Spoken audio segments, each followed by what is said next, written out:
Surely my heart is made of stone since it does not shatter upon hearing this news. Truth, intelligence, and political wisdom existed immeasurably in the illustrious Bhishma. Who could have defeated him? Surely my sons are crying in grief now that he is gone. Like men desiring to cross the ocean, but who see their boat sunk, they must be plunged in woe. Our army must be like a panic-stricken herd of cattle deprived of its herdsman. When we have caused the death of our powerful father, the foremost of virtuous men, what use are our lives? Dharma sat in silence in the darkened chamber. His personal servants stood nearby, their simaras hanging limply by their sides. The soft strains of mournful music could be heard, along with the Brahmin's continuous chanting of Vedic prayers in the palace temple. After some minutes, the king asked Sajaya to repeat the details of the battle. I desire to know of all the particulars of Bhishma's final day. Who fought by his side and who at his rear? What did my sons do to protect that hero? What other fights took place as Bhishma faced the Pandavas?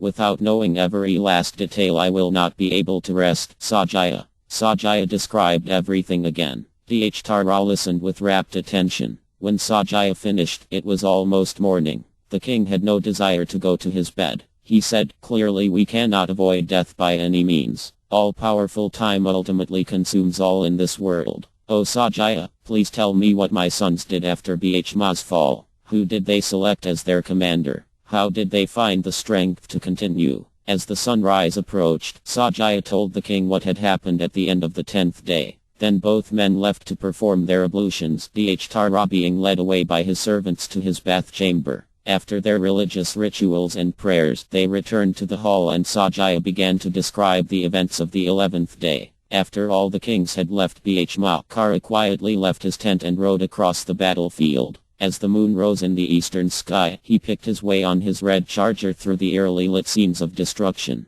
Vultures flat into the air and hyenas growled as he made his way toward the spot where Bhishma lay on his bed of arrows. It was easy to find. 100 warriors surrounded him and had lit torches to keep the animals away. Kṛṣṇa dismounted and fell at Bhishma's feet. He spoke in a choked voice. I am Radha's son, O foremost of Kṛṣṇa. I am he upon whom you always looked with enmity. Bhishma opened his eyes and turned toward Kṛṣṇa. Dismissing the guards, he told him to come closer. He spoke affectionately. Come, dear son. You were always my opponent because you sought always to outdo me. If you had not come here, then all would not have fared well for you. Bhishma felt no anger toward Kṛṣṇa. He had reprimanded him only out of genuine concern for him. The old Kuru chief knew who Kṛṣṇa was and had always desired his welfare. He lifted his head slightly. O mighty armed one, you are the son of Kṛṣṇa Radha. Mahābhārata is not your father, the mighty sun god sired you, O hero. This I have heard from both Radha and Vyasa. It cannot be false. O child, I bear you no malice. I spoke harshly only to check you. Seeing that you would abuse the Pandavas for no reason at all, I tried to curb a behavior that would lead only to your own grief. Kṛṣṇa knelt by Bhishma's side, his eyes dim with tears at the sight of Bhishma's condition. Despite their many arguments, he had always respected the grandfather. He could not deny Bhishma's nobility and power, and he knew his words were never malicious, even if they were hard to accept. Bhishma closed his eyes in pain, then continued. O Kṛṣṇa, your birth was attended with sin. Thus your intellect has always been perverted through no fault of your own. For this reason I tried to correct you in the assembly of Kshatriyas. Yet your prowess and might are equal to those of Arjuna. You are devoted to the Brahmins, attached to the duties of your order, and are in no way inferior to a celestial. Today I relinquish any wrath I formerly felt for you. If you wish to do me good, then join with your brothers, the Pandavas. Let the hostility cease with my fall. Along with Duryodhana, be reconciled with the Pandavas and let us see all the world's kings freed from anxiety and danger. Kṛṣṇa's head fell. I know all this, O mighty armed hero. I know I am Kṛṣṇa's son. But she disowned me and I was raised by a charioteer. Having enjoyed Duryodhana's wealth and friendship for so long, how can I disappoint his hopes? Setting at naught my wealth, sons, wife, and even my body and honor, I will strive for Duryodhana's good. To serve his interests I have incited the Pandavas against me. The result is inevitable and cannot now be avoided. What man ventures to overcome destiny by his own endeavor? Kṛṣṇa looked around the moonlit field. It was littered with bodies. The next day he would fight. He had waited long. Each day hearing of the fight and how many of Duryodhana's soldiers were being slaughtered, Kṛṣṇa had felt increasingly frustrated. He longed to show his friend his gratitude for everything he had done for him. Now his chance had come. Folding his palms, he said, "O sire, I cannot renounce the hostility I feel for the Pandavas. Although I know them to be invincible, protected by Vasudeva's powerful son, I will nevertheless fight against them. Please give me your permission. Please also forgive any cruel words I may have uttered against you." Bhishma looked into Kṛṣṇa's face and saw his determination. "If you cannot give up your enmity for the Pandavas, then, O Kṛṣṇa, I grant you my permission. Fixing your mind on heaven, fight with them to the best of your power. Arjuna will deliver you to the blessed regions reserved for heroes who do not retreat. Casting off arrogance and depending on your own prowess, go forth and seek a warrior's death. What can be more glorious for a Kshatriya? Go with my blessings. I forgive any harsh words you may have addressed to me." Bhishma again closed his eyes. Kṛṣṇa rose and mounted his horse. In a few moments he had vanished into the darkness, leaving Bhishma lying once more in yogic meditation. Immediately after sunrise on the 11th day, both the Pandavas and Kauravas went to see Bhishma. After paying their obeisances, they stood by as maidservants smeared his forehead and temples with sandalwood paste. The servants also sprinkled him with unbroken paddy and placed fragrant garlands of forest flowers around his neck. Thousands of people came from the encampments to see Bhishma lying on his bed of arrows. They marveled at his fortitude and determination. Like a great ascetic who, having fasted for years, keeps his life force circling within his bones, the Kuru chief awaited his final moment. Putting aside their armor and weapons, the soldiers of the two armies gathered around the fallen hero. Bhishma opened his eyes and looked around, moving his head slightly. He lifted his hand and said, "Please bring me water." Hearing Bhishma address them in a rasping voice, the Kauravas quickly fetched jars of cool water. They also brought food, which they set out before him. Bhishma shook his head. "I will no longer accept articles of human enjoyment. I have passed away from the society of men and am lying here on an arrow bed only until the moment is right for me to die. Where is Arjuna?" Arjuna stepped forward and stood with folded hands before Bhishma. "What would you have me do, O grandsire? My body is burning. I am pierced all over with your arrows and feeling extreme pain. My mouth is dry and I desire to drink water which only you can supply." Taking the jiva from his shoulder, Arjuna said, "Yes, I will bring you water." He walked around Bhishma 3 times, then fixed a bright golden arrow to his bow. After chanting a number of Vedic aphorisms and empowering the arrow with the celestial Paryanya weapon, he fired it into the earth close to Bhishma's head. At once a jet of pure, cool water gushed out. The nectar-like water rose up in a fountain and went directly into Bhishma's mouth. A gasp went up from the assembled Kshatriyas. They cheered and waved their garments. The Kauravas shivered in fear as they saw Arjuna's skill. After slaking his thirst, Bhishma said, "O mighty armed hero, your act was not wonderful because you are the ancient sage Nara incarnate. You are the best of all archers and, along with Kṛṣṇa, can perform deeds that even the gods cannot accomplish. You possess every celestial weapon." Bhishma looked at Duryodhana. "O son of Dhtara, see here Arjuna's prowess. None can defeat him in battle, even if they are assisted by the combined forces of the gods and asuras. Therefore, let all enmity between you cease from today on. Let the war end with my fall. Give half the kingdom to Yudhishthira and live together in peace.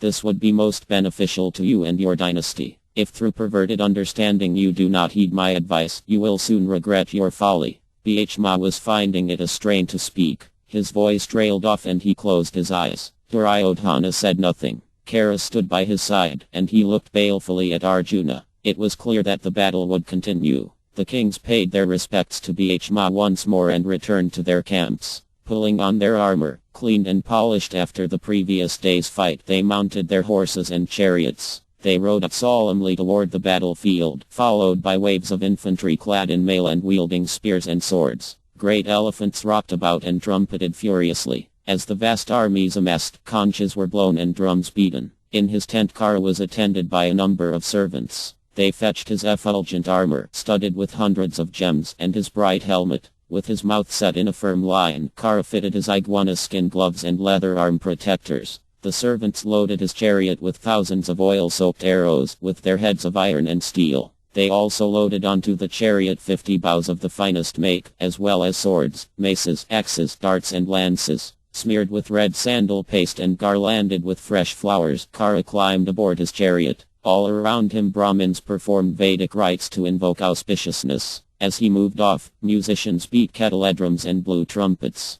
Standing on the broad terrace of his chariot, Kṛṣṇa said to his driver, "Take me at once to the place where Arjuna stands. Even if all-devouring death protects him, he will not escape me. I will confront him in battle and either send him to the next world or go there myself." Following Bhishma's trail, soon, Duryodhana joined Kṛṣṇa, and the two friends rode to the front of the Kuru forces. The other warriors were cheered by the sight, and they roared and twanged their bowstrings. Seeing Kṛṣṇa shining like a smokeless fire, Duryodhana felt that his enemies were already slain. He smiled and said, "O foremost of men, in you I have found a suitable commander for my troops. Tell me now what you consider beneficial for our army. With Bhishma fallen, we have no leader. An army without a chief perishes like a rudderless boat on the high seas. Tell me who you feel should be commander-in-chief." Kṛṣṇa waved an arm toward the leading chariot fighters. "Practically any of these great warriors could head your army. They are all acquainted with martial science and possessed of undaunting prowess. Still, only one man can be our leader. We must be cautious not to depress those who are not chosen.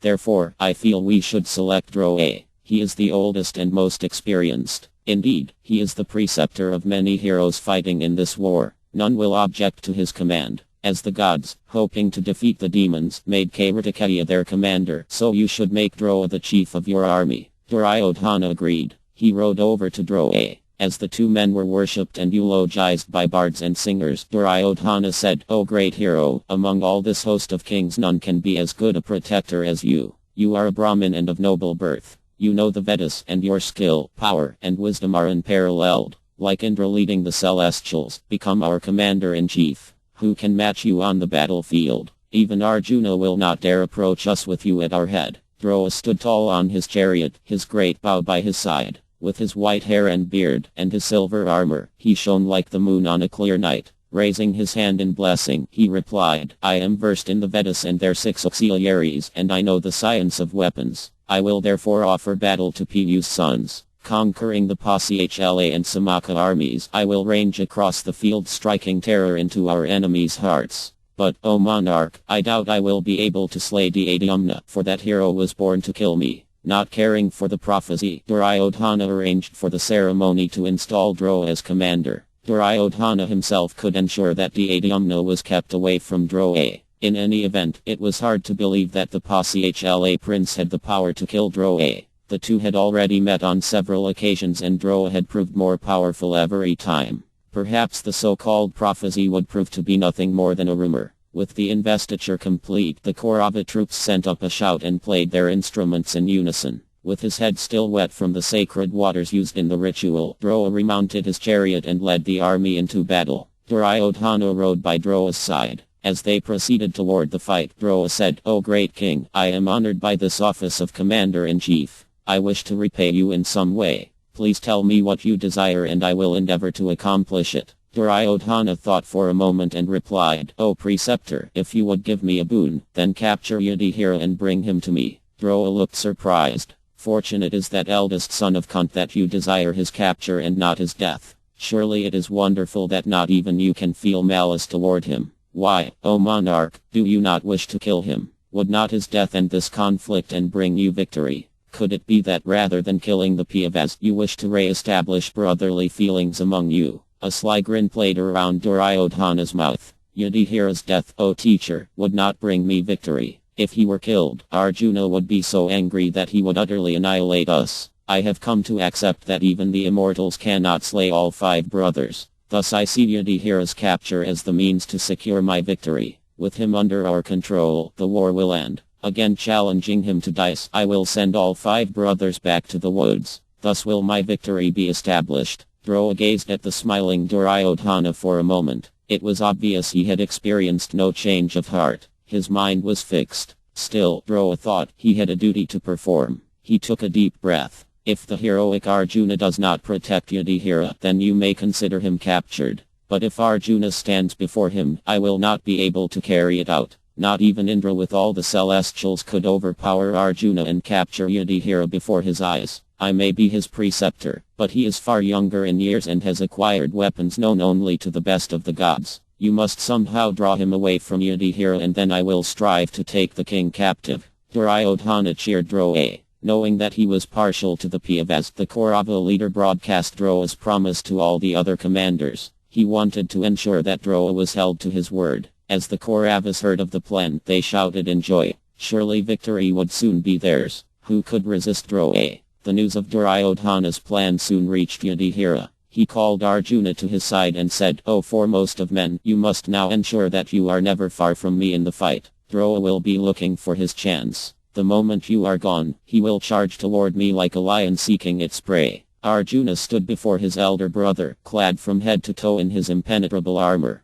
Lifting his jivabhau, he replied, "I will not abandon you, O leader of men. Although I could never stand to see Droa killed, I will not allow him to take you captive as long as I live. The sky with all its stars may drop, the earth may shatter into fragments, but Droa will not capture you in my presence. Duryodhana's plan is futile. Rest assured, O king, I am always endeavoring to keep my vows. Do not be afraid, therefore, of Droa." Arjuna mounted his chariot and took his place at the head of the army, along with Dādhyamna and Abhimanyu. As they led their forces into battle, a deafening roar filled the four quarters. Surrounded by his other brothers, Yudhishthira followed close behind Arjuna, with the huge Pāsala forces following him. Chapter 14 Yudhishthira will be captured again. The armies collided on the field of Kurukshetra for the 11th day of battle. Kṛṣṇa, coming fresh into the fight, carved a path of destruction through the Pandava forces. The Kaurava soldiers were delighted as they witnessed him causing havoc among their foes. Surely the Pandavas will soon flee. Here is Kṛṣṇa, capable of crushing the celestial armies.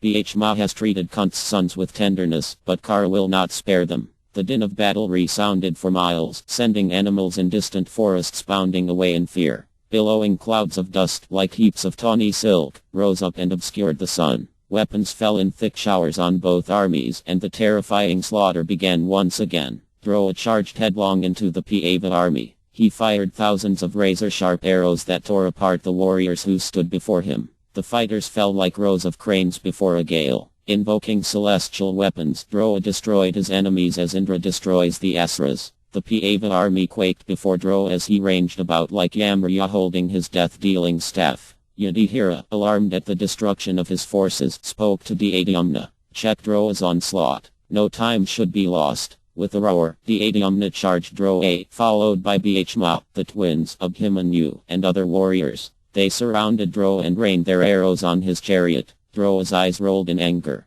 Working his bow with blinding speed, he repulsed his attackers like a storm blowing off clouds. He sent men and chariots reeling across the battlefield in all directions. Like one insane, he roamed the field releasing fire like weapons. Beholding Droa rushing upon them like an angered Yamraya, the Pandava forces fled in confusion and terror. The terrific sound of Droa's bowstring was heard continuously. Just as Bhishma had done before him, he slaughtered the Pandava soldiers. At the same time, other great heroes among the Kauravas engaged with their counterparts. Many furious one-to-one battles took place between the leading warriors of both armies. Droa, his mind fixed on his promise to Duryodhana, plowed relentlessly into the Pandava forces. Yudhishthira was stationed in their midst, protected by many Mahābhāratas who covered his chariot on all sides. Arjuna was close by, contending with a number of powerful chariot fighters who had been assigned the task of leading him away from his brother. As Droa burst through the ranks of soldiers in front of Yudhishthira, he was met by Kṛṣṇa, a Pāsala prince protecting Yudhishthira's chariot wheels. As Yudhishthira fired his long shafts at Droa, Kṛṣṇa rushed toward him.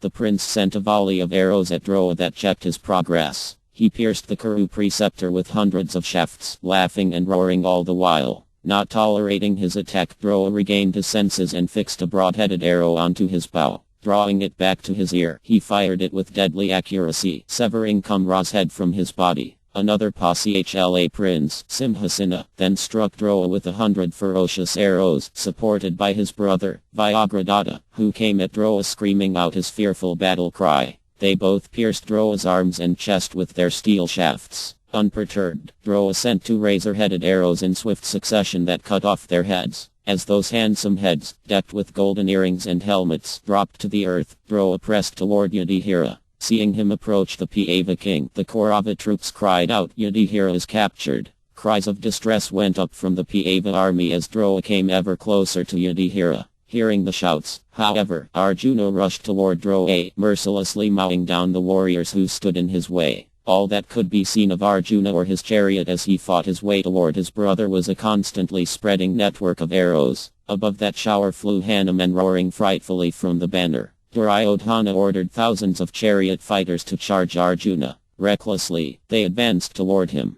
The battlefield around Arjuna appeared to be one mass of arrows. Charging into the impenetrable wall of shafts, the Kauravas were cut down, their chariots smashed. Drona found it impossible to approach Yudhishthira. His supporting divisions could do nothing to help him. They were being destroyed by the inflamed Arjuna. Those that were not killed turned and fled in fear. As Arjuna created a fearful destruction among the Kaurava army, the sun touched the western horizon. Drona blew his conch to withdraw his troops. Gradually the two armies disengaged and returned to their camps, praising each other's heroism. Drona was dejected as he took his place by Duryodhana's side in the tent. He had been helpless in the face of Arjuna's prowess. Shamed at his inability to contain his own disciple, he said to Duryodhana, "I told you already that when Arjuna is by Yudhishthira's side, I will not be able to capture him. You must contrive some means to take Arjuna from his brother. I will then snatch Yudhishthira, even before the eyes of Dhyamna and all the other troops. I will either achieve this or slay at least one of the Pandavas' greatest fighters who ever comes to Yudhishthira's aid.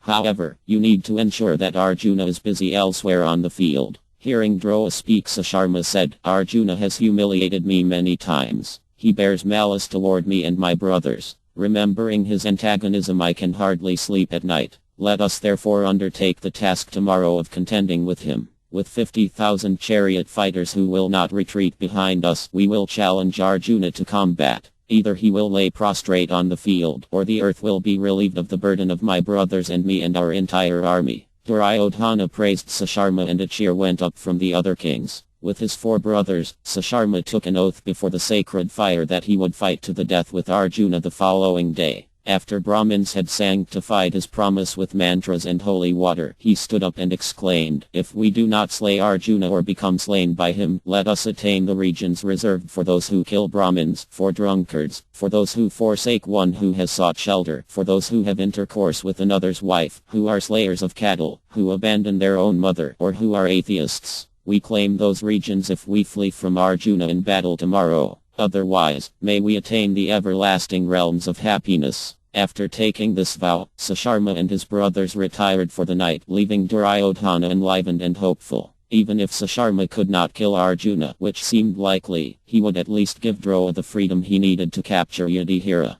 Duryodhana smiled at Kṛṣṇa. Perhaps he would not need to slay Arjuna after all. Between the promises of Drona and Sasharma, it seemed the war would end in another way. The Kaurava prince did not care. As long as he emerged victorious, by whatever means, that was all that mattered. He rose from his seat and swept out of the assembly with his head held high, Kara following, grasping the hilt of his broadsword. Early on the 12th morning, news again reached Yudhishthira that Drona was intent on capturing him. He heard from his spies about Sasharma's promise. When Arjuna was informed, he said to his brother, "Still you need not fear, O king. Here is Astayaki, my disciple and my equal in every respect. He will remain by your side at all times. Even if I am away, you cannot be captured while he is present." Reassured, Yudhishthira issued orders for the day's battle. His forces were soon moving toward the fight, causing the earth to vibrate and raising clouds of dust as they proceeded in the formation shaped like an alligator. As soon as Arjuna appeared before him, Sasharma, who stood ahead of the Kaurava army, challenged him. Bound by Kshatriya codes, Arjuna accepted the challenge and charged. He was immediately surrounded by the 30,000 chariots of the Samshaptakas and Trigartas. As the rest of the Pandava forces moved on across the plain to engage with the other Kaurava troops, Arjuna began a furious battle with those fearless warriors. They let out deafening roars and hurled their weapons at him. Hearing their elated shouts, Arjuna said to Kṛṣṇa, "Just see, O son of Divak, how these men, who are about to fall in battle, are transported with joy when really they should be weeping. Or perhaps they are happy as they see before them heaven's glowing regions, which can never be attained by cowards." Arjuna lifted his gold-encrusted celestial conch and let out a mighty blast. All 4 quarters were filled with the sound. Horses excreted and men fell from their chariots. Others were paralyzed with fear and stood motionless for a few moments. When the sound died away, they regained their senses and again roared. Taking up their bows, they fired thousands of shafts fletched with kanka feathers. In an instant Arjuna had shot arrows to counter every one of his opponent's swift coursing shafts. They fell in pieces to the ground. Arjuna pierced all the foremost charioteers who were bearing down upon him. Sasharma and his brothers responded with sharp-pointed arrows that struck Arjuna's arms and chest. A huge shower of other steel arrows fell on Arjuna's chariot like a swarm of black bees going toward a tree full of blossoms. Kṛṣṇa drove the chariot and baffled the enemy attack. As he emerged from the hail of shafts, Arjuna fired razor-headed arrows that cut down his foe's standards. With arrows shot in swift succession he slew the 4 horses of Sudhaman, one of Sasharma's brothers, and then cut off his head. As the prince fell from his chariot, his 4 brothers increased the fury of their attack. Tens of thousands of other chariot fighters and horsemen hurled their weapons at him from all sides. At the same time, the Narya army from Dwarak rushed into the fight with terrible cries. Arjuna was completely engaged in the battle as the rest of the Pava forces met the Kauravas some distance away. With their forces arrayed in a formation resembling an eagle, the Kauravas closed on their enemies. Droa, stationed at the head of the array, at once made for Yudhishthira. Astayaki charged Droa, releasing his swift arrows by the hundreds. He attacked the Kuru preceptor and rendered his 2 charioteers unconscious with a volley of arrows. Piercing his horses with even more arrows, he brought Droa's chariot to a halt. Droa was filled with rage, and he gazed at his antagonist with bloodshot eyes. Considering that Astayaki's time had come, he shot a dozen snake-like shafts that sundered his bow and pierced his armor. Unperturbed, Astayaki grasped another bow and replied with 30 of his own arrows. They struck Droa and he spun round in his chariot and dropped his bow. Seeing the preceptor hard-pressed by Astayaki, other Kaurava fighters came to his aid. At the same time, other Pava warriors joined Astayaki and a fierce general fight followed. Droa quickly regained his senses and fought on in total rage. Thousands of Pasichala and Matsya soldiers surrounded him and he killed them all, including the 2 powerful princes, Satyajit and Satanika. Seeing his troops being mowed down, Dwadyumna came forward with Ikha. Along with Astayaki, Chekitana, and many other Pava heroes, they managed to hold Droa in check. As that battle raged, the soldiers on both sides fell in waves. The battlefield was a morass of flesh and blood. Droa fought like a man possessed. The Pava army quaked in fear as he released his celestial weapons that slew them by the thousands. Droa forced all his attackers to turn away from him in the fight. He could hardly be looked upon and the Pavas surrounding him were routed. Duryodhana laughed and spoke to Kṛṣṇa, who was there at his side. Behold, Radha, how these troops flee from the battle. They seem to spin around and around as they look for a path by which to escape from Droa. I think they have lost all taste for battle. Surely they are seeing the world as being full of Droa. How will they return to the fight? What can even Bhishma do against the warlike preceptor? Kṛṣṇa was in a graver mood. That Pava hero will never abandon the fight so long as life remains in him, nor will his brothers turn away from battle at any time. Remembering the woes you inflicted upon them, they will rush against us again and again. Even now the mighty Bhishma is coming forward. Doubtlessly he will slay our forces in vast numbers. See too how Astayaki and Dwadyumna are rallying back to the fight, along with the twins and numerous other Mahābhāratas among our foes. All of them are bearing down on Droa with a singleness of purpose. Let us prepare our forces without delay. Duryodhana looked across the field. He saw Bhishma's chariot, drawn by its 4 red horses, racing toward Droa. Bhishma was flanked by Dwadyumna and Astayaki. The 3 warriors roared like lions as they approached the Kuru commander. Behind them came a great wave of chariot fighters and horsemen, releasing showers of arrows as they charged. Duryodhana broke from Kṛṣṇa and raced across the field, issuing orders for Droa's protection. A number of Kaurava heroes came between the Kuru preceptor and his assailants and soon the fight resumed with full force. Duryodhana personally attacked Bhishma, his mind seized with anger. At the head of a massive elephant force, he challenged the Pava with insulting words. Bhishma laughingly shot spiked arrows at the elephants. Drawing his great bow back to his ear he sent his shafts with such force that they felled the elephants one after another. Bhishma's chariot moved like the wind from side to side as he rained down his irresistible weapons. He dispersed his attackers like a tempest scattering clouds. The blood-soaked elephants, pierced all over, appeared beautiful, like dark clouds lit by the rays of the setting sun. Excited, Duryodhana approached Bhishma and pierced him with a number of shafts. Bhishma turned his blood-red eyes toward the Kaurava and licked his lips. Instantly he shot dozens of gold-winged arrows, which pierced Duryodhana deeply. With a broad-headed shaft he brought down the black gem-encrusted serpent banner that flew above Duryodhana's chariot. He then severed Duryodhana's bow with another shaft and sent up a roar. Seeing the Kaurava leader afflicted by Bhishma, the barbarian king leading the elephant division came forward on his massive beast. Without delay Bhishma struck the elephant between the eyes with a powerful shaft that stopped it in its tracks. With 4 more arrows he brought the elephant crashing to the ground. As it fell like a mountain struck by a thunderbolt, the barbarian chief tried to leap clear. But even as he jumped, Bhishma cut off his head with a razor-headed arrow fired with deadly accuracy. Seeing their leader slain, the other elephant warriors fled. Duryodhana tried to rally them, but without success. He moved away from Bhishma and saw Bhagadata coming up fast to assist him. The mighty fighter on his invincible elephant Supratika rushed toward Bhishma, seeming to fly over the battlefield. Bhishma fired his long shafts at the charging beast, but they fell harmlessly from its body. In a moment the elephant reached Bhishma's chariot and crushed it along with its horses as Bhishma threw himself clear. Supratika reared up again and again, screaming in fury and looking around for Bhishma. The Pāva ran beneath the beast and struck it with his bare arms. In pain the elephant whirled around like a potter's wheel. Bhishma came out from beneath it and the elephant seized him in its trunk. Bhishma spun round and freed himself from the twine of the trunk and again hid beneath the screaming beast that was endeavoring to kill him. Yudhishthira saw Bhishma and ordered a division of his own elephants to assist him. As Supratika was diverted by the attack of enemy elephants, Bhishma saw his chance and he dashed away. A battle then ensued between Bhagadata and the Pāva forces mounted on elephants, led by the Dasharna king. They surrounded Bhagadata and covered him with volleys of arrows. Bhagadata fended off their shafts with his whirling hook. Goading Supratika forward, he trampled and crushed the enemy forces like a storm crushing a forest. Chariots, horsemen and infantry were mangled as the great beast rampaged across the field. Impervious to its foes' weapons, the elephant caused chaos among the Pāva forces. Soldiers fled and their animals cried in terror. Rising above the sound were Supratika's frightful screams as it thundered about the field and checked. Some way off, Arjuna battled on alone against the Samshaptakas and the Anarya army. As he fought, he could hear Supratika's screams. Recognizing the sound he said, "O Madhusudana, it is clear that the Pragyutisha ruler is annihilating our army. I doubt if anyone can stop his elephant except us. What then is my duty, O Kṛṣṇa?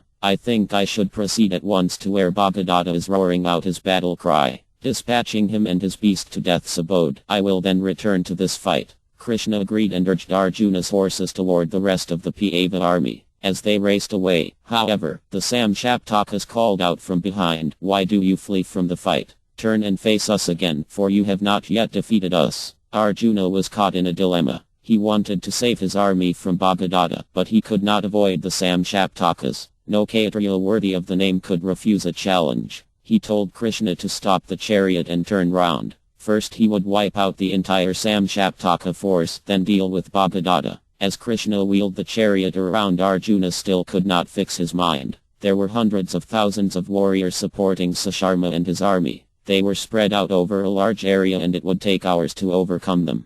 By then, Bhagadata and his unstoppable elephant might have done untold damage. Suddenly the Samshaptakas launched a coordinated attack on Arjuna. Countless arrows descended upon his chariot, striking both him and Kṛṣṇa. Kṛṣṇa dropped the reins and fell back in a swoon as the barbed steel shafts covered him. The chariot stopped and vanished beneath the hail of arrows. Losing his patience, Arjuna decided to invoke the Brahmastra weapon. He fixed a golden arrow to his bow and chanted the sacred mantras to bring the awful weapon into being. With consummate skill he directed it at his foes, continuously firing long shafts imbued with the power of the Brahmastra. A solid wall of blazing arrows went toward the Samshaptakas. The warriors fell to earth with their heads, arms and legs severed. Chariots were smashed into fragments and elephants cut to pieces. Horses and riders fell dead by the thousands. The whole army appeared to be on fire, struck by the beautiful but deadly shafts shot by Arjuna's mystic powers. Kṛṣṇa returned to his senses and said, "Well done, Tirtha.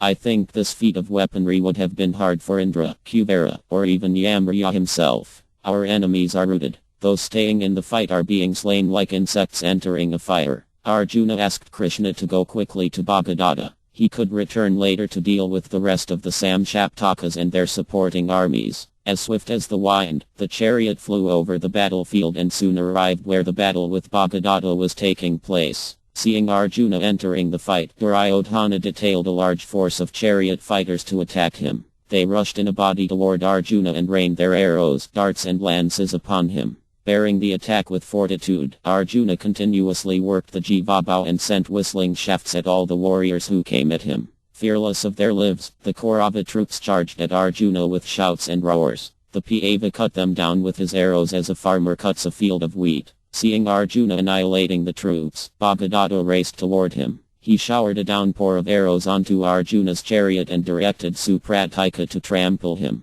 Arjuna calmly resisted his attack with volleys of his own shafts, even as the shore resists the ocean. The two warriors hurtled about the field, locked in deadly combat. Bhagadatta sent hundreds of arrows at both Arjuna and Kṛṣṇa, but Kunti's son cut them down before they could reach him. Supratika charged at Arjuna like a mountain rocking across the field. Impervious to Arjuna's arrows, the animal screamed in fury as it bore down on the golden chariot. Kṛṣṇa masterfully drove the horses and evaded the charge, fighting to the left of the beast. As he passed to Bhagadatta's side, Arjuna saw his opportunity to slay the unprotected warrior and his animal, but remembering the rules of combat he desisted from the act. Seeing Arjuna's chariot slipping past, Bhagadatta's elephant was overpowered by rage and ran pell-mell through the Pāva forces. Hundreds of chariots, with their warriors, horses and charioteers, were crushed and slaughtered. Arjuna was infuriated by Bhagadatta's remorseless attack. Moving quickly to the front, he sped 4 arrows at him which cut apart his bow. With 2 more arrows he slew the 2 warriors who sat behind Bhagadatta. The Pragyutisha monarch threw 14 lances at Arjuna in quick succession.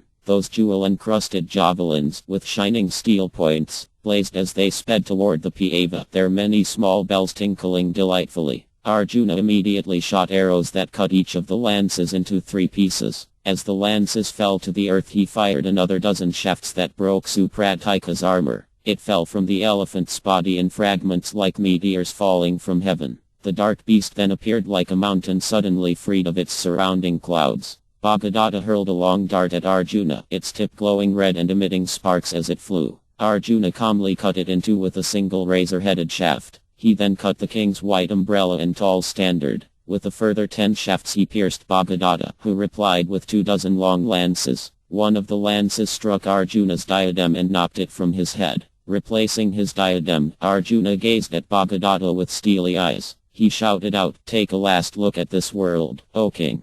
Bhagadatta quickly took up a new bow and covered Arjuna and Kṛṣṇa with a shower of barbed arrows. Arjuna released a cluster of flat-headed shafts that cut his bow to pieces and pierced all his limbs. Taking up his golden hook, Bhagadatta thought of the Vayava weapon, which was in his possession. Reciting the ancient aphorisms to invoke that irresistible weapon, he charged his elephant hook with its potency and hurled it at Arjuna. All the warriors witnessing the fight between Arjuna and Bhagadatta gasped as they saw the missile, capable of killing all creatures, fly toward Arjuna. Suddenly Kṛṣṇa stood up from his place on the chariot. Throwing out his arms, he received the weapon full on the chest. As it struck him, it turned into a garland of celestial flowers and draped itself around his neck. Arjuna was mortified. Why had Kṛṣṇa interfered? Keeping his eyes on Bhagadatta, who had been stunned by Krishna's thwarting of the Vayava missile, he said, "O lotus-eyed one, your promise was that you would drive my horses and never enter the fight. Why have you interceded? I could understand you taking it upon yourself to protect me when I am incapable or about to fall, but here I stand with all my faculties and weapons. Not even the combined celestials and asuras could defeat me. How have you felt it necessary to act as you just did?" Slowly circling the chariot around Bhagadatta, Kṛṣṇa replied, "Here, O sinless one, the origin of the weapon that Bhagadatta released for your destruction. Long ago, when I awoke from slumber in my form as Mahavishnu, the earth goddess came to me seeking a boon. Knowing that I was inclined to grant favors at that time, she said, 'Please bestow upon my son Naraka the Vayava weapon. Let it be that he cannot be slain by any being.' I replied, 'O goddess, it shall be so. Your son will be invincible, protected by my weapon.' She then went away and her son received the weapon, which he later passed on to Bhagadatta. This weapon can slay any being within the three worlds, including Indra and Rudra. Therefore, for your sake, O Arjuna, I baffled the missile. Now you may slay your opponent, this implacable enemy of the gods Bhagadatta, even as in days gone by I slew Naraka in a great fight. Understanding that Kṛṣṇa had saved his life, Arjuna fixed his gaze on Bhagadatta. He swiftly covered him with hundreds of straight flying shafts. As Bhagadatta parried the attack, Arjuna took up a long golden lance. He drew it back and, invoking the power of Indra, hurled it with all his strength at Supratika. It went into the elephant's head right up to its golden wings. Supratika stopped in its tracks, its limbs paralyzed. Although goaded by Bhagadatta, it slowly fell to the earth like an enormous hill uprooted by a thunderbolt. As his elephant screamed, Bhagadatta leapt from its back. Before Bhagadatta reached the ground, Arjuna shot a crescent-headed shaft that tore open his breast and cut his heart in two. His bright turban fell from his head like a petal falling from a lotus whose stem has been violently struck. He dropped to the earth with his golden garland broken and scattered. His arms and legs spread akimbo. He appeared like a god fallen from heaven when his pious credits have expired. Arjuna circumambulated his foe in respect. Then, turning his chariot toward the Kaurava army, he rushed back into the battle. Akuni's two brothers then attacked Arjuna with mighty yells. They were backed by 1,000 Gandhara horsemen. The warriors fell upon Arjuna, releasing hundreds of arrows. Unperturbed, Arjuna took up a couple of razor-headed shafts and beheaded both princes. The horrified Akuni then charged at Arjuna. Invoking a mystical asura weapon, he spread a fearful illusion that covered the Pāva. Clubs, iron balls, rocks, darts, barbed shafts, bludgeons, swords, tridents, axes, and other weapons fell on Arjuna from all sides. Ferocious animals, burning with hunger, attacked Arjuna along with Rakshasas, carnivorous birds and demons. A thick gloom enveloped his chariot and harsh voices reproached him from out of the darkness. Arjuna invoked the lustrous celestial weapon known as the Godishka and the darkness dispelled. All his illusory assailants vanished, but huge waves of water then appeared and rushed toward him. Arjuna quickly discharged the Aditya weapon to dry up the waters. Seeing his illusions nullified, Akuni turned and took to his heels like a cowardly deserter. Arjuna turned on the Gandhara forces and slaughtered them like a lion killing small animals. Other Kaurava warriors charged into the fray and a general fight ensued between the two armies. Yudhishthira remained near Arjuna, with Dhyamna and Astayaki by his side. The Kaurava forces were broken and dispersed by Arjuna and Bhishma, who fought together like a couple of enraged gods. Abhimanyu fought with Kare, keeping the powerful warrior engaged, while Dhyamna directed his weapons at Droa. As the foremost fighters contended, Arjuna drove back Duryodhana's huge army with his hundreds of thousands of shafts. Bhishma spun around on foot, creating a carnage with his whirling mace. Droa fought intensely, but he could not find any opportunity to seize Yudhishthira. He slew numerous powerful fighters and wrought a massive destruction among the soldiers, but the invincible Astayaki guarded Yudhishthira closely and, assisted by Dhyamna and the Pāshala forces, kept Droa at bay. As the sun reached the meridian, Droa, seeing the Kauravas getting the worst of the fight, decided to regroup.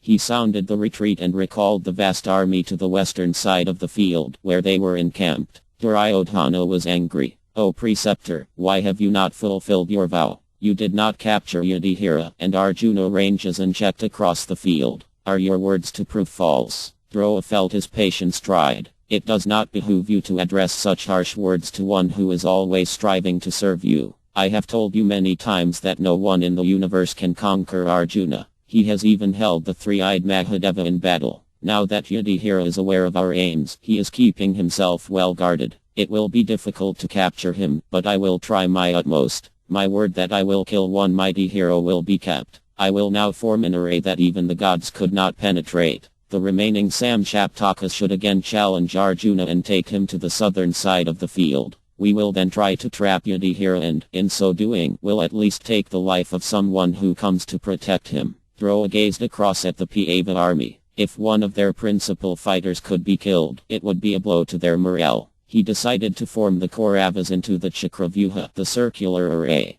That arrangement would likely result in one of the Pāva heroes being trapped, perhaps even Yudhishthira. Only Arjuna knew the secrets of that formation. No one else among the Pāvas could resist or break it, unless, that was, Arjuna had taught it to someone. Droa began giving the commands. He would soon find out. Chapter 15. Abhimanyu's incomparable power. After deciding to regroup the Kauravas, Drowa went over to Sasharma and said, "O king, your vow remains unfulfilled. Arjuna will doubtlessly accept your challenge again. Go with your brothers and draw that hero toward the south. We will try again to trap Yudhishthira." Sasharma immediately left with his 3 remaining brothers. They were followed by the surviving Samshaptakas, Trigartas and Anaryas. All the warriors blew their conches and roared, their minds fixed on victory or death. Seeing Sasharma stationed across from him blowing his conch and shouting a challenge, Arjuna broke away from the Pava army and rushed once more toward him. Gradual maneuvering brought him toward the south as Drowa arranged the rest of the Kaurava forces into the Chakravyuha.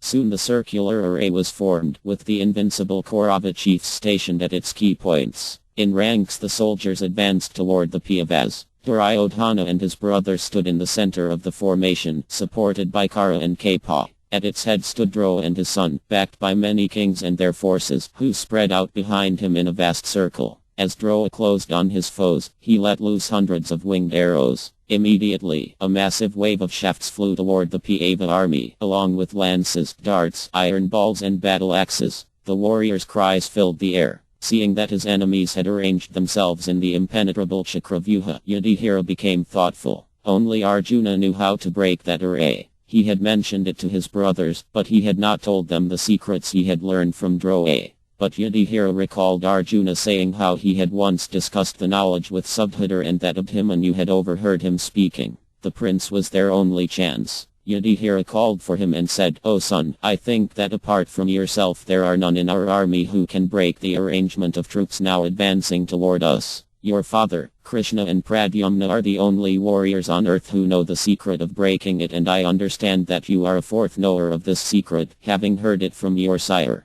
O heroic prince, Drowa surely intends to push through our forces with this unbreakable formation. Throwing us into disarray, he will then try to capture me. Tell me, dear child, can you smash through these troops today?" Abhimanyu stood proudly in his chariot. Clad in bright armor, his bow clasped in his hand and his standard waving in the breeze, the handsome youth looked exactly like a powerful hero among the gods. Although only 16 years old, he was already one of the foremost fighters in the Pava army. But he seemed uncertain as he replied to Yudhishthira, "O king, what you say is true. I am conversant with the method of breaking and entering this array, but I do not think it possible for me to get out again. My father has not yet taught me that knowledge. I will be like an insect impelled by anger to rush into fire. If any danger should befall me, I will be trapped." Yudhishthira reassured him, "Do not fear, O mighty armed one. My brothers and I will be right behind you, along with Dyadyumna, Astayaki, and all the Pasihlas, Kekas, Matsyas and Prabhadrakas. We will protect you from all sides."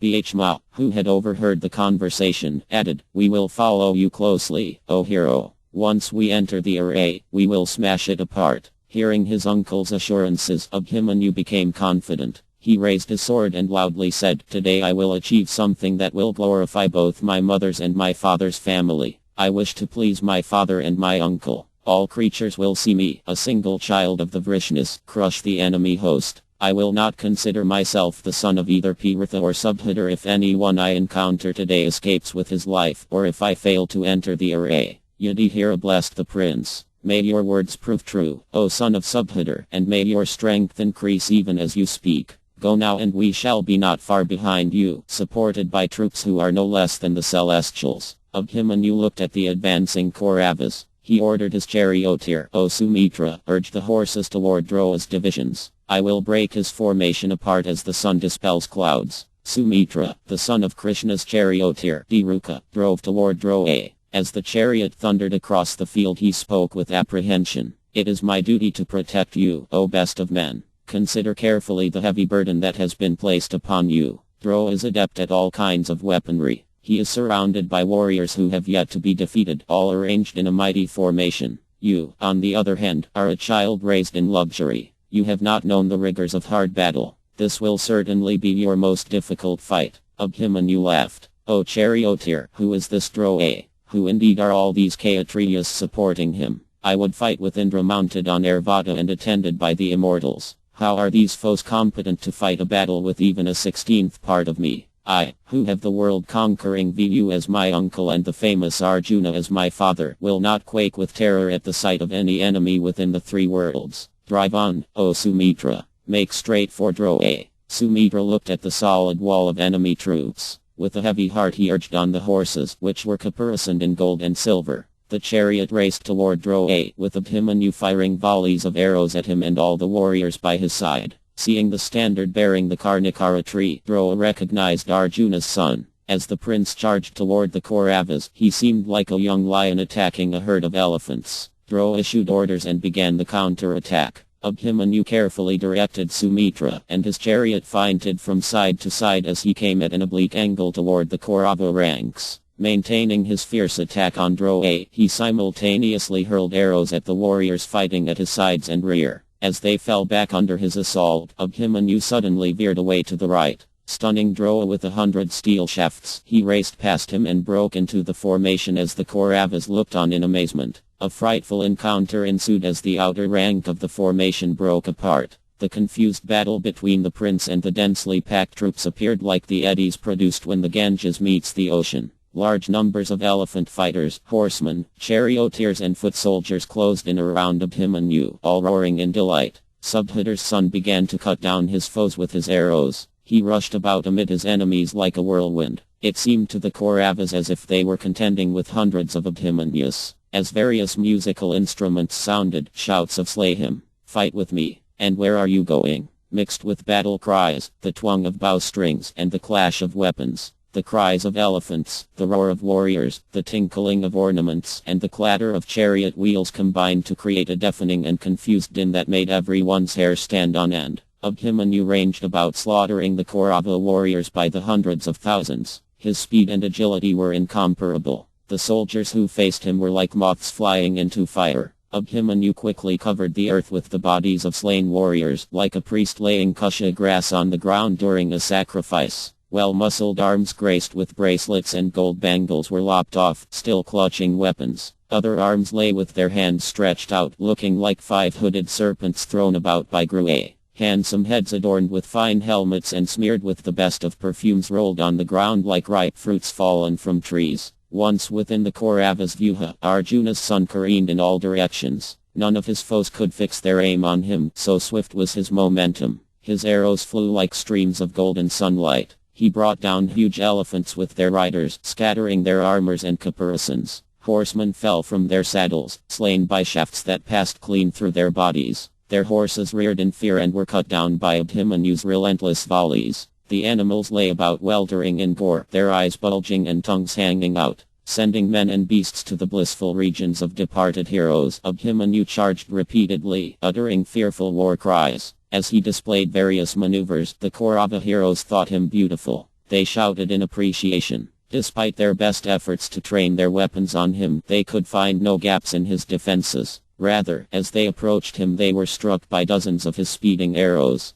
The Kauravas appeared like the Asura army mangled by Skanda. Subhadur's son moved fearlessly and swiftly through them, leaving a trail of carnage. Thousands of Kaurava fighters threw down their weapons and fled the fight. Forsaking their wounded relatives and friends, they ran wildly in all directions. Elephants ran screaming and swift horses galloped at full tilt away from Abhimanyu, leaping over the fallen soldiers who filled the blood-soaked earth. Duryodhana was incensed. Reckless of his own safety, he rushed at Abhimanyu with a roar. Seeing this, Droa was alarmed and he shouted to the warriors around him, "Save the king!" Avatham, Kapa, Kare, Akuni, Alaya, and another half-dozen heroes all converged on Abhimanyu. The young prince was covered with a thick downpour of arrows. Spinning on the terrace of his chariot he countered the arrows with his own, as Sumitra maneuvered his chariot clear. He pierced every one of his assailants with stinging arrows that could hardly be seen as they flew. The Kaurava warriors then attacked Abhimanyu on all sides.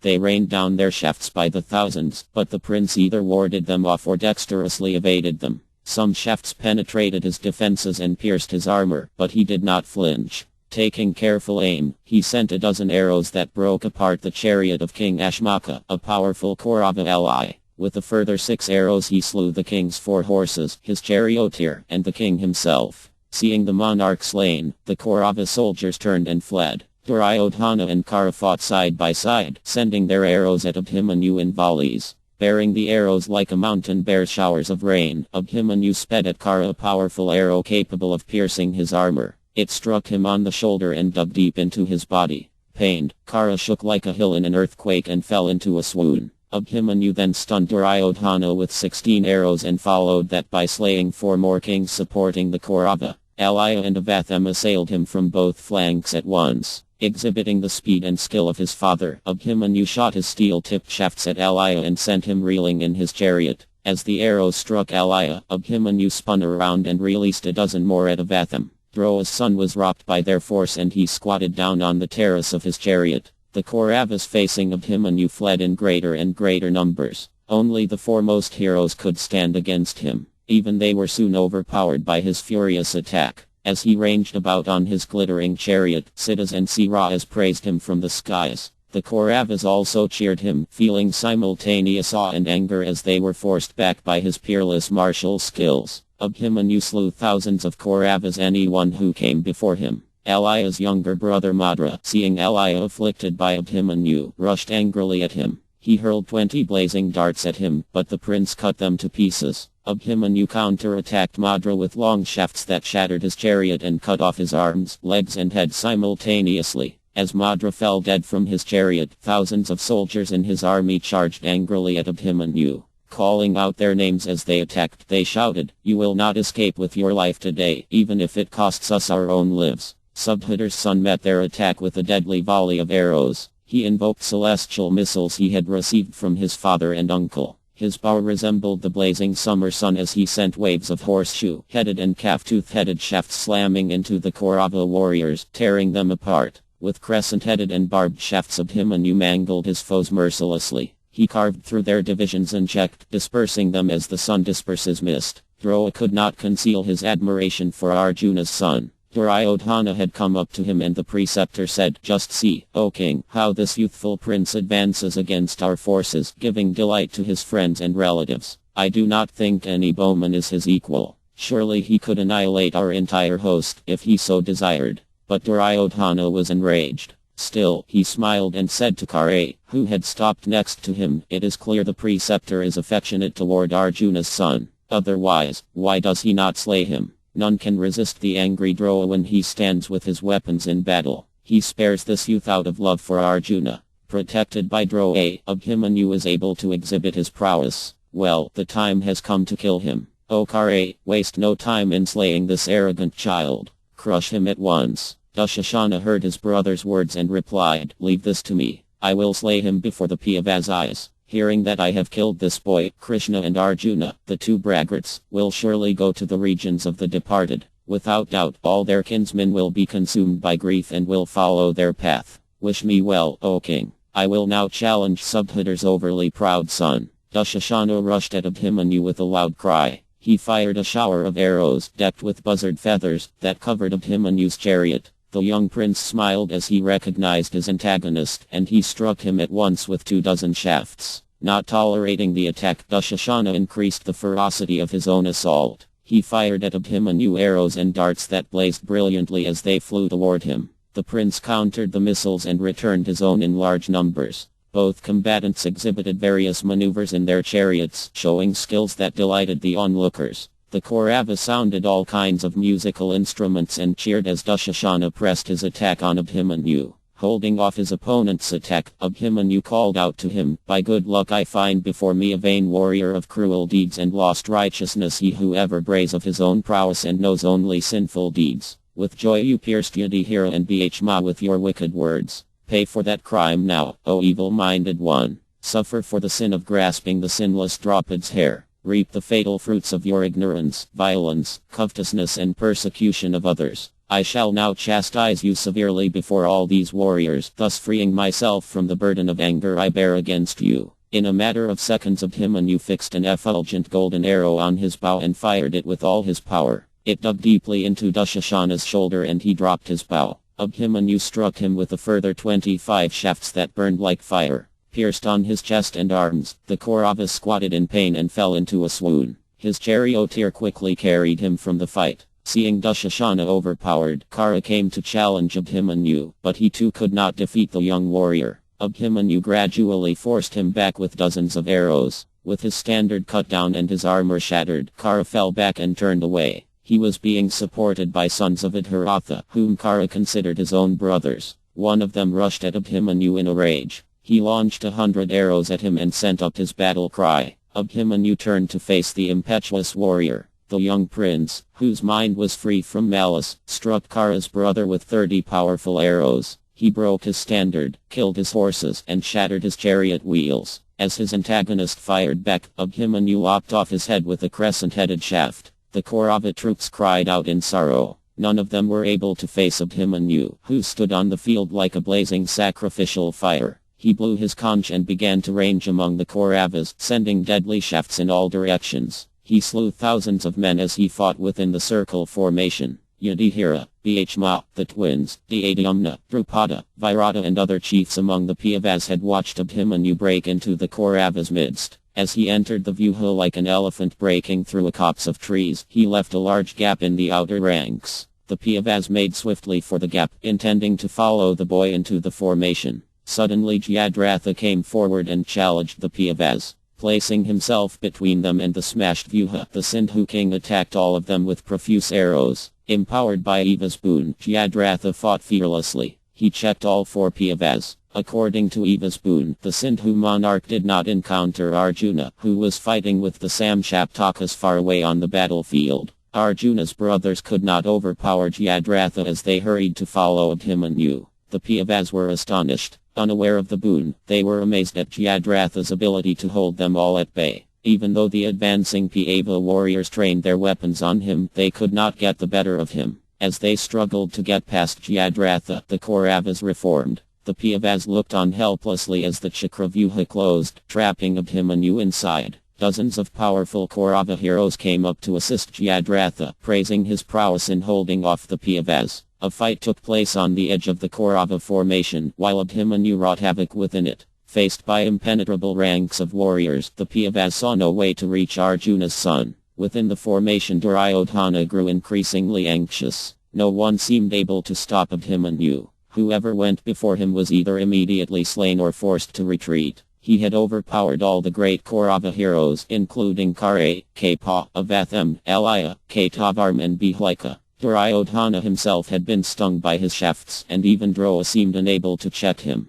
As Duryodhana gazed at Abhimanyu hurtling among his forces like a fireball consuming everything in its path, Akuni said, "We will not be able to slay this prince by fair means. Find some other way to kill him. All of us together must assail him before he destroys everyone." Hearing the suggestion, Kṛṣṇa said to Drowa, "O preceptor, tell us how to kill Abhimanyu." Drowa looked at Abhimanyu with respect and admiration. "Have any of you seen any weakness in that prince? Although you have all attacked him with care, you have not seen the slightest gap in his defenses. Indeed, all you could see was his whirling bow, constantly drawn to a circle, firing flaming shafts. That slayer of hostile heroes is affording me great delight, even as he afflicts my limbs with his burning arrows. I see no difference between him and his illustrious father." Kṛṣṇa grew impatient upon hearing Abhimanyu praised. His voice rang out again. "O Brahmin, I too have been wounded by this boy. Only my adherence to Kshatriya duty keeps me on the field. He has almost slain the king himself, and he is annihilating our troops.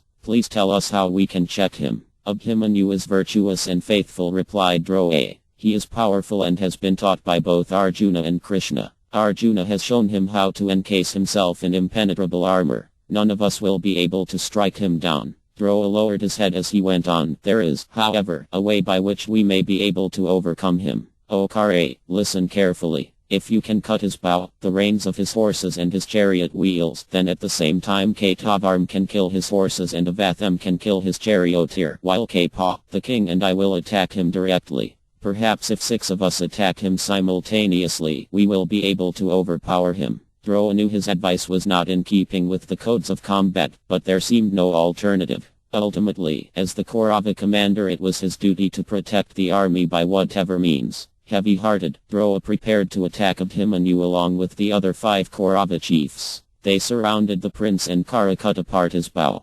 Katavarma then killed his steeds and Avatham his driver. As Drowa and Kapa assailed him from the front, Duryodhana attacked him from behind. With his horses killed and his chariot immobilized, the prince leapt down clutching his sword and buckler. Swiftly whirling his sword he cut down the arrows that sped toward him. The 6 Kauravas closed on Abhimanyu as he fended off their attack with his sword and shield. Realizing he was hemmed in, Abhimanyu suddenly leapt high into the air. By his mystic power he remained in the sky. With his golden armor gleaming in the afternoon sun, he appeared like a great eagle as he roved about in the air. He displayed various motions known as the Kṛṣṇa and others, wheeled about, and brandished his brilliant blue sword. Beneath him, the Kaurava soldiers were filled with fear, expecting him to fall upon them at any moment. Droa gazed up and fixed his aim on Abhimanyu's sword. With a razor-headed shaft he cut that weapon off at the hilt. At the same time, Kara broke apart his shield with 4 swift shafts. Abhimanyu descended weaponless from the sky and picked up a chariot wheel. Remembering how Kṛṣṇa had run at Bhima holding a chariot wheel, he rushed at Droa.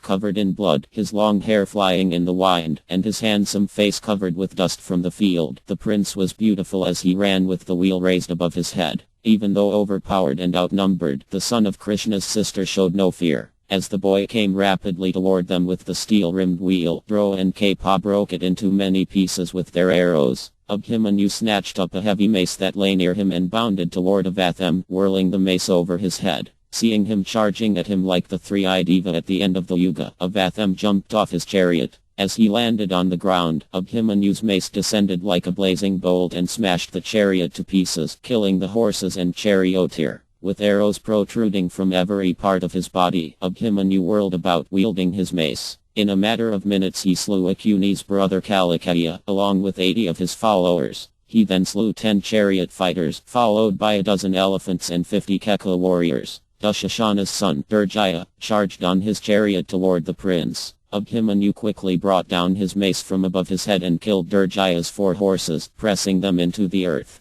Durjaya leapt clear, taking his own mace with him. Landing on the earth near Abhimanyu, he bellowed out a challenge. Abhimanyu ran straight at Durjaya. The 2 combatants fought angrily, striking each other with their maces and producing sounds like thunderclaps. Finally, in one wheeling maneuver, they struck each other on the head and fell senseless to the ground. After a few moments, Durjaya rose and lifted his mace again. Abhimanyu, fatigued from his long fight against so many opponents, slowly rose to his haunches. As he tried to get to his feet, Durjaya struck him on the crown of his head with his full force. Crushed by the blow, Abhimanyu dropped lifeless to the ground. As the Kauravas looked on, he fell backwards to the earth with his limbs thrown out. Droa and the other Kuru chiefs surrounded the fallen prince. He appeared like a wild elephant slain by a hunter. Thousands of troops came around him. They looked on him as if he were a forest fire extinguished after consuming a forest during the summer season, or a tempest that had died down after crushing countless trees. He lay with a peaceful expression on his handsome face, his red eyes gazing up at the sky. Even in death he was as lustrous and splendid as the full moon in autumn.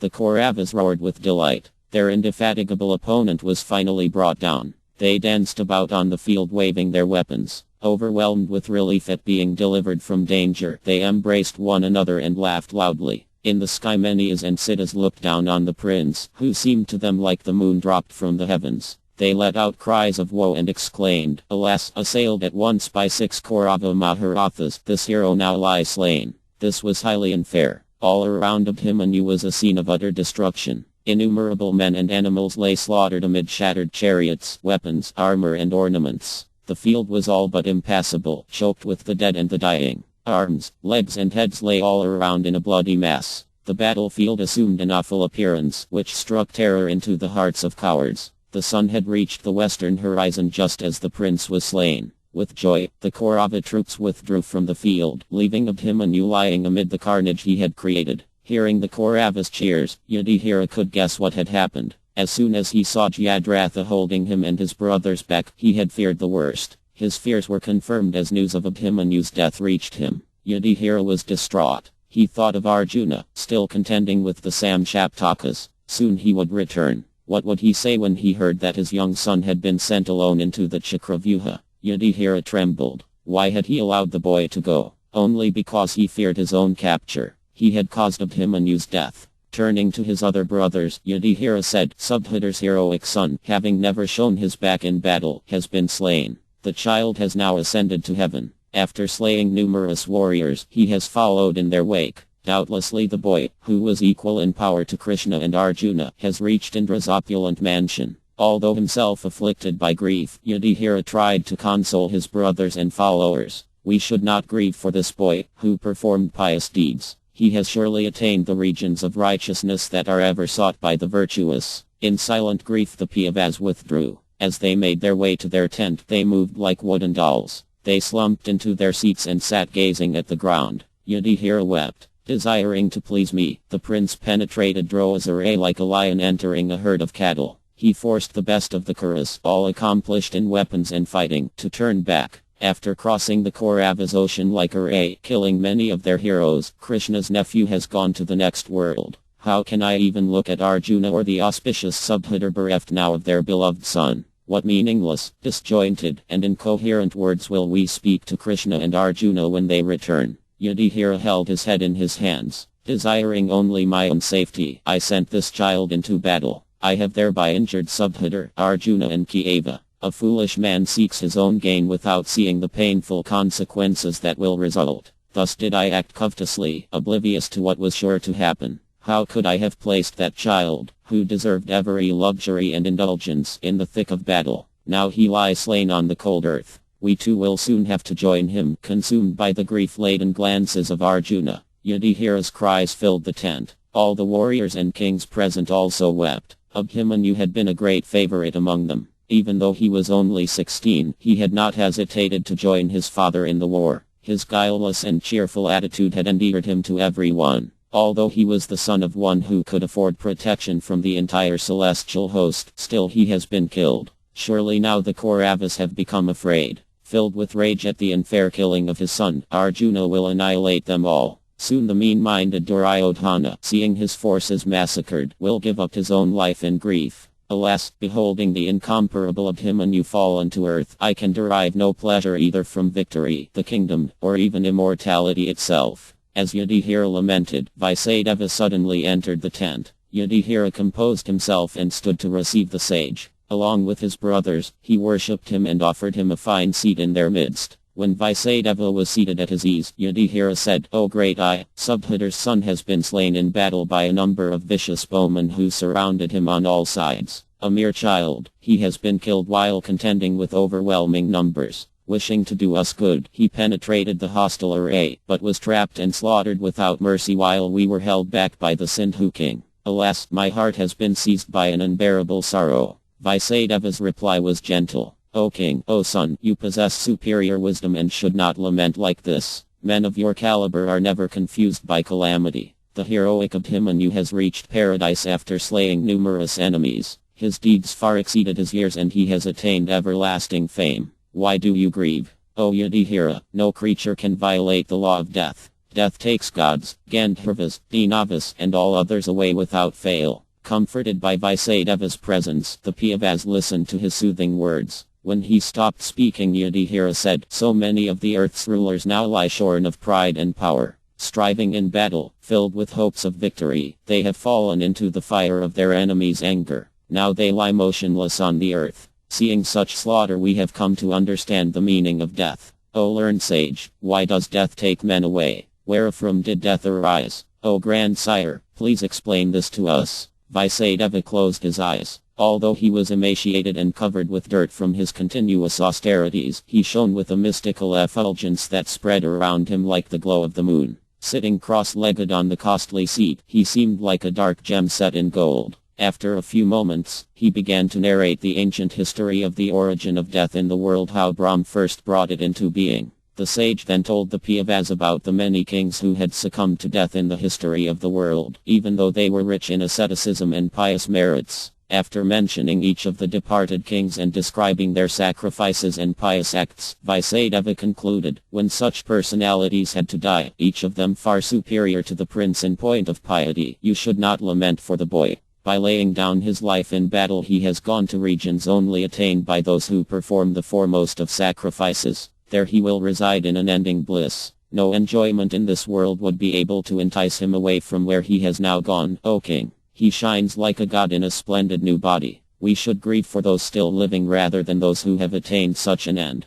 Vaisadeva exhorted Yudhishthira to remain firm and to finish the fight. Grief achieved nothing other than to reduce the energy of those who indulged in it. The sage concluded, "Know this as truth, dear child. Rise up and gird your loins. Having heard about death and about Abhimanyu's glorious end, give up your lamentation and remain firm in your duty." Yudhishthira asked the sage how Jayadratha had been able to hold him and his brothers in check, and Vaisadeva told him about Eva's boon. Thus was that weak king able to achieve this astonishing feat. Had it not been for him, you would have followed the boy and saved his life. Destiny is supreme, O king. No man can change fate's course. Knowing this, take heart and perform your God-given duty. Surely the Lord's inscrutable will is meant for the world's welfare. If you simply follow his will, then you will understand everything in time. Vaisadeva stood up and bade the Pandavas farewell, then disappeared. Yudhishthira was consoled, but he was still worried how to broach the news to Arjuna. He would be back at any moment. No one would have dared inform him of his son's death on his way back to the tent. They would leave it to Yudhishthira to do. The king looked at Abhimanyu's empty seat, now draped with his banner. Breathing heavily, Yudhishthira watched the tent entrance as it flattened in the evening breeze. Chapter 16 Arjuna's Great Vow. As the sun set, Arjuna asked Kṛṣṇa to drive him back to camp. After slaying thousands of Samshaptakas, he got down from his chariot and, along with Kṛṣṇa, offered prayers to Sandhya, the goddess of twilight. The two friends then mounted the chariot and made their way through the deepening darkness toward Yudhishthira's tent. As they traveled, Arjuna suddenly felt an inexplicable anxiety. He said, "O Govinda, why am I suddenly feeling misgivings? Why is my speech faltering? I see evil portents all around me and my limbs are becoming weak. I fear a great calamity has occurred. May all be well with the king, my venerable superior, and his followers." Driving the chariot expertly through the day's carnage, Kṛṣṇa replied, "Seeing all these slaughtered Kauravas, I think everything fares well with your brothers and ministers. Do not give way to evil thoughts. Probably a trivial calamity has taken place." Arjuna, still anxious, tried to accept Kṛṣṇa's words. He said nothing as the chariot moved across the field. He thought of Droa. The preceptor had been intent on capturing Yudhishthira. Had he succeeded? Arjuna trembled at the thought. If anything had happened to Yudhishthira or any of his brothers, he would be unable to live. Even if it were the dead of night, he would challenge the entire Kaurava army to come out and fight, and he would exterminate every last one of them. Within an hour they reached the camp. As they entered its perimeters, Arjuna looked around and said, "O Janardana, I do not hear the auspicious sounds of drums and other instruments signifying our success. The bards and minstrels are not singing songs describing our victories. Everyone is turning their faces away when they see me. No one has come forward to salute me in the usual way. O Madhava, is everything well with my brothers? Seeing these men so obviously distressed, my mind is disturbed. Is Drupada well? Has the Virata ruler encountered a calamity? O you of undeteriorating glory, what has happened to our warriors?" Then Arjuna began to suspect the truth. Abhimanyu had always greeted him when he returned to camp, but today there was no sign of the boy. On his way back he had heard from some of his soldiers that Droa had formed the Chakravyuha. He knew there were only two warriors on the field who could break into the array, Abhimanyu and himself. Arriving at the royal tent, Arjuna dismounted and went in with Kṛṣṇa by his side. As he entered, he saw his brother sitting with downcast faces. No one said anything as Arjuna walked in. They could not hold his gaze and shifted uncomfortably in their seats. Then Arjuna saw his son's empty seat. His heart stopped. He approached Yudhishthira and bowed at his feet. Standing, he looked into his brother's downcast face. "O king, you are pale. I also see that Abhimanyu is not here, nor does anyone welcome me. I heard that today the Kauravas formed the Chakravyuha. Save and except Abhimanyu, no one could have penetrated that formation in my absence, but he did not know how to get out of it. Did you ask my son to enter that terrible arrangement? Has that fierce bowman, that slayer of hostile heroes, after breaking into the enemy ranks and killing thousands, gone himself to death's mansion?" Arjuna began to cry. Falling to his knees, he cried out to Yudhishthira in a piteous voice. "Tell me how he fell, he who possessed mighty arms and red eyes, who was born into our race like a lion born on a mountainside and who resembled Indra himself. How was he slain in battle?" Arjuna saw tears in Yudhishthira's eyes. His own eyes flooded as he realized what he had feared most was true.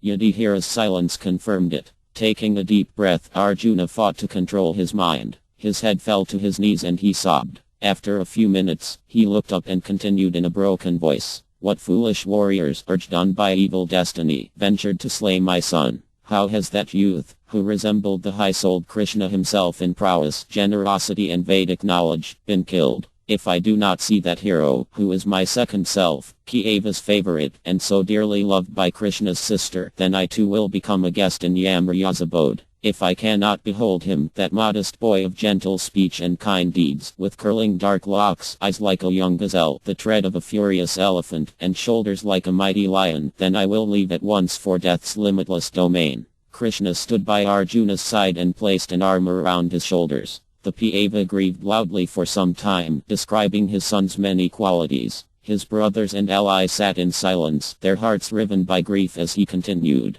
Although younger, that boy was my superior. He was virtuous, grateful, obedient to his elders, and always desirous of doing us good. Self-controlled and sinless, he pursued only the path of piety and truth. He was faithful and devoted to serving God in all his acts. In battle he would never strike first, nor would he attack a helpless foe. He was the terror of his enemies and the shelter of his friends. How has such a boy been slain? Arjuna fell to the ground, repeatedly crying out his son's name. Composing himself with difficulty, he said, "Today my son lies on the bare earth like one forlorn, although he was always attended by the most beautiful women. He who was formerly attended by servants and bards chanting his glories is now attended by jackals and vultures. His face, which was worthy of being shaded by royal umbrellas, is now shaded by dust and dirt. Alas, how unfortunate I am to lose you, and how fortunate are the gods to gain you. Surely Yamarya, Indra, Kubera and Vrua, after receiving you as a welcome guest, are now making preparations for your worship."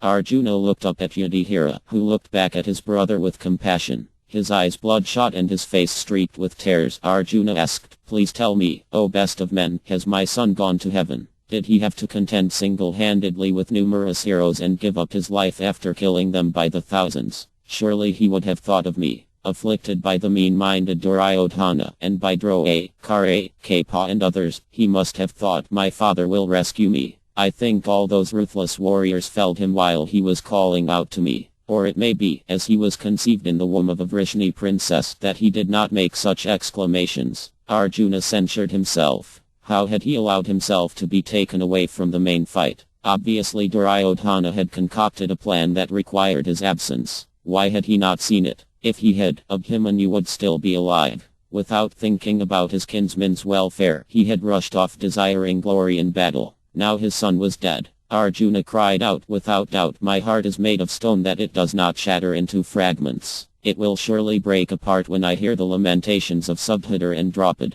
What will I say to those gentle ladies? How can I tell them that Abhimanyu now embraces the cold ground, weltering in his own blood? What indeed will I say to Utter, his chaste and beautiful wife? The Kauravas may rejoice only for as long as I do not return to the field. For slaying my son they will have to grieve as I do now." Arjuna turned to Kṛṣṇa. "Why did you not tell me what was happening today, O Madhava? Surely then I would have burnt the cruel Kauravas immediately. How could they aim their deadly shafts at such a tender boy, attacking him when I was absent? I do not think he found any protector while among those vicious men. How could you allow this, O Kṛṣṇa?" Kṛṣṇa comforted his friend with sober words. "Do not give way to grief. This is the inevitable end of heroes who never think of retreating. Those who know the Vedas have said that this is the highest and most desirable goal for a Kshatriya who knows his duty. Heroes always covet such an end. There is no better death for a warrior than to fall in battle while facing the enemy. Undoubtedly Abhimanyu has gone to regions only reached by the most pious men.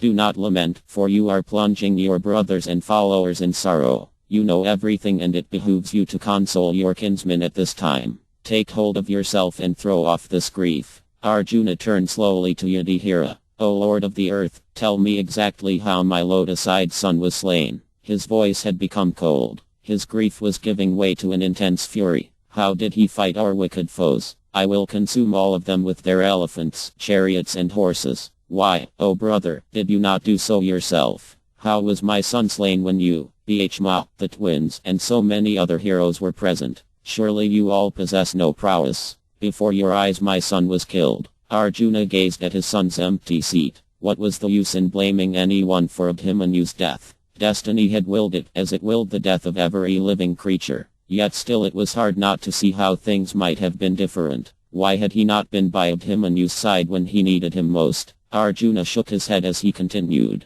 I should rather blame myself. Knowing you all to be cowards, I went away. Alas, are your weapons and armor mere decorations? Are your bold words meant only to impress an assembly? All of you together could not protect my son. No one spoke as Arjuna strode over to his seat, his long sword swinging by his side, the jiva in his hand. His eyes blazed and hot tears ran down his cheeks. He sighed repeatedly. No one dared to look at him. Only Yudhishthira and Kṛṣṇa, who were always agreeable to Arjuna, were able to say anything. After a few moments Yudhishthira said, O mighty armed one, when you had gone to fight the Samshaptakas, Dro exerted himself to capture me. He formed the unbreakable Chakravyuha and advanced toward us, showering his fire like shafts in all directions. At that time, I asked your son to penetrate the formation and allow us all to enter. Without delay the boar rushed forward and entered the array like Gru entering the ocean. We followed him with appraised weapons, but somehow the puny Sindhu ruler held us in check. We have since heard from Vaisadeva that Jayadratha received a boon from Mahadeva that he would be able to stop us in battle. Your son was alone in the formation. 6 Kaurava Mahābhārata surrounded him.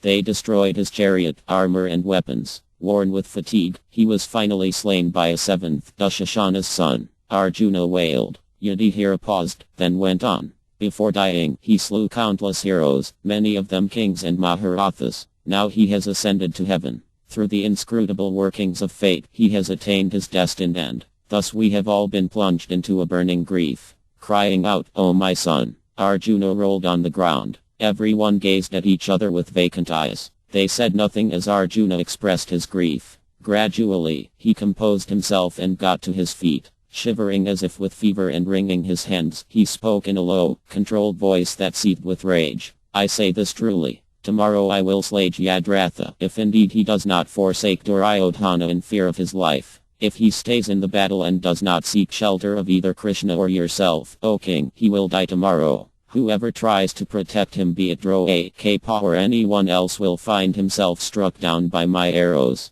That Sindhu ruler caused my son's death. For this act of violence toward Abhimanyu and I, he will die. Arjuna felt all his anger directed toward Jayadratha, who had already shown himself to be a despicable wretch when he had assaulted Draupadi. This time he would not escape.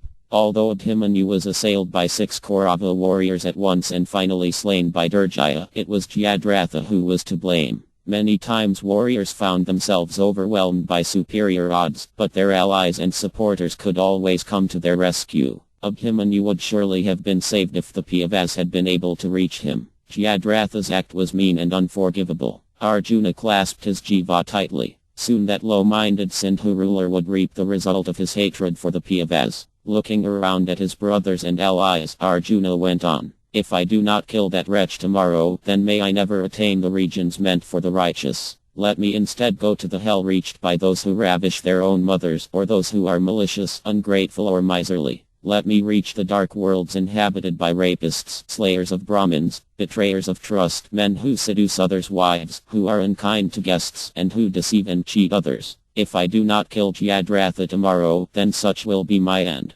Arjuna's voice seemed to shake the earth. Now listen to one more vow I will make. If I do not slay Jayadratha by sunset tomorrow, I will enter blazing fire. Neither the celestials, asuras, mortals, winged creatures, RKSs, nor any other moving or unmoving creature will prevent me from achieving my aim. If Jayadratha enters the nether regions or somehow ascends to heaven, I will still find him and sever his head from his body. When this night passes away, Abhimanyu's enemy will see me as his death personified wherever he goes. After solemnly speaking these words, Arjuna violently twanged his bowstring, producing sounds that reached the heavens. At the same time, Kṛṣṇa, also excited with rage, blew his conch shell, creating a sound that seemed to make the universe vibrate. As word of Arjuna's vow got round the camp, the sounds of numerous drums and other instruments could be heard, along with the fierce cries of many warriors. The whole camp was filled with a joyous uproar. Surely the next day the Kauravas would face their worst calamity so far. The enraged Arjuna was a foe to be feared indeed.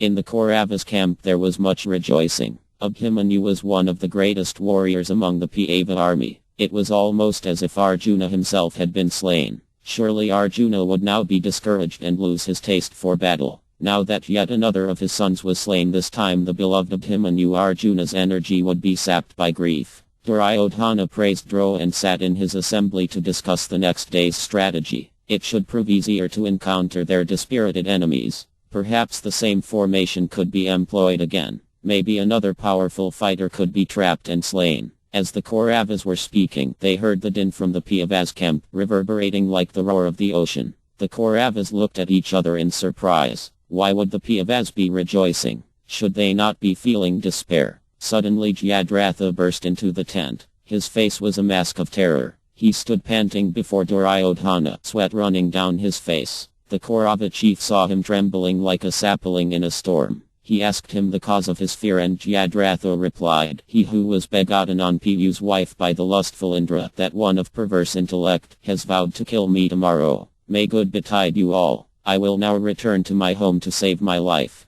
Or, if you wish me to remain, you had better assure my safety. In my view, O king, you, Drona, Kṛṣṇa, Kare, and all the other rulers here are capable of saving a man who is seized by death himself." Jayadratha looked around the assembly with wild eyes. His boon from Eva could well prove to be his destruction. He had enjoyed his moment of glory, but now as a result he faced the most deadly danger. Arjuna was famous for keeping his vows, and he would now be angry. The Sindhu king continued. "Having heard the Pandavas' rejoicings, I am struck with anxiety. Our spies have told me that Arjuna has vowed either to kill me tomorrow or to enter fire. Thus the Pandavas are filled with joy rather than grief. I think it will be wisest for me to return to my own country. No one can prevent Arjuna from fulfilling his vow, not even the gods. We are about to suffer the greatest destruction of our forces yet. Let me now go, my identity concealed." Duryodhana laughed. "O foremost of men, do not be afraid. What person can seek to slay you when you stand amid the Kshatriyas assembled here? I will protect you, along with Drona, Kṛṣṇa, Kare, Avatham, Alaya, Bihlika, and the other invincible heroes. Together with our troops we will stand between you and Arjuna. He will not even be able to get near you tomorrow. Drive the fear from your heart." Duryodhana realized that it would be a formidable task to check Arjuna from fulfilling his vow. At the same time, this was a real opportunity to attain victory. If Arjuna failed, he would certainly remember his promise to take his own life.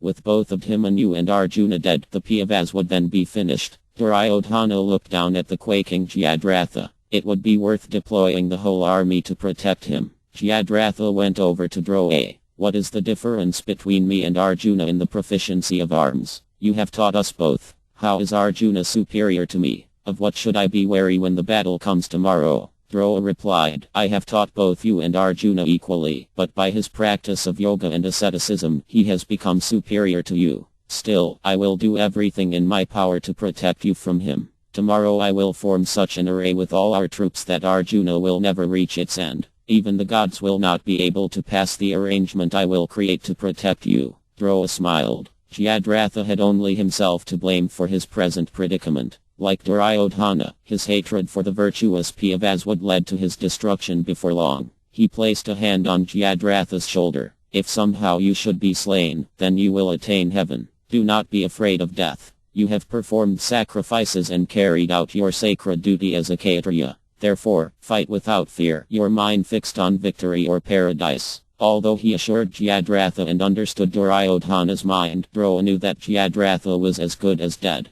Certainly Arjuna alone would not be able to cross the entire Kaurava army, but Arjuna was not alone. With Kṛṣṇa driving his chariot, he could cross the universe, passing the four Lokaplas in order to steal the god's divine nectar. Even without fighting, Kṛṣṇa would no doubt find some way to protect his friend. And he would need to, for the Pandava hero would face an almost impossible task the next day. Cheered on by Drona, the warriors shouted and blew their conches. The Kaurava leaders began to plan their strategy for the following day. Jayadratha felt his fear vanish and he set his heart on battle. Perhaps Arjuna's vow would be a blessing in disguise. Eva's boon may yet prove to be a boon indeed if it ended up causing the Pandavas' destruction. After hearing Arjuna make his vow, the Pandavas and their followers spent a little while discussing their strategy and then retired for the night. They would decide the next day's battle plans in the morning, after they received information from their spies as to how the Kauravas were reacting to the news of Arjuna's promise. Arjuna sat alone in his tent, burning with grief and anger. He could hardly wait for the battle to begin. For over an hour he sat on his bed without moving, his face covered by his two hands. As he sat shedding tears, Kṛṣṇa came in and sat down by his side. He spoke softly, but reproachfully. "O Partha, without first seeking my advice you have made a difficult vow. That was rash. You have placed a heavy burden on your shoulders. Alas, how will we avoid becoming the butt of ridicule? I have heard from spies that Drona vows to protect Jayadratha. He will form a tremendous array guarded on all sides by the best of the Kauravas. 6 mighty Mahābhāratas, namely, Kṛṣṇa, Avatham, Bharazrava, Kapa, Vrishasena and Alaya, will stand in the van of that array. Drona himself will stay within a secondary formation, Jayadratha by his side. You will first need to vanquish those 6 heroes and pass through a thick array of fighters before you can come anywhere near the Sindhu king. Then you will have to fight with the preceptor." Arjuna did not reply. Kṛṣṇa placed an arm around his shoulder. "In the morning we will consult with your brothers and allies. We need to come up with a strategy to ensure that your vow can be kept. However, O son of Pu, it will not be easy to accomplish." Arjuna lifted his head. His voice was almost a growl. "The 6 chariot fighters you have named are not equal to even half of my power. You will see me cut apart all their weapons. The Sindhu ruler is a dead man.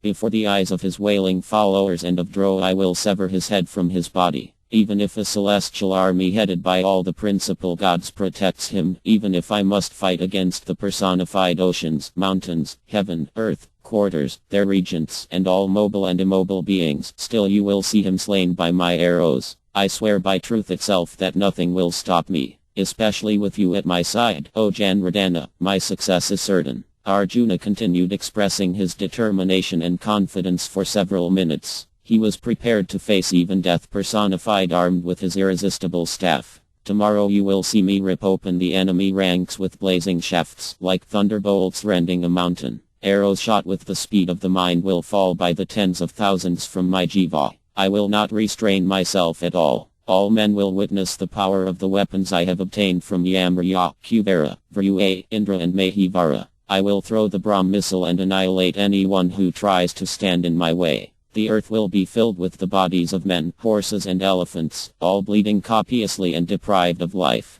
Arjuna got to his feet and stood before Kṛṣṇa with the jiva clasped in his hand. His face was flushed and his lips trembled. "The sinful Jayadratha has forgotten his kinship with us and bears us only hatred. I will strike him down tomorrow, making his friends and followers grieve." Arjuna asked for the battle to begin. His arrow seemed ready to leap from his quivers and the jiva vibrated in his hand. He could not understand Kṛṣṇa's apprehension. What possibility was there of the Kauravas standing against him in his present mood? He placed his bow in its golden case. Unfastening his gleaming armor, he asked, "O Lord, master of the senses, why do you admonish me? You know my prowess and you know your own power. When we are together, what are we not able to achieve? Jayadratha may be counted among those already slain in battle. I am Arjuna, of unwavering vows, and you are an Arya. Truth resides in the Brahmins, humility is seen in the pious, prosperity attends sacrifice, and victory, O Kava, is always with you. When this night has passed, you should ready my chariot, filling it with every weapon. A great task is at hand." Arjuna and Kṛṣṇa sat together breathing like a pair of infuriated serpents. Afflicted by grief, Arjuna felt unable to rest. Kṛṣṇa also displayed great sorrow. While the Pandavas had been in the forest he had helped raise Abhimanyu, acting as a loving father toward his nephew. The boy had always been with him. Kṛṣṇa had personally taught him many of his martial skills and they had often hunted and sported together in the forests around Dwrak. Seeing both Arjuna and Kṛṣṇa excited with rage, the gods headed by Indra became anxious. Surely the universe might be destroyed if they both gave vent to their anger. Many ill omens were seen. Dry winds blew, thunder rumbled in the clear sky, and thunderbolts fell to earth. The earth trembled and rivers flowed backwards, while the cries of jackals and crows echoed everywhere. Arjuna asked Kṛṣṇa to go to the women's quarters and console Subhadra. The Vrishni princess, along with Draupadi and other royal ladies, had come to the battlefield to be with their husbands. Kṛṣṇa went to her tent and found her lying on the ground, weeping like a female osprey. Taking a seat near her, he spoke consolingly. "O daughter of the Vrishni race, do not give way to this grief. Abhimanyu has met the end always sought by heroes. After slaying the enemy by the thousands, he has ascended to the highest regions of heaven. Although a mere youth, he He has attained a destination difficult to reach even for accomplished yogas. Surely this is his good fortune. O amiable one, you are the wife of a hero, the daughter of a hero, and the mother of a hero. Born also into a race of heroes, you should not lament one who has met a hero's death, nor will his death go unavenged. Tomorrow you will hear that Arjuna has severed Jayadratha's head from his trunk. Rise up and renounce your fever of grief. You must now console your daughter-in-law, beloved sister. Subhadra looked at Kṛṣṇa from where she lay. Her eyes were red and her face streaked with mascara. Her ornaments were strewn around her on the floor. Nearby her garland lay crushed. Her words were frequently interrupted by sobs. Alas, son of my unfortunate self, why did you go to war? O son, equal to Arjuna in battle, how could you perish? How can I see your dark and handsome face now soiled with dust and smeared with blood as you lay on the cold ground? Having the Pandavas, Vrishnis and Pāsyachalas as your protectors, by whom have you been slain like one helpless? Beyond Bhishma's strength, Arjuna's prowess, and the Pāsyachalas' might, what use is their power when they could not save a child from dying before their eyes? Today I see the earth vacant and destitute of all beauty, for I cannot see my son. My eyes are blinded by grief and my mind is utterly confounded. O my child, you were like a hoard of treasure seen and lost in a dream. Alas, everything in this world is fleeting and unreal, like foam on an ocean. Kṛṣṇa remained silent as his sister poured out her sorrow. She tossed about on the costly carpet covering the floor of her tent. Her silk garments were in disarray and her raven black hair hung loose and disheveled. Beating her breast, Subhadra cried out to her slain son, "O my child, how shall I comfort her?" Overwhelmed by sorrow, she resembles a cow bereft of its calf. Surely the ways of destiny are mysterious, for even though you had Kṛṣṇa as your protector, you have been slain by evil men. O beloved son, may you attain that end reached only by the most pious men, that end which is reached by those of the strictest vows, who are self-controlled, modest, truthful, charitable, and devoted to duty. May you ascend to the eternal regions that belong to men who are faithful and always devoted to the Lord's service, who have given up all selfish thoughts and live only for the welfare of others. As Subhadra rolled about in grief, Draupadi came into her tent, accompanied by Uddara. Also lamenting, they dropped to the ground next to Subhadra. The three ladies appeared like three mad creatures as they fell about uttering pitiful cries. With tears in his eyes, Kṛṣṇa sprinkled cool water on their faces, his voice shaking as he addressed them. O Subhadra, throw off this grief. O PCL, O Uddara, take heart. O most beautiful ladies, rather than lament, we should pray that all the members of our race attain the same state that Abhimanyu has attained. All other warriors united can only dream of achieving the feats he has single-handedly accomplished in battle. Kṛṣṇa took his leave from the ladies and went back to Arjuna's tent. It was past midnight and the servants had spread out an auspicious bed of kusha grass decorated with flower garlands and sprinkled with perfume on a thick rug. With his weapons by his side, Kṛṣṇa reclined peacefully, placing his head on his arm. Within the tent, Brahmins performed the usual nightly ceremony of offering the victims of battle to Eva, so that he might guide them safely to their next destination. Arjuna worshipped Kṛṣṇa with various offerings, then lay next to him on his own bed. Kṛṣṇa said, "O son of Pth, rest now. You will have to achieve tremendous feats tomorrow." Arjuna was assuaged by Kṛṣṇa's care. He lay gazing up at the high roof of the tent. His mind flickered between thinking of Abhimanyu and thinking of Jayadratha. That sinful wretch should have been slain long ago when he first insulted Draupadi. This time Yudhishthira would not protect him. He would soon taste the fruits of his wicked inclinations. As Arjuna lay thinking in this way, he fell into a fitful sleep. Chapter 17 Arjuna slaughters the Kauravas. Sometime before sunrise on the 13th day of battle, Yudhishthira rose from his bed, awoken by bards and minstrels singing his praises. Melodious songs were played as the Pandava king performed his ablutions, assisted by 100 servants who fetched water in golden jars as well as soaps, unguents, perfumes and other items. His limbs were daubed with pure sandalwood paste as Brahmins chanted holy Vedic mantras. Servants then brought Yudhishthira his fine white garments and adorned him with fragrant lotus and champaka flower garlands. Having bathed and dressed, the king faced east and worshipped Kṛṣṇa with Vedic prayers, his heart absorbed in love. After this he went before the sacred fire and made offerings to Vishnu and the gods, invoking auspiciousness and praying for victory in battle. Emerging from his tent, Yudhishthira saw a number of aged and venerable Brahmins. The old sages, 1,000 in number, were accompanied by a further 8,000 disciples. They uttered benedictions and blessed Yudhishthira, who distributed charity to them.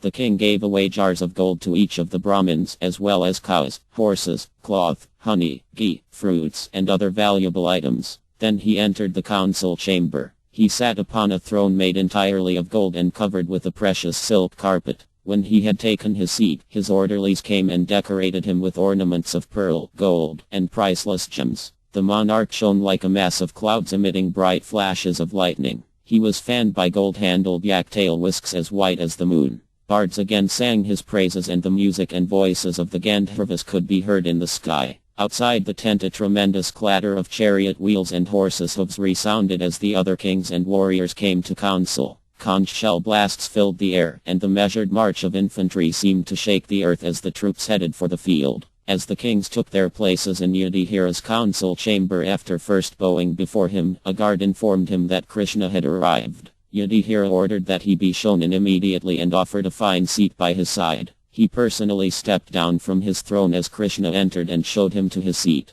Taking the offering of arghya held out by a Brahmin, Yudhishthira performed the worship.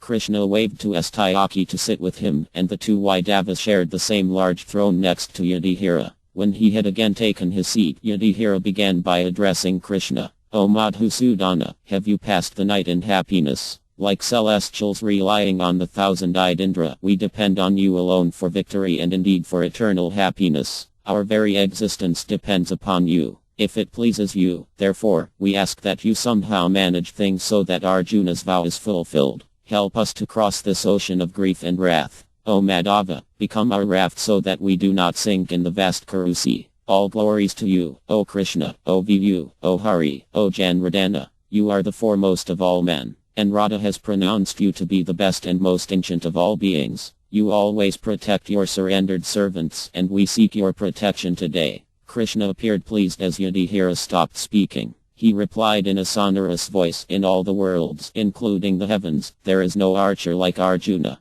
That handsome hero will slay all your enemies. I will drive his chariot and will do everything in my power to assist him. Today you will see Jayadratha compelled to travel that road from which no traveler ever returns. Vultures, hawks and jackals will feast on his flesh tonight. O Yudhishthira, even if Indra and the gods come to his aid, he will still be delivered to death's domain. Tonight the victorious Arjuna will report to you that he has slain the Sindhu monarch. Dismiss your grief and be attended with prosperity, O king. As Kṛṣṇa spoke, Arjuna entered the assembly. He came and bowed before Yudhishthira, who immediately stood to embrace him. Still holding his brother, Yudhishthira said, It is evident, O Dhananjaya, that you will have a great victory today. Your appearance at this moment portends it, as does Kṛṣṇa's infallible blessing. Arjuna touched his brother's feet and went over to Kṛṣṇa, bowing low with folded palms. He then took his seat and the Pandavas discussed the day's strategy. They had heard from their spies of Drona's plans to create a formation surrounding Jayadratha, protected at every point by the foremost warriors. Deciding upon a suitable counter-array, the Pandavas got up and went out for the battle. Kṛṣṇa fetched Arjuna's chariot and equipped it with every kind of weapon. Dressed in effulgent gold armor, he drove the chariot to the royal tent. Arjuna came out and circumambulated the chariot with his jiva in hand. He then mounted the chariot like the sun rising over the eastern mountains. Astayaki climbed aboard with him and the chariot moved off. Setting out to slay Jayadratha, Arjuna appeared like Indra accompanied by Vryu and Asriya setting out to kill the Asuras. Countless musical instruments rang out while bards and Brahmins sang Arjuna's glories and uttered benedictions. Hearing the chants and cheered by the other warriors as he went toward the battlefield, Arjuna felt confident and eager for the fight. From behind him a delightful breeze blew, bearing the fragrance of celestial blossoms. Arjuna said to Astayaki, I think my victory today is assured. These signs all around us point to it and my mind feels enthused. I will soon penetrate to the spot where Jayadratha stands, passing through all the heroes who desire to see my prowess and then go to Yamraja's domain. O mighty armed one, do not forget your prime duty to protect Yudhishthira. None can vanquish you in battle, and the king is as safe with you as he is with me. With you by his side, I will be able to attack Jayadratha with a peaceful mind. Astayaki said that he would not leave Yudhishthira as far as he was able. The two heroes continued to talk as Kṛṣṇa drove the chariot toward the Kurukshetra plain, where millions of men had already assembled for the battle. As sunrise approached, Drona issued orders for his great formation. Calling for Jayadratha, he said, I will detail Kṛṣṇa to stand by your side. He will be supported by my own son, as well as Alaya, Kṛṣṇa and Vrishasena. They will have with them a force of 100,000 horsemen, 60,000 chariots, 20,000 infantry, and 14,000 elephants. This detachment, with you in its midst, will form itself into an array shaped like a needle. The formation will be protected by a second, impenetrable array in the shape of a lotus. I will be at the head of that second formation. The king and his brothers, as well as numerous other powerful warriors, will stand in that array. At the front of these two formations I will create a semicircular array filled with warriors who will not retreat. At the foremost point before that will be an array resembling a cart which will serve to draw in and capture any soldiers foolish enough to assail us from that direction. Indeed, I do not think that even Kṛṣṇa, thunderbolt in hand, could reach you today. Comforted, Jayadratha made his way to his position in the army. As he passed through the troops they shouted out their battle cries. Where is Arjuna? They cried. Bring Bhishma here, I am ready to do battle. The warriors whirled their polished maces and brandished their swords. Maddened with pride, they roared tumultuously. They slapped their arms and blew their conches, proceeding swiftly and joyfully toward the battlefield. Gradually, carefully following Droa's detailed directions, the Kauravas formed themselves into the strategic array he had designed. It stretched for miles and appeared like a collection of clouds covering the earth. The wonderful configuration appeared so formidable that no one could imagine penetrating it. At its rear stood Jayadratha, heavily guarded on all sides. Droa, clad in a coat of white mail and a beautiful turban, moved about making the final arrangements. Seeing his shining chariot with its crimson horses and its standard bearing the mark of a Brahmin's waterpot and deerskin, the Kauravas were delighted. In the sky the Siddhas and Sirayas looked down with wonder at the Kauravas, spread out in their tremendous formation. Surely they will devour the whole earth with its mountains, oceans and forests. Duryodhana looked at his army with satisfaction. He still had many infantry, chariots, cavalry and elephants left. He gazed across at the advancing Pava forces. How would Arjuna ever fulfill his vow? His promise had been rash. By sunset the war would be over. Taking up his ornate bow, Duryodhana ordered his charioteer to move off, eager for the battle to begin. As the Pandavas approached their enemies they saw Droa's formation with amazement. It seemed to have no end and it appeared like the ocean rolling across the battlefield toward them. Undaunted, Arjuna said, O Kṛṣṇa, just see Droa's attempt to thwart my vow. The front lines are at least 20 miles across and it must be twice that distance deep.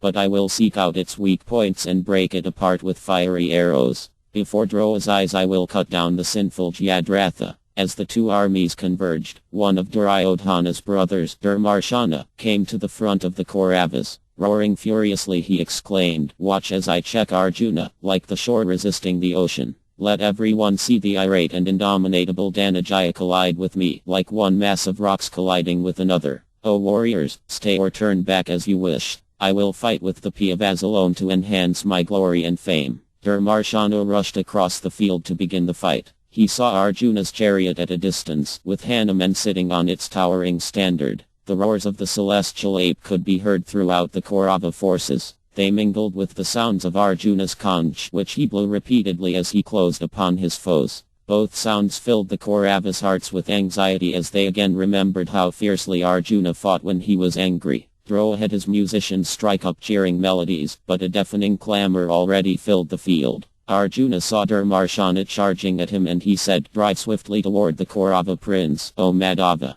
I will meet his challenge and send him and all his followers reeling. Kṛṣṇa drove the chariot straight into the mouth of the cart formation at the Kaurava's head. As Arjuna faced Dharmarshana he was immediately surrounded by thousands of chariot fighters. Thinking of his son he began to slay them mercilessly. Worked up to the highest pitch of fury, he scattered his shafts in all directions. The opposing warriors' heads fell like lotuses torn from their stems. Gold armor spattered with blood lay gleaming on the ground. Chariots were smashed, elephants slain, and horses deprived of their riders. Headless infantrymen ran about wildly, still clutching their swords, before falling lifeless to the earth. After a brief fight, Dharmarshana was routed and put to flight. Wounded all over his body, his armor shattered and standard broken, he raced away from his enemy. Arjuna spared his life only to honor Bhishma's vow. In a short time Arjuna had slain several thousand of his foes. His chariot hurtled about with such speed that the Kaurava troops felt there were hundreds of Arjunas. In their fear and confusion, they struck and killed each other. Crying in agony and steeped in blood, many heroes lay dying on the field. Whoever came toward Arjuna soon found himself pierced by a fatal shaft. No one could detect any weakness in him as he danced on the terrace of his chariot, his bow always drawn to a circle. Krishna's driving was unrivaled and he constantly thwarted the Kauravas' attacks. Drona and the other Kaurava chiefs were astonished to see Arjuna annihilating their troops, even as the sun destroys darkness. The killing of Abhimanyu had clearly turned him into a different person. He had been formidable before, but now he was fighting with a frenzied passion, showing no quarter. The warriors surrounding him broke and ran. Seeing Arjuna pressing steadily through the Kaurava ranks, Dushasana came forward on his chariot and challenged him. He was supported by a mighty division of elephants that quickly surrounded Arjuna. The tuskers had large bells around their necks which clanged as they raced about the field. Arjuna sent up a fierce war cry and began to kill the elephants with winged arrows that pierced their tough hides. Like a killer whale plunging through the ocean, he penetrated the elephant division and brought them down one after another. He struck each elephant with 100 shafts and they fell like cliffs broken by thunderbolts. Gushing streams of blood, they dropped, screaming, to the ground. The warriors fighting on their backs were swept off by Arjuna's shafts, which penetrated 2 or 3 of them at once. Seeing the elephant force in disarray, Dushasana fled. It was impossible to face Arjuna in his present mood. The Kaurava raced up to Drona and sought his protection. Drona licked his lips and moved through his forces toward Arjuna. Seeing his preceptor advancing upon him with appraised weapons, Arjuna folded his palms and bowed his head. He called out, "O Brahmin, wish me well and bless me. I desire to pass through this impenetrable array. You are the same to me as my own father, or as Yudhishthira or Kṛṣṇa. Thus even as Avatham deserves your protection, so do I. Let me pass. I wish to slay the Sindhu ruler. O Lord, O best of men, see to it that my vow is fulfilled. O Babitsu, you will not be able to conquer Jyadratha without first defeating me." Drona then shot 100 arrows at Arjuna in swift succession. The Pava skillfully countered them and replied with 100 of his own. Drona warded off Arjuna's attack with ease and at once pierced both him and Kṛṣṇa with shafts resembling blazing tongues of fire. He cut Arjuna's bowstring and covered his chariot with arrows. Arjuna attacked him back with 600 arrows fired with such speed that it appeared as if he had shot only one shaft. He followed that with another 700, then 1,000, then 10,000, training them on the warriors who supported Drona. Seeing him again slaying large numbers of the Kaurava troops, Drona pierced Arjuna's chest with a powerful barbed arrow. Hit hard by that shaft, Arjuna trembled like a mountain during an earthquake. Quickly regaining his composure, he broke off the arrow which was embedded in his armor. He focused his attention on Drona and sent showers of arrows at him. Drona replied by covering Arjuna with shafts. Neither Arjuna nor Kṛṣṇa nor their chariot was visible as Drona assailed them with countless arrows, which fell in unbroken lines. Working hard, Kṛṣṇa drove the chariot away from Drona's arrows. As the chariot came clear of the attack, he said, "O Pirtha, there is no time to waste. Jyadratha still stands a great distance from here.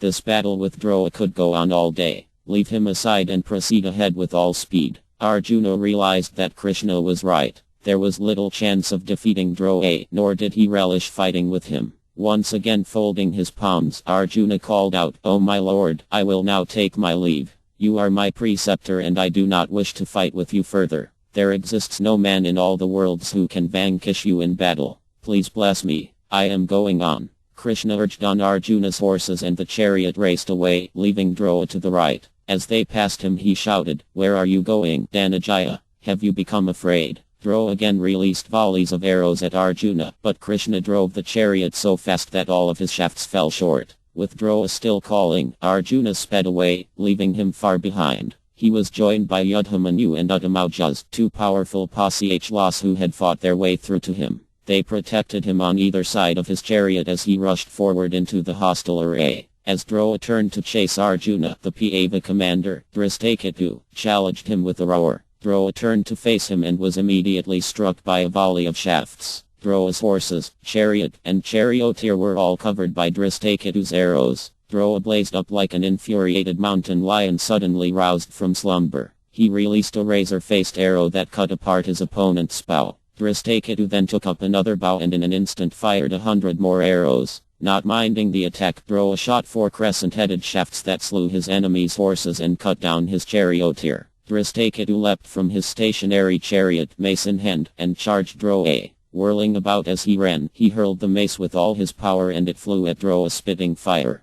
Drona at once shot dozens of hammer-headed shafts that smashed the mace to pieces. Dristakhitu then picked up a long lance from the earth and threw it violently, but again the Kuru preceptor cut it down in mid-flight. Drona then set a long, angelica shaft on his bow. Empowering it with mantras, he fired it from his fully drawn bow and it struck Dristakhitu on the chest. The shaft pierced right through the Chedi king and entered the earth behind him. Seeing his foe falling to the ground, Drona looked around for Arjuna. The Pāva had disappeared into the throng. Drona decided to make his way swiftly toward Jayadratha. No doubt he would get his chance to meet Arjuna there before too long. After leaving Drona, Arjuna plunged into the Kauravas. Like maladies afflicting the body, he afflicted his enemies with fiery shafts. Roaring and blowing his conch, he attacked the Kauravas as if demented. He launched blazing arrows from the Jiva end to end. They fell unfailingly upon men, horses and elephants, leaving them floundering. Kṛṣṇa challenged Arjuna, setting at naught their long-standing friendship. The Pāva and the Vrishni fought. No difference could be detected between the two as they matched weapon for weapon. It appeared as if Yamriya were contending with death personified. Arrows charged with mantras collided in midair with mighty explosions. Both men circled each other and released a continuous stream of shafts. Both were pierced in all parts of their bodies as they sought for weak spots in their foe. Kṛṣṇa again said to Arjuna, "Do not spare him. You are losing too much time. Forgetting your relationship with him, crush him at once." Charged with Kṛṣṇa's admonition, Arjuna shot a cluster of shafts at Kṛṣṇa that broke his bow and sent him reeling. Taking his opportunity, Arjuna rushed past him and pressed on into the Kaurava ranks. As Kṛṣṇa came back to his senses, he was assailed by Arjuna's 2 protectors, who kept him at bay as Arjuna pushed forward. Then the Kalinga king, Shrutishya, charged Arjuna. Whirling a huge mace, he closed rapidly on the Pāva. Arjuna sped 3 dozen shafts at him and the king took up his own bow, sending 50 arrows back. After an exchange of shafts, Shrutishya leapt down from his chariot and ran at Arjuna with his mace held aloft. Shrutishya, the son of the river Parnasa, had received a boon from Vryu that his mace would prove irresistible to all. However, the god had warned him, "Do not attack anyone who is not fighting or this weapon will kill you." In the heat of the battle, Shrutishya forgot Vryu's warning. As he reached Arjuna's chariot he swung his mace at Kṛṣṇa and dealt him a great blow. Kṛṣṇa received the blow on his broad shoulders without shaking, even as a mountain is unshaken by a tempest. In accord with Vryu's words, however, Shrutishya's mace turned as he lifted it to again strike Kṛṣṇa. It smashed into his own head and killed him. The Kauravas wailed on seeing the hero killed by his own weapon. His army fled, crying out in fear. Sudakaya, a Kambodja prince, challenged Arjuna and fired hundreds of arrows at him. Arjuna warded off the shafts and Sudakaya hurled a dreadful iron lance, furnished with bells and a long, spiked point. It blazed brilliantly and emitted sparks as it flew. Hit by the lens, Arjuna fell to his knees in a swoon. Kṛṣṇa swiftly circled the chariot around as Arjuna recovered his senses. Getting to his feet, Arjuna licked the corners of his mouth and glared at Sudakaya. He drew the jiva back to his ear and shot a volley of shafts that smashed the prince's chariot. Arjuna then struck him on the chest with an arrow charged with the force of a thunderbolt. With his chariot falling apart all around him, the prince dropped headlong to the earth like a tree cut at its root. After killing the prince, Arjuna encountered the armies of the Surasenas, Abhisahas, Sinis and Vasatis. Driving into their midst, he dispersed them with his weapons. Oblivious to the immense volumes of arrows which fell upon him, which were either struck down by Arjuna's own shafts or deflected from his impenetrable armor, he annihilated the warriors as if appointed by Yamriya to bring on the end of the Yuga. Continuously pressing forward toward Jayadratha, he left a trail of devastation. 60,000 of his antagonists were slain in less than an hour. The survivors turned and fled, crying out to Duryodhana and Drona for protection. 3 of Shrutishya's sons then attacked Arjuna, hoping to avenge their father. They were powerful fighters. For some time, Arjuna's chariot was hardly visible beneath the shower of weapons they launched at him. Arrows, darts and lances rained down on both Arjuna and Kṛṣṇa. They appeared like the twin peaks of a great mountain lashed by a violent storm. Gradually, however, Arjuna checked his opponent's missiles and his chariot again appeared on the battlefield. Placing a long golden arrow onto the jiva, he invoked the Akra weapon, presided over by the king of the gods. Thousands of shafts went toward the princes like streaks of lightning, cutting down all their arrows and other missiles. Those deadly shafts struck the princes with terrible force, severing their arms, legs and heads from their trunks. Many thousands of Kaurava warriors supporting the princes were also annihilated. Having swept away the three Kalinga princes, Arjuna sent up a triumphant cry and charged into the thick array of Kauravas between himself and Jayadratha. While the other Pandavas and their forces engaged with the principal Kaurava warriors, Arjuna plowed through their army like a raging fire. All the other Pandava fighters were left far behind as he battled his way through the enemy. Hearing that Arjuna was steadily approaching the Sindhu ruler, Duryodhana spoke with Droa, who had resumed his position near the Kaurava prince. Droa had thought it best to stay near Jayadratha, supporting his generals. He would stand a better chance of checking Arjuna when flanked by Kapa, Kara and Avatham. The Pandava would be hard-pressed to get past him again. Duryodhana looked apprehensively at his commander. "O preceptor, Arjuna is crushing our forces. Like a fire among dry weeds, the Dhanajaya fire, strengthened by the wind of his anger, is swallowing up my forces. The warriors protecting Jayadratha are trembling with fear. You are our only shelter." Everyone came to the fight today believing that Arjuna would not escape with his life when you faced him. "O illustrious one, it seems you are attached to the Pandavas and therefore I have become confused, not knowing what to do next." Duryodhana's tone was imploring. He looked anxiously about the field. Kara stood at a distance with his weapons at the ready, but even he would find it hard to check Arjuna in his present mood. Only Droa could stop him, if he so desired. There was not a warrior in all the worlds who could overpower Droa in battle. As Arjuna's instructor, he knew everything about his mode of fighting and any possible weakness. There could only be one reason why he had not already slain Arjuna. Duryodhana frowned.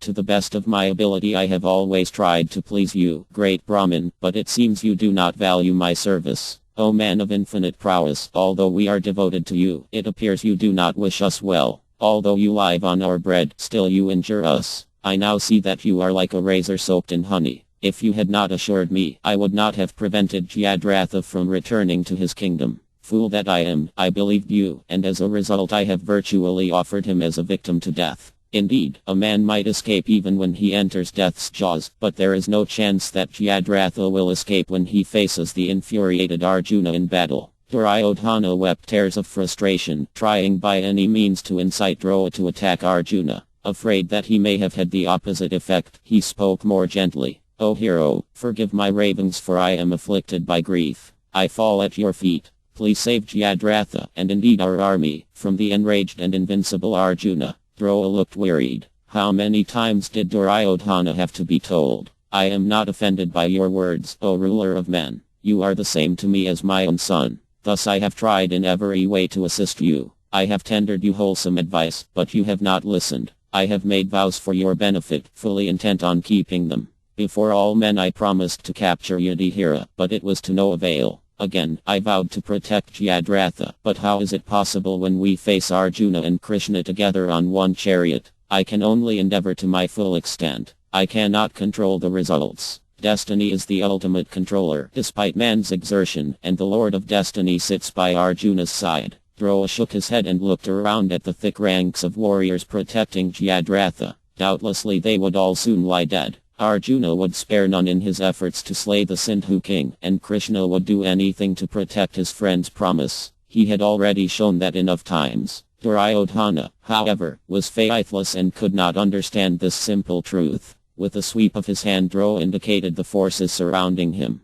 "These troops are the last line of defense for Jayadratha. I will not personally confront Arjuna again, as I am needed here, nor will he fight with me at present. When I tried engaging with him, he simply left me standing." Droa could understand that the situation was desperate. The Pandavas had thought out their strategy well. Their forces had pressed ahead behind Arjuna, taking advantage of the chaos he was causing. All the chief Kaurava warriors were engaged in different parts of the field, either fighting or remaining in critical positions for Jayadratha's protection. Someone had to check Arjuna, but Duryodhana was the only one available. Droa continued, "O great hero, you are a mighty Mahābhārata, possessed of fame and skilled at defeating your enemies. Go to where Arjuna stands. Challenge him yourself and arrest his progress. Duryodhana looked up in astonishment. "O preceptor, how do you honestly expect me to stop Arjuna? I may be able to conquer Indra, armed with his thunderbolt and heading the host of gods, but it will not be possible to conquer Arjuna. He has already overcome you and Ketavarma, as well as slaying all of the Kalinga rulers. He has also slaughtered myriads of fierce barbarian fighters. How will I face him?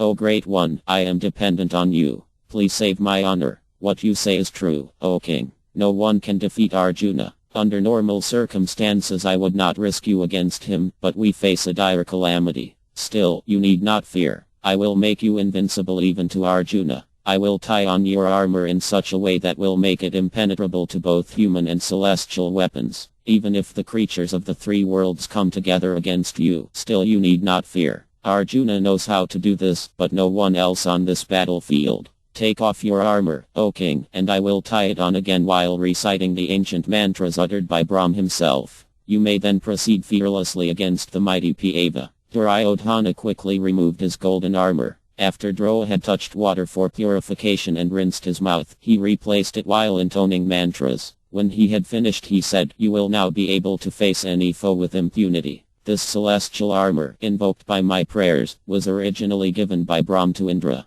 Clad in this armor, Indra fought and defeated Vitrasura, who had overpowered all the other celestials. O King, go forward and face Arjuna. There is no time to lose." As the sun reached the meridian on the 13th day, many terrific battles were being fought between the respected heroes on both sides. Dhyamna was steadily pressing forward, hoping to meet Drowa in single combat. Bhishma constantly sought out Tara's sons, while Yudhishthira engaged with Alaya and his division of warriors. Satyaki encountered Bihlika, Sahadeva fought with Akuni, Gaotkaka and his Arkayasa hordes with Alambusha and his supporters, and the other chief fighters among the Pandavas fought opponents of equal might. Fighting with human and celestial weapons, the great warriors created a beautiful sight on the battlefield as they attacked and counter-attacked each other, displaying all their skills. Meanwhile, Arjuna continued to plow through the tightly packed Kaurava troops. Hearing news of his progress, Jayadratha shook with fear. Kara and Avatham stood by his sides, grim-faced. Still some 20 miles from Jayadratha, Arjuna fought on remorselessly. With his fiery shafts he created breaches in the enemy defenses, and Kṛṣṇa would then quickly drive the chariot through. Wherever the chariot went, the Kauravas were driven back like darkness at sunrise. Arjuna's arrows slew men standing a full 2 miles away. His well-tempered and polished steel shafts dropped from the sky like showers of meteors. As Arjuna annihilated the troops who opposed him, Kṛṣṇa baffled their attacks by his skillful driving, exhibiting various expert maneuvers as the chariot moved with circular, backwards, and sideways motions. Sometimes Arjuna's progress was swift and at other times slow, but no one saw him cease fighting for a moment. His bow was constantly drawn and arrows flew out in endless streams. It took great courage to even look at him. Thousands of warriors, careless of their lives, rushed against him and perished like insects falling into a fire. As the sun began its downward course, Arjuna was attacked by Vinda and Anuvinda, the two princes of Avant. Both were Mahābhāratas and they came at Arjuna from both sides at once. Roaring in delight, the fearless warriors charged at Arjuna, releasing their long-shafted arrows by the hundreds. Surprised by their sudden appearance, Arjuna was hit hard by more than 60 arrows. Kṛṣṇa was pierced with the same number and the horses were all caught with 20 arrows each. Blazing in anger, Arjuna shook off their shafts and aimed his own arrows at his antagonists, looking for their vulnerable points. He struck both of them and stopped their forward charge. The two princes screamed out their battle cries and covered Arjuna with a downpour of arrows. Ignoring the attack, Arjuna carefully aimed a couple of broad-headed shafts and cut apart both their bows. With 2 more arrows he cut off their standards, and with another dozen he slew their charioteers and horses. All this happened in a matter of moments. Before the princes could do anything, Arjuna shot a crescent-headed shaft with full force that severed Vinda's head. Seeing his brother slain, Anuvinda leapt from his chariot bellowing with rage. Clutching his mace he raced toward Arjuna. Anuvinda swerved from side to side as he ran, determined to avenge Vinda's death. Reaching Arjuna's chariot, he brought the mace down with all his power onto Kṛṣṇa's forehead. Kṛṣṇa remained firm. Utterly enraged to see Anuvinda strike Kṛṣṇa, Arjuna shot 5 short shafts that cut off his arms, legs and head. The prince fell down like fragments of rocks shattered by an explosion. Seeing both their leaders killed, the Avant army rushed in a body at Arjuna. The Pāva slew them with arrows shot from the Jiva, which appeared like showers of sparks flying up from a great fire. Whirling about in his chariot, he consumed the army like a fire consuming a forest at the end of the summer. Thousands of other troops then came at Arjuna. His chariot was completely lost in the enemy ranks. Kṛṣṇa found it impossible to move in any direction. As the battle raged on, he said, "O Parth, such is the intensity of this fight that even our celestial horses are becoming weary. We are still far from Jayadratha and they need rest." Fighting continuously, Arjuna replied, "O Madhava, I will create a path through these foes. You may then take the chariot through, unyoke the horses, and let them rest. Draw out the arrows from their bodies while I keep these warriors in check." Arjuna directed a great stream of arrows at his enemies and forced them back. He then leapt down from the chariot, still releasing countless shafts, and Kṛṣṇa drove away from him. The Kauravas, seeing Arjuna standing on the ground, felt that their opportunity for victory had arrived. Roaring even louder, they ignored Kṛṣṇa and the chariot and trained all their weapons on Arjuna. Arjuna fought on foot against them. He spun around and shot searing arrows in all directions. The amazed Kauravas could not find any gap in his defenses. To approach him was to rush into a solid wall of arrows. The meeting of Arjuna's shafts with those of his adversaries created a sheet of fire in the sky. Scorched, the Kauravas fell back. Arjuna ran over to where Kṛṣṇa had released the horses. Kṛṣṇa told him that they needed water and Arjuna replied, "It shall be done." Drawing back his bow with a golden arrow fixed to it, Arjuna uttered incantations to invoke the Vryusastra. He shot the arrow at the earth and at once a large lake appeared, with swans, ducks, and other aquatic birds swimming amid lotuses and lilies. The clear pond had been transported from the heavenly regions and was cool and pleasing. A gentle breeze blew over it and celestial sages were seated on its banks. Invoking another mystical weapon, Arjuna constructed a shelter on the lakeside made entirely of arrows. Kṛṣṇa laughed and applauded him. He led the horses into the shelter where, after drinking their fill, they lay on the grassy ground. Kṛṣṇa then removed their arrows and gently massaged their bodies. The Kauravas had rallied and again surrounded Arjuna, who continued to fight on foot. Showers of arrows, darts and lances fell upon him, but he stood as firm as Mount Meru. He received the massive downpour of weapons like a mountain receiving rain. Even as the single fault of covetousness destroys all a man's good qualities, he single-handedly destroyed his enemies. Contending alone against countless warriors seated on chariots, horses and elephants, Arjuna appeared wonderful. Celestials praised him and the Kauravas themselves applauded his prowess. They marveled at the sight of the lake and the shelter he had created. Despite strenuous exertions, they could not overcome him even though he was disadvantaged by the loss of his chariot. His speed, lightness of hand and agility were too great. As he held off the Kaurava forces, Kṛṣṇa harnessed the horses and drove up to Arjuna's side. As he did so, the mystical lake, with its birds, aquatics and vanished. Mounted again on his chariot, Arjuna sounded his conch. Kṛṣṇa urged on the horses and the chariot rushed into the thick of the Kauravas, with Arjuna spraying deadly shafts on all sides. Like a storm agitating the ocean, he created havoc among the enemy ranks. The Kauravas were beaten back and unable to check his progress. Some of them called out, "Vyapandurayodhana. It is his fault that the earth now faces such a calamity. These two heroes will spare no one." Other Kauravas said, "Dhtara should begin the preparations for Jayadratha's last rites. The Sindhu ruler will be killed today." Arjuna pressed forward relentlessly. Only 4 hours remained until sunset and he still had 10 miles of troops to cross. The bravest of the Kauravas rushed against him, but like rivers entering the sea they did not return. Other cowardly warriors, like atheists turning away from scripture, turned back from the fight, thus incurring condemnation and sin.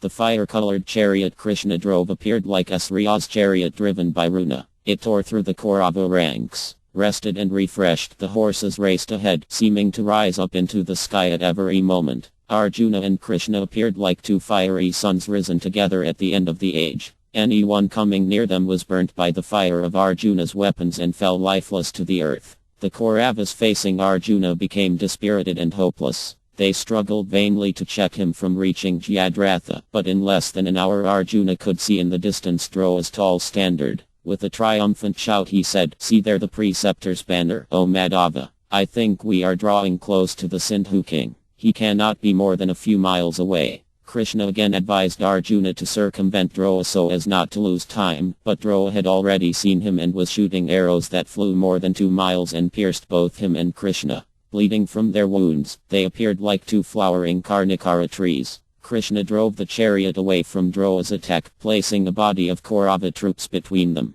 He then moved in a great circle around Drowa's division. Arjuna continuously launched his blazing shafts in unending lines that struck down men, horses and elephants alike. As Arjuna came within a few miles of Jayadratha, he was suddenly met by Duryodhana. With his impenetrable armor shining brilliantly, the Kaurava prince sent up a mighty roar and charged. Drawing up his chariot at a short distance from his enemy, he shouted out a challenge. Kṛṣṇa stopped the chariot and said, "Behold Dhtara's powerful son standing fearlessly before you. He has constantly hated the Pandavas and is an accomplished warrior, capable of contending with innumerable warriors at once. I think, O sinless one, that the time has come when you should fight with him. Upon him rests victory or defeat. Vomit upon him the venom of your wrath, O Partha. It is your good fortune that has brought him before you alone. Why has he risked his life in this way? Surely he will soon regret his folly. Strike down this evil-hearted one and the war will be over. O Arjuna, kill him and cut the root of the wicked Kauravas." Arjuna stared angrily at the bellowing Duryodhana.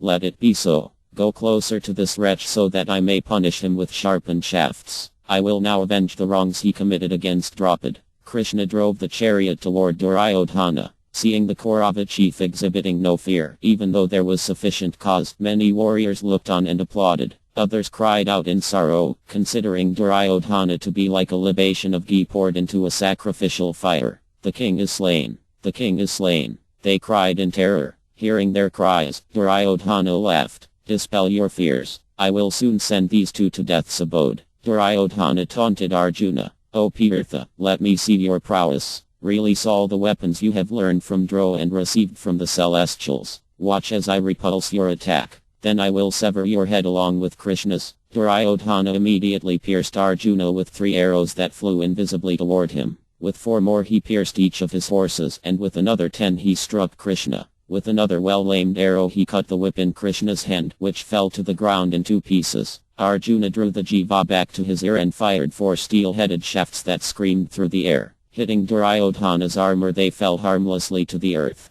Arjuna released another 16 arrows which were again deflected from his armor. He shot 20 more shafts with even more power, but these were also ineffective against Duryodhana's armor. Seeing this, Kṛṣṇa said with surprise, "I have not seen this before. Your arrows, capable of penetrating the earth, are falling uselessly from Duryodhana's armor. Is everything well with you, O Partha? Is the jiva losing its power? Why are you unable to pierce your enemy? This is not the time to fail. What is the cause?" Arjuna understood. Looking at the laughing Duryodhana, he replied, "I think Drowa has tied on Duryodhana's armor today. It contains the might of the 3 worlds. Only Drowa knows its secret and he has taught it to me. No weapons can pierce this armor. Surely you know this, O Kṛṣṇa, because you know everything. Yet see how this fool stands before me. He is like a woman clad in armor and does not know how to take advantage of his position. Even though he is protected by an impenetrable coat of mail, I will still defeat him. Watch as I send him reeling from my attack." Duryodhana stood fearlessly in his chariot and called to Arjuna derisively, "Try again, O Partha. I think you are losing your touch." He fired a thick volley of shafts that covered both Arjuna and Kṛṣṇa.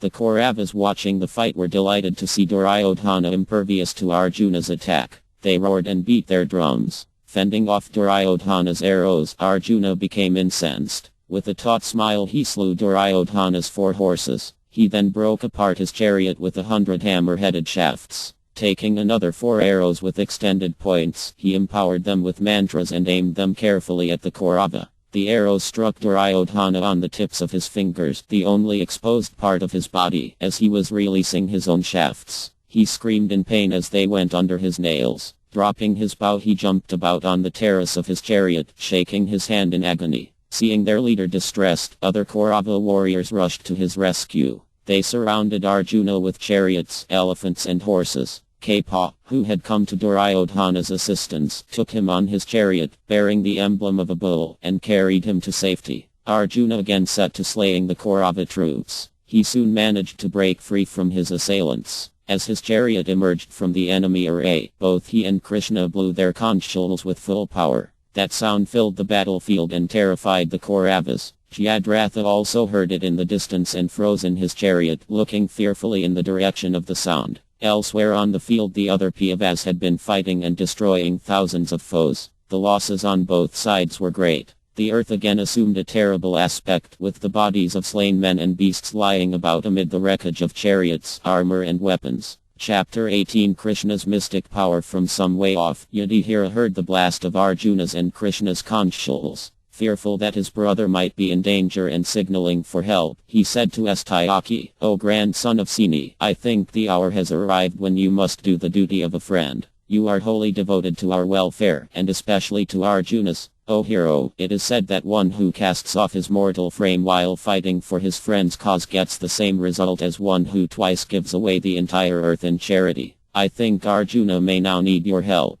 He has single-handedly entered the Kaurava array. Please go to where he stands. There is no one else who can assist him better than you." Astayaki felt torn. Arjuna had specifically ordered him to remain by Yudhishthira's side and to follow his instructions. Now Yudhishthira was asking him to leave. What would happen if while he was gone, Drona attacked and captured Yudhishthira? Arjuna would never forgive him. He revealed his doubts. "O Lord of the earth, there is nothing I would not do at your command. As you have rightly said, I am ever devoted to Arjuna's service. Thus I am ready to penetrate even into the ranks of heavenly hosts to assist that foremost of fighters. However, I must remind you of Arjuna's words to me today. Protect Yudhishthira until I return from slaying Jayadratha. How can I leave you? Surely Drona's threat still hangs over you since he vowed to take you captive." Astayaki reassured Yudhishthira. Arjuna could not possibly be in any danger because he is with Kṛṣṇa. Who among the Kauravas could even threaten him? Surely he has blown his conch after achieving a great victory. Probably he has come close to Jayadratha. I am sure Arjuna is well, but if you cannot dispel your anxiety, I will follow him. Nevertheless, without leaving you in the care of someone able to protect you from Drona, I cannot leave. Therefore, command me as you will, O king." Yudhishthira pointed to the many warriors surrounding him: Bhishma, the the twins, Draupad's sons, Ghaotkaca, and numerous others. They would surely be able to hold off Drona should he attack. In any event, the preceptor was likely to be occupied in the attempt to protect Jayadratha. Seeing Yudhishthira's determination that he go after Arjuna, Astayaki felt impelled to leave. After all, what if the Pandava really did need help? Although it seemed unlikely that Arjuna was in trouble, Astayaki felt that if he did not follow him, he would be censured as a coward. Looking around at the Pandava warriors fighting near the king, he said, "In accordance with your order I will depart. May good betide you, O king." Plunging into the hostile army, an ocean teeming with arrows, darts and lances, I will soon reach my teacher and render him whatever assistance he may require. Let your fear be dispelled. After going over to Bhishma and asking him to take his place by Yudhishthira's side, Astayaki ordered his charioteer to drive into the Kaurava array in Arjuna's wake. He soon saw the trail of carnage the Pandava had left behind. Fighting his way past the remaining troops, Astayaki encountered Kṛṣṇa and a terrible fight ensued between them. Astayaki fought intensely, determined to reach Arjuna as quickly as possible, and he soon overcame his opponent. Every Kaurava warrior who came against Astayaki was swiftly routed. Passing along Arjuna's path, he made rapid progress. Within an hour he sighted Arjuna's chariot in the distance, its tall standard appearing high above the battlefield. Seeing this, he took out his conch shell and blew a great blast. Even after sending Astayaki to assist Arjuna, Yudhishthira was still apprehensive. He spoke with Bhishma. "Out of my own anxiety I have sent Seni's grandson into the hostile array formed by Drona. I now fear for both him and Arjuna. O mighty armed hero, you alone are capable of holding the enemy at bay. Therefore, go swiftly after your brother and Astayaki. When you reach them and find them safe, let go a mighty roar. My mind will then be relieved. With you by their side, nothing will be impossible for Arjuna and his disciple. I will consider Jayadratha already slain." Bhishma laughed. "What danger can there be for Arjuna? But if it is your desire, then I will go after him. You will soon hear my shout. Let your mind be at ease." Before leaving, Bhishma went over to Dhamna and said, "I am now proceeding after my brother. Remembering Drona's vow, stay close by the king's side. You are born for that Brahmin's destruction. In your presence Yudhishthira can experience no danger. Reassured by Dhyana, Bhishma charged into the Kaurava ranks. Like Astayaki before him, he saw the slaughter Arjuna had wreaked. Going along the track made by both Arjuna and Astayaki, his progress toward his brother was swift. He quickly overcame the fighters who challenged him and soon reached his brother. Seeing Arjuna's standard at a distance, with Astayaki's chariot not far off, Bhishma roared tremendously. Arjuna, who had already met Astayaki, heard his brother's roar and said to Kṛṣṇa, "Here now is the mighty Bhishmasena. I do not see how the Kauravas will be able to protect Jayadratha from me when I am united with my brother and Astayaki." Arjuna had been surprised to see his disciple. At first he had reproached him, fearful for Yudhishthira's welfare, but Astayaki had reassured him that the king was protected. He saw that Drowa was also tied up in protecting Jayadratha, so there was no immediate danger for Yudhishthira. Arjuna had then embraced his beloved student, who had performed an amazing feat in passing through the Kauravas in such a short time. Praising his prowess, Arjuna told Astayaki to help him reach Jayadratha. Only 2 hours remained until sunset. Arjuna still had to overcome Kṛṣṇa, Avatham, and other powerful Kauravas before he could reach Jayadratha. Doubtlessly Drowa himself would also fight to his full power to protect the Sindhu king. Duryodhana had recovered from his wounds and had come back to the fight with many of his brothers. All of them stood between Arjuna and Jayadratha. It was by no means certain that the Pava would fulfill his vow. Now that Bhishma had arrived, however, the Kauravas were shaking like a forest struck by a gale. Arjuna was bad enough, but when he fought with Bhishma and Astayaki, no one would be able to stop him. The 3 Pava heroes advanced toward the division which formed Jayadratha's last line of defense. Kṛṣṇa came forward to meet them, and Bhishma challenged him.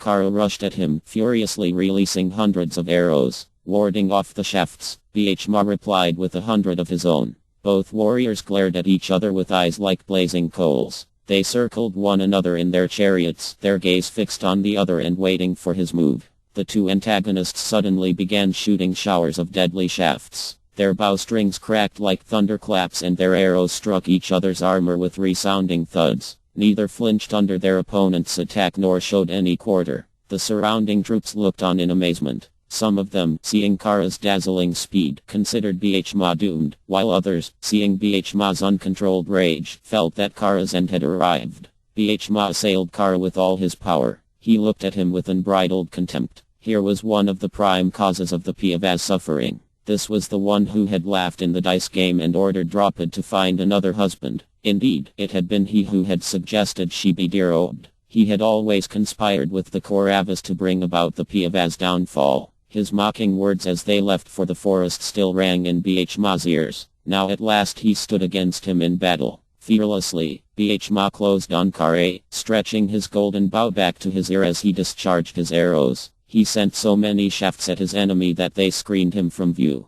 Kṛṣṇa countered the attack and quickly emerged from the network of shafts. He pierced Bhishma with 9 well-tempered steel arrows that flashed from his bow like lightning. Undaunted, Bhishma went even closer to Kṛṣṇa, constantly releasing steel shafts that struck him in every part of his body. Intent on smashing Kṛṣṇa with his mace, the Pava brought his chariot right up to him. As they came together, Bhishma's black-hued horses mingled with the milk-white horses of his enemy. The great horses merging together appeared like beautiful black and white clouds combining in the sky. The Kauravas cried out in anguish as they saw the furious Bhishma resolved on Kṛṣṇa's destruction. The Pava swung his mace and Kṛṣṇa quickly countered with his own. The two maces collided with a shower of sparks and a sound that deafened the onlookers for some moments. Contending at close quarters, Bhishma and Kṛṣṇa appeared like a couple of infuriated mountain lions fighting to the death. Their charioteers pulled back the horses and the two chariots again broke apart. Both men again took up their bows and fired short-shafted arrows and blazing darts at one another.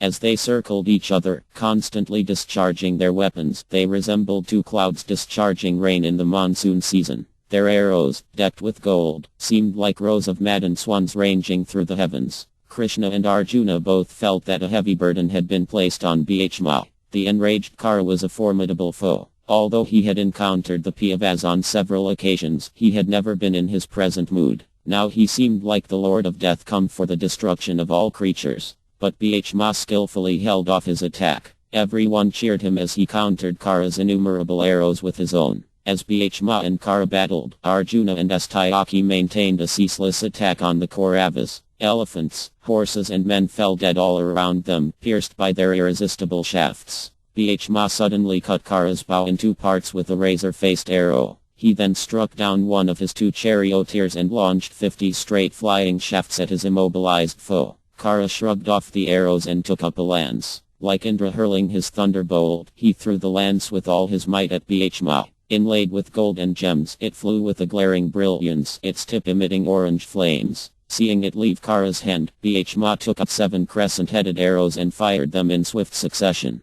They flew end to end and cut the lance into 8 pieces. With a further 20 shafts, Bhishma then struck Kṛṣṇa on the chest and sent up a great roar. Without a second's delay, Kṛṣṇa took up and strung another bow. He released a dozen swift arrows while Bhishma was fixing more shafts on his own bow. Even the celestials were surprised to witness Kṛṣṇa's deftness and skill. Moving his chariot rapidly from side to side, Bhishma's charioteer Vishoka evaded Kṛṣṇa's arrows, which whistled past the Pāva. The battle between the two heroes went on like a fight between two mighty elephants for the leadership of a herd. They assailed each other untiringly, roaring all the while. Sometimes they laughed, sometimes they reproached one another, and sometimes they blew their conches. They flashed scornful glances at each other as they fought, each seeking victory over the other. Bhishma once again cut apart Kṛṣṇa's bow, then immediately slew his 4 horses and his second charioteer. Summoning all his strength, he sent a terrific downpour of arrows that completely enveloped Kṛṣṇa. His horses and charioteer slain, and himself struck everywhere and continuously. Kṛṣṇa was confounded and did not know what to do. Seeing his friend in such a predicament, Duryodhana commanded his brother Dharma to rescue him.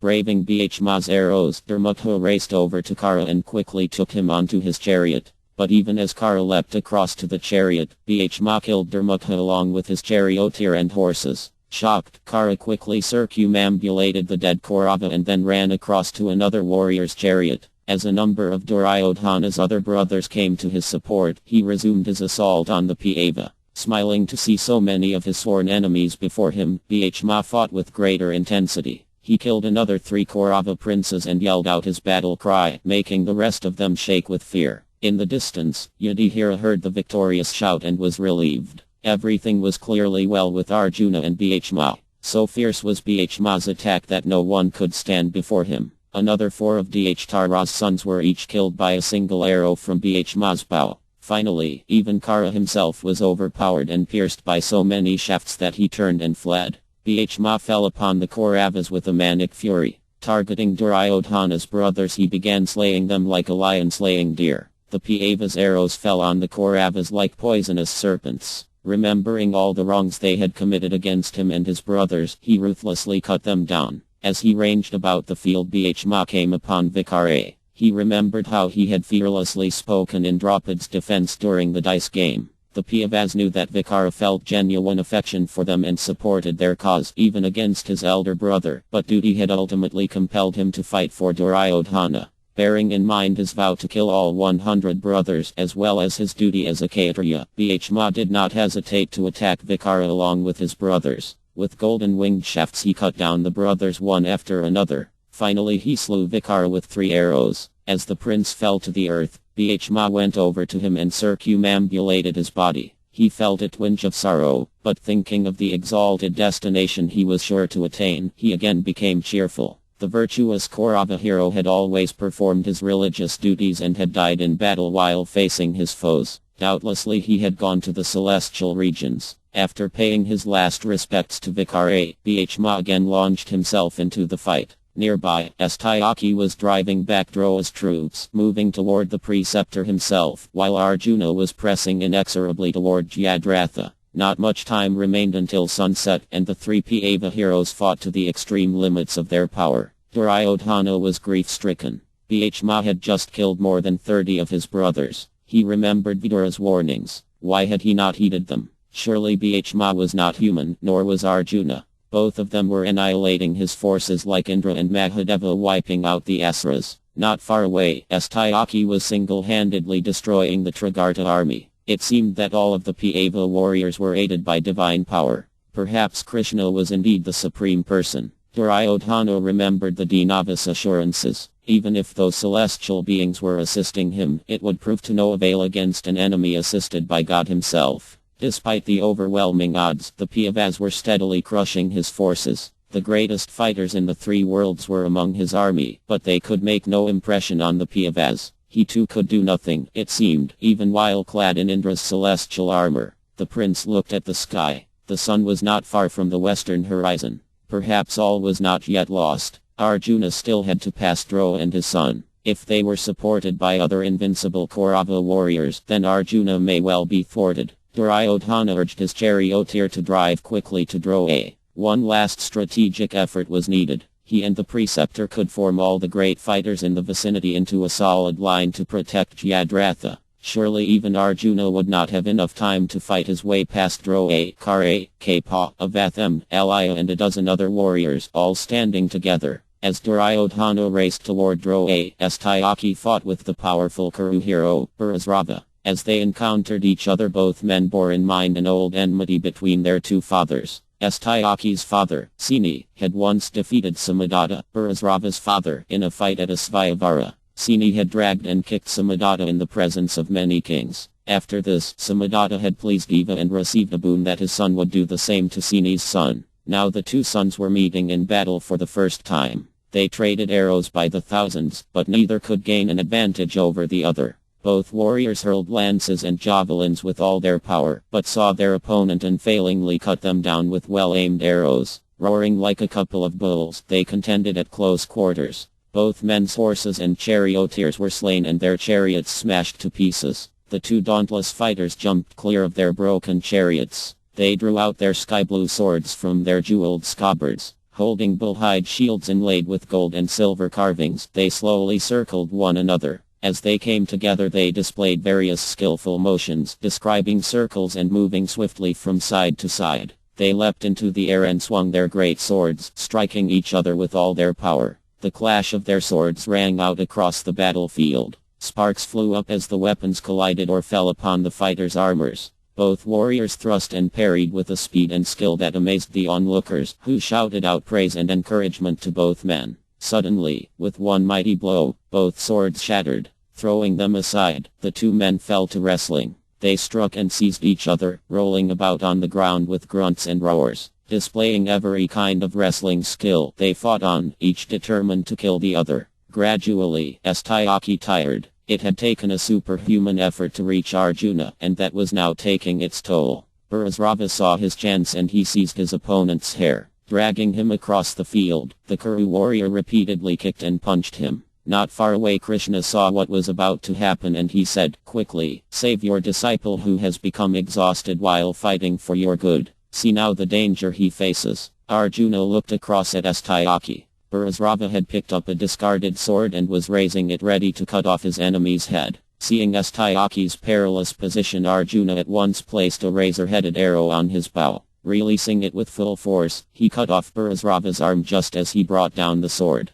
The arm, still clutching the sword, dropped to the earth like a five-hooded serpent falling from heaven. Bharazrava, with blood spurting from his shoulder, looked around in anger and surprise. Who could have so flagrantly ignored the rules of combat? To attack an enemy without warning was unthinkable. Seeing Arjuna nearby, Bharazrava realized it had been him. Shocked, he reproached the Pandava. "Alas, O son of Kṛṣṇa, how could you perform such a cruel and heartless deed? You were not engaged with me, but still you covertly cut off my arm. Have you learned this from Dhruva, Kapa, or perhaps Indra? I think not, for none of those personalities could ever approve such an act. Nor could you, born in a noble line, have performed this mean deed of your own accord. I think rather that this was done at the instigation of the deceitful Kṛṣṇa. The Vrishnis are a race of low and mean-minded men, ever given to shameful conduct. Why have you chosen to befriend them, Arjuna? Just see the result." Moving closer to Bharazrava, Arjuna called out, "It is evident that with the body's decay the intellect also suffers, since, O hero, you have directed so many useless reproaches at us. You know well that I am fully aware of the codes of combat, as well as the meaning of all moral precepts. How could I commit a sinful act?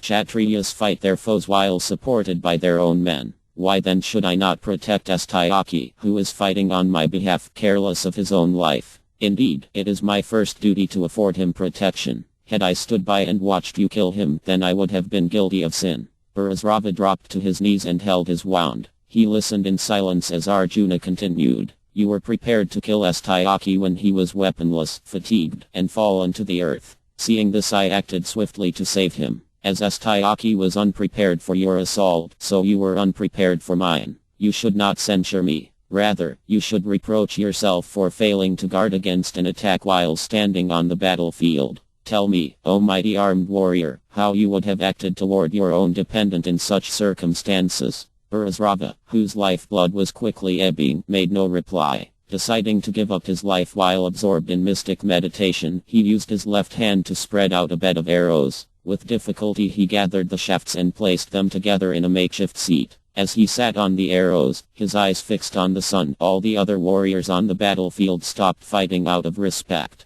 The Kauravas then rebuked Kṛṣṇa and Arjuna. Unable to tolerate their abuse, Arjuna shouted back, "It is my solemn vow that no one on my side shall be slain as long as I am in a position to protect them. It is surely not right for you or Bharazrava to condemn me for saving an unarmed man from an armed antagonist. But, O great heroes, who would not condemn the killing of the unarmed and careless Abhimanyu by a group of powerfully armed warriors standing on their chariots?" Bharazrava remained silent. His anger had gone. He and Arjuna were friends from long ago and, hearing the Pava's words, spoken without malice, he could see his own fault. Realizing that his destined end had arrived, he closed his eyes and fixed his mind on Vu, preparing to observe the sacred vow of meditating until death. Arjuna spoke again to the fallen Kuru fighter, "O great one, the love I bear for you is equal to that I bear for my own brothers. With my permission, and also that of Kṛṣṇa, go now to heaven." Kṛṣṇa added, "You have been devoted to sacrifice and worship of the Supreme Lord.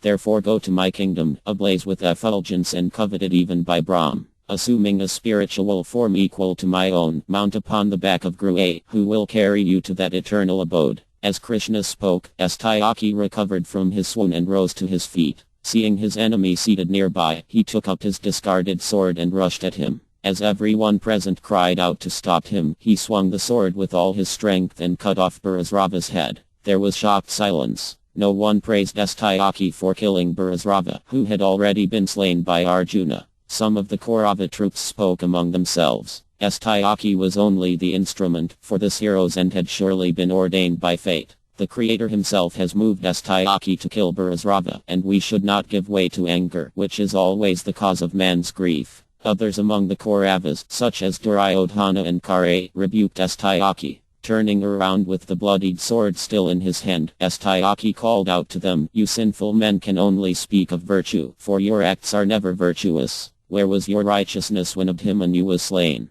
I vowed long ago to slay any man who threw me down in battle and kicked me. I was always destined to kill Bharazrava. It is the hand of fate that moves all men. Where is my fault?" In ancient times the sage Valmiki said, "One should always act in battle in ways which give pain to the enemy." Everyone remained silent. None on either side considered Satyaki's act noble. They all praised Bharazrava in their minds, for he had gone to the highest and most holy regions. They looked at his head lying on the ground, which, with its curling blue locks and eyes red like a pigeon's, was charming even in death. After a moment of respectful silence, the warriors on both sides blew their conches and the battle began in earnest. Taking up the jiva, Arjuna said to Kṛṣṇa, "Urge on the horses, O Madhava. The sun is fast falling toward the western hills. The Sindhu ruler is well protected by the foremost Kuru fighters. My task will not be easy. O mighty armed one, drive the horses in such a way that I may not be thwarted." Arjuna's chariot rushed off toward Jayadratha, whose standard was just visible beyond the thick array of Kaurava troops. At once Duryodhana, Kṛṣṇa, Alaya, Avatham, Kapa and Vrishasena attacked.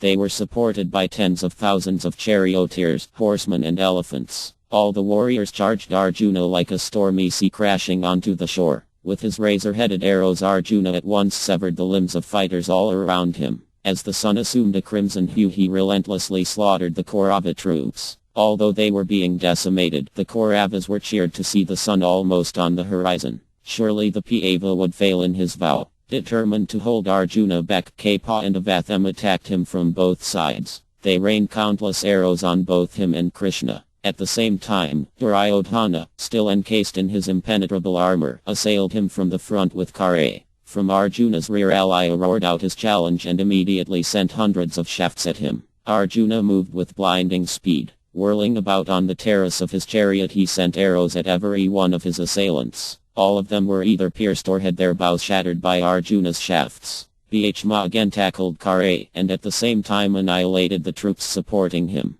Satyaki took on Alaya and Vrishasena, killing thousands of their soldiers. Arjuna slowly forced back the Kauravas who stood before him. Faced with an endless stream of blazing shafts, they struggled vainly to hold him in check. Both Avatham and Kṛṣṇa displayed masterful skills, but Arjuna checked every one of their weapons with his powerful arrows. He pierced his attackers with burning missiles launched from the Jiva with all his power. The sky appeared as if illuminated by a constant shower of meteors. In his wrath, Arjuna resembled the eternal Eva, slaying the Asuras with his divine Ajagara bow. Numerous monarchs and warriors came forward to attack Arjuna, clutching bows, lances, maces and swords. Advancing furiously on the Pāva, they were destroyed in moments by his irresistible arrows. The twang of the Jiva, continuously resounding, resembled the roar of clouds seen in the sky at the end of the epic. Warriors were dispatched to Death's kingdom by the tens of thousands. The Kauravas began to panic. They called to one another amid the confusion and carnage.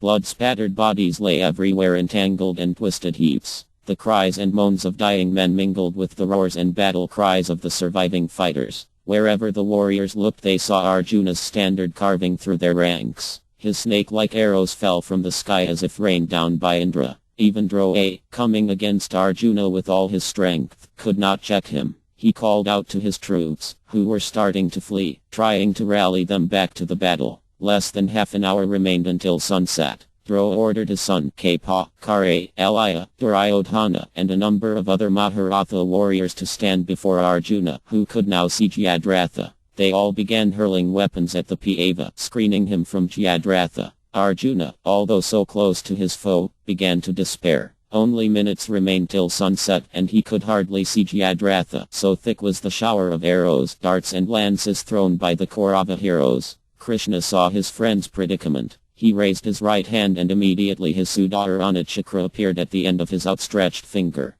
Throwing that disc, he covered the sun like an eclipse and at once darkness enveloped the field. Thinking that the sun had set, the Kauravas cheered. Jayadratha was still alive. Now Arjuna would enter fire. Surely the war was over. Confounded, Arjuna looked around, but Kṛṣṇa reassured him. "O Parth, there is still time. Fix your eyes on the southern quarter, where Jayadratha stands. The Kauravas have lowered their weapons and the Sindhu ruler now stands unprotected. In a moment he will come before your sight. Place upon the Jiva an arrow charged with Brahma's power and sever his head." Arjuna immediately did as he was told. As he raised his bow with the brilliant golden shaft attached, Kṛṣṇa said, "This monarch has received a boon from his father. The old Sindhu king, Vridhakshatra, blessed him that whoever makes his head fall to the earth will himself die, his own head shattered in 100 pieces. I know that Vridhakshatra now sits some miles from here at Samantapanchaka lake, deep in meditation. Therefore, empower your arrow to carry Jayadratha's head to his father's lap." After saying this, Kṛṣṇa withdrew his chakra. Suddenly it was light again, the sun clearly visible just above the western horizon. Arjuna instantly released his arrow. It flew like a comet straight at Jayadratha, who was standing fearlessly on his chariot, caught unawares by the sudden reappearance of the sun. Severing his head from his neck, the arrow carried it high into the sky and out of the sight of all the warriors. After traveling a great distance, it deposited the head on Vridhakshatra's lap.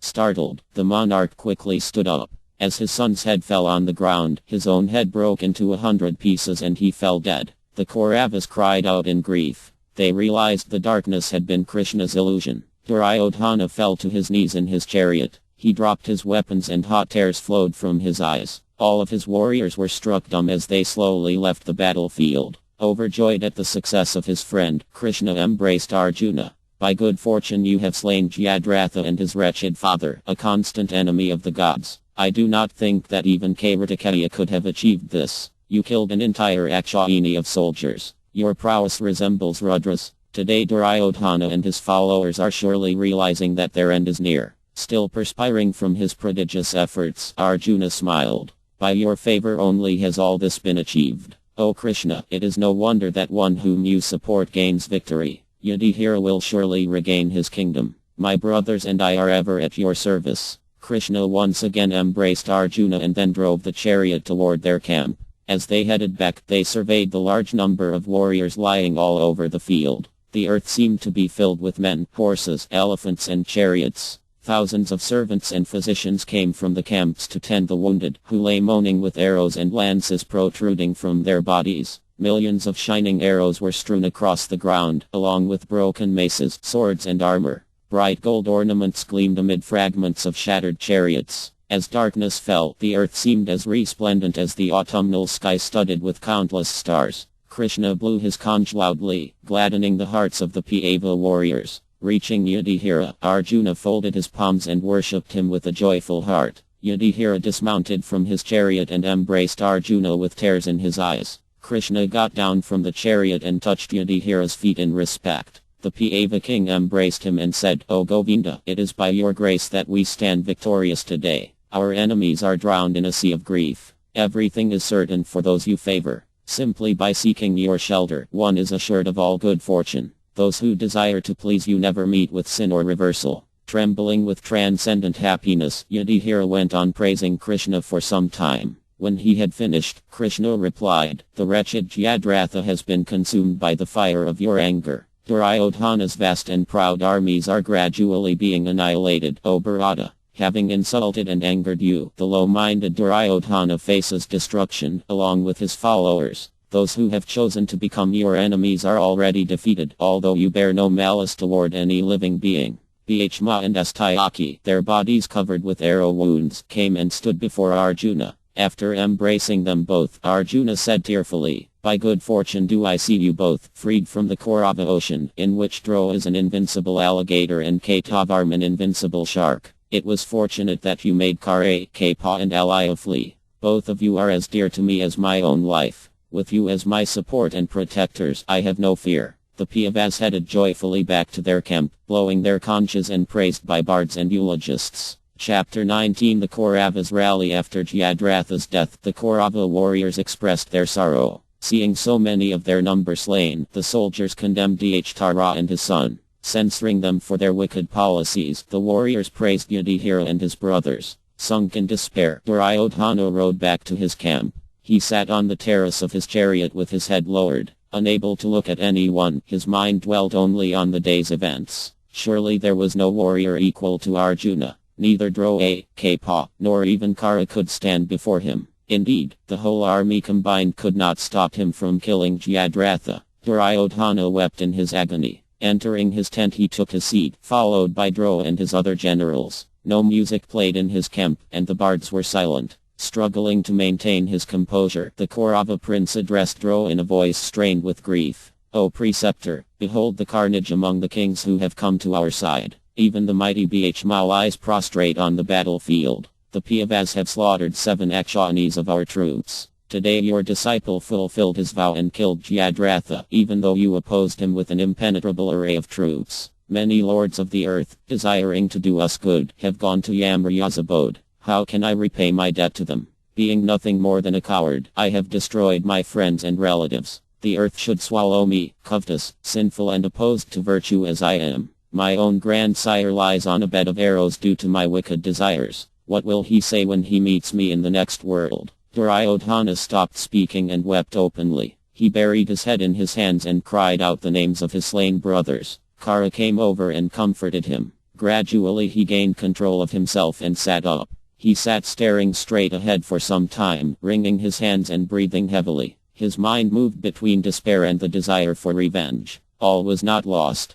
The Kauravas still had Droa, Kara, Avatham, and other powerful heroes. Perhaps they could yet defeat the Pāvas, or at least capture or kill Yudhishthira. In any circumstance, surrender was impossible. It would be better to be slain down to the last man than to hand over the kingdom to the Pāvas after all this. That was the least the surviving Kauravas could do to repay their slain colleagues. With tears running down his face, Duryodhana continued, "O foremost of warriors, I swear that I will obtain peace only by slaying the Pāvas or by being slain by them. I will follow the path taken by our friends and relatives. Seeing us overpowered by our enemies, our partisans are losing faith in our power. They are openly praising the Pāvas. with Bhisma fallen and you fighting only mildly. O preceptor, our troops think we have no protector. It seems that Kṛṣṇa alone is anxious for our success. Like a fool I have depended on one who is a friend only in words. Greedy for wealth and sinful, my mind blinded by desire, I have placed my hopes where they were bound to be thwarted.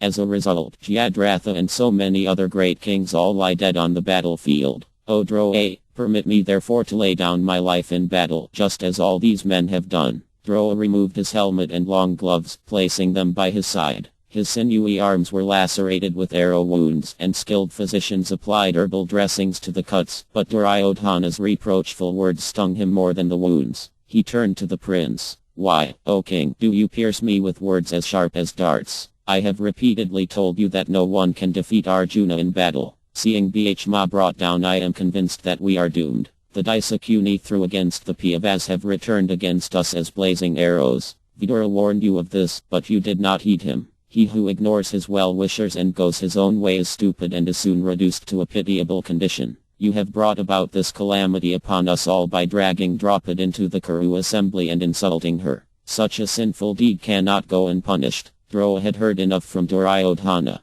He reminded him of every wicked act he had performed against the Pandavas, making it clear that the Kauravas had no one to blame but themselves for their present suffering. They had been warned many times that fighting the Pandavas would not result in success. Droa looked at Duryodhana and his surviving brothers. Bhishma had already slain half of them. The remainder were a sorry sight in their grief and frustration. Droa felt that it was still his duty to afford them whatever protection he could, but there was little hope. Standing up with his hand on his ivory-hilted sword, he said, seeing me sinking in the ocean of the Pandavas' prowess, you should not enhance my grief, O king. Hear now my final determination. I will not take off my armor again until all of the Pasyachalas are slain. My son will kill the Samakas. With those two armies gone, it may be possible for us to defeat the Pandavas. Droa indicated Kṛṣṇa. Here is the invincible Surya. Our enemies cannot kill him. Let him exert his full power to kill the kings who have sided with the Pandavas. O Duryodhana, worship Brahmins and offer them many gifts. Make offerings into the sacred fire and propitiate the deities. We will make one last great effort.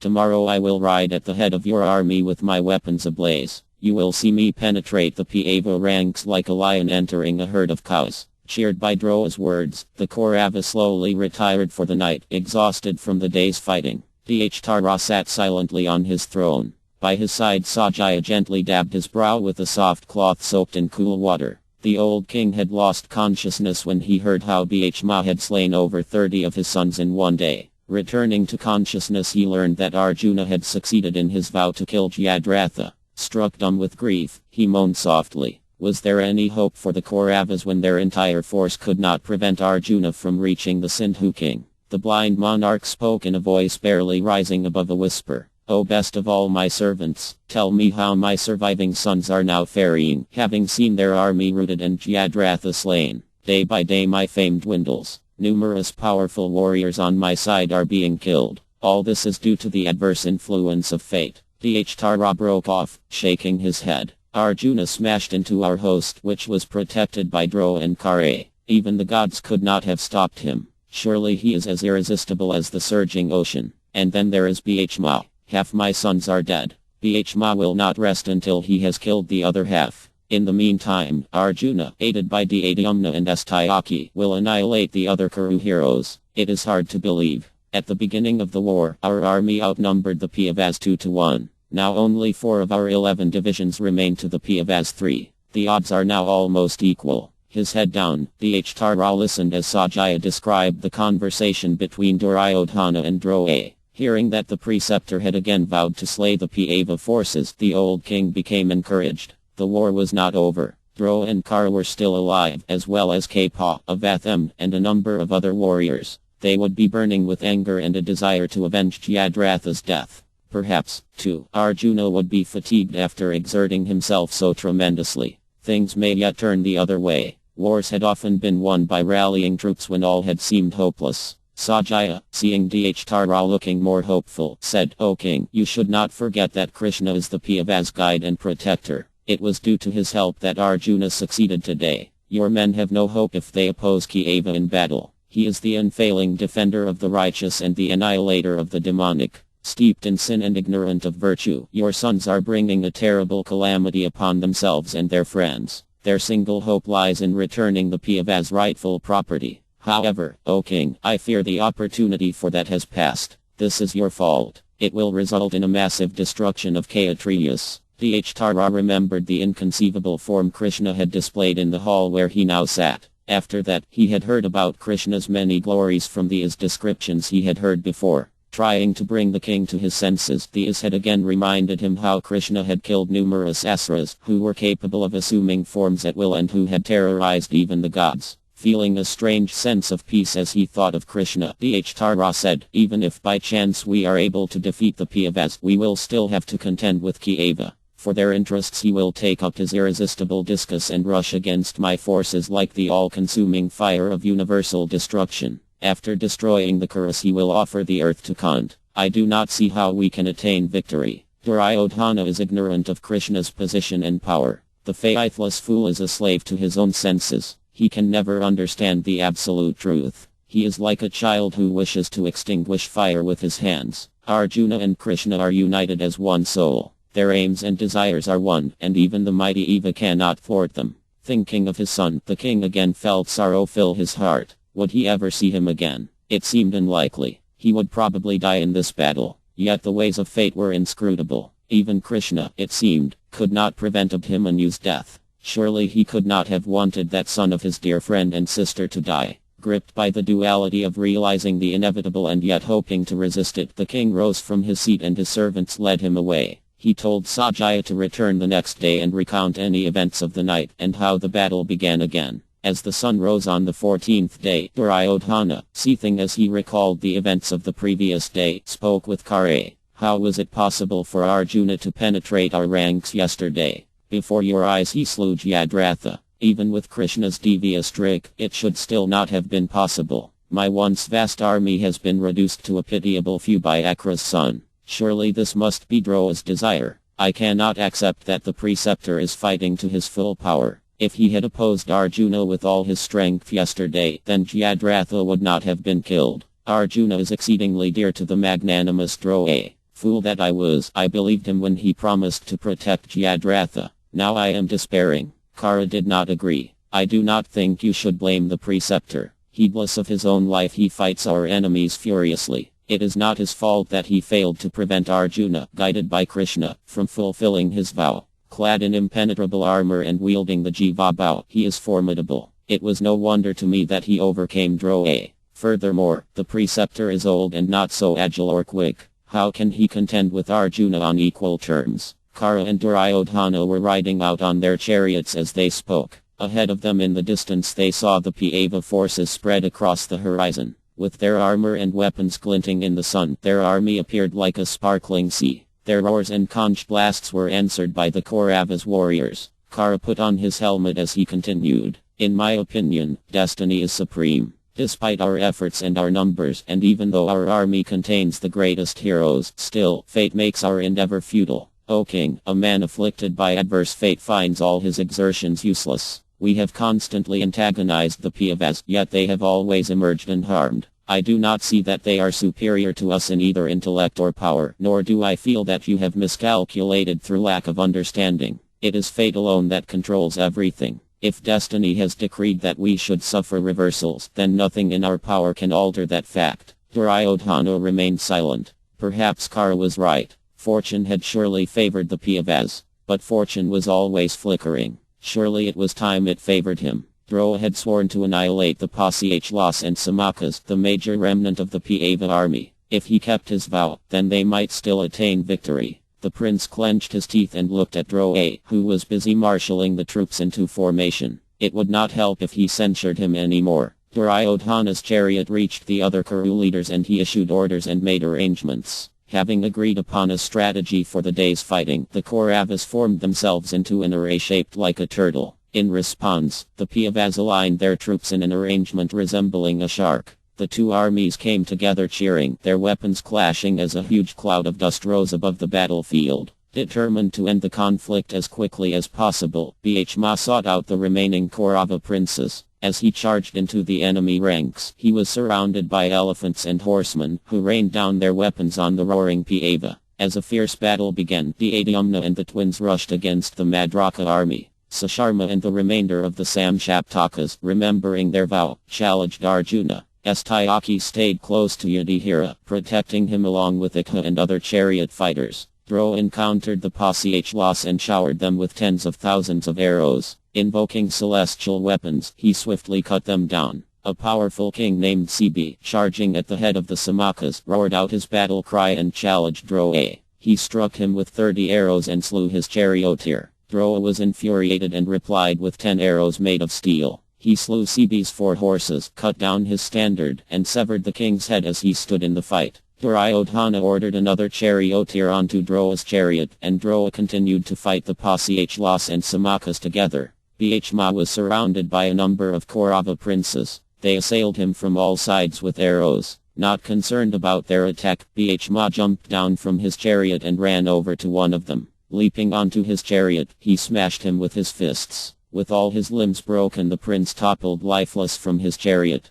Bhishma leapt down and raced over to another prince, striking and killing him in the same way. Kara came to the Kaurava's protection, hurling a flaming dart at Bhishma as he ran across the field. Bhishma faced that dart and caught it, immediately hurling it back at Kara. As it flew toward Kara, Akuni cut it down with a razor-headed shaft. Oblivious to the Kaurava's arrows, Bhishma caught hold of another prince and killed him with one mighty slap. He then remounted his chariot and blew his conch. With a volley of gold-winged shafts he smashed the chariot of Dharmada, another of Duryodhana's brothers. Dharmada ran over to his brother Duskarna's chariot and leapt aboard. Both princes stood together firing their straight-flying arrows at Bhishma by the hundreds. Bhishma rushed at Duskarna and demolished his chariot with a single mace blow. The 2 princes jumped clear, but Bhishma leapt down and pounded them with his fists. Struck repeatedly by Bhishma, they both fell dead, their bodies pulverized. Seeing Bhishma ranging among them like an all-destroying tempest, the Kauravas cried out in fear.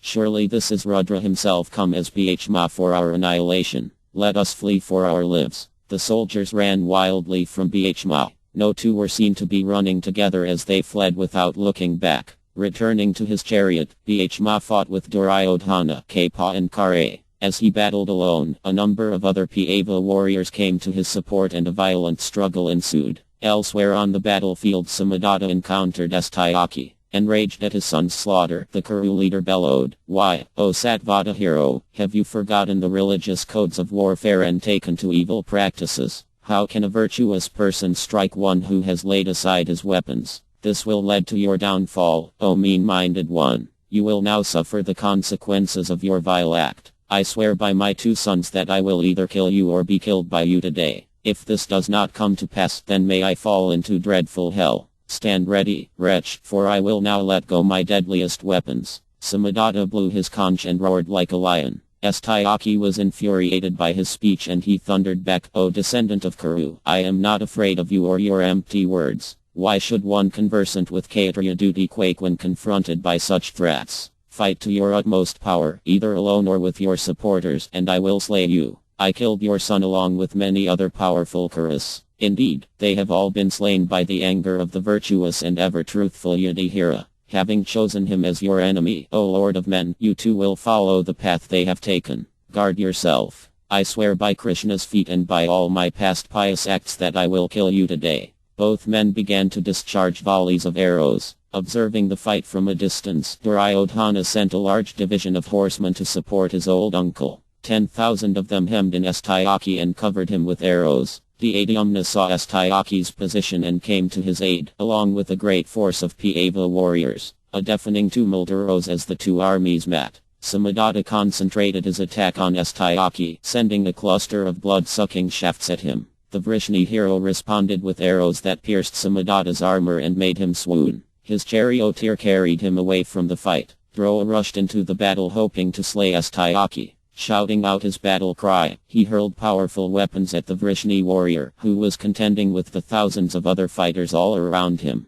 Yudhishthira and the twins, seeing Astayaki under attack by Drona, roared in anger and entered the fight. They assailed Drona from all sides and diverted his attack from Astayaki. Bhishma and Dhyamna joined them, and Duryodhana, Kara and Kapa came to support the Kauravas. With the heroes on both sides backed by numerous troops, a fierce and confused fight ensued. Arrows, darts, lances and other weapons flew through the air. Maces collided in showers of sparks and swords clashed. Wrathful warriors hacked and lunged at each other. The heads, limbs and entrails of slain warriors covered the ground. With screams and roars they fell upon each other, blinded by rage. Some way off, Gaotkaka was moving across the field. The Rakshasa was mounted on an 8-wheeled chariot made of black iron and spread with bearskins. Furnished with all types of weapons, it emitted a terrifying noise as it moved across the field. It was a celestial chariot, and it was drawn by beasts of the underworld who resembled elephants but who had horns and blazing red eyes. On its banner was a great black vulture with outspread wings and feet, and it gave off frightful screeches. Around its sides were red flags and rows of bones.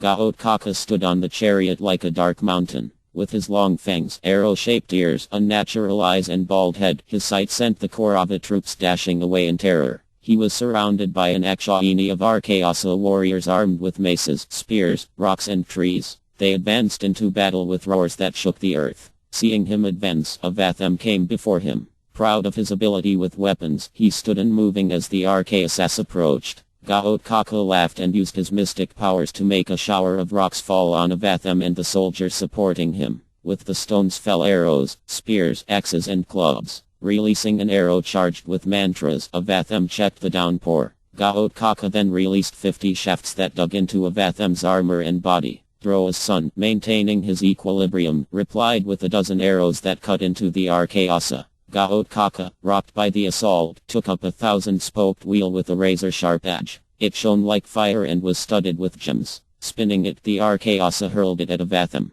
With 20 crescent-headed shafts, Avatham broke the wheel to pieces. It fell uselessly to the ground like the purposes of a man under the influence of adverse destiny. Gaotkaka followed the attack with a volley of shafts that completely covered Avatham. The Raksasa's son, Anjanaparva, then came to his side and joined the assault on Avatham. He attacked him with hundreds of long arrows fitted with barbed heads and soaked in oil. Swallowed by shafts, Avatham appeared like Mount Meru drenched by a shower of rain. His charioteer swiftly wheeled his chariot around, and as he came clear of the onslaught, he released an arrow that cut down Anjanaparva's standard. With 2 more shafts he slew his 2 charioteers. He then killed his horses and with another razor-faced arrow cut apart his bow. Anjanaparva leapt from his chariot brandishing a scimitar embellished with golden stars, but he had hardly fixed his gaze on Avatham before Droa's son cut the weapon apart with 3 arrows. The Rakshasa took up a mace decked with gold. Swinging it around, he hurled it at Avatham, who broke it to pieces with his arrows. Anjanaparva jumped into the sky and rained down trees and rocks onto his opponent. At the same time, Gaotkaka fired thousands of fire-tipped shafts at Avatham.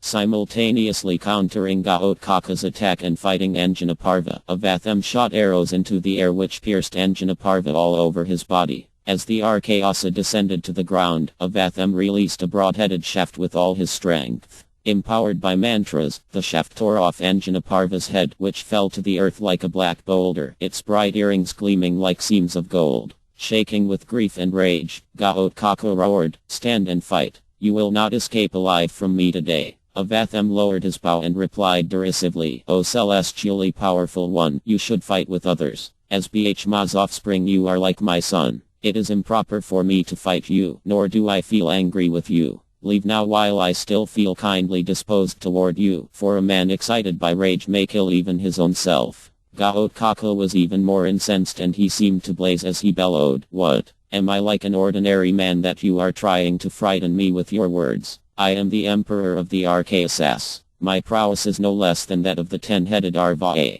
O son of Droa, stay for only a moment more in this fight and I will put an end to your life." The maddened Rakshasa fired his long arrows at Avatham, but Droa's son struck them all down before they could reach him. Both warriors released clouds of arrows which appeared to fight each other in the sky. The shafts collided, creating sparks and fire that illuminated the battlefield. By his mystic power, Gaotkaka disappeared from view and suddenly assumed the shape of a towering mountain abounding in peaks and trees. At its summit was a fountain that incessantly showered spears, darts, swords and heavy clubs. Remaining calm, Avatham invoked the Vara weapon which destroyed the Raksasa's illusion. Gaotkaka again appeared in the sky wielding his bow. With his numerous gold ornaments he seemed like a blue cloud adorned with a rainbow. He invoked a weapon that sent a thick shower of rocks onto Avatham. The heavy stones shook the earth as they fell. Reciting ancient incantations, Avatham at once invoked the Vyavya weapon. Unlimited numbers of arrows flew from his bow and smashed all the rocks as they fell from the sky. With the divine wind weapon Avatham went on to assail the Rakshasa army and destroyed thousands of them.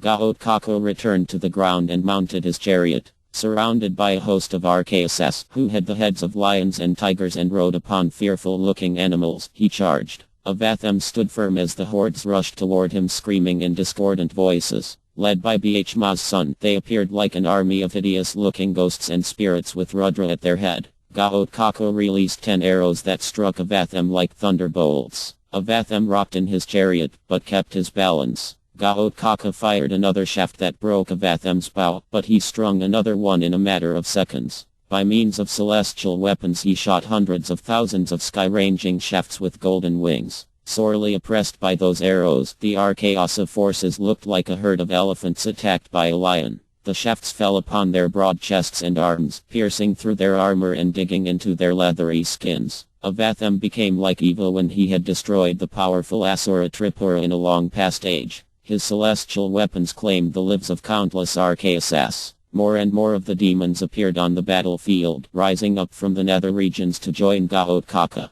They rushed in a body at Avatham, wielding spiked maces, scimitars, clubs, lances, axes, and many weapons unknown to men. They hurled them at Droa's son and roared exultantly. Seeing all the weapons falling on Avatham, the Kauravas felt distressed, but Droa's son soon dispelled the attack with thousands of his own shafts. He emerged from the shower of missiles and destroyed the Rakshasas by celestial weapons. Fiery darts from his bow consumed the Rakshasa army. Avatham annihilated Gaotkaka's forces. With his eyes rolling in anger, Gaotkaka ordered his charioteer to charge Avatham. He discharged arrows like poisonous serpents at Avatham and checked his attack. Completely covering Droa's son with shafts resembling long barbed poles, Gaotkaka sent up a great roar. Other warriors entered the fight, some supporting Gaotkaka and others Avatham. The Adyumna came up to Gaotkaka, while Akuni and his followers supported Avatham. Drupada and his army attacked the Kauravas surrounding Duryodhana, with Bhishma following him on his chariot, his mace whirling as he rushed into battle. As a fervent battle ensued between the armies, Avatham suddenly released a shaft that looked like the rod held by death personified.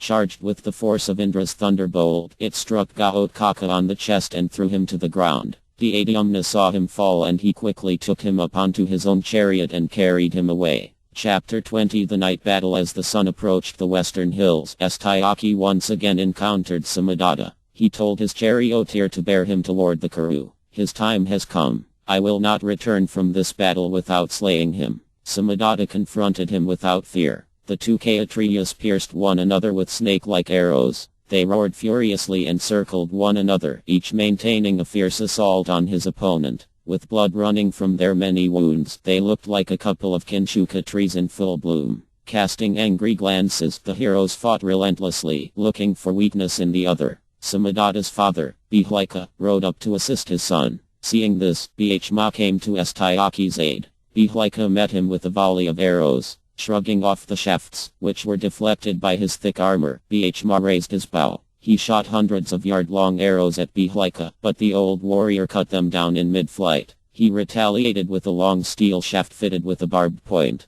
Fired with all Bihlika's power, the arrow struck Bhishma on the chest and pierced his armor. Bhishma trembled and swooned. Regaining his senses as Bihlika closed in to press his advantage, Bhishma took up an iron mace and hurled it at his opponent. It sped through the air like a fireball and struck Bihlika on the forehead. The Kuru general died instantly and he fell headlong from his chariot. Samadatta, still fighting with Astayaki, cried out in grief as his father died. He trained his arrows on Bhishma, but Astayaki showered him with shafts and drew him away from the Pava. Samadatta fought in a frenzy. He cut Astayaki's bow in two with a broad-headed arrow and struck him with countless more. Astayaki took up another bow and with a volley of shafts cut down Samadatta's standard and killed his charioteer and horses. Samadatta stood his ground and covered his foe with arrows that flew in straight lines from his bow. Astayaki raised a spear and hurled it at Samadatta's chest with all his power, but Samadatta cut that iron lance with arrows as it coursed toward him. Astayaki, screaming in anger, again sundered his opponent's bow. At the same time, he smashed his armor with a number of crescent-headed shafts. Seeing his opponent momentarily stunned, Astayaki took up a long arrow resembling a golden spear. He fixed it to his bow and charged it with mantras. The shaft hit Samadatta in the chest and split his heart in two. He fell from his chariot like a sal tree severed at its root. The Kauravas wailed in anguish. Seizing their advantage, the Pandava forces pressed them back with a brutal assault. Headed by Bhishma, Yudhishthira and the twins, they flew against their dispirited foes with furious yells. Duryodhana went over to Kṛṣṇa. The time has now come, O you who are devoted to your friends, when your friends seek your assistance. O Kṛṣṇa, save my soldiers. The Pandavas are roaring in ecstasy and crushing our forces like Indra crushes the Asuras. Kṛṣṇa reassured the anxious Kaurava. O king, I will soon destroy the Pandavas. The time has come for me to kill Arjuna. With him gone, his brothers will be finished and your victory will be assured.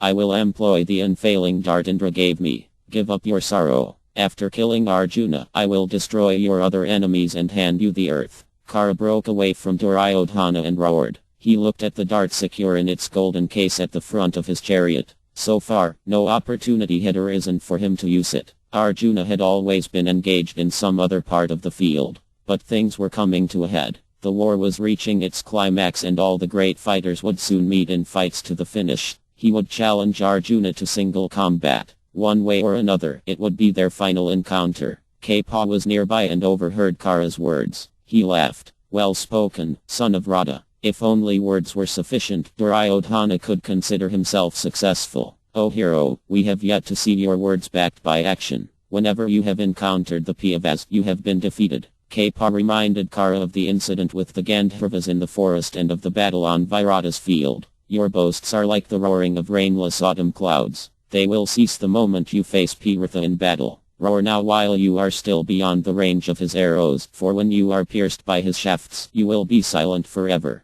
Upset by Kṛṣṇa's words, Kṛṣṇa replied, Why do you revile me, O Brahmin? Wise men who know their own power roar and speak of their strength. Thus they gain inspiration to perform great deeds. You will soon see the proof of my boasts when I slay Arjuna, together with Kṛṣṇa, the Adyumna and all their followers. Kṛṣṇa looked disdainfully at Kṛṣṇa. Your words are little more than a madman's ravings. Arjuna cannot be slain by any creature within the three worlds, nor can the virtuous Yudhishthira be conquered. Simply by his angry glance he could, if he desired, consume all beings. It is only his compassion and piety that allows us to live. Kṛṣṇa always protects him and his brothers, and no one can know or approach Kṛṣṇa. It is only your impudence that allows you to think you can face Arjuna in battle. Kṛṣṇa tried to smile through his rising anger. No doubt your words are true, twice born one. The Pandavas are all this and more. Yet I am greater and will still vanquish my enemy. Do not underestimate me and consider me an ordinary man. I still have in my possession Indra's infallible dart. It will kill whomever I hurl it at. Indra himself told me that. The god's words are never futile. I plan to direct this dart at Arjuna. When I slay him, he will join his father in heaven. His brothers will then be incapable of continuing the fight. This is why I roar, O weak Brahmin, seeing our imminent victory. Kṛṣṇa lost control of his temper and insulted Kṛṣṇa. He accused him of favoring the Pandavas and threatened to cut out his tongue if he again spoke in such a way. Raising his voice he went on, I see no real prowess in the Pandavas' feats. We are also destroying their forces. The fact that great heroes like Bhishma, Bhagadatta, Bharasrava, Samadatta, Jayadratha and others now lie on the battlefield is only due to fate. How could the Pandavas have slain such men, especially in the presence of you, the king, me, and other heroes? Only adverse destiny is to blame. But you, O most base of men, choose to praise our enemies. You will soon see their actual power when they meet with me in battle. Avatham heard Kṛṣṇa insulting his maternal uncle. Dhruva's son had never had much time for Kṛṣṇa, who showed little respect for his elders.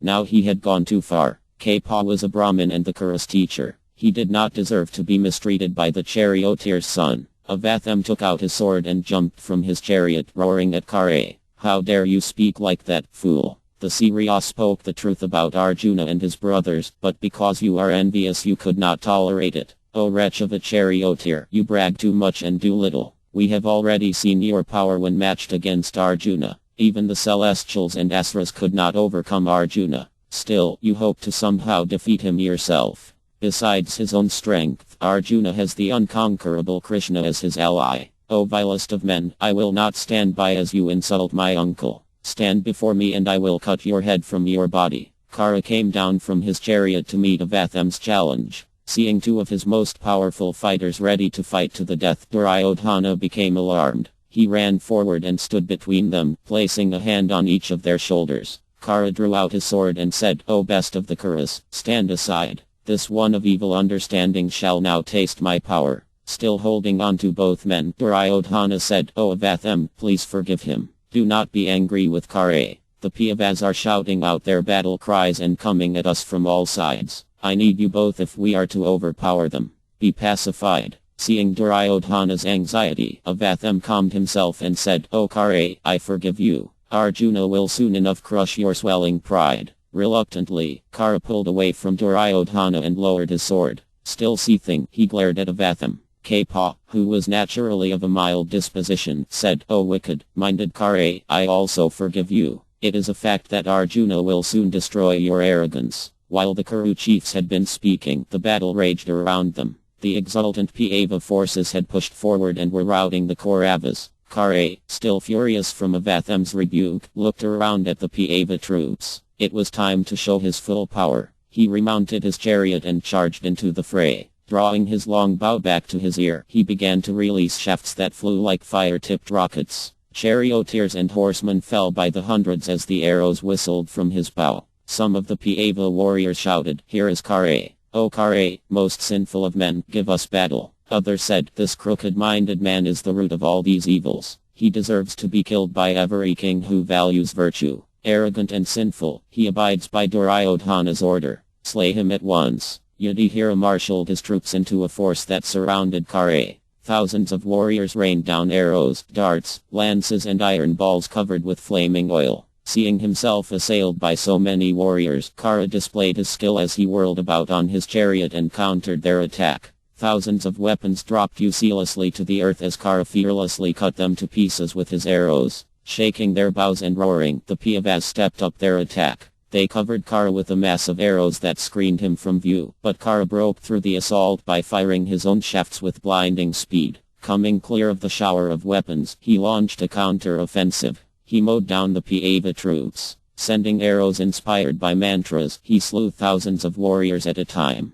As Kṛṣṇa ranged about like the sun pouring forth scorching rays at noon, the Pandava army cried out. They looked about for a protector and ran here and there in fear. Bhishma then rushed forward and challenged Kṛṣṇa. Kṛṣṇa clenched his teeth and shot a powerful shaft that cut down Bhishma's standard. As the tall pole fell, he fired 4 more arrows that killed his horses. With another 5 shafts he pierced Vishoka, who leapt down and ran across to Astyaki's chariot, arrows protruding from his body. Incensed, Bhishma took up a long, steel-tipped lance. Balancing it in his hand he hurled it with all his power. Kṛṣṇa cut it down with 10 arrows. As the fragments of the lance fell to the ground, Bhishma took up a resplendent sword and a shield decorated with 100 moons. He leapt from his chariot and rushed at Kṛṣṇa, who destroyed the shield with a dozen razor-faced arrows. Undaunted, Bhishma flung the sword and it flew at Kṛṣṇa like a dart, hitting his bow and cutting it in half. Kṛṣṇa took up another bow and aimed hundreds of shafts at Bhishma. Bhishma bounded high into the air and landed next to Kṛṣṇa's chariot. Seeing him appear like Yamraya himself, Kṛṣṇa ducked down in his chariot. His charioteer urged on his horses and the chariot pulled away from Bhishma. Kṛṣṇa stood again on the terrace of his chariot and launched 50 steel arrows at Bhishma almost as if they were one. Pierced by the shafts, Bhishma ran into the midst of an elephant division. With blows from his fists he felled a number of the beasts, surrounding himself with their bodies to protect himself from Kṛṣṇa's chariot. Seeing Kṛṣṇa still trying to reach him, Bhishma lifted one of the elephants and tossed it at him. Kṛṣṇa cut the elephant to pieces with arrows and continued his attack. He rained down shafts, trying to slay Bhishma, who had no weapon, but Bhishma nimbly dodged Kṛṣṇa's arrows and leapt into the air. Maddened, Bhishma hurled horses, chariots, elephant limbs, and anything else he could find on the field, but Kṛṣṇa cut everything to pieces with his arrows. Bhishma practically breathed fire. He knew he could kill the charioteer's son with his bare hands, but he wanted to respect Arjuna's vow. Therefore, it was not yet time for Kṛṣṇa to die. Deciding to leave the fight, he came out from behind the elephants and ran toward the Pāva warriors. Kṛṣṇa did not relent. He struck Bhishma with hundreds of powerful arrows that checked his progress on the field. Remembering his promise to Kṛṣṇa, he did not attempt to kill Bhishma. Kṛṣṇa knew he could kill only one Pāva, Arjuna. Kṛṣṇa rode over to Bhishma and hit him on the head with the end of his bow, laughing. "Oh ignorant and impotent fool, go and fight with others. You are no match for a real man. Your only prowess lies in eating. The battlefield is no place for a boy like you. Rather, you should renounce the warrior's life and remain in the forest. Go now while I am still inclined toward you. Find Arjuna and Kṛṣṇa and ask for their protection." Controlling himself with difficulty, Bhishma replied, "O wicked fool, I have repeatedly defeated you and it is only by your fate that you still live. How do you indulge in such vain bragging? Even if you defeated me, what would it prove? The ancients have seen even Indra's victories and defeats. Come down from your chariot and wrestle with me if you dare. I will show you how I killed Kṛṣṇa." Suddenly, Arjuna appeared on the battlefield not far from Kṛṣṇa. Seeing him standing over Bhishma, who was on foot, he sped a number of arrows at him. Bhishma took the opportunity to escape. Kṛṣṇa looked up and saw his antagonist. Licking his lips, he glanced down at his Akti weapon. Soon the Pāvas would lament. Arjuna struck Kṛṣṇa with a volley of shafts that made him wince and dropped his bow. Quickly regaining his senses, he responded with 100 straight flying arrows. Arjuna cut them down and continuously struck his foe with countless other shafts. As Kṛṣṇa struggled to regain his composure, Arjuna released a long arrow resembling a serpent. Inspired with mantras, the shaft flew straight at Kṛṣṇa with the speed of the wind. Avatham saw the arrow flying for Kṛṣṇa's destruction and, remembering his duty as a Kshatriya and his debt to Duryodhana, cut it down with a razor-headed shaft inspired with mantras. He then turned to attack Arjuna and draw him away from Kṛṣṇa, who was fatigued from his fight with Bhishma. As the army supporting the principal warrior surged forward, a general fight ensued. Kṛṣṇa lost sight of Arjuna as he was engaged by other Pāva warriors. The sun was setting, but neither side sounded the retreat. As twilight set in, they continued fighting with full force. More than 3/4 of the warriors on both sides had been slain. It was obvious that the war would soon be over. Darkness fell with both armies frantically seeking victory, contending by the light of thousands of torches. Barely able to distinguish friend from foe, they savagely assailed another. Blazing arrows lit the sky, and the wreckage of burning chariots silhouetted soldiers locked in battle. The moon rose and cast an eerie glow across the battlefield, which rang out with the continuous clash of weapons and the cries of warriors. Arjuna, having annihilated almost all of the Samshaptakas, turned the full force of his weapons onto the surviving Kauravas. Displaying his long-practiced skill of striking invisible targets, he destroyed his enemies like a fire destroys dry grass. The Kauravas screamed in terror as his arrows came out of the darkness and cut them to pieces. They fled, falling over one another in their haste to escape. Duryodhana called to his fleeing troops, "Stop! Do not fear. I will destroy Mahābhārata along with all his brothers. Stand and fight, for you will now witness my incomparable prowess." The prince shouted orders and charged in Arjuna's direction, followed by a large division of charioteers and horsemen. Seeing this, Kṛṣṇa went to Avatham and said, "The king has lost all caution in his rage. Recklessly, he is rushing at Arjuna. If he is not checked, Arjuna will burn him to ashes. Go and stop him." Avatham went after Duryodhana and called out, "O son of Gandhar, as long as I am living, you need not fight. I will check Mahābhārata. Why did you not order me, who am always devoted to your welfare?" Clutching his bow and a handful of arrows, Duryodhana shouted back, "It seems that your esteemed father is protecting the Pāvas like his own children. You two have not yet displayed your full power in battle. Otherwise, how could my enemies still survive? Fie on my avaricious self, for whose sake so many kings have died. O son of Kṛṣṇa, be gratified. Slay my foes with your celestial weapons, which are equal to those of Eva himself. Who is there who can stay within range of your missiles? O son of a Brahmin, you are surely capable of routing the Pāvas and all their forces.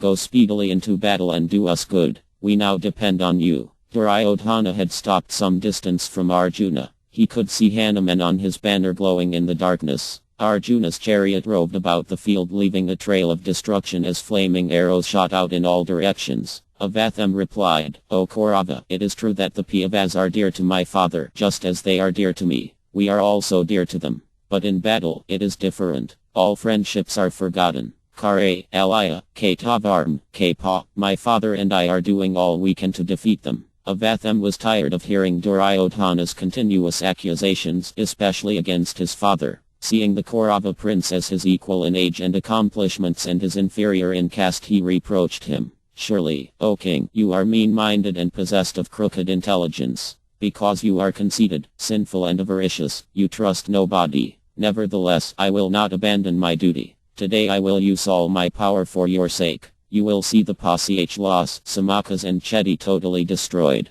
I will send whoever confronts me to Yamraja's mansion for their final reckoning. Avatham's chariot pulled away from Duryodhana and charged straight into the thick of the battle. Plunging into the Pasihla forces, he called out, O mighty chariot warriors, strike me in a body and show your prowess. Stay in battle and be calm, because I will now display my power. Great showers of arrows were immediately directed at Avatham, who quickly countered the attack. Before the Pandavas' eyes he began annihilating the troops that surrounded him. Dhyamna approached him and shouted, O preceptor's son, why are you slaying ordinary soldiers? Here I am. If you are really a hero, then fight with me. I will soon dispatch you to death's abode. Dhyamna struck Avatham with thick flights of dreadful-looking arrows. They pierced his body like maddened bees entering a flowering tree in search of honey. Avatham became as furious as a kicked serpent. With blood running from his wounds, he dauntlessly resisted Dhyamna's attack with his own shafts. Rebuking him in harsh words, he covered him with a volley of steel arrows. Dhyamna laughed. O Brahmin of wicked understanding, do you not know my origin and destiny? I will slay your father, and then I will kill you. You can leave today in safety. I will not kill you while your father still lives, for he deserves his death before you. When the sun rises tomorrow, I will cut him down with my arrows. A Brahmin who forgets his duty and takes up arms is a sinful wretch who deserves to be killed by any honest Kshatriya.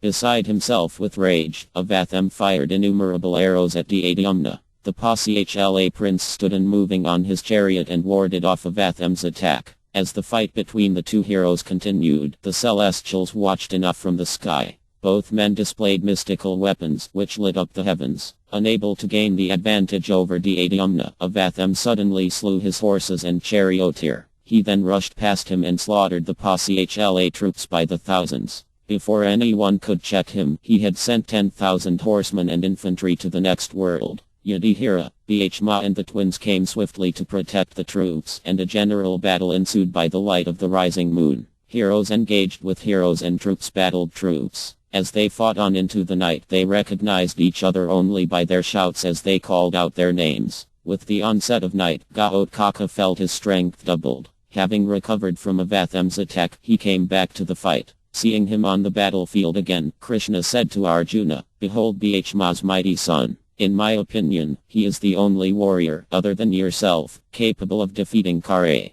We should at once send him against the charioteer's son. Just see how Kṛṣṇa is destroying our troops. He is like the rising sun even at this grim hour. His arrows are mangling our troops. Look, they are fleeing in every direction. Kṛṣṇa pointed to Kṛṣṇa's standard, lit up by torches and visible in the distance. Bent on annihilating the remaining Pandava forces, he ranged about the field with his bow constantly drawn, sending out fire-tipped arrows in unending lines. Kṛṣṇa continued, I do not think the time has come when you should confront Kṛṣṇa. He still has Indra-Sakti weapon, which he is preserving for you, O Partha. Therefore, summon Gāotkaka and order him to check the arrogant Suta's son. The Rakshasa chief is conversant with every kind of Asric weapon and will surely be a great threat to Kṛṣṇa. Arjuna looked across at Kṛṣṇa. He longed for the moment when he would be able to curb his pride once and for all. The Pandava knew about his Akti weapon, but it did not bother him. He had faced every kind of celestial missile before in battle.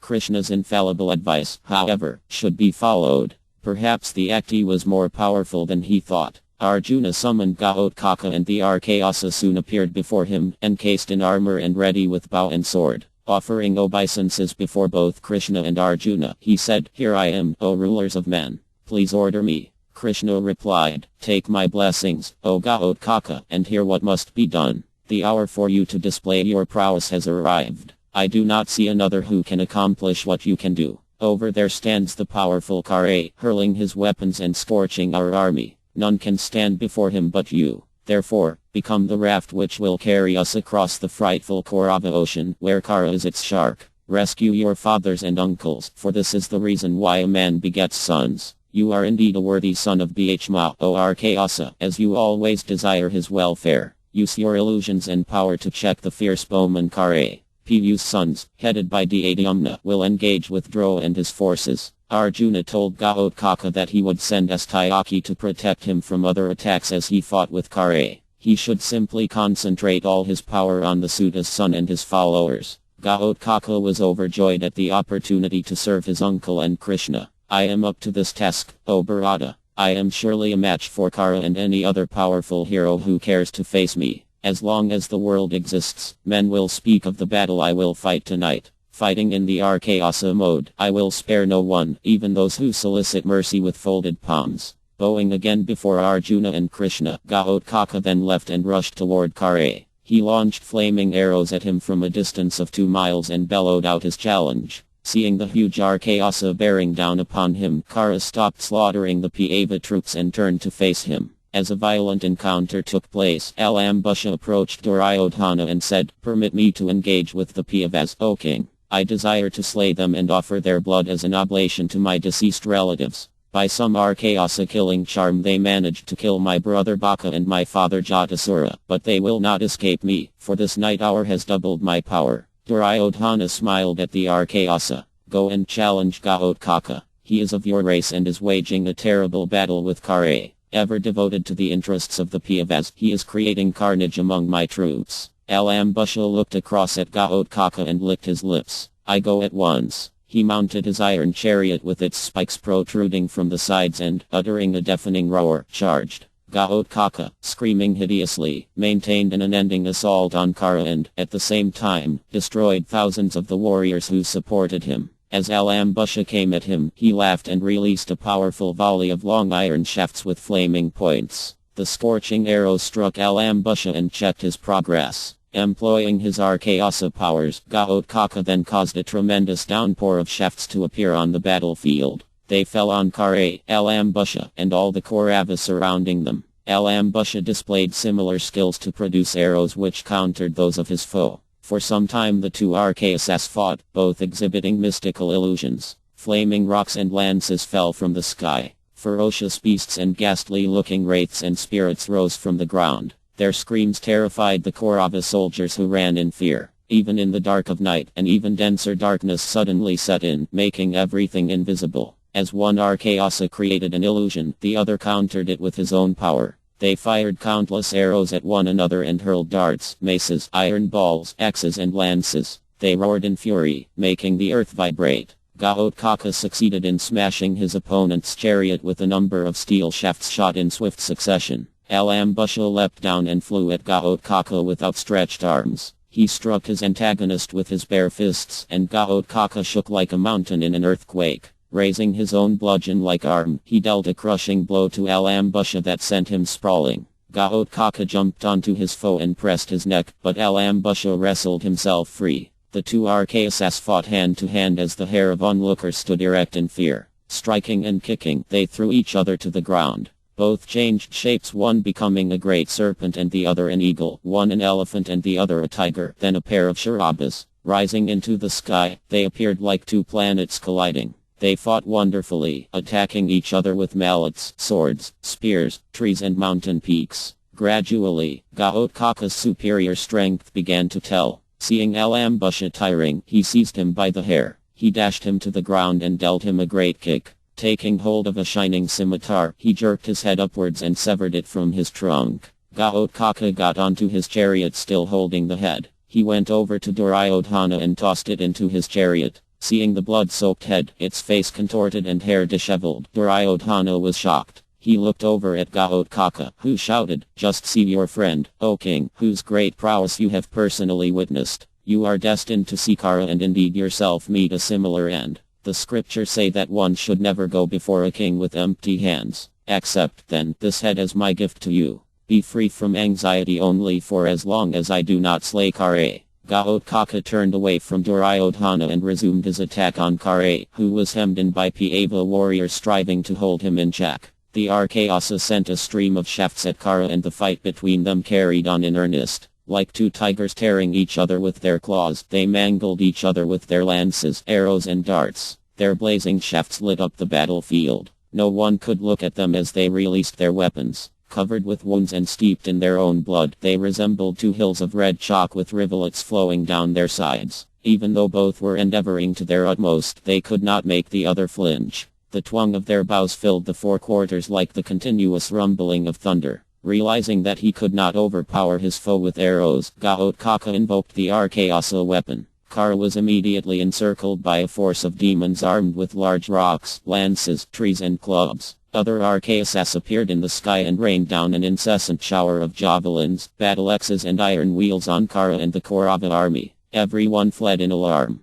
Only Kṛṣṇa, proud of his strength, did not flee. With tens of thousands of arrows he checked the Archaeasa illusions and countered their weapons. Gaotkaca rushed at Kṛṣṇa with his mace whirling above his head. Kṛṣṇa cut the mace apart with a dozen arrows and pierced his chest with 20 more. Stopped in his tracks, Gaotkaca hurled at Kṛṣṇa a razor-edged discus adorned with jewels and shining brilliantly. Kṛṣṇa again cut the weapon to pieces almost as soon as it left the Archaeasa's hand. Seeing his discus fall in fragments, Gaotkaca blazed up in anger and covered Kṛṣṇa with arrows as Arhu covers the sun. Kṛṣṇa countered his attack and sent a similar number of shafts at his foe. Gaotkaca rose into the sky and soared above Kṛṣṇa's head. He dropped rocks and trees on him by the hundreds, but Kṛṣṇa smashed them to pieces with his arrows. Invoking a celestial weapon, Kṛṣṇa pierced Gaotkaca all over his body with so many arrows that he appeared like a porcupine with erect quills. Gaotkaca used his own illusory powers to counter Kṛṣṇa's weapon, then disappeared from view. Suddenly, showers of arrows began to appear from all parts of the sky and from every quarter. They fell upon the Kauravas and Kṛṣṇa from all sides. Kṛṣṇa invoked other divine weapons, but Gaotkaca appeared in a form with many huge heads and swallowed them. He ranged about the heavens and on the ground, seeming to be in many places at once. At one moment he was seen in a vast form and in the next he was as small as a thumb. He entered the earth and went high into the sky. Appearing at a great distance, he suddenly reappeared right next to Kṛṣṇa. Gaotkaca created a mountain on the battlefield which issued forth a shower of weapons. Kṛṣṇa, unruffled, broke the mountain to pieces by means of a celestial missile. The Archaeasa then created a dense blue cloud above Kṛṣṇa that dropped a thick shower of boulders. Kṛṣṇa blew the cloud away with the Vyavya weapon. With limitless arrows, he continuously destroyed the Archaeasa illusions. Thousands of demons then attacked Kṛṣṇa with every kind of deadly weapon. Kṛṣṇa checked all his attackers with swift shafts shot with such speed that they could not be seen until they struck their target. The afflicted Archaeasa forces appeared like a host of wild elephants assailed by an angry lion. Kṛṣṇa destroyed them like the god of fire, burning down all creatures at the end of creation. Only Gaotkaca could stand before the enraged Kṛṣṇa as he released his weapons. Bhishma's son then created a chariot created by his own powers of illusion. The chariot resembled a hill and was yoked to 100 goblin-headed asses as big as elephants. They drew Gaotkaca close to Kṛṣṇa, and the Archaeasa hurled a celestial lance at him that blazed through the sky like a lightning bolt. Amazing all the onlookers, Kṛṣṇa caught the lance and threw it back at Gaotkaca. The surprised Archaeasa leapt clear and the lance hit his chariot, smashing it into 1,000 flaming pieces and killing its horses and charioteer. As his chariot exploded, Gaotkaca rose again into the sky. Kṛṣṇa directed numerous celestial weapons at him, but he avoided them all by his agility and illusory powers. He multiplied himself into 100 forms so that Kṛṣṇa could not distinguish which of them was actually his enemy. Then he made ferocious animals appear from all directions. Lions, tigers, hyenas, fire-tongued snakes and iron-beaked vultures issued forth and ran screaming or roaring at Kṛṣṇa and the other Kauravas. Packs of wolves and leopards with gruesome features rushed across the field, along with numerous ghosts, pishaches, jinn and men with beasts' heads. Kṛṣṇa remained steadfast on his chariot and struck all the creatures with straight flying shafts. Uttering incantations sacred to the sun god, he burned up his assailants by the tens of thousands. Struck by Kṛṣṇa's mantra-charged arrows, their bodies fell to the earth in charred and mutilated pieces. Gaotkaca vanished from sight and boomed out at Kṛṣṇa from across the sky, "Your end is near, wretch. Wait and I will slay you." Kṛṣṇa, unable to see his opponent, covered the sky with arrows. Suddenly, a great red cloud appeared in the heavens, casting a red glow over the battlefield. It emitted flashes of lightning and tongues of fire. The cloud roared as if thousands of drums were being beaten simultaneously. From it fell countless gold-winged shafts, spears, heavy clubs, spiked bludgeons, razor-edged discuses and numerous other weapons. They dropped on the surviving Kauravas, who wailed in distress. From out of the cloud flew thousands of archaics clutching spears and battle axes. They ranged about the sky like flying mountains. With blazing faces and sharp teeth, the monstrous demons struck terror into the Kauravas' hearts. Descending onto the battlefield, they slaughtered Duryodhana's forces without mercy. A confused din arose in the gloom of the night battle as thousands of brave warriors lost their lives. Unable to stand against their attackers, the Kauravas fled. As they ran they cried, "Run! All is lost. The gods with Indra at their head have come to destroy us." Kṛṣṇa alone, covered by arrows, remained fearless. He fought back against the archaics, warding off their attack and sending his blazing steel shafts into the sky and in all directions. Closing on his intrepid foe, Gaotkaka hurled 4 irresistible lances that slew Kṛṣṇa's horses. Kṛṣṇa saw him swiftly approaching, his scimitar held high. All around him he heard the Kauravas' wails and cries. "O Kṛṣṇa, use Indra's weapon to slay this colossus. Otherwise, he will kill us all with his mighty illusions." Kṛṣṇa reflected. There was no alternative. The Archaeasa was consuming all his celestial weapons. Nothing could stop him except the infallible Akti. Seeing that Ghatotka would also slay him, he forgot about Arjuna and snatched the Akti weapon from its gold case. Placing it on his bow he aimed it at the Archaeasa while uttering the mantras. The battlefield around him became brilliantly illuminated, as if the sun had risen. Fearful winds blew and thunder resounded in the heavens. Kṛṣṇa released the weapon and it flew like a fireball at Gaotkaka. The Archaeasa saw his end approaching and suddenly expanded his body to an immense size. Towering above the battlefield, he was struck full on the chest by the Akti. It passed clean through his body and flew up into the sky, disappearing into the heavens to return to Indra. Slain instantly, Gaotkaka fell toward the Kauravas. His huge frame crushed a complete division of warriors as he hit the ground. As he died, his frightful illusions vanished. Seeing his opponent killed, Kṛṣṇa roared with joy. Duryodhana and his brother shouted with him and the Kauravas beat drums and blew conches. They surrounded Kṛṣṇa and praised him with cheerful voices. Chapter 21 The Adyumna encounters Droa. Beholding Bhishma's son killed and laying like a hill on the battlefield, the Pandavas shed tears of grief. To everyone's amazement, however, Kṛṣṇa uttered loud war cries and laughed. Dancing on the terrace of Arjuna's chariot, he clapped his arms in happiness. He embraced Arjuna with tears in his eyes. Arjuna looked at him with surprise. "Why, O Madhusudana, are you showing delight at such a time? Our troops are crying in sorrow. We also are grief-stricken to see Hyam's son slain. O all-knowing one, tell me truly why you have lost your mind. I consider your fickleness to be as incredible as the ocean drying up or Mount Meru walking." With his hand on his friend's shoulder, Kṛṣṇa replied, "O Dhananjaya, I feel an overwhelming happiness. Now that Kṛṣṇa has discharged his Akti weapon, you may consider him dead.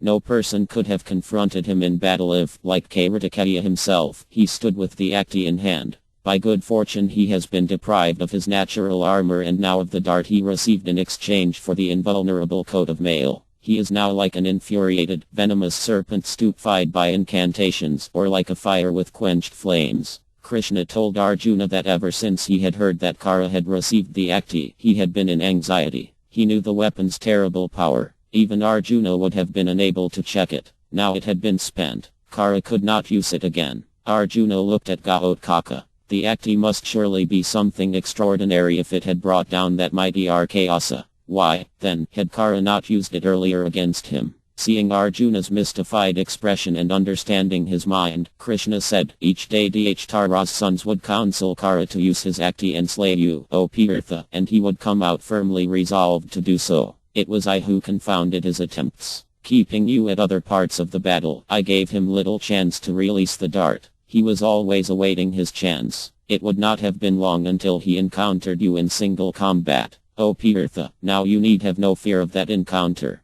Arjuna realized that it must have been more than just Kṛṣṇa's tactical maneuvers that had saved him. Kṛṣṇa had surely had opportunities to hurl the weapon. His intelligence and memory must have been confounded by the indwelling supersoul. The Pandava looked with wonder at Kṛṣṇa. If he desired one's protection, then how could one be killed? And if he wished for someone's death, then who could protect him? Yudhishthira was sorrowful to witness Gaotkaka's death. He sat down on the terrace of his chariot and wept. Bhishma, his own heart rent with grief, tried to comfort him. Kṛṣṇa went over to Yudhishthira and said, "O son of Kṛṣṇa, do not give way to grief at such a critical time. In this dread hour of night, our roaring foes are cheering and rushing at us again. Seeing you dispirited, our own men will lose heart for the fight." Yudhishthira wiped his eyes with his hands. "You always see the excellent path of duty, O Kṛṣṇa. We must surely remain in battle, despite reverses. But remembering the many services and kindnesses Bhishma's son rendered us, my heart aches.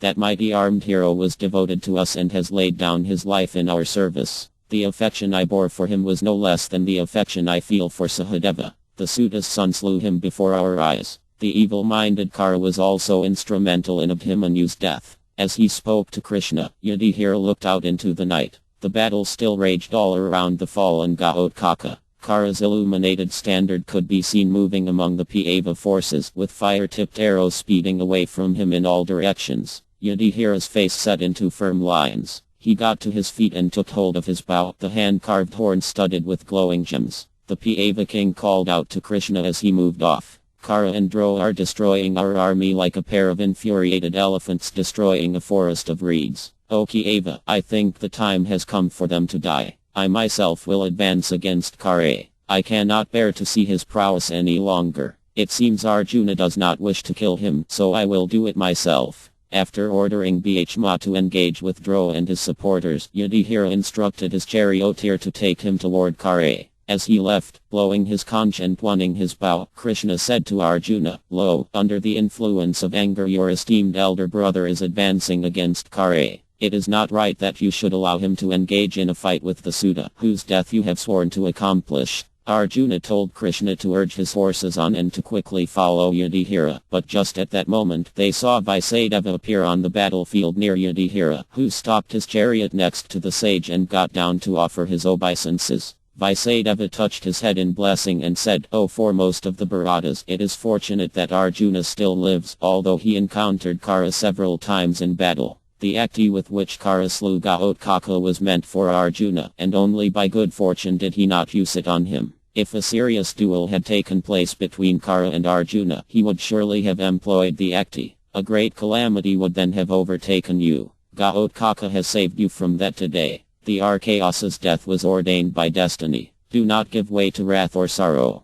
All beings in this world must die." Pacifying Yudhishthira, the sage told him that the war was almost over. "On the 5th day from now the earth will come under your sway. Meditate on virtue. Set your mind on forbearance, charity, truth and asceticism. O son of Kṛṣṇa, victory always follows righteousness." After comforting Yudhishthira, the sage vanished. The Pāva king, his anger abated, then called for Dādhyamna and said, "The time for which you were born has now come. Go and check the mighty Dro in battle. For this express purpose did you spring from fire, armed with a bow and sword, and encased in shining mail. Attack Dro at once. Do not fear. Let Ikha, the twins, your father Drupada, Virata, Astayaki, and all the Pasihlas and Kekas go with you. Throw down the preceptor and end this ghastly war." Arjuna came up to Yudhishthira, who said, "O Dhanajaya, I see now that you have been saved from disaster. It is Kṛṣṇa alone who is our protector. You should now exert yourself to destroy Kara. Dādhyamna is advancing against the preceptor. Only 4 or 5 Akshanis remain on the field. This war cannot last much longer." The two brothers looked around the battlefield. It was just past midnight and the troops were tired. Some of them had lain down to sleep wherever they had been fighting, unable to continue any longer. Others fought on, blinded by sleep and swinging out wildly with their weapons. Warriors were slain while almost unconscious from fatigue, not even feeling the blows which ended their lives. Seeing the soldiers' condition, Arjuna rode out into their midst and called out, "You men are all oppressed by drowsiness. If you like you may desist from the fight. Lay down your weapons and your bodies. When the sun rises we may resume the battle." Praising Arjuna for his compassion, the troops stopped fighting and rested. The entire battlefield gradually became silent as the men lay down to sleep on the ground or on the backs of their slumbering elephants and horses. Others lay on the terraces of their cars, their bows and swords lying next to them. Stilled by sleep, the powerful warriors and their animals lay with their many ornaments gleaming in the moonlight. The field appeared beautiful, like the work of a skilled artist. Gradually the sky glowed red and the sun rose from the eastern hills. As the sun illuminated the field, the troops stirred and again rose for battle. The two sides were still intermingled in the positions where they had last fought. Stretching their bodies and rubbing their eyes, they bowed toward the east and offered prayers to the sun god. Then, mounting their chariots and taking up their weapons, they regrouped into their respective divisions and waited for the order to recommence the fight. Duryodhana had not been happy with the decision to rest for the night, but the other Kuru chiefs had disagreed with him. He had wanted to seize the advantage gained by Ghaotkaca's death. The huge Arkayasa had killed thousands of warriors as he fell, evening the odds between the two armies. Duryodhana was infuriated that the Kauravas had not been able to gain the upper hand when they had the chance. Going to Drowa, he said harshly, "You should have shown no quarter to our weakened enemy. You should not have permitted our troops to follow Arjuna's order. Again and again you have spared the Pandavas. This is my own ill luck." Drowa looked angrily at the prince. "Here I am, still clad in armor and striving to kill your enemies, and I will do whatever can be done by the might of one's arms. Still, I do not see that we will defeat the Pandavas, especially Arjuna. If he comes at us in a wrathful mood, we will all be swiftly dispatched to Yamraja's mansion. How is it that you fail to understand this truth, O king, when you have seen it so many times with your own eyes?" Enraged to hear Drowa praising Arjuna again, Duryodhana replied, barely able to control his voice, "O teacher, today, assisted by Dushashana, Kara and my uncle Akuni, I will slay Arjuna in battle." Drowa laughed. "May good befall you, O Bharata. Your words befit a fool. What presumptuous Kshatriya would venture to fight with Arjuna, who stands with Kṛṣṇa by his side and the Jiva in his hand? Has any man ever returned safely after challenging Arjuna? Surely you have no intelligence. Suspicious of everyone, you are cruel and rebuke even those who work for your cause. Go and fight, then, and prove your boastful words in battle. You have declared many times that you will crush the Pandavas. Today we will see you prove your claim. Take your uncle, who prefers to fight with dice, and the vain Kare, and stand before Arjuna and his brothers. There they are, waiting for you. Go and do what should be done by a brave Kshatriya. You have enjoyed this life to the full. By offering sacrifices and giving charity, you have no debts. There is nothing to stop you. Go and fight without fear." Drowa turned away. Nothing gave him greater pain than fighting for this arrogant prince. What sinful acts had he performed in previous lives that he was now compelled to side with Duryodhana against the Pandavas? Riding into the remaining Kauravas, Drowa gave the order to fight. The warriors cheered, blew on their conches, and beat their drums. Then they moved off in a body toward the Pandavas, determined to fight to the death. On that 15th morning, Drowa fought with Drupada and Virata. The two monarchs stood at the head of the Pasihla and Chedi armies. Disregarding them both, Drowa began slaughtering their troops. He quickly caused a terrible destruction among the warriors, annihilating 5,000 chariot fighters in less than half an hour. The Pandavas looked at Drowa as if he were fire. Whichever way he directed his weapons, he routed the Pandava army. None could approach him as he let go his flaming arrows. A group of 3 Pasihla princes, sons of Dādhyamna and Ikha, valiantly charged at Drowa. They struck him with hundreds of fierce shafts, but he did not waver. Licking his lips, Drowa cut down all 3 princes at once with razor-headed arrows, and they fell headlong to the earth. Drupada and Virata charged at Drowa from both sides. They afflicted him with long shafts that made him rock on the terrace of his chariot. Drupada hurled 10 lances in swift succession, followed by 10 steel shafts tipped with fire. Drowa cut down all the missiles and struck Drupada on the chest with 3 arrows. Drupada angrily threw a dart, decked with gold and gems, at his foe, but Drowa cut it to pieces with his shafts. Deciding to slay his opponents, who themselves had killed so many of the Kauravas, Drowa took out a couple of crescent-headed arrows forged entirely of steel. Uttering mantras, he released the arrows. Drupada and Virata's heads were severed. As the 2 old kings dropped lifeless from their chariots, Drowa returned to slaughtering their armies. Dādhyamna, witnessing the deaths of both his sons and his father, screamed out to the troops, "Attack Drowa! May any man who turns away from Drowa today lose the merits of all his pious acts." Cheered by Drowa's killing of the 2 Pandava generals, Duryodhana came to his assistance with Kara and Akuni. Duryodhana's remaining brothers also surrounded Drowa to protect him from attack. The Kaurava warriors knew that Dādhyamna would now try his utmost to fulfill the prophecy that said he would kill Drowa. In the meantime, Bhishma became senseless with rage upon seeing Drowa destroying the Pandava forces. He came up to Dādhyamna and spoke harshly. What man regarding himself a Kshatriya would stand by and watch his sons and father being slain? Having uttered a terrible oath in the assembly of kings, why do you not act upon it? There stands your sworn enemy, like a sacred fire with arrows and darts for its fuel and the bodies of men for its libations. If you will not slay him, then I will do it myself. Stand aside. I will dispatch this old Brahmin to Yamraja's abode at once. Bhishma broke away from Dhyana and rushed into the Kaurava's midst. He released torrents of shafts that swept away the fighters opposing him. Dhyana, chastened by the rebuke, followed him, trying to fight his way through to Droa, who was now surrounded by a large number of Kauravas. The Pava forces came up behind him and the two armies merged in a frenzied melee. As the two armies clashed, the sky was screened with dust and everyone thought night had again set in. The warriors climbed over dead bodies to reach their foes, swinging their swords and thrusting forward with sharp-tipped spears. Chariots could make no progress. Horses reared, unable to move in any direction. Men screamed in pain and then fell, dying, calling out to their loved ones. Many brave warriors lay mortally wounded and filled with joy, awaiting their ascent to the celestial regions. Arjuna, looking for his chance to confront Kṛṣṇa, encountered Droa first. As Bhishma and Dhyana beat a path through the Kauravas toward the preceptor, Arjuna came up behind them.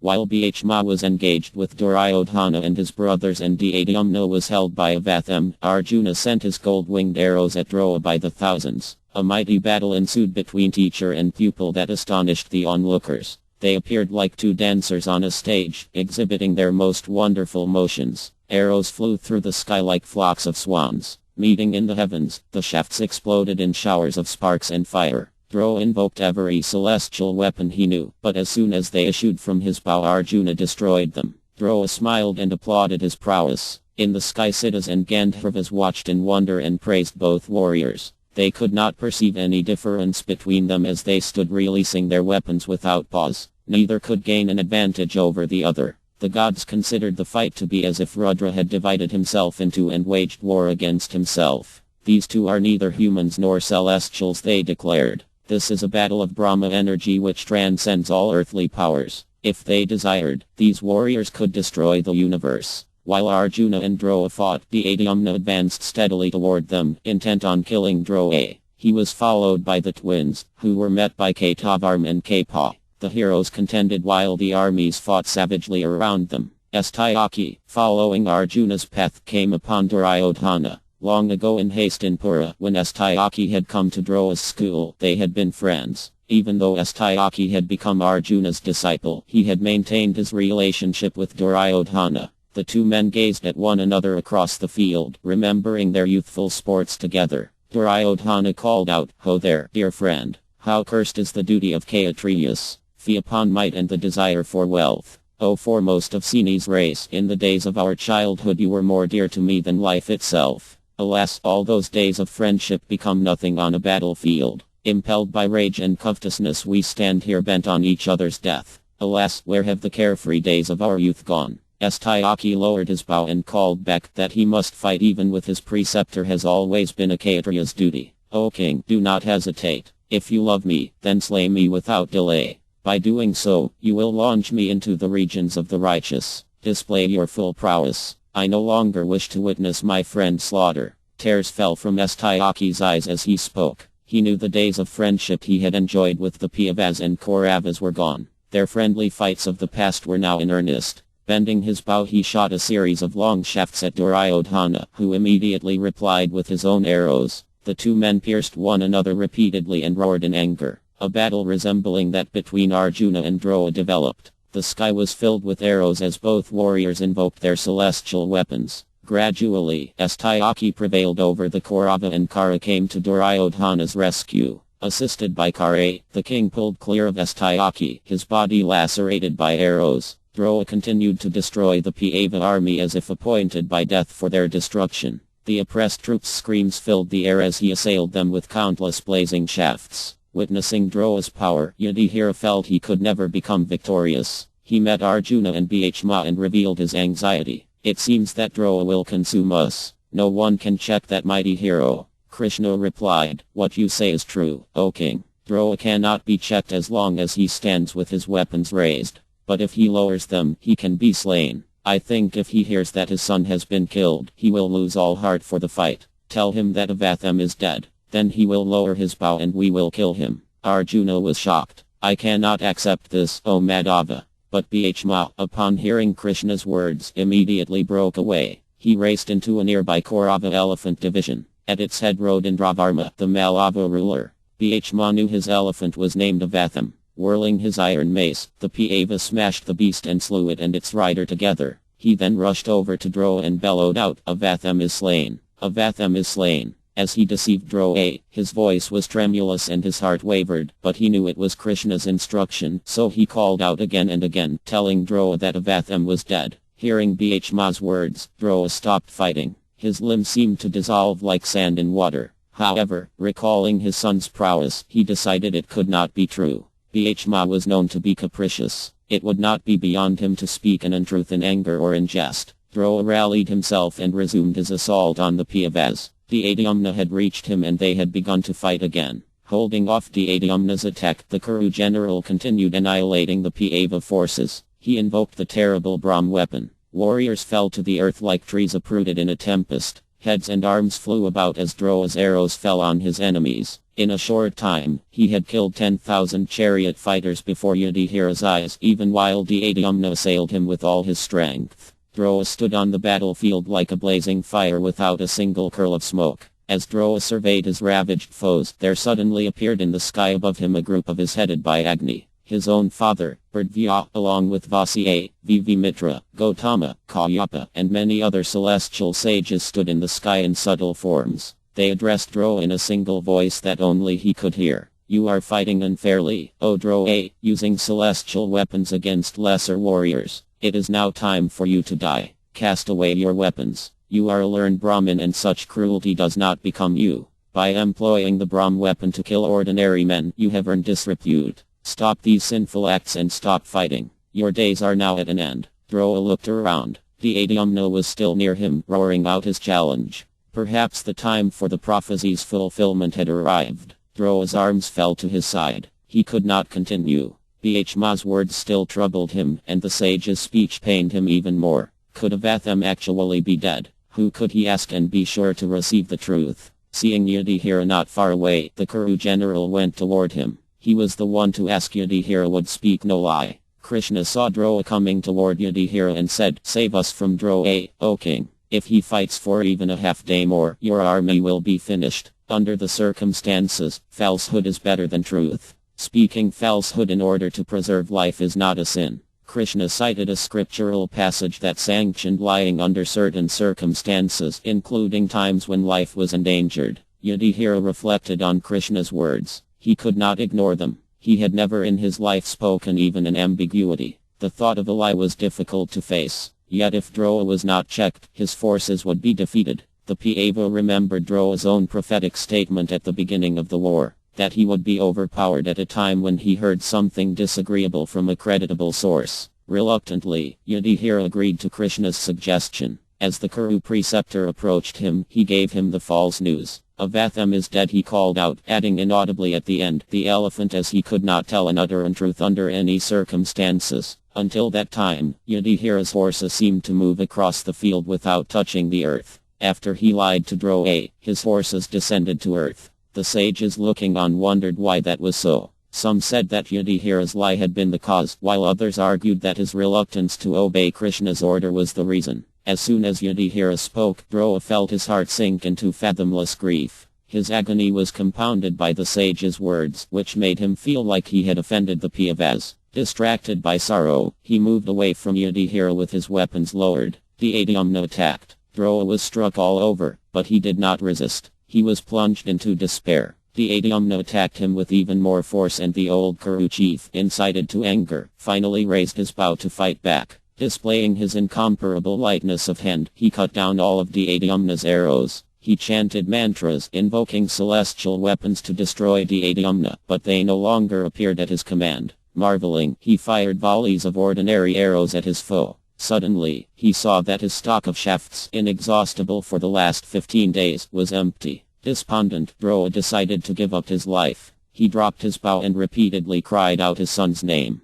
Looking over at the other Kurus, he called out, O Duryodhana, O Kare, O Kapa, fight with all your power. I will now lay aside my weapons. Drona sat down in his chariot and assumed a meditative posture. With his eyes half closed and arms outstretched, he fixed his mind on Vu. As he entered into trance, he intoned the sacred syllablum. The celestial sages, still stationed in the heavens, saw Drona leave his mortal frame and ascend toward the higher regions. It seemed to them as if another sun was rising in the sky as the Brahmin rose upwards. Dhyana, unaware that Drona had already departed, saw his chance. Taking up a razor-edged saber, he jumped down from his chariot and ran toward the Kuru preceptor. All the warriors witnessing this called to him to stop, but he was not deterred. Amid cries of alas and fie, he jumped onto Drona's chariot with the sword held high. Grabbing hold of Drona's knotted hair, he dragged him and, with a great sweep of his saber, severed his head. He then threw the head toward the Kauravas and roared in joy, whirling his blood-soaked sword in the air. Arjuna had been shouting at Dhyana to capture Drona and bring him alive to Yudhishthira. He was mortified by Dhyana's viciousness. His heart melted with sorrow at the cruel killing of his beloved teacher.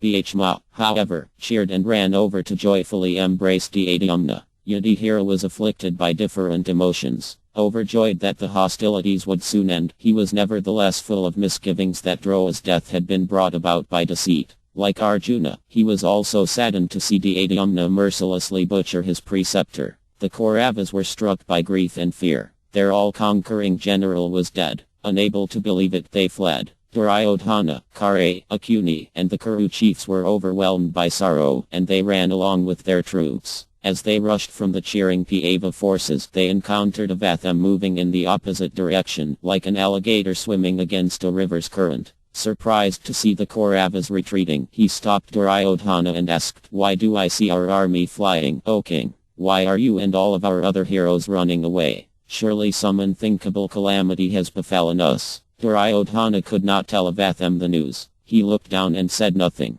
Kṛṣṇa came up to his side and Duryodhana said, "O son of Sradwata, tell Avatham why we are fleeing." With tears flowing down his face, Kṛṣṇa said, "With that foremost of men Drona at our head, we have waged a great battle with the Pāsāchalas, during which he has slain not less than 50,000 of their number. Penetrating into the Pandava ranks, your father scorched our enemies like the destroyer himself. None could stand before him. Therefore, the Pandavas decided upon an unfair means to check your father. Informing him that you had been slain, O child, they deprived him of his senses and power." Dhyana, when he saw him anxious and desisting from the fight, flew at him with sword held high. Even as the preceptor sat in mystic meditation, and as many warriors shouted at him to stop, Drupada's son lopped off his head. Thus did your father suffer death at the hands of a heartless warrior. This is why our troops are fleeing. Avatham cried out. His bow dropped from his hand and he fell to his knees. Insensible with rage, he shook like a tree in a tempest. His body burned and he knelt with his head between his knees for a few moments.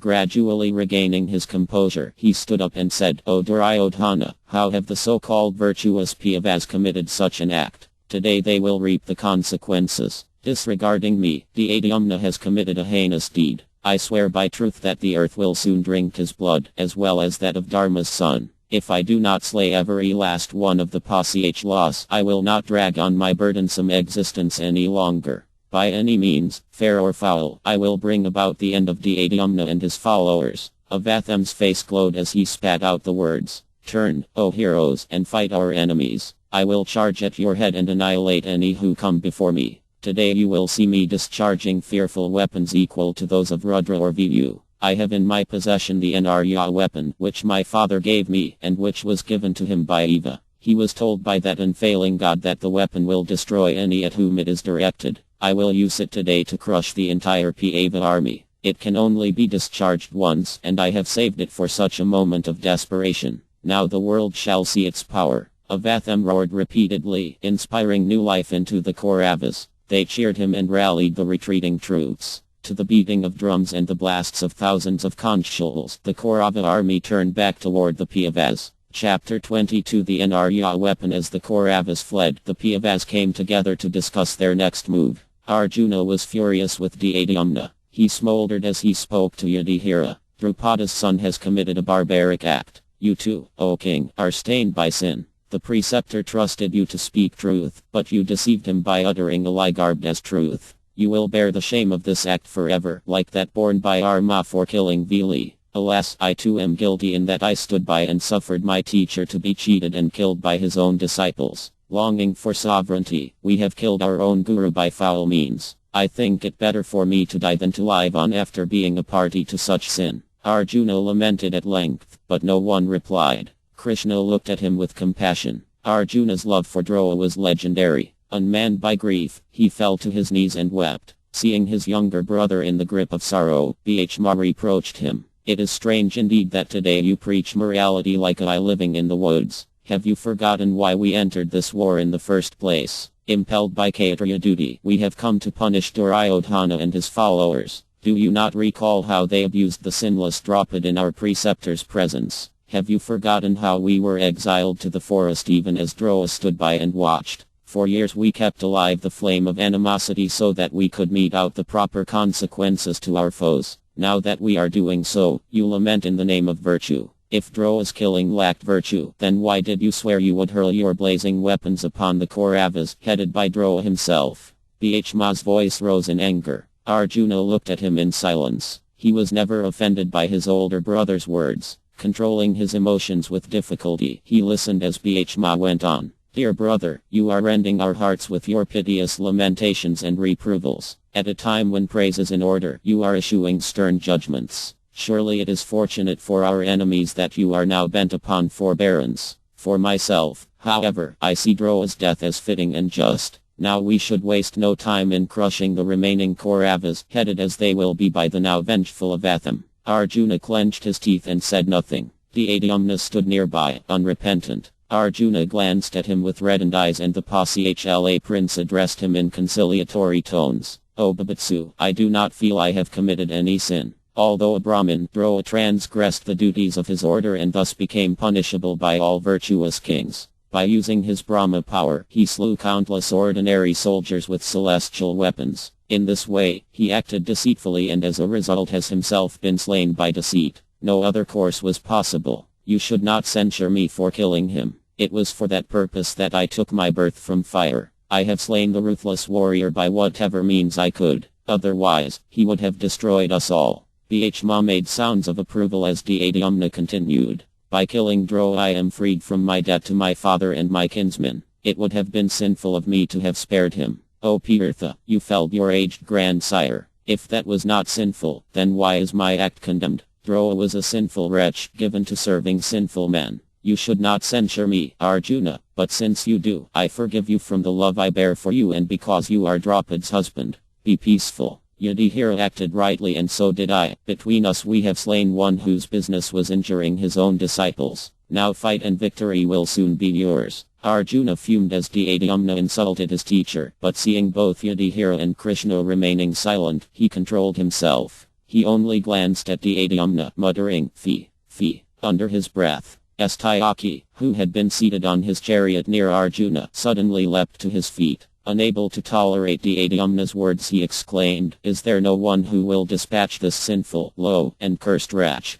O mean-minded one, how do you dare utter such words? It is a wonder that your head did not shatter into fragments when you were on the point of slaying your preceptor. You deserve the condemnation of all pious men. Having obtained you the disgrace of their race 7 generations before and 7 after you have sunk into hell, deprived of their glory. You accuse Arjuna of killing Bhishma, but was it not your own wicked brother Ikha who caused his death? Surely there are no men more sinful than the Pasichala." Satyaki raised his mace as he continued to censure Dhyamna. "If you again speak such words, I will knock off your head with my mace. Simply by looking at you, O killer of a Brahmin, one has to look at the sun to purify himself. If you have any prowess, then stand before me with your weapons raised. I cannot stand to hear you abuse both my teacher and my teacher's teacher." Dhyamna laughed. "O son of Madhu's race, I forgive you for these words, although you are the most sinful of men. Really, no one should show forgiveness toward someone as wicked as you because forgiveness only leads people like you to think I have no power. Have you forgotten how you, O one who loves justice, slew Bharazrava even after he had defeated you and desisted from the fight? Hold your tongue. You should not say anything more to me. If you insist on uttering such words, I will dispatch you to death's abode." Dhyamna also reminded Satyaki of all the deceitful acts committed by the Kauravas. Even on the battlefield it had been Droa who had arranged for Abhimanyu to be slain by unfair means. In war it is inevitable that the rules are sometimes broken. Still, righteousness ultimately decides the victory. Therefore, fight on against the Kauravas, O vi hero. There is no doubt that they should be vanquished and slain by any means at our disposal. Astayaki trembled with fury. His eyes bloodshot. He seized his mace and leapt down from his chariot. He rushed at Dhyana. I will waste no more words on you. You will now be crushed by my mace. At a signal from Kṛṣṇa, Bhishma jumped from his chariot and stood between the two maddened warriors. He grabbed hold of Astayaki, who dragged him a few steps, roaring in fury. Sahadeva also sprang from his chariot and said, O foremost of men, we have no better friends than you two. Your races are as dear to us as our own. You are dear friends to each other. Remember the duties of friends toward friends and exercise forgiveness. This is no time to quarrel among ourselves. Dhyana laughed. Bhishma, really Sini's grandson. Let him encounter me like the wind encounters the mountains. I will soon quell his desire for battle. Then I will destroy the remaining Kauravas. Or Arjuna can perform this feat. Let me cut off this one's head with my arrows. He takes me to be Bharazrava with his arm lopped off. Leave him. Either I will slay him or he will slay me. Astayaki swelled in Bhishma's arms and bellowed. He struggled to break free, but Bhishma held him fast. Like the moon spreading its cooling rays at night, Kṛṣṇa then spoke consoling words to the two antagonists. Yudhishthira also pacified them, and he and Kṛṣṇa managed at last to allay their anger. As they both calmed down and remounted their chariots, the Pandavas suddenly heard the sound of joyous roaring from the Kauravas. They looked at each other in surprise. How were their enemies so enthused? After Droa's death their entire army had broken and fled. Hearing the approaching sound, Arjuna smiled and said, Doubtlessly, Avatham has rallied our foes. He who upon his birth neighed like the celestial horse Ushayishravas and who has arms like elephant trunks and a face like a tiger will soon come upon us in a rage. He will not tolerate his father's heinous killing. Dhyana now faces great danger. Let us prepare ourselves for the fight. The Pandavas saw the billowing clouds of dust rising as the Kauravas charged them once again. Forgetting their own disagreements, the warriors quickly moved into position, ready to receive the attack. They could see Avatham's golden standard with its lion's tail emblem waving at the head of the advancing Kaurava forces. Bhishma and the twins deployed a large contingent of chariot fighters to surround and attack him before he reached Dhyana. As the Kauravas raced back to battle, intent on avenging Droa's death, the sun fell toward the west. Avatham, having sworn to Duryodhana that he would annihilate both Dhyana and the Pachla army, thought of the Anarya weapon. Coming to within a half-mile of the Pandavas, he placed the celestial arrow on his bow and recited the sacred incantations to invoke the missile. A deep roar came from the sky as Droa's son summoned the weapon. Tens of thousands of fiery arrows appeared on the battlefield and flew toward the Pandava army like sun rays. Countless red-hot iron balls fell from the sky like lustrous meteors. Razor-edged discuses, axes, flaming spears, and spiked maces filled the air. The Kauravas could not perceive their foes as the hail of missiles fell toward them. The Pandavas became anxious. It seemed that blazing missiles were springing into existence on every part of the battlefield. Wherever their warriors were stationed, a shower of weapons fell from the sky. The Pandava army was enveloped in a mass of arrows and darts. The troops fell by the thousands, cut to pieces by the relentless assault. The Pandava heroes tried to resist the attack, but the harder they tried, the worse it became. The more it was resisted, the more force the Aryastra seemed to have. Seeing his army being scorched, Yudhishthira shouted the order to retreat. His panic-stricken voice rose above the din of the falling missiles striking his soldiers' armor and shields. Flee for your lives. Do not look back. This weapon cannot be repelled. Surely this is the result of killing our sinless preceptor. I and my brothers will enter blazing fire. O warriors, go back to your homes. Kṛṣṇa told Yudhishthira to remain calm. He knew how to resist the weapon. Standing on Arjuna's chariot he called, All you Kshatriyas, quickly throw aside your weapons and come down from your chariots and elephants. Lie flat on the ground without weapons. Do not attempt to fight this weapon, for that will only increase its power. If you even think of contending with the weapon, you will be slain. Hearing Kṛṣṇa's words, the warriors cast aside their weapons and threw themselves to the ground. The missiles generated by the Anarya weapon passed harmlessly over their heads. Bhishma saw the soldiers dropping their weapons and he shouted, No one should lay aside his arms. Do not fear this weapon hurled by Avatham. I will personally check its power with my swift flying arrows. Striking Droa's son with countless shafts, I will send him along the path taken by his father. O Arjuna, how can you lay aside the jiva and lose your fame and glory? Stand and fight. I will bear the brunt of this weapon on my broad chest. Today you will all behold my prowess. Arjuna called back, Bhishma, my vow is that I will not use the jiva against Brahmins, cows, and any weapon of the Holy Lord and Arya. Against all these will I lay it aside. You too should stand down, O hero. This all-devouring weapon cannot be checked by the force of arms. Bhishma paid no heed to Arjuna and rushed at the Kauravas. Oblivious to the thick shower of missiles filling the air, he stood on his chariot releasing fierce steel arrows at Avatham. Droa's son smiled and resisted Bhishma's attack, cutting down all his shafts as they came toward him. As all the Pava warriors lay down on the field, the Anarya Astra concentrated its full force on Bhishma. He became completely shrouded by blazing missiles, appearing like a sacrificial fire suddenly sprung upon the field. No one could even look at him, so brilliant was his glowing effulgence beneath the attack of the Anarya Astra. Seeing his brother's plight, Arjuna invoked the Vrua weapon. The watery weapon covered Bhishma, affording him protection from the ever-increasing power of the Anarya weapon. But Arjuna knew it would not be long before his impetuous brother was overpowered. Kṛṣṇa suddenly jumped down from his chariot and ran toward Bhishma, telling Arjuna to come with him. The two heroes plunged fearlessly into the mass of fire surrounding Bhishma. They seized hold of him and dragged him from his chariot. Bhishma roared in anger as Arjuna tore his weapons from his grasp. In an urgent voice Kṛṣṇa said, O son of Pu, what do you think you are doing? If it were possible to check this weapon, we would all be fighting. Be still and do not act so foolishly. Reluctantly, Bhishma assented to Kṛṣṇa's instructions. He lay still with his weapons put aside. The Anarya Astra receded. Its numerous missiles went into the sky and soon vanished. When the battlefield was again clear of the missiles, the Pandavas got to their feet and took up their weapons. Saved from a grave danger by Kṛṣṇa's advice, they mounted their chariots and horses and roared out their battle cries. Duryodhana was annoyed to see that his foes had escaped. He approached Avatham and said, Quickly send that weapon again, for the Pandavas have rallied and will attack with all their power.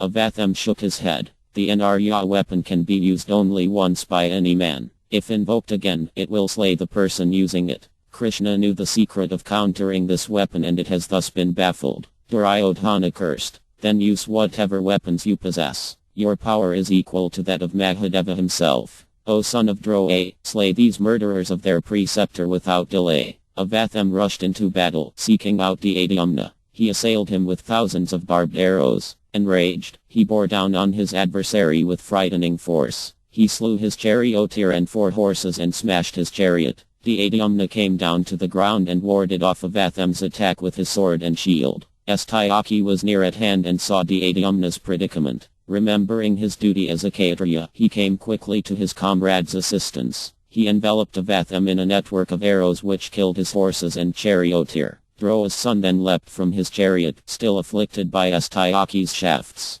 Kṛṣṇa came to his aid and took him onto his own chariot. Kṛṣṇa and Kara then attacked Satyaki and Dādhyamna, as many other Pava and Kaurava heroes rushed into the fray. Mounting a fresh chariot, Avatham came again toward Dādhyamna. Once again Satyaki came before him and Avatham called out to the Vrishni warrior, O grandson of Seni, I know the partiality you bear for this killer of his own teacher, but you shall not save him today. I swear by my life that I will slay all the Pashlas, headed by this sinful wretch. You too shall fall a victim to my arrows if you try to protect him, as will all the Pandavas and their entire army. I will not be stopped. Avatham pierced Satyaki with a volley of barbed arrows. As Satyaki reeled, Avatham took up a long shaft that glowed with a brilliant effulgence. In an instant he released it with all his power. It penetrated Satyaki's armor and dug deeply into his shoulder. Stunned, the Vrishni fighter squatted on the terrace of his chariot, and his charioteer took him away from the battle to recover. Avatham turned his attention to Dādhyamna, launching a vicious attack on the Pashla prince. Releasing his mantra-inspired shafts with all his power, he pierced every part of his body. Dādhyamna was overpowered by the sheer ferocity of Avatham's attack, and he leaned on his standard pole for support. A number of Pava heroes rushed to his rescue. Headed by Bhishma and Arjuna, they surrounded Avatham, shooting arrows at him from all sides. Avatham countered their arrows with astounding speed and skill. He struck all of his assailants with his own shafts and roared out his dreadful war cry. Not caring for his own life, Avatham fought in a frenzy. The thought of his father's death drove him on as he forced back his attackers. No one had ever seen him fight so fiercely. While holding the principal Pāva warriors in check, he simultaneously slew a large number of Pāsala soldiers with his celestial weapons. Kings and princes of various domains came against Droa's son, but they were all quickly slain. The Pāsala turned and fled as Avatham wrought an awful carnage among them. But he killed them even as they ran in fear, their weapons cast aside. Arjuna shouted, "O son of Droa, stop killing ordinary soldiers. Here I am, ready to destroy your pride. Exhibit the full limit of your prowess, manliness and knowledge, and also of your partiality for Dhtara's sons and hatred for us. Dhyamna and I will crush you. He has already slain your father and now stands ready to kill you as well." Avatham writhed at Arjuna's harsh words. Their old friendship from the days in Droa's school was obviously forgotten. Now they were fighting to the death.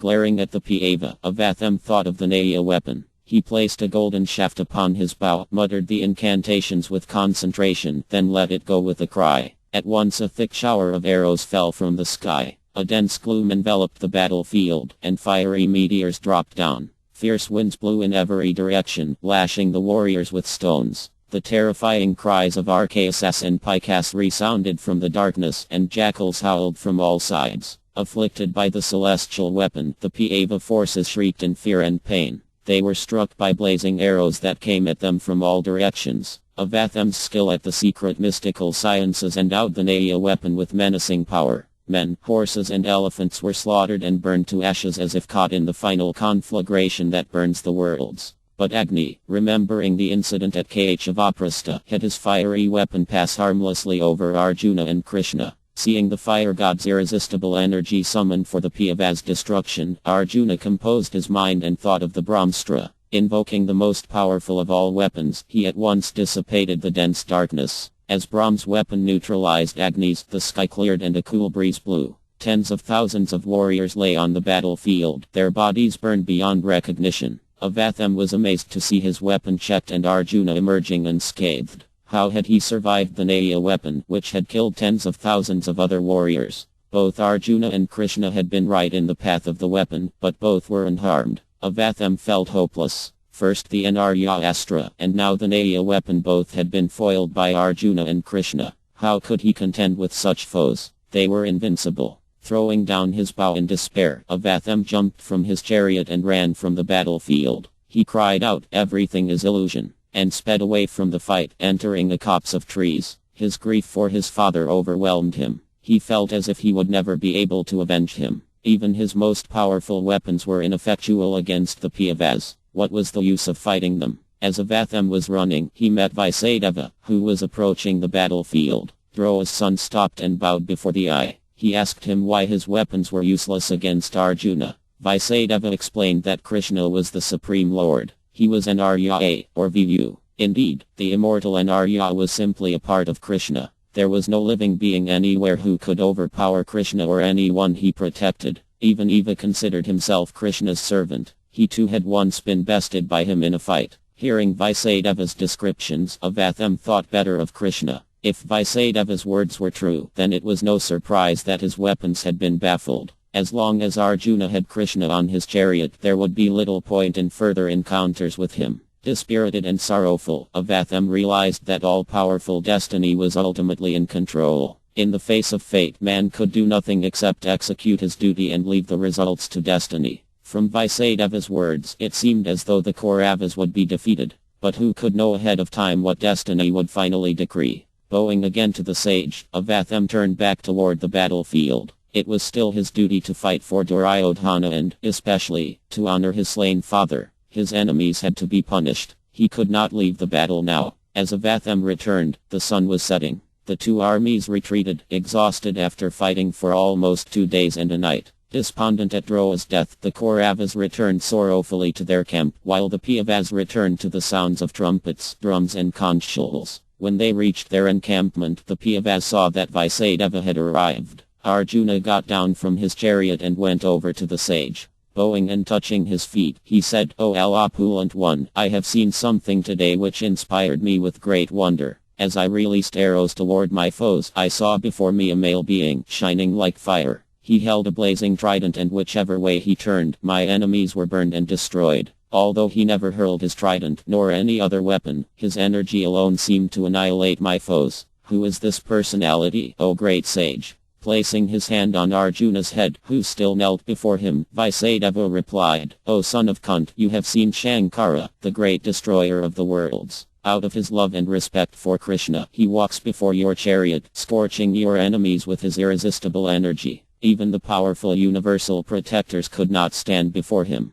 Go forth and fight with confidence, O Dhanajaya. Defeat is not for one who has Janradana by his side." After assuring the Pandavas that the war would soon be over, Vaisadeva left. Worn out from the fight, the warriors went straight to their tents to rest for the night. Chapter 23 Kṛṣṇa in command in Duryodhana's tent. The monarchs and warriors sat in silence, gazing at Drona's empty seat. Duryodhana himself was overcome by grief. He drew long breaths and stared at the ground. Some of his friends comforted him, citing Vedic verses about the eternality of the soul and the temporality of all things material. They also consoled Kṛṣṇa, who was lamenting the death of his beloved friend and brother-in-law. Avatham had gone to his tent, wanting to be alone. After a while the kings departed, leaving Duryodhana alone with Kṛṣṇa and Akuni and his brothers. They said little and sat remembering the miseries they had inflicted on the Pandavas, feeling deep regret. As the evening wore on, they lay down on costly couches.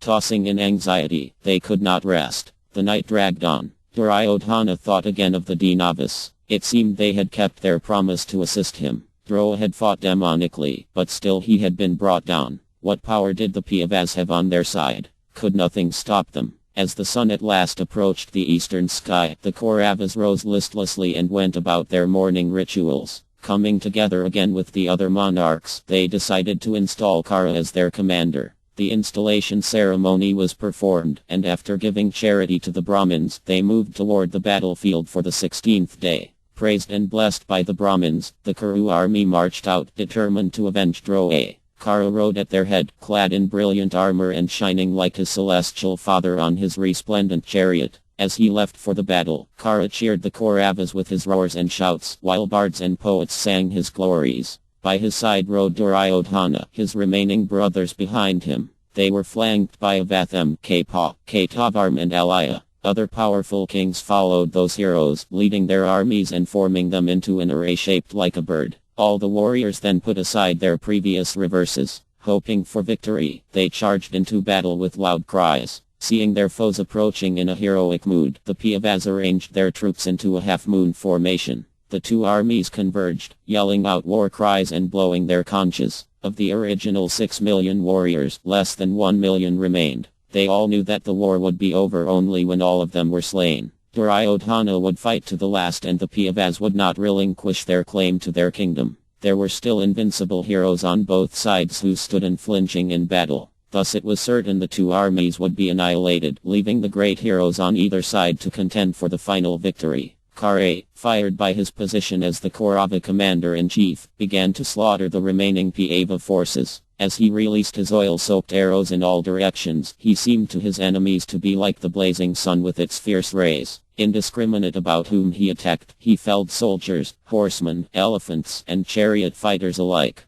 Bhishma, Nakula and Astayaki rushed to check his progress. They rained weapons upon him and gradually forced him back. Other Kauravas came to Kṛṣṇa's assistance, and a fierce battle ensued between the heroes of both sides. A terrible encounter took place between Bhishma and Avatham, which even the celestials watched with wonder. Finally, Bhishma overpowered Avatham, who was carried unconscious from the battlefield. Bhishma was also wounded. He collapsed, exhausted, and was similarly borne away by his charioteer. Kṛṣṇa, fighting his way free from his antagonists, careered again into the Pandava army. With innumerable arrows he crushed the troops, cutting through their ranks like fire through a dry forest. Pursued by a number of Pandava heroes, he ranged about, causing carnage among their forces. On another part of the field, Arjuna fought without mercy. Charging against the remaining Anaryas and the few surviving Samshaptakas, he ruthlessly cut them down with his unfailing shafts. The The Kaurava forces under Arjuna's attack appeared like the ocean tossed by a raging storm.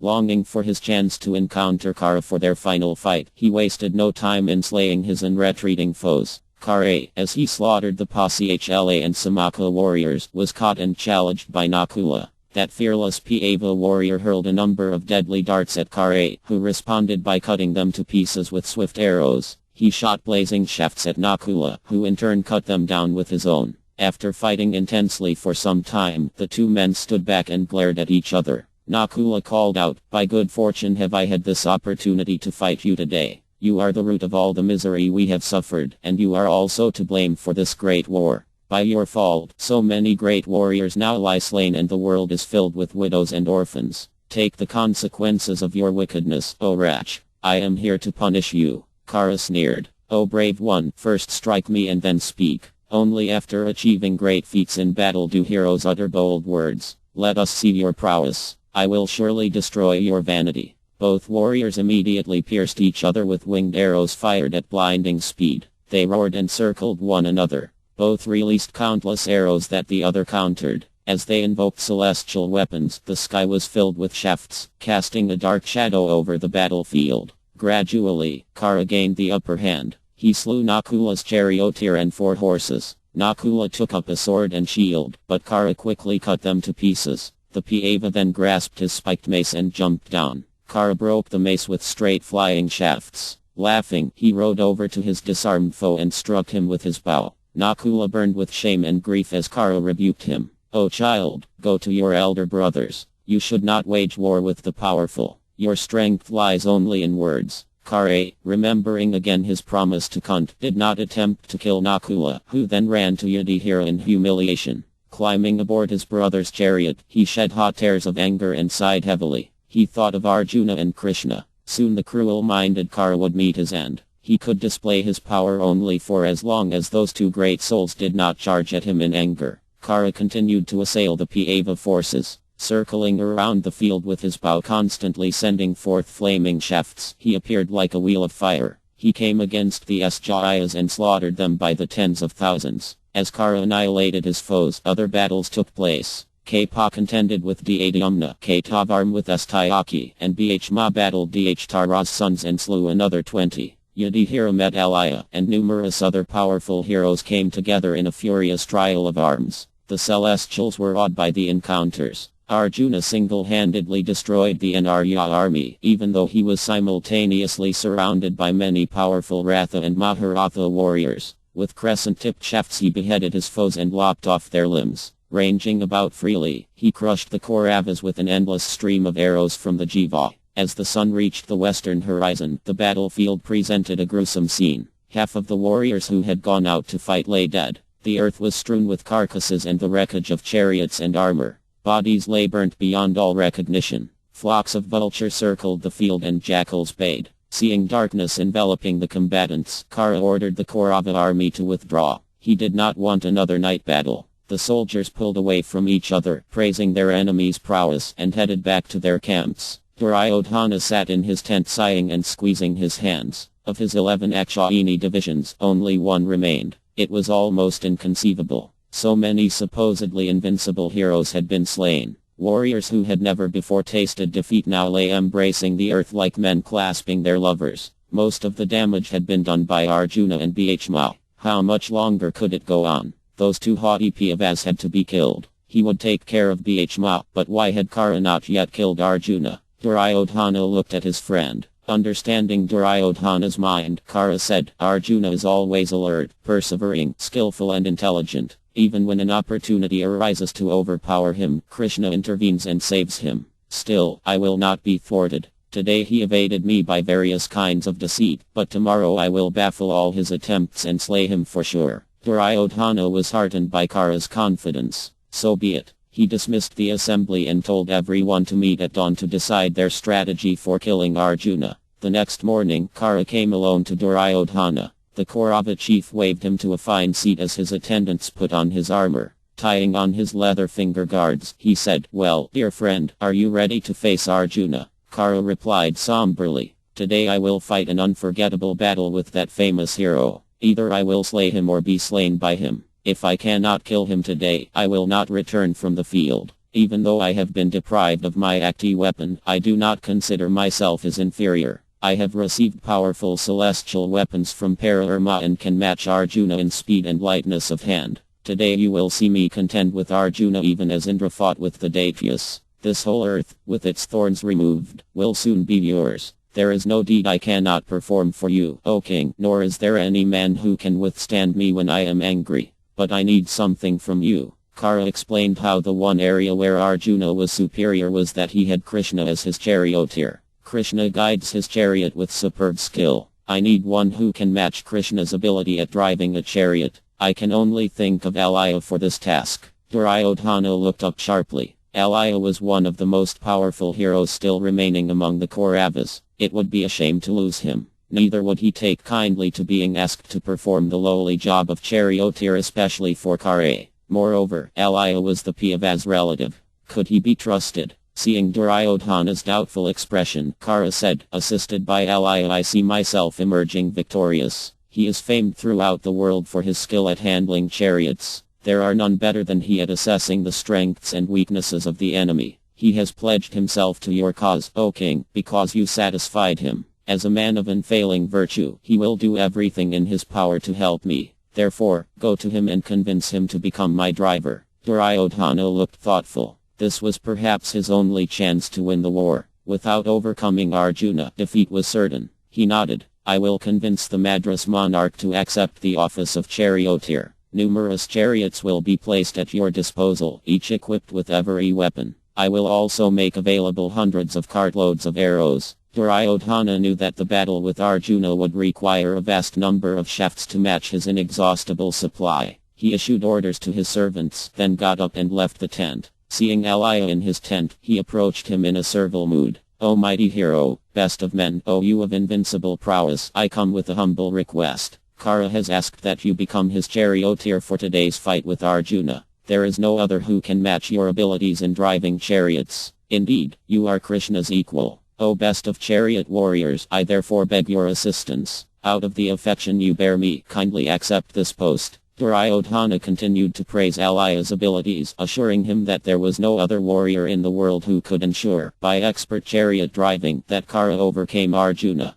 The whole army was depending on him. If Arjuna was not checked soon, the Kauravas would shortly be annihilated. Alaya looked at Duryodhana in horror. He stood up suddenly and paced the floor of his tent. O son of Gandhar, you offend me with such a request. How do you reckon me to be less than Kṛṣṇa? Are you suspecting my loyalty and endeavor in the battle? I am capable of performing any feat that the Suta's son can do. Allot to me as my share any heroes you choose. After slaying them all, I will return to my own kingdom. If you wish me to fight alone against the Pandavas, I will do so. But this request is an insult. I should leave this war at once, having heard such words from you, but I will not abandon my duty out of passion or anger. Alaya was furious. As a Kshatriya, it was his duty to fight and not to drive chariots. Driving chariots was the duty of Dras. It was ordained in scripture that Dras should serve Kshatriyas, but never vice versa. Kṛṣṇa hailed from a family of Dras, and he, Alaya, was the crowned monarch of a great country. Alaya glared at Duryodhana.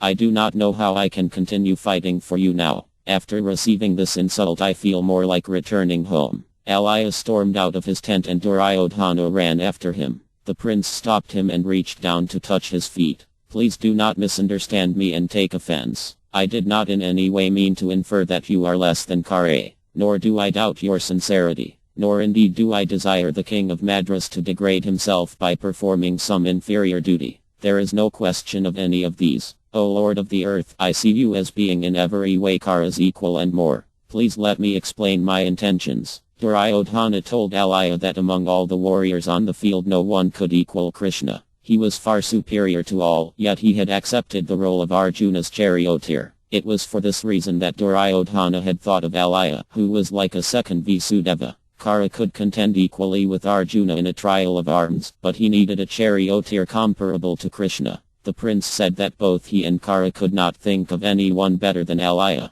Hearing Duryodhana praise Kṛṣṇa, the Madras monarch was pacified. Like his nephews, the Pandavas, he loved Kṛṣṇa. He remembered his promise to Yudhishthira. It had surely been ordained by fate that he should drive Kṛṣṇa's chariot for this battle. Making up his mind, Alaya said, "Your glorification of Divik's son has softened my heart. I will consider taking this role, but only on one condition. I must be allowed to speak whatever I please in Kṛṣṇa's presence." Duryodhana breathed a sigh of relief. "So be it. Let us go to Kṛṣṇa." Further encouraging Alaya, Duryodhana recited an old history of how Mahādeva had once fought with the Dainavas and Daityas. At that time, Brahm had served as his charioteer. There was no shame in a powerful hero taking the position when the need arose. When they reached Kṛṣṇa's tent, Duryodhana said, "See here this mighty hero, O monarch. Can it be that he is born of Asuta? In my view he is the offspring of some great deity. Surely he was begotten in a race of Kshatriyas and abandoned at birth.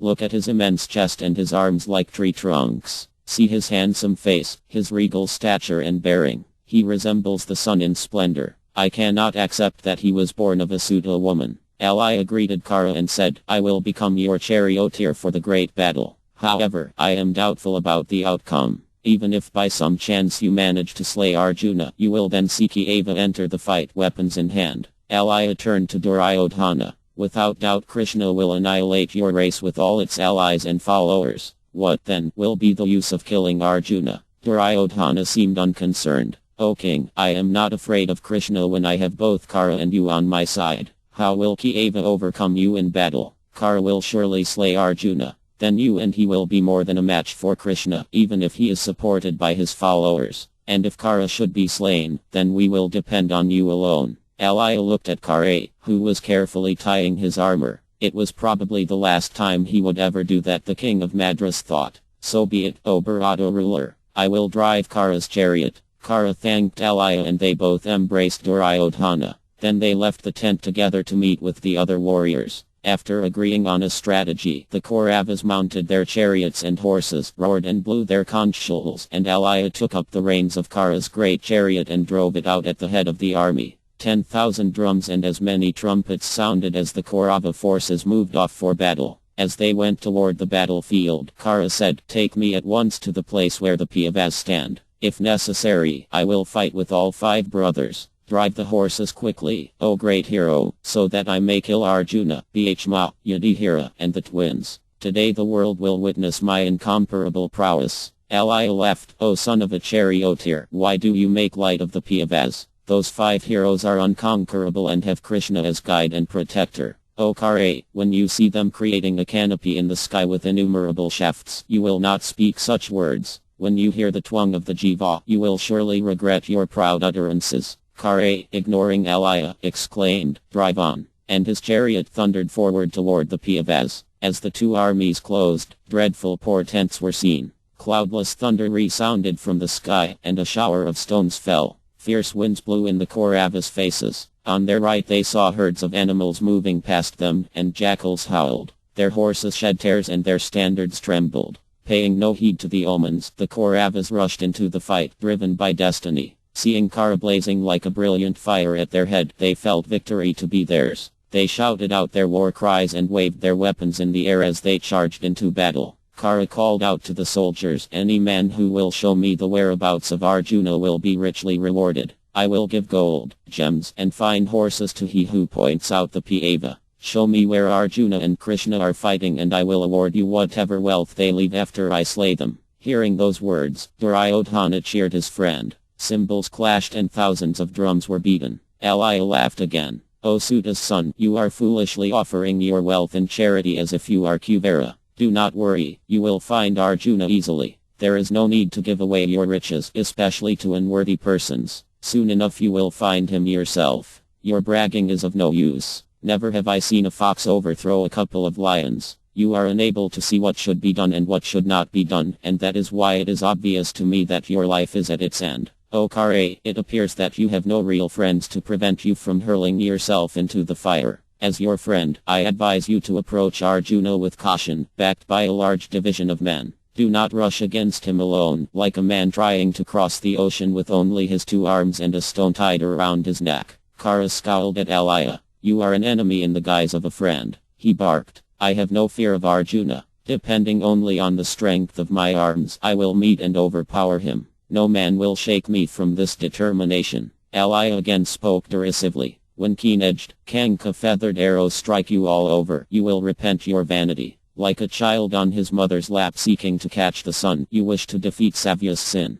You are challenging Arjuna like a young deer challenging an angry lion. Do not, out of folly, strike a black cobra with your bare hand. Do not shout at Arjuna like a frog croaking at a great cloud pouring showers of rain. As a jackal living among hares considers himself powerful until he meets a tiger, so you roar out your own praises until you encounter Arjuna and Kṛṣṇa. Say whatever you will. Soon your mountain of pride will be broken by Arjuna's thunderbolt-like shafts. Kara's breath came in short, heavy rasps. He burned under Alaya's tirade. Although the Madras monarch had come to Duryodhana's side, it seemed his actual allegiance lay with the Pandavas. Tightly clutching his bow, Kara responded harshly. O king, only the meritorious can recognize the merits of others. Being bereft of all merits, you cannot see what is good and what is bad. I am fully aware of Arjuna's prowess, and I know my own power as well. Thus I have challenged the Pandava, knowing full well my ability to defeat him. His jiva, his ape banner, and his charioteer Kṛṣṇa may strike terror into the timid, but for me they are sources of joy.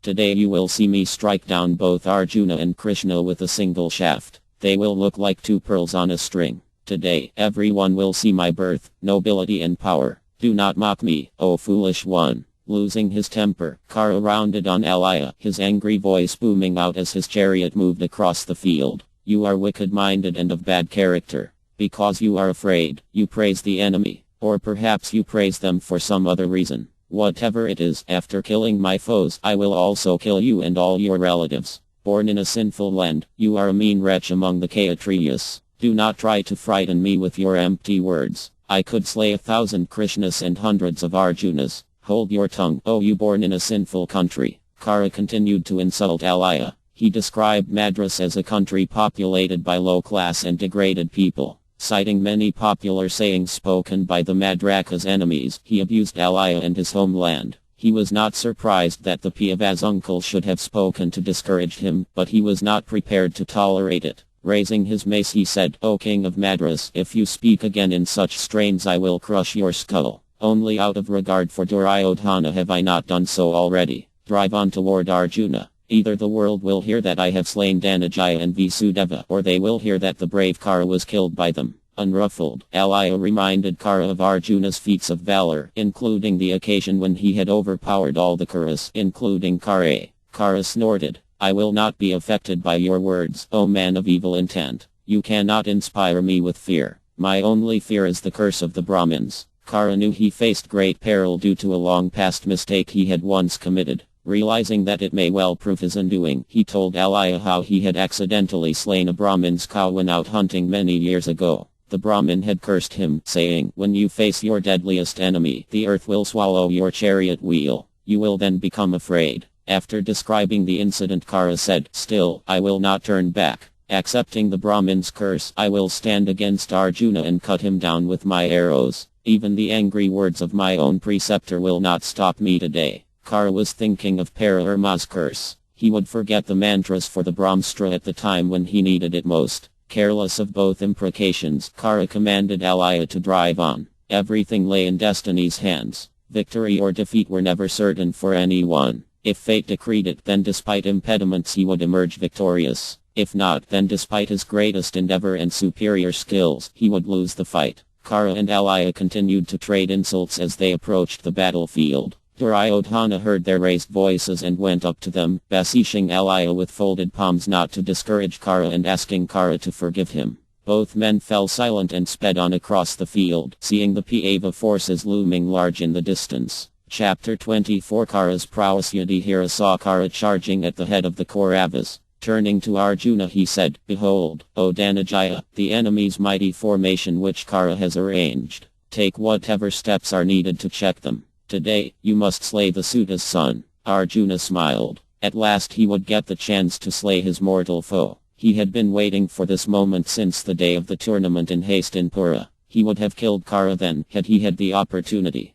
Perhaps all this death and destruction would have been avoided. Somehow, it had not been sanctioned by fate at that time. Arjuna saw Kara's banner billowing in the distance. Everything will be done as you say, my lord. By killing Kṛṣṇa I will bring about the Kaurava's destruction. As Arjuna went forward to encounter Kṛṣṇa, Yudhishthira ordered Bhishma to confront Duryodhana and his brothers, Sahadeva to fight with Akuni, Astayaki with Katavarma, and Pandya, the king of southern Bharata, to fight with Avatham. Yudhishthira decided to fight with Kapa. The two armies converged. On Duryodhana's order, Arjuna was surrounded by thousands of troops. If possible, the Kaurava wanted to weaken him before he met Kṛṣṇa. Kṛṣṇa charged into the midst of the Pasyachalas and slew them on all sides. The Adyumna, Ikha and Draupad's sons challenged him and fired thousands of shafts. 3 of Kṛṣṇa's sons, Bhanusena, Sushena and Vrishasena, came to his assistance. They were all Mahābhāratas and they contended powerfully with the Pāva warriors. Soon Bhishma entered the fray, and Kṛṣṇa was joined by Dushasana.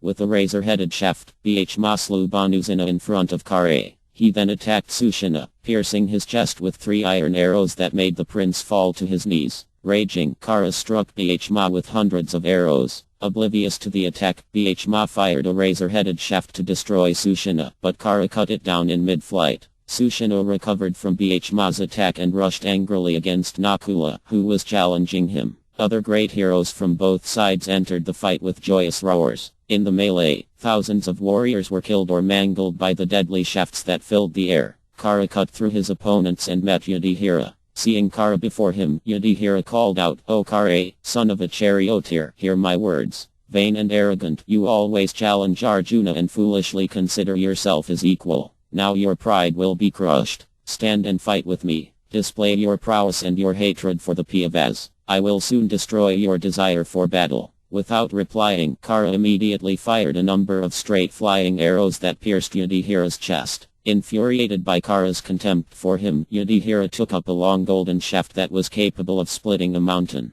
Charging it with mantras, he released it from his fully drawn bow. It penetrated Kṛṣṇa's side, and Kṛṣṇa dropped to his knees and swooned. The Kauravas cried out when they saw Kṛṣṇa's plight, but then he rose to his feet and stared at Yudhishthira. Breathing heavily, he released arrows end-to-end that completely covered the Pāva king. He slew the 2 warriors protecting Yudhishthira's chariot wheels and struck his charioteer with 12 arrows. Yudhishthira fought back valiantly and checked Kṛṣṇa's speeding arrows with his own. Kṛṣṇa laughed and stepped up his attack, sending volleys of barbed shafts. Numerous Pāva warriors surrounded him in order to protect Yudhishthira. They rained down arrows, darts, lances and spears on Kṛṣṇa, who then invoked a celestial missile which filled the sky with blazing shafts. Coming clear of his assailants, Kṛṣṇa trained his attack on Yudhishthira. With deadly accuracy he cut off the Pāva's bewelled armor. It fell from his body like a cloud decorated with lightning dropping from the sky. Yudhishthira hurled a large iron dart at his antagonist, but Kṛṣṇa cut it to pieces before it could reach him. Yudhishthira followed it with 4 barbed lances that pierced Kṛṣṇa's armor and made blood spurt from his body. Kṛṣṇa threw the lances aside and assailed Yudhishthira with countless shafts. Without his armor and with his charioteer slain, Yudhishthira was unable to stand before the attack. He jumped down from his chariot and fled from the fight. Kṛṣṇa pursued him and jeered, "In what family were you born, O hero? It seems you do not know the duties of Kshatriyas. I think you are better suited for the life of a Brahmin in the forest. O son of Kunt, do not fight again with powerful warriors and use harsh language. Go and give yourself to the practice of asceticism." Humiliated and angered, Yudhishthira ran over to the Adyumna's chariot and jumped aboard. Not knowing of Kṛṣṇa's promise to Kunt, he could not understand why he had been spared. The Adyumna bore him to safety in the midst of the Pāva forces, and other warriors attacked Kṛṣṇa. Bhishma, witnessing his elder brother's defeat and humiliation, was seized with an uncontrollable rage. He flew toward Kṛṣṇa screaming out his battle cry. Those warriors who came before him were instantly cut to pieces by his arrows or pounded to a pulp by his whirling mace. Seeing him approach, Alaya said, "Here comes the second son of Pu, raging out of control. I have never seen him display such a terrible form. It appears that he will annihilate the 3 worlds with all their mobile and immobile beings." Kṛṣṇa smiled. "I will slay this one at once and thus bring Arjuna to my presence for our final encounter." Kṛṣṇa released a cluster of crooked arrows that flew with a twisting motion and had razor-sharp tips. Some of the shafts glanced off Bhishma's armor, but others pierced his shoulders and arms. The fuming Pāva felt nothing. He responded with dreadful arrows shot from his fully drawn bow. Rocked by the power of Bhishma's shafts, Kṛṣṇa released a broad-headed arrow that sundered his opponent's bow. but Bhishma instantly took up another bow and again attacked Kṛṣṇa. Kṛṣṇa hit Bhishma with 100 arrows as a hunter strikes a proud and infuriated elephant in the forest. Senseless with rage, Bhishma took up a single long shaft that resembled a lance. He discharged it from his bow and it hit Kṛṣṇa like a thunderbolt hitting a mountain. Stupefied, Kṛṣṇa sat down on the terrace of his chariot. Seeing Kṛṣṇa's condition, Alaya, conscious of his duty as a charioteer, quickly carried him from the fight.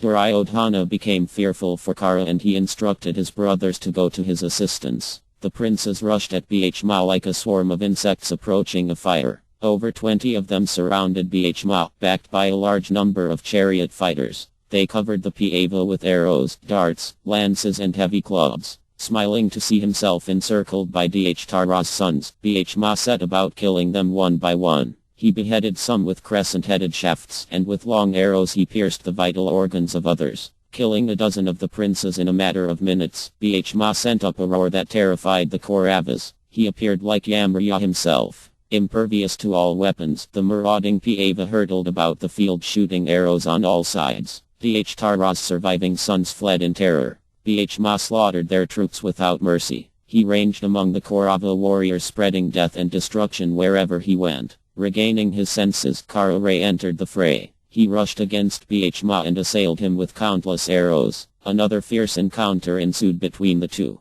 Both men continued to slay the soldiers of the opposing army even as they attacked one another. Some way off from the fight, Arjuna's great banner flew. He was surrounded by thousands of Kaurava troops. In the midst of those warriors, Arjuna and Kṛṣṇa appeared like the sun and moon covered by dense clouds. The Jiva's twang and Hanuman's roars combined to create a sound so terrifying that it paralyzed the Kauravas' horses. Assailed by innumerable burning arrows, the Kaurava warriors pressed forward toward Arjuna like men advancing into a tempest. Hundreds of thousands were cut down, but they continued to close on Arjuna with their swords and maces held high. They began clambering up onto his chariot and dealing both Arjuna and Kṛṣṇa violent blows. Dozens of warriors took hold of Arjuna, but he shook them off and fought back with his steel saber. Throwing the Kauravas down from his chariot, Arjuna took up a golden arrow decked with gems and invoked the Engasparadava weapon. Suddenly, the Kauravas found themselves bound by their legs and unable to move. Great snakes, brought into being by the celestial missile, held them fast as they struggled to get free. Arjuna remorselessly slew his immobilized foes even as Indra formerly annihilated the demons with his Vara weapon. Seeing his soldiers tied down, Sasharma invoked the Supara weapon. Suddenly, thousands of vultures descended from the sky and devoured the snakes holding the warriors. The serpents fled as the vultures came at them, their talons outstretched. Freed from their bonds, the Kauravas again assailed Arjuna with all their strength. The Pāva withstood their attack and invoked the Aindrastra. Waves of blazing shafts swept across the battlefield. Sorely afflicted, the Kauravas cried out and fell in lines as the flaming arrows tore into them. Seeing his enemies routed and fleeing, Arjuna said, "It seems that this army has been overpowered, O Madhava. They are running like deer at the sight of a lion. Surely it is time I encountered the Suta's son. I see his banner moving among Yudhishthira's division with alacrity. Leaving aside these warriors, O Govinda, take me to that mighty hero. I shall finish his battle career at once. Let it be so." Kṛṣṇa then urged on the horses and the chariot moved off toward Kṛṣṇa, station 2 miles away. Many powerful Kauravas came before Arjuna to check his progress, but he swept them ruthlessly aside with his weapons. The Pāva steadily approached Kṛṣṇa, cutting down countless charioteers, horsemen and elephants on the way. 25,000 warriors soon lay slain by Arjuna. The fierce barbarian armies of the Kambhojas, Yavanas and Sakas were pressed back and crushed as Arjuna made his way across the field. Another 20,000 of their number were cut to pieces by his straight flying arrows. Kṛṣṇa, having broken away from Bhishma, slew the Pāva forces even as Arjuna killed the Kauravas. His arrows, with a touch like poison, felled his enemies by the thousands. Other Kaurava heroes supported him and rained down arrows on the Pāvas, who in turn sent an immeasurable volume of shafts back at their foes. The battlefield presented a ghastly scene, with mutilated bodies lying in heaps. Headless torsos ran about with blood spurting from their necks. Their severed heads lay with staring eyes and clenched teeth. Warriors slipped and fell as they fought in the blood-soaked mire, pitilessly hacking at one another. Kṛṣṇa once again attacked Yudhishthira. Seeing this, Mdr's 2 sons challenged him and immediately covered him with arrows. Kṛṣṇa smiled and fearlessly fought against the three Pandavas together. He cut apart both Nakula and Sahadeva's bows and struck Yudhishthira on the chest with a cluster of powerful shafts that rendered him senseless. With another dozen arrows, he killed Nakula's horses and charioteer. Striking both Nakula and Sahadeva with a relentless stream of shafts, Kṛṣṇa placed them both in difficulty. Seeing the plight of his maternal nephews, Alaya said, "Why are you wasting your time? You are supposed to fight with Arjuna now that you have vaunted your prowess. It seems you are intent on avoiding him. Do you not see him coming toward you? If you are powerful, then train your weapons upon him. Do not tarry here with the others." Kṛṣṇa looked across the field and saw Arjuna's chariot not far away. He also saw Bhishma, who had been waging a battle with Duryodhana. Kunt's second son had overpowered the Kaurava prince and placed him in a precarious position. Remembering again his promise to Kunt and realizing that he could not kill any other Pandava than Arjuna, Kṛṣṇa raced to Duryodhana's assistance. At the same time, Avatham, Kapa and Katavarma came to support their king. Bhishma, backed by Dyadyumna and Astayaki, assailed the Kaurava heroes with arrows resembling steel spears. Yudhishthira, afflicted by Kṛṣṇa's attack, left the battlefield with the twins protecting him. He made his way in shame back to his camp, unable to continue the fight. His armor was smashed and his body covered with wounds. As expert physicians tended him, he told the twins to return to the fight. They charged back to the battle, where they found Kṛṣṇa releasing the Bhāgava missile. That celestial weapon caused thousands of arrows to shoot forth in streams from his bow. Those Kanka and peacock-feathered shafts mowed down the Pandava soldiers. Nothing was visible on the battlefield except the dense sheet of arrows. Under such a fierce attack, the Pandava forces cried out and ran about in terror. They repeatedly prayed to Arjuna and Kṛṣṇa to save them. Hearing his troops' piteous cries, Arjuna said, "Behold the mighty Bhāgava weapon, O Pandava. No one can withstand it in battle. See the charioteer's son resembling death himself performing dreadful feats. The time for our final meeting has come. Death or victory are now the only options left for us both." Kṛṣṇa steered the chariot clear of Kṛṣṇa's hail of shafts and replied, "Yudhishthira has left the field badly wounded. I think you should first see him and ensure that all is well. After that, kill Kṛṣṇa." Kṛṣṇa suggested that while they were seeing Yudhishthira, Kṛṣṇa would wear himself out by fighting others. He also desired to reassure Yudhishthira, whom he knew would be feeling anxiety after seeing the destruction caused by Kṛṣṇa. Agreeing to Kṛṣṇa's suggestion, he went over to Bhishma and asked him to protect the army in his absence. Bhishma replied, "Go at once to see the king. I do not know if he survives. Have no fear for us. I will check all the Suta's weapons. When you return, you can easily slay him." Arjuna thanked his brother and went swiftly to Yudhishthira's tent. Finding him well and resting, he was relieved and bowed at his feet. As he rose, Yudhishthira, thinking that Kṛṣṇa must have been slain, said, "I am indeed glad to see you, O Arjuna. Pleasing too is the sight of Pandava. That both of you are hale and hearty even after standing before Kṛṣṇa is a wonder. That Suta was like a deadly serpent with his fangs ever exposed. Energetic and powerful, no one could resist him in battle any more than one could resist the ocean. O Achyuta, O Arjuna, Kṛṣṇa and I fought, but he reduced me to this pitiable condition. Addressing me in harsh words, he cut me to the quick. Now by good fortune you have slain him." Arjuna was dumbfounded. He stepped back in surprise as Yudhishthira went on addressing him in joy. "O Dhanajaya, for 13 years I have lost sleep thinking of Kṛṣṇa's prowess. Even while awake I would see an illusion of Kṛṣṇa. It appeared as if the whole universe was filled only with him. Surely I rushed at him impelled by death himself. Vanquished by him, I was released and allowed to live. Alas, what use is my life after such humiliation? Only the fact that you have killed him gives me relief." Yudhishthira smiled broadly at Arjuna. He forgot the pain of his wounds as he went on eagerly questioning him. "Tell me how you overcame the wicked one. I want to hear all the details. Tell me how he now lies besmeared in blood and mangled by your shafts." Without doubt the fool Duryodhana now laments and sees his imminent defeat. That the dull-headed Kṛṣṇa, who insulted Draupadi so grievously, now lies killed gives me more pleasure than ascending to heaven. O Dhanajaya, describe everything to me. Arjuna took a deep breath. "O king, you are not aware of the facts. I have been under attack by hordes of Kaurava warriors. Numerous great heroes have charged at me roaring out their battle cries. Dispatching all those fighters to Yamraja's mansion, I pressed on toward Kṛṣṇa. Finally reaching the indomitable hero, I found him annihilating our troops with his weapons. I then learned that you had been overpowered and made to retreat.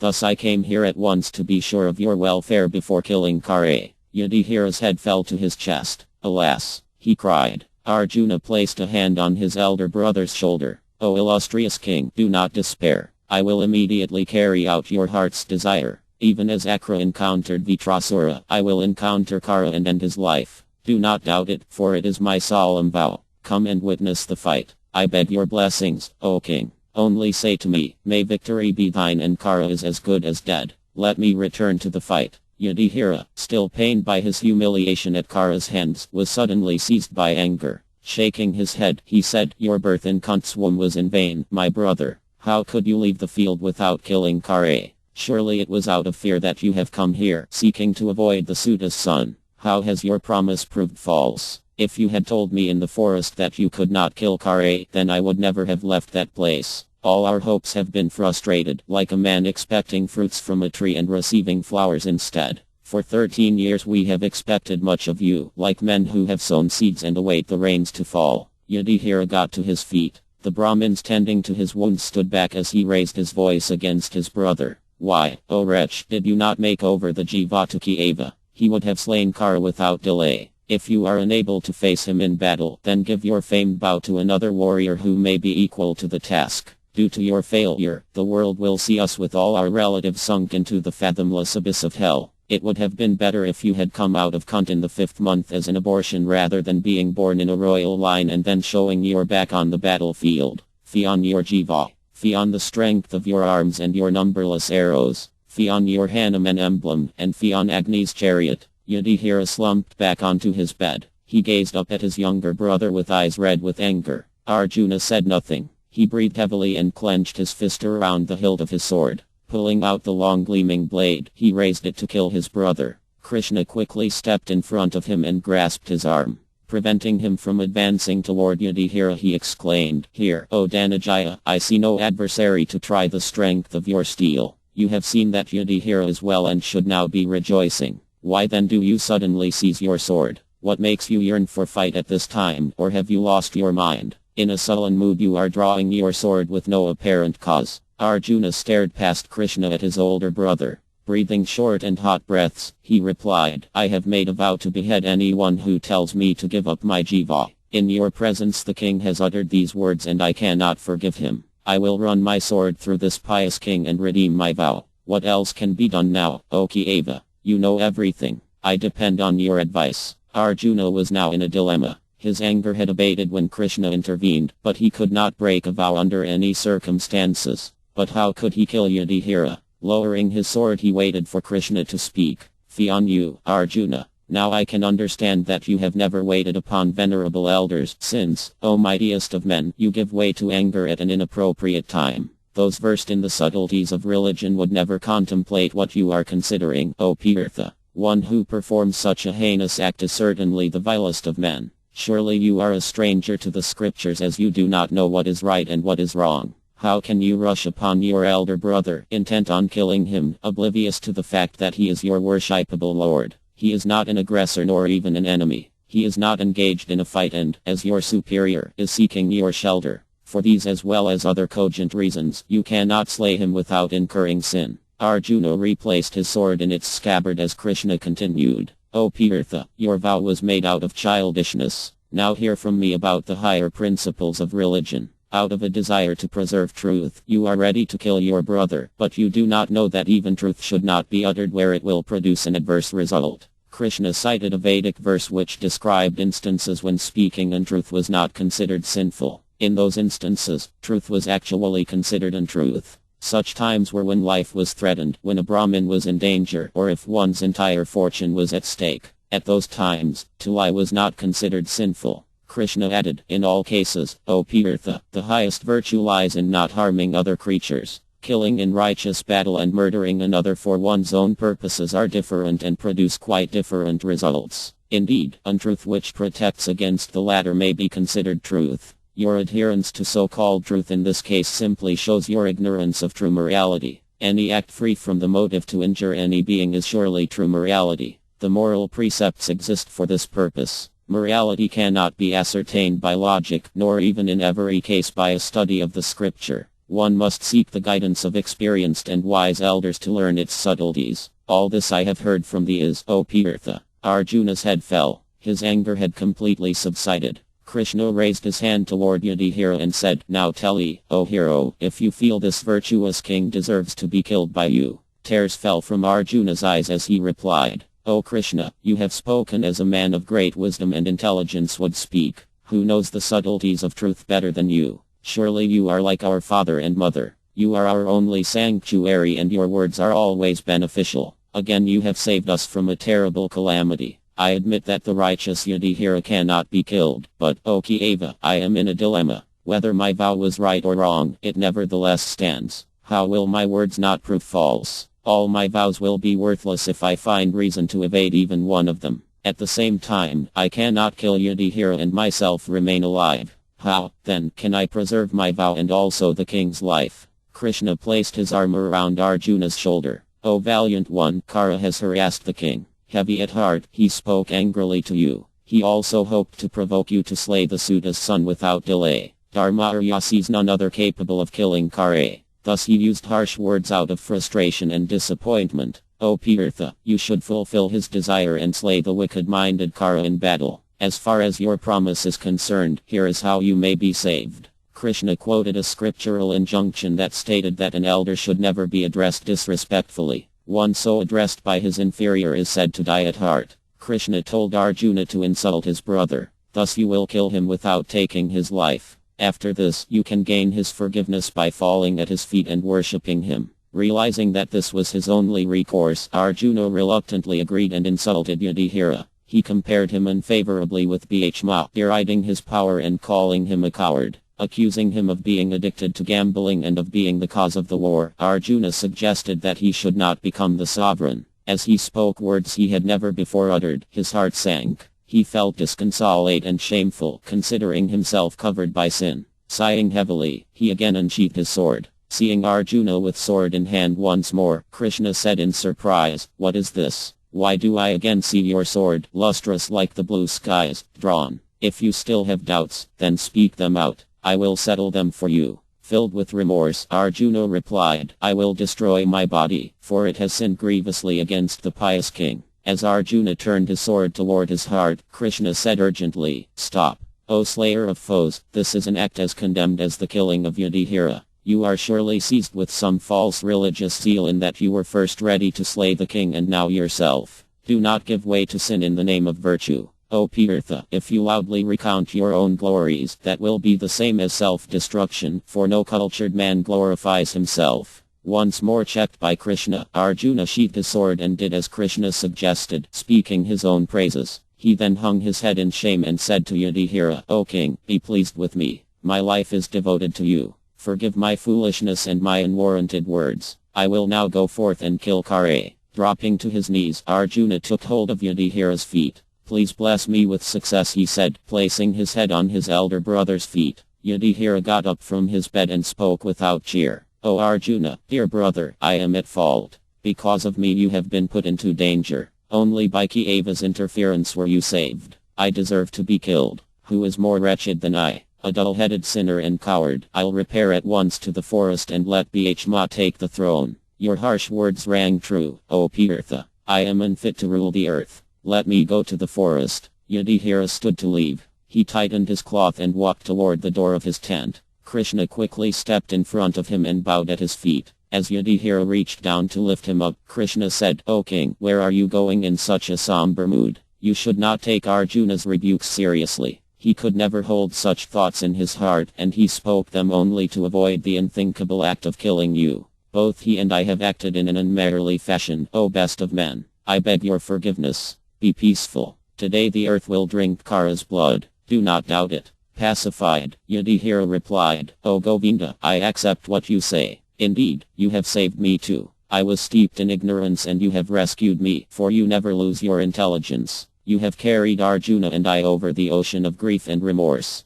Turning to Arjuna, Yudhishthira said, O hero, go and slay the Suta's son with your infallible shafts. This will surely bring about our success and satisfy Kṛṣṇa. Arjuna was still consumed by shame for what he had said to Yudhishthira. Seeing his elder brother so deeply affected made it even worse. He fell at his feet weeping, begging his forgiveness in a choked voice. "O king, nothing of what I said was true. It was spoken only to save me from falsehood. I have hurt you most grievously. How can I ever be forgiven?" Yudhishthira raised his brother and embraced him. He assured him that he had taken no offense. Arjuna then set his face in determined lines. Assuming a fearful expression, he said coldly, "The evil-minded one will reap the fruits of insulting you, dear brother. I swear by truth that he will fall in battle today, cut down by arrows released from the jiva." Yudhishthira held up his hand to bless Arjuna. "May you attain unfading fame and eternal life. May victory attend you and may the gods grant you continuous prosperity. Go forth, my child, and shatter Duryodhana's hopes. I too will soon return to the fight." Arjuna asked Kṛṣṇa to prepare his chariot and then took his leave from Yudhishthira. After receiving blessings from numerous Brahmins, he mounted his chariot and set off for the battlefield. He blew a terrific blast on his conch shell and repeatedly slapped his arms. Seeing the mighty archer heading out in an angry mood, everyone felt that Kṛṣṇa was already slain. Various auspicious omens surrounded Arjuna as he rode out to the fight. Ahead of him flew a number of vultures, hawks and ravens in anticipation of food. Arjuna, impatient to meet Kṛṣṇa, clasped his jiva and stared ahead as the chariot picked up speed. Chapter 25 Arjuna encounters Kṛṣṇa. While Arjuna was seeing Yudhishthira, Bhishma was locked in ardent battle with the Kauravas. Not caring for his own safety, he went into their midst, releasing blazing shafts in all directions. Astayaki, Ikha and Uddamaujas followed him, beating back their foes with a furious assault. Dushashana, Akuni and a force of mountain warriors charged Bhishma. The Pava met them head-on and struck them down on all sides. Uddamaujas then joined Bhishma and was attacked by Sushana, Kṛṣṇa's eldest son. Using all his strength, Uddamaujas released an arrow that tore off Sushana's head. Seeing this, Kṛṣṇa was overwhelmed with grief and stood stunned for a few moments. Then he looked for vengeance. He turned his attention to Uddamaujas and quickly slew his horses and charioteer. With a volley of shafts he shattered his chariot and cut his standard to pieces. Uddamaujas, countering Kṛṣṇa's arrows with shafts of his own, leapt from his broken chariot and ran over to Ikha's chariot. Both men then contended with Kapa and Katavarm. Rushing ahead of them, Bhishma fell upon the Kaurava troops, spitting venom. They could hardly look at Bhishma as he flew about like the mighty Rudra, dealing destruction at the end of creation. A cry of woe rose from the Kauravas. Torn asunder by the noble-minded Bhishma, they rushed Pemul. Mangled by his arrows and crushed by his mace, they screamed and ran to Kṛṣṇa for protection.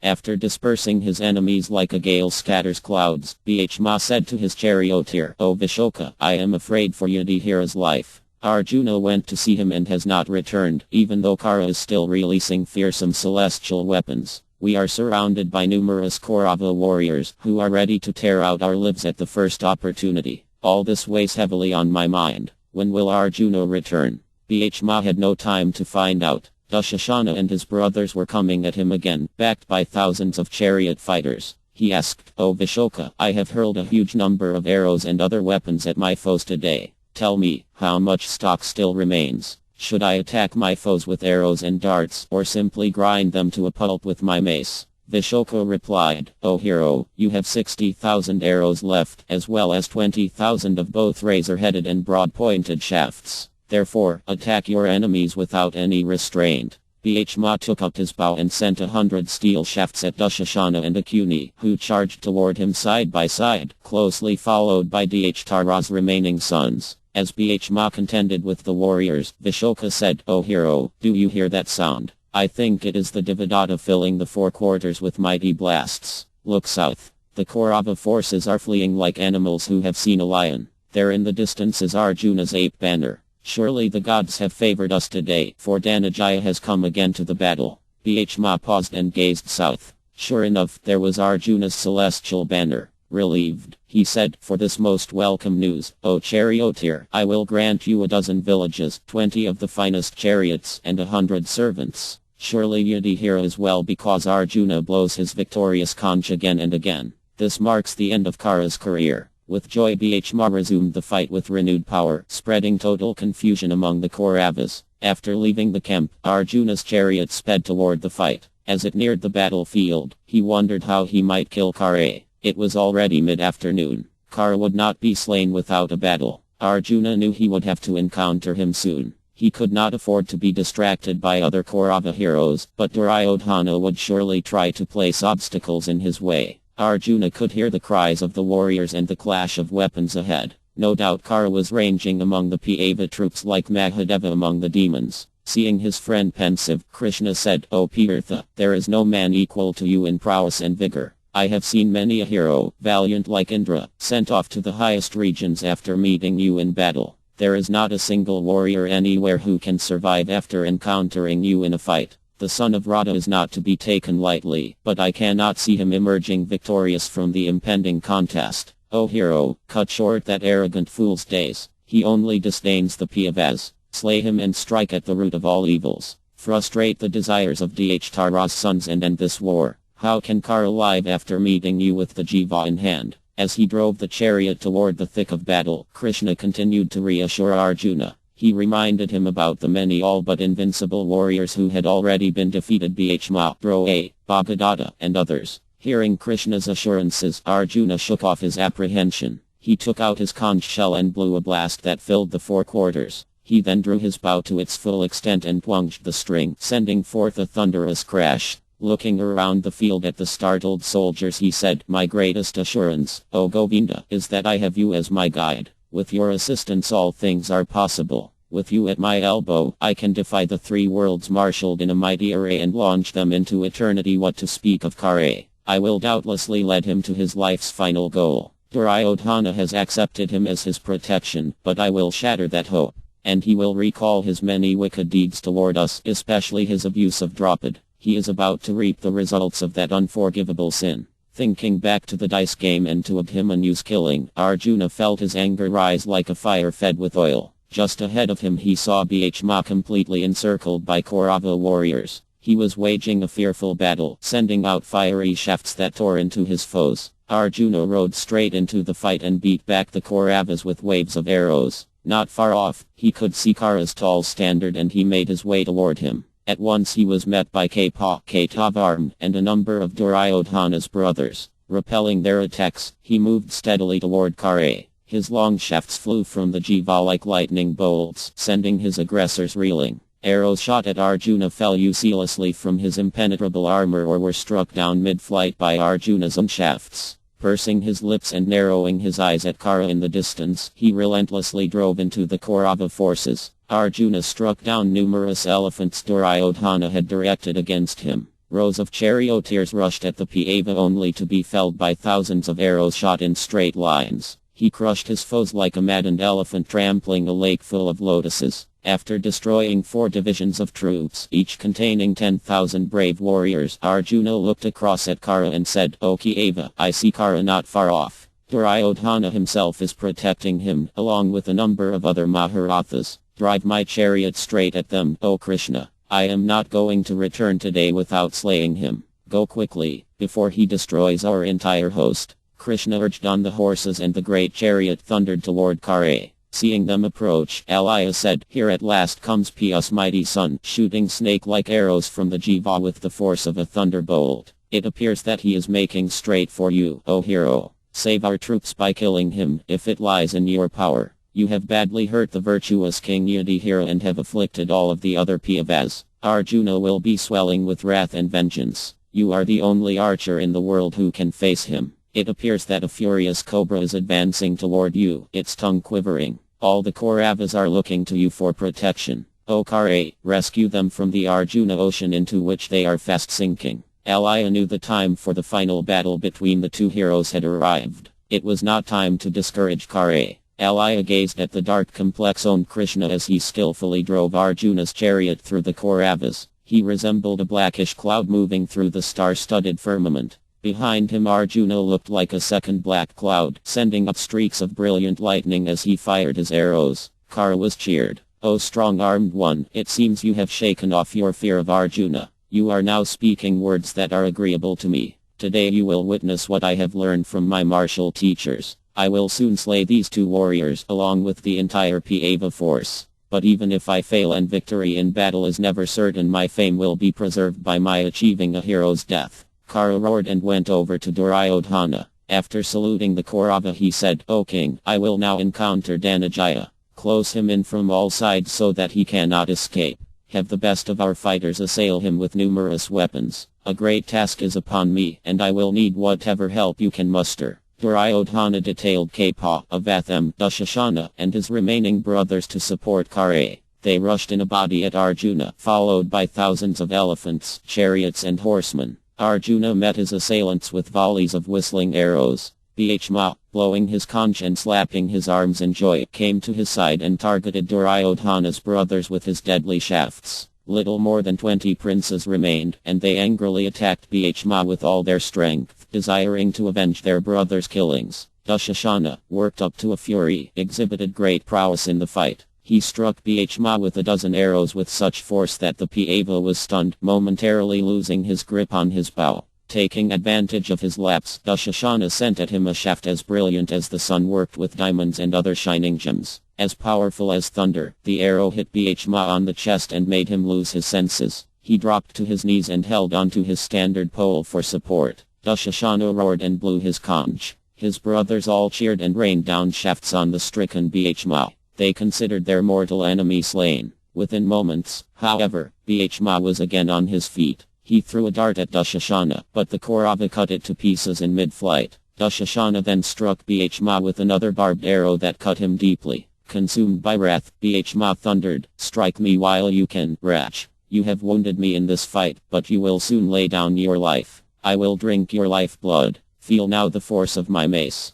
Bhishma's chariot hurtled toward Dushashana. He whirled his huge iron mace over his head and roared furiously. Dushashana threw a blazing dart at him, but Bhishma smashed it with his mace. In moments, he was upon Dushashana and he struck him a dreadful blow on his forehead. The prince was thrown 20 paces from his chariot. He thudded to the ground, his ornaments strewn, and lay stunned for some moments. Blood flowed from his head and his body shook. Remembering his promise in the dice game, Bhishma leapt down from his chariot and approached his fallen foe. As Dushashana struggled to his feet, Bhishma struck him again and sent him flying. He dropped to the earth, gasping for breath. Bhishma stood over him and unsheathed his sword. Looking down at the semi-conscious prince, he remembered all the evils he had committed, in particular his unforgivable treatment of Draupadi and of the Pandavas as they had left for the forest. Bhishma seized his terrified foe by the arm and dragged him across the field. Dushashana tried to scramble free, kicking out frantically, but Bhishma twisted his arm till he screamed.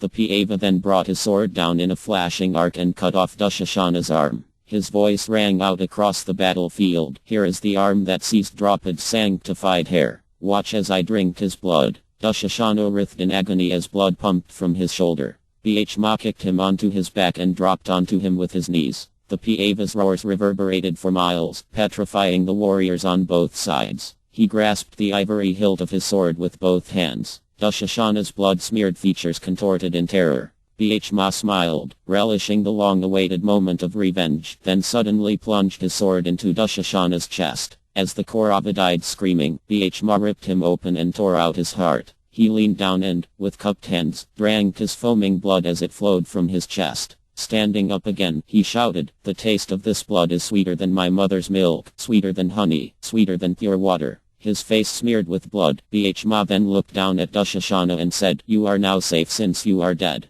There is nothing more I can do to you." All the Kauravas who saw Bhishma drinking Dushashana's blood were horrified. Many of them fell to the earth out of fear. Others ran away, crying, "He is not human. Save us from Bhishma." Bhishma laughed. "O Dushashana, you were the root of the evils we suffered. Now let us hear you again joyfully defy us with the words, O cow." Turning toward Arjuna and Kṛṣṇa, Bhishma said, "O heroes, I have redeemed my pledge to kill Dushashana and drink his blood. Draupadi is avenged. Soon I will fulfill my other vow and crush Duryodhana. Then only will I know peace." 10 of Dushashana's surviving brothers, shocked, rushed at Bhishma hoping to kill him. Bhishma quickly remounted his chariot and faced them with a smile. They hemmed him in and fired hundreds of barbed shafts at him. In swift succession Bhishma sent a gold-winged and razor-headed shaft at each prince, severing his head. Kara's mouth fell open. His weapons dropped to his side and he gazed at Bhishma with undisguised fear. Covered in blood and roaring, the Pava seemed like a monstrous Rakshasa. Surely he was possessed by an evil spirit of inestimable power. Alaya, seeing Kṛṣṇa's terrified expression, said, "Come, O hero, do not be depressed. This is the way of war. Death and destruction are its ever-present features. Do not be afraid." Duryodhana is grieving to see the death of Dushasana and his other brothers, and the rest of the Kauravas are fleeing. Duryodhana has given you the responsibility for this war. Exert yourself and bear the burden to the best of your ability. Urged on by Alaya, Kṛṣṇa caught hold of himself and shook off his confusion. It was true. There was no alternative now but to finish this fight. Arjuna was nearby. This was not the time to be confused. Kṛṣṇa's son, Vrishasena, having seen his father shaken and holding back in battle, blew his conch and confronted Arjuna. He fired a powerful volley of barbed arrows that covered both him and Kṛṣṇa. Fighting valiantly, he overpowered Nakula, who had come to Arjuna's support, smashing his chariot. Bhishma shouted angrily to Arjuna, "I should kill this one immediately, but I will leave him for you. Dispatch him at once." As Kṛṣṇa looked on, Arjuna attacked Vrishasena. Blazing shafts sped toward the prince like hissing snakes breathing fire. 4 of them slew his horses, while another dislodged his charioteer and threw him to the earth. As he tried to jump clear from his immobilized chariot, Arjuna sped a crescent-headed shaft at him that severed his head. The prince fell to the earth like a tree felled by lightning. Kṛṣṇa cried out in agony. Grasping hold of his bow, he advanced toward Arjuna, who turned to meet him. The lustrous golden chariots of the 2 heroes, covered in tiger skins, looked like 2 suns meeting. Like Indra encountering Bali, they approached one another for combat while both armies looked on in awe. As they shot their arrows at one another, the other warriors roared with excitement, some praising Arjuna and others Kṛṣṇa. Both armies struck up martial music from thousands of drums and trumpets. Conches sounded and the battlefield was filled with a deafening din. The celestials looked on from the canopy of the sky. Seeing the 2 godlike heroes raising their weapons and roaring, they could not decide which of them would emerge victorious. They were reminded of the ancient battle between Paraharma and Kartavirya. The Siddhas and Sirayas sounded their horns and showered flowers on the combatants. Indra blessed his son for victory, while Surya shone down on Kṛṣṇa, wishing him well. As they closed on one another, the troops of both armies came to offer support. The Adyumna with all the Pava forces surrounded Arjuna, while Duryodhana backed up Kṛṣṇa with the Kauravas. A fierce battle raged between the soldiers surrounding the 2 warriors, who circled one another, firing their first salvos. Hanuman suddenly leapt from Arjuna's banner and flew across to Kṛṣṇa's banner, which was emblazoned with a jeweled elephant's rope resembling Yamraja's noose. The enraged monkey tore at the rope with his nails and teeth, screaming fearfully all the while. The horses of both fighters reared and neighed angrily. Kṛṣṇa threw wrathful glances at Alaya, who returned them in a like manner.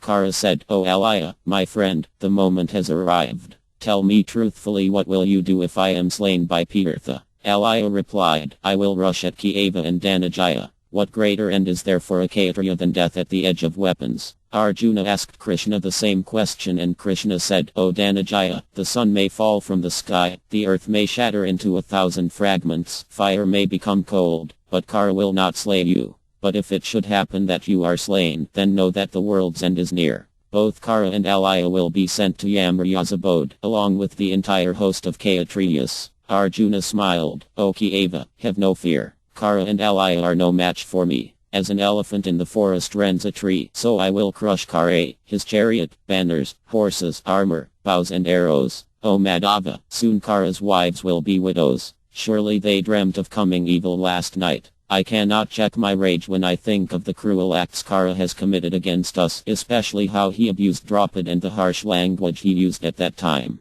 Today I will console Abhimanyu's mother by repaying his enemies in their own coin. Today you too will be able to comfort Draupadi, from whose eyes fall large tears, remembering as she does the many woes she has suffered at the Kauravas' hands." Both Arjuna and Kṛṣṇa then released shafts in volume. The sky was covered with flying arrows, creating a dark shadow over the battlefield. The 2 warriors countered each other's attacks, like the east and west wind struggling with one another. As they struck down their opponents' arrows, they seemed like the sun and moon emerging from clouds. Surrounded by their troops, they resembled Indra and Bali surrounded by the gods and asuras. Their golden bows, constantly drawn to a circle, looked like the sun's coronas, and their arrows resembled sunbeams. Bent upon each other's destruction, they stood like 2 suns risen for the destruction of the universe at the end of a yuga. As they fought, they simultaneously slew thousands of troops, elephants and horses. Other warriors contended together as the battle raged between the foremost heroes on both sides. Duryodhana, Kṛṣṇa, Akuni and Avatham rained down arrows on Arjuna, trying to distract him and to give Kṛṣṇa the advantage, but Arjuna dexterously cut all their shafts and beat them back with his own. Forced to a distance by Arjuna's searing arrows, Duryodhana and Avatham came together to discuss their strategy. Avatham was still deeply affected by his father's death and Vasudeva's words. Climbing onto Duryodhana's chariot he said, "O king, be pacified. There is no need to prolong this war. Enough men have died. Bhishma lies prostrate on the field and your own preceptor has been slain. Make peace with Yudhishthira, who always seeks the welfare of all beings. His brothers will accept his order. With the Pandavas as your allies, what can you not attain? How can anyone overpower Arjuna? What use is there in fighting him?" Avatham watched Kṛṣṇa and Arjuna fighting. Blazing arrows shot from the Jiva and lit up the late afternoon sky. Arjuna's chariot moved swiftly from side to side, baffling Kṛṣṇa's attacks.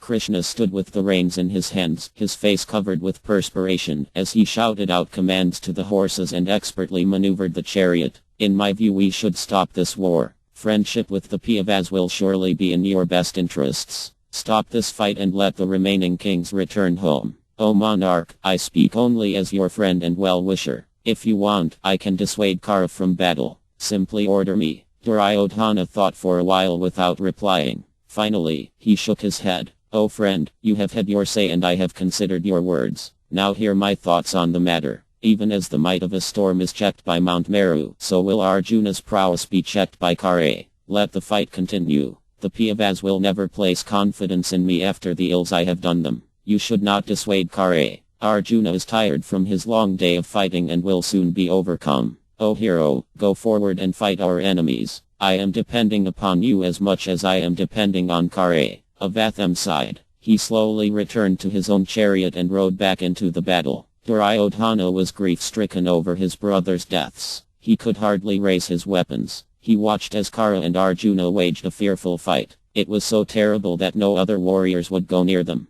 Anyone coming within the range of their arrows was instantly slain. Both men were lacerated by the other's shafts, and blood flowed freely from their wounds. Kṛṣṇa and Alaya, with arrows protruding from their bodies, worked their horses and wheeled the chariots back and forth. The Pandava troops shouted to Arjuna, "Kill Kṛṣṇa at once and dash Duryodhana's hopes for the empire." On the other side, the Kauravas encouraged Kṛṣṇa, "Quickly slay Arjuna and send the Pandavas back to the wilderness for good." Smiling and licking his lips, Arjuna sent hosts of arrows with various points, some shaped like half-moons, some like boar's ears, and some like calf's teeth. Kṛṣṇa responded with similar numbers of crescent and razor-headed shafts that cut down Arjuna's arrows. Suddenly invoking a powerful celestial weapon, Arjuna fired a shaft so brilliant that it lit up the sky in all directions. The heat from the missile ignited the dresses and chariots of the warriors nearby. It flew with a crackling sound resembling a forest of bamboos on fire. Kṛṣṇa, undaunted, at once released the Vrua weapon which immediately quenched Arjuna's missile. Huge clouds appeared in the sky, sending torrents of rain that extinguished the fire Arjuna had created. Arjuna applauded Kṛṣṇa and sent another celestial weapon against him, this one dispersing the clouds. He then disappeared from Kṛṣṇa's view and invoked a weapon he had received from Indra. Thousands of glowing arrows adorned with vulture feathers flew from the Jiva. They fell upon Kṛṣṇa's chariot, covering him, Alaya, and his horses. Rolling his eyes in anger, Kṛṣṇa invoked the Bhāgava weapon, which cut off all the missiles emanating from the Jiva. The power of the Bhāgava astra spread out on the battlefield and afflicted the Pandava forces. Thousands fell dead, their bodies hacked to pieces. Seeing Kṛṣṇa's prowess, the Kauravas cheered and waved their weapons. Bhishma, infuriated, called out to Arjuna, "How have you allowed this irreligious scoundrel to kill so many of our men even before your eyes? The gods themselves were not able to vanquish you before now. How has Kṛṣṇa been able to show such power? O Savya's sin, think deeply on the ills meted out by this sinful man. Remember Draupad's suffering and Abhimanyu's death. Do not be mild with this wretch. Slay him at once by any means possible." Kṛṣṇa also spoke urgently. "O brave warrior, you appear like one confounded. How are your weapons being baffled by Kṛṣṇa? Display the fierce energy which has been displayed yuga after yuga when you slew Rakshasas and boon-proud Asuras. Take my razor-edged Sudarsana Chakra and cut off Kṛṣṇa's head without delay." You will thus restore to Yudhishthira this earth with all her towns, villages and wealth, and you will earn undying fame. Stirred to action, Arjuna gritted his teeth and glared at Kṛṣṇa. Taking out a shining golden shaft, he said, "Now, for the good of the world and with your permission, I will invoke the mighty Brahm weapon." Kṛṣṇa replied, "So be it," and Arjuna placed the arrow on his bow. Concentrating his mind, he invoked the Brahmastra and shot the arrow with all his strength.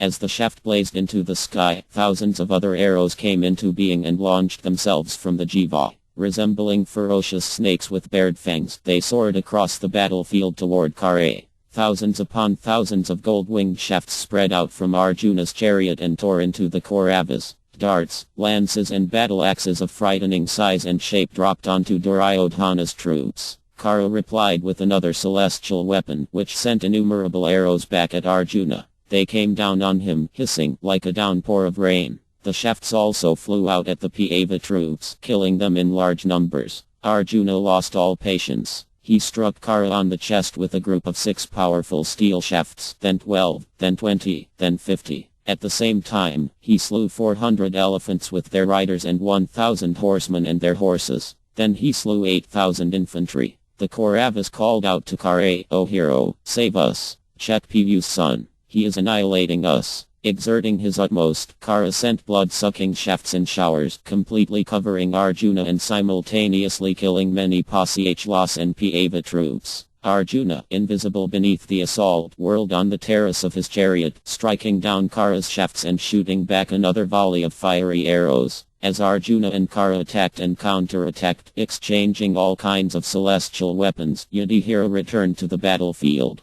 His wounds tended and healed by mantras and herbs, he appeared again in brilliant golden armor like the full moon emerging from an eclipse. The Pava forces cheered to see him as he stood by to witness the battle between Arjuna and Kṛṣṇa. Arjuna fought in a frenzy, sending his shafts in immeasurable volumes. The Kauravas were unable to bear the force of his weapons and they fled in fear. Kṛṣṇa stood undaunted, resisting Arjuna's attack with supreme skill. He pressed back all the troops supporting Arjuna, and the two men soon faced each other alone. The Pavas and Kauravas watched with astonishment from a distance as every kind of celestial missile was released and countered. Sometimes it seemed that Kṛṣṇa had the advantage. At other times Arjuna appeared to gain the upper hand. The warriors of both sides cheered and blew their conches, and from the sky the celestials applauded both warriors and beat their drums. While that awful fight was raging, and the earth seemed to be oppressed by the weight of the weapons being fired, a ENG named Avasana came to the battlefield. The celestial snake, son of Takaka, bore Arjuna enmity for having slain his mother and brother in the Kandhava forest. Seeing his opportunity to gain revenge, he assumed the shape of an arrow and entered Kṛṣṇa's quiver. With his mind fixed on Arjuna's destruction, Avasana used his mystic power to inspire Kṛṣṇa with the thought of using the Engastra. Kṛṣṇa saw that he could not overpower Arjuna by force of arms. It would take an inspired shot with a powerful celestial weapon. He then thought of the Engastra. If he could catch Arjuna off guard by cutting his bowstring and striking him at the same time with a cluster of shafts, he might just have time to kill him with the snake weapon before he recovered. Following his plan, Kṛṣṇa fired shafts with blinding speed and temporarily stunned Arjuna, sundering his bowstring with a razor-headed arrow. He then took out a golden arrow from his quiver of celestial weapons. It seemed to jump into his hand and almost place itself on his bowstring. Kṛṣṇa took careful aim at Arjuna's neck and drew his bow to its full. Unaware that Avasana had entered the arrow by yogic power, he shot it before Arjuna had a chance to restring his bow, calling out, "You are killed, O Pirtha." As the arrow was released, the celestials cried out in sorrow. The shaft sped toward Arjuna with a terrible sound, seeming to divide the sky as a woman parts her hair in the middle. Kṛṣṇa saw the weapon approach and, leaning forward, pressed down the chariot with his foot. The horses were thrown to the ground and the chariot sank a cubit into the earth. The snake arrow soared over Arjuna's head and struck his diadem, sending it spinning off his head like the sun falling from the heavens. It fell to the earth smoking and shattered by the force of the Enga weapon, which was enhanced by Avasana's personal power. Its brilliant celestial gems lay scattered about the ground, resembling stars shining in the night sky. Seeing that Kṛṣṇa had saved Arjuna from certain death, the gods cheered and showered him with flowers. Arjuna, standing like a mountain bereft of its snowy summit, thanked and praised Kṛṣṇa, who told him what had happened. Arjuna quickly bound his loose hair with a white cloth and restrung the jiva to attack Kṛṣṇa. Avasana, thwarted in his efforts to slay the Pāva, returned to Kṛṣṇa and said, "You did not know that I had entered your arrow. Know me to be Pāvara's enemy. He killed my mother. Shoot me again and I will avenge her and achieve your desired end." Kṛṣṇa looked in surprise at that Enga. With a shake of his head he replied, "I will never seek victory depending upon another's strength, nor will I shoot the same arrow twice. I will slay Arjuna with my other weapons. Go now wherever you please." Avasana turned back toward Arjuna. Launching himself into the air, he again assumed the shape of an arrow. Arjuna was ready for him. He swiftly fired 6 crescent-headed shafts that cut Avasana to pieces and the Enga fell to earth like a number of burning firebrands. Kṛṣṇa jumped to the ground and with his own hands lifted Arjuna's chariot out of the earth. He quickly remounted and urged on the horses, circling Kṛṣṇa as Arjuna aimed deadly shafts at his vital organs. Completely furious, Arjuna relentlessly assailed his foe from all sides as Kṛṣṇa drove the chariot. His arrows pierced Kṛṣṇa's armor and broke it to pieces. Arjuna struck off his helmet and headdress, leaving the wounded Kṛṣṇa standing like a mountain sending forth streams of red lava. Seeing his foe stupefied and inactive, his bow falling from his grasp, Arjuna honored the codes of warfare and stopped his attack.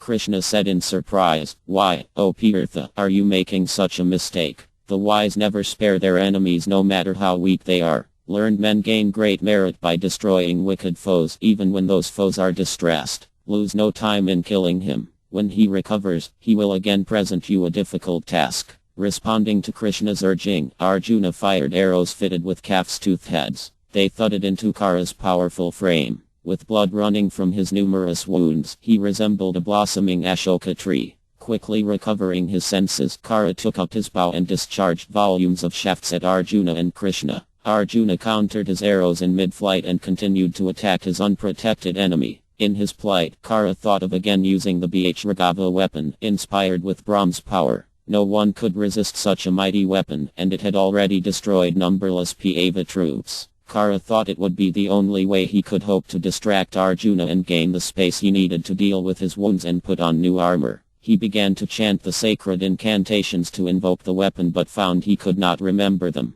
He tried repeatedly to recite the mantras he knew so well, but they would not come to his mind. Sadly, Kṛṣṇa recalled his teacher's curse. When your life depends on your most powerful weapon, you will not be able to summon it. Unable to invoke the Bhāgava astra, Kṛṣṇa turned to repelling Arjuna's shafts with ordinary arrows. As he stood releasing shafts by the hundreds, he saw a black shadowy figure appear near his chariot. Kṛṣṇa recognized it as Kala, time personified, who said, "The earth is devouring your chariot wheel." Kṛṣṇa looked down and saw that his chariot was sinking into the earth. Despite Alaya's strenuous efforts, it could not be pulled out. Kṛṣṇa lamented, rebuking virtue. "It is said that you, O virtue, always protect the virtuous. I have always carefully observed my duties. How am I now being destroyed? Why are all my efforts in this battle thwarted?" As he gave vent to his anguish, Arjuna attacked him more vigorously. Cursing virtue again and again, Kṛṣṇa fought back desperately. Arjuna's arrows pierced him deeply and he shook like a tall tree in a storm.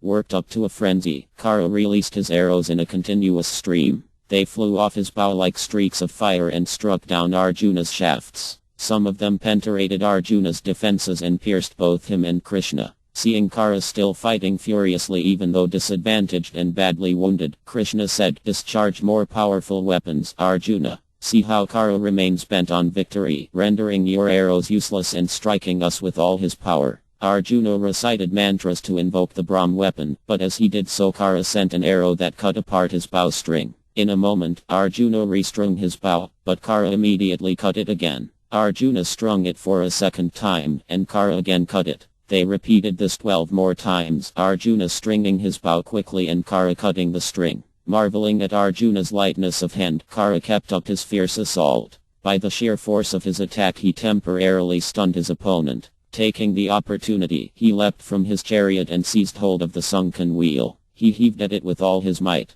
With his massive shoulders and heavily muscled arms, he resembled a sal tree with 2 huge trunks. Pulling with all his power, Kṛṣṇa shook the earth. It seemed to rise up with all its lands, mountains and seas. But the wheel would not come out. Kṛṣṇa wept in frustration. Seeing Arjuna near him he called, "O Pāvara, wait for a moment while I extract my wheel. Do not cherish thoughts entertained only by cowards." Brave and pious persons never aim their arrows at those who are without weapons. You are the bravest and most pious of all warriors. Excuse me for a moment, standing helpless as I am. I will soon stand again for battle. Remembering virtue and the codes of warfare, hold off your attack until then. Hearing his agonized plea, Kṛṣṇa smiled and replied, It is fortunate indeed that you remember virtue, O Kṛṣṇa. Men in distress almost always censure providence, forgetting their own evil deeds. Where, O Kṛṣṇa, was your virtue when Draupad was brought weeping into the Kuru assembly? Where was it when Yudhishthira was robbed of his kingdom? When he asked for it to be returned, after spending his promised 13 years in exile, did your virtue suggest that it be returned?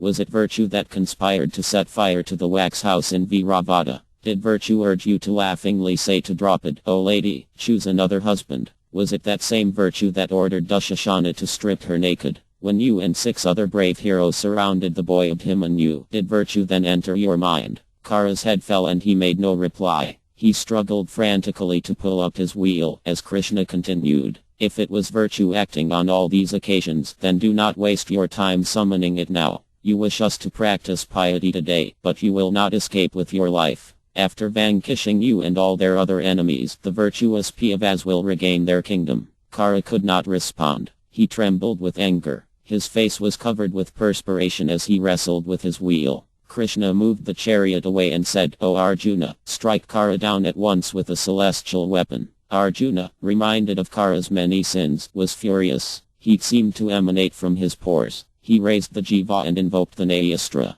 Kara, unable to lift the chariot wheel, leapt back onto his chariot. Grasping his bow, he countered Arjuna's weapon with the Vruvastra. In desperation he continued fighting, firing his powerful arrows by the hundreds. He took up a huge steel arrow worked with gold and fitted with a long, barbed point. As he discharged it from his drawn bow, uttering mantras all the while, the 4 quarters were suddenly shrouded with darkness. Violent winds blew and the celestials uttered cries of lamentation. The Pandavas were gripped with apprehension and they prayed to Kṛṣṇa. Kara's arrow flew off his bow like a thunderbolt. It struck Arjuna full on the chest and he reeled. Pierced even through his impenetrable armor, he shook violently and dropped the jiva. Kara again jumped down from his chariot and seized hold of the sunken wheel. He struggled furiously, but to no avail. As Kara roared in anger, Arjuna regained his senses and took out an Angelica arrow. Placing it upon his bow, he invested it with the celestial power of Indra's Vara weapon.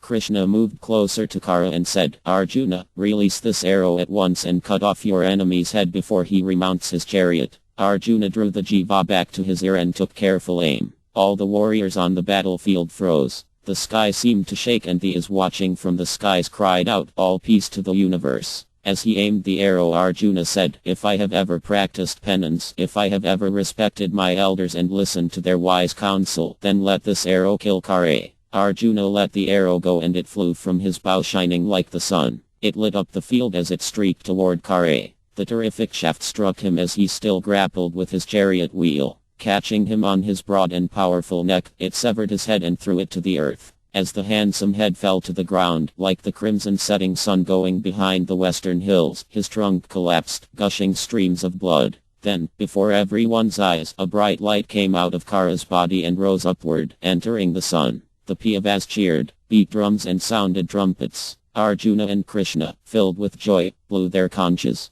They were surrounded by warriors who praised them and danced on the field in happiness. They gazed in wonder at Kara's fallen body, which resembled an extinguished fire or a mountain struck down by the bolt of heaven. Alaya slowly drove Kara's chariot, bereft of its hero, away from the field. Seeing that sorrowful sight, the Kauravas fell about in grief, their hopes dashed. They fled in fear, looking back repeatedly at Arjuna's blazing standard. Duryodhana was overwhelmed with grief. Tears flowed from his eyes and he sighed again and again. He and the other Kuru chiefs went over to Kara and stood around him. The Pandavas joined them to offer their last respects to the fallen hero. Bhishma roared like a thundercloud. He danced about slapping his arms in joy. Leaping high and circling in the air, he laughed and shouted out his battle cry. The Pandava troops embraced one another with tears in their eyes. Now the war was over. Duryodhana's greatest hope had just been shattered. Chapter 26 Alaya leads the Kauravas. Less than 2 hours remained until sunset.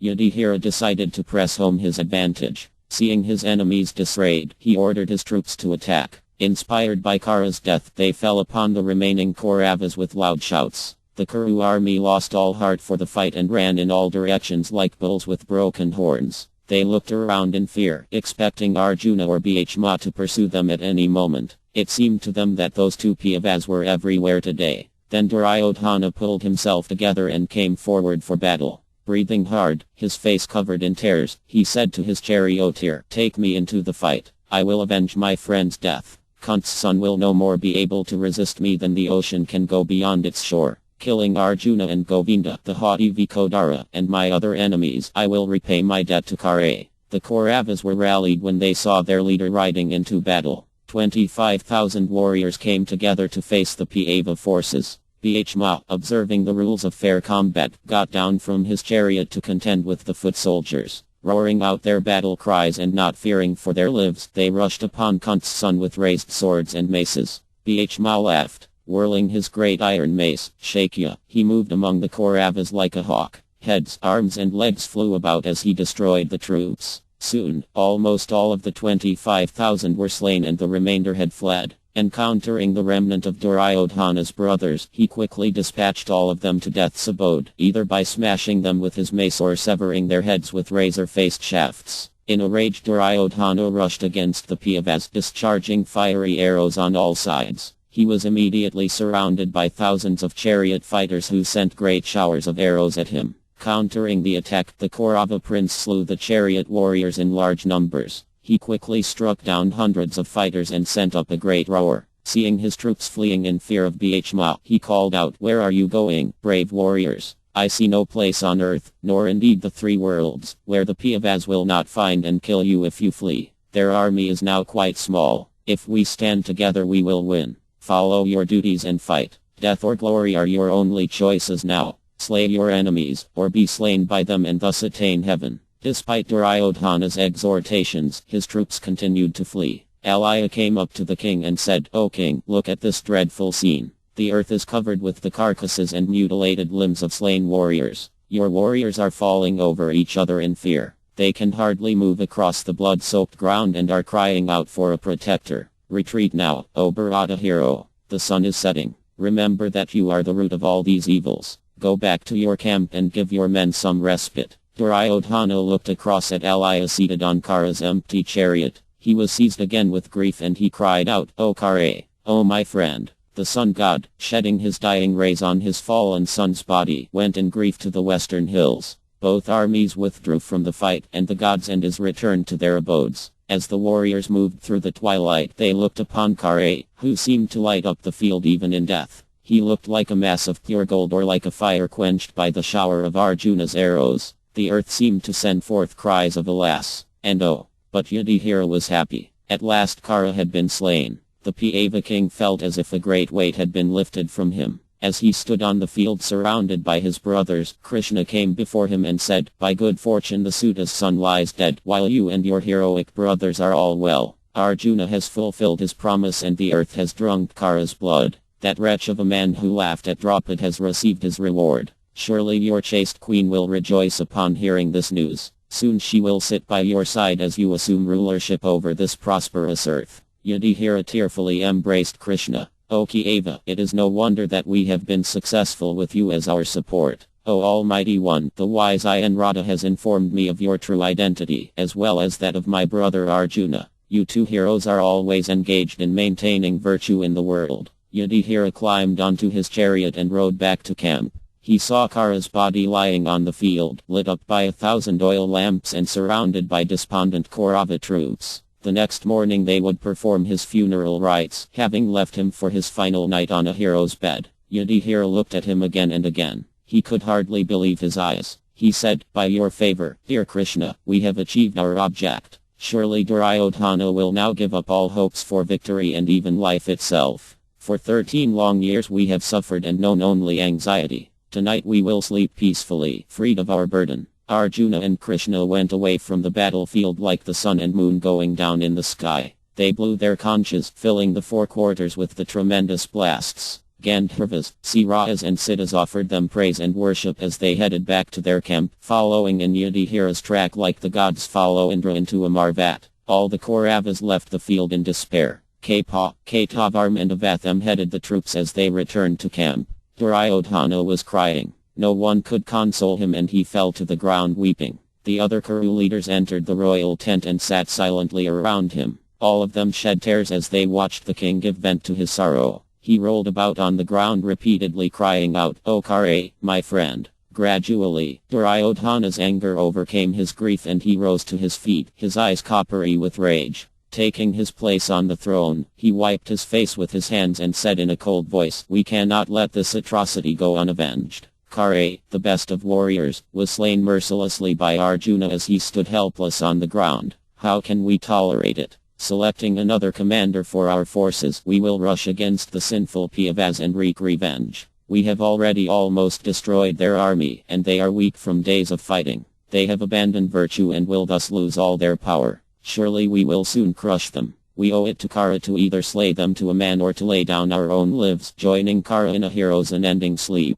Duryodhana trailed off as he thought of Kṛṣṇa laying on the battlefield. His head fell and he covered his face with his hands. He wept silently for some time. The anguished prince could not come to terms with his friend's death. He had never dared think that Arjuna might one day slay Kṛṣṇa. From the day he had first seen him, he had lived with the expectation that Kṛṣṇa would be Arjuna's destruction. That hope was now in ruins. Duryodhana gazed vacantly upwards, tears streaking down his dark face. Was Arjuna truly invincible? Perhaps. But the war could not be stopped now. Kṛṣṇa had to be avenged. It was that or death. No other choice was possible. As Duryodhana gained control of himself, Kṛṣṇa said gently, "O great king, consider carefully your best course now. 17 days of battle have passed and so many men have been killed. All your brothers are dead. We have still to see signs of weakness or laxity in Arjuna. He ranges about the field like a massive four-tusked elephant crushing our forces at will. Now he has killed Kṛṣṇa and, before that Jayadratha, even though our whole army tried to protect him.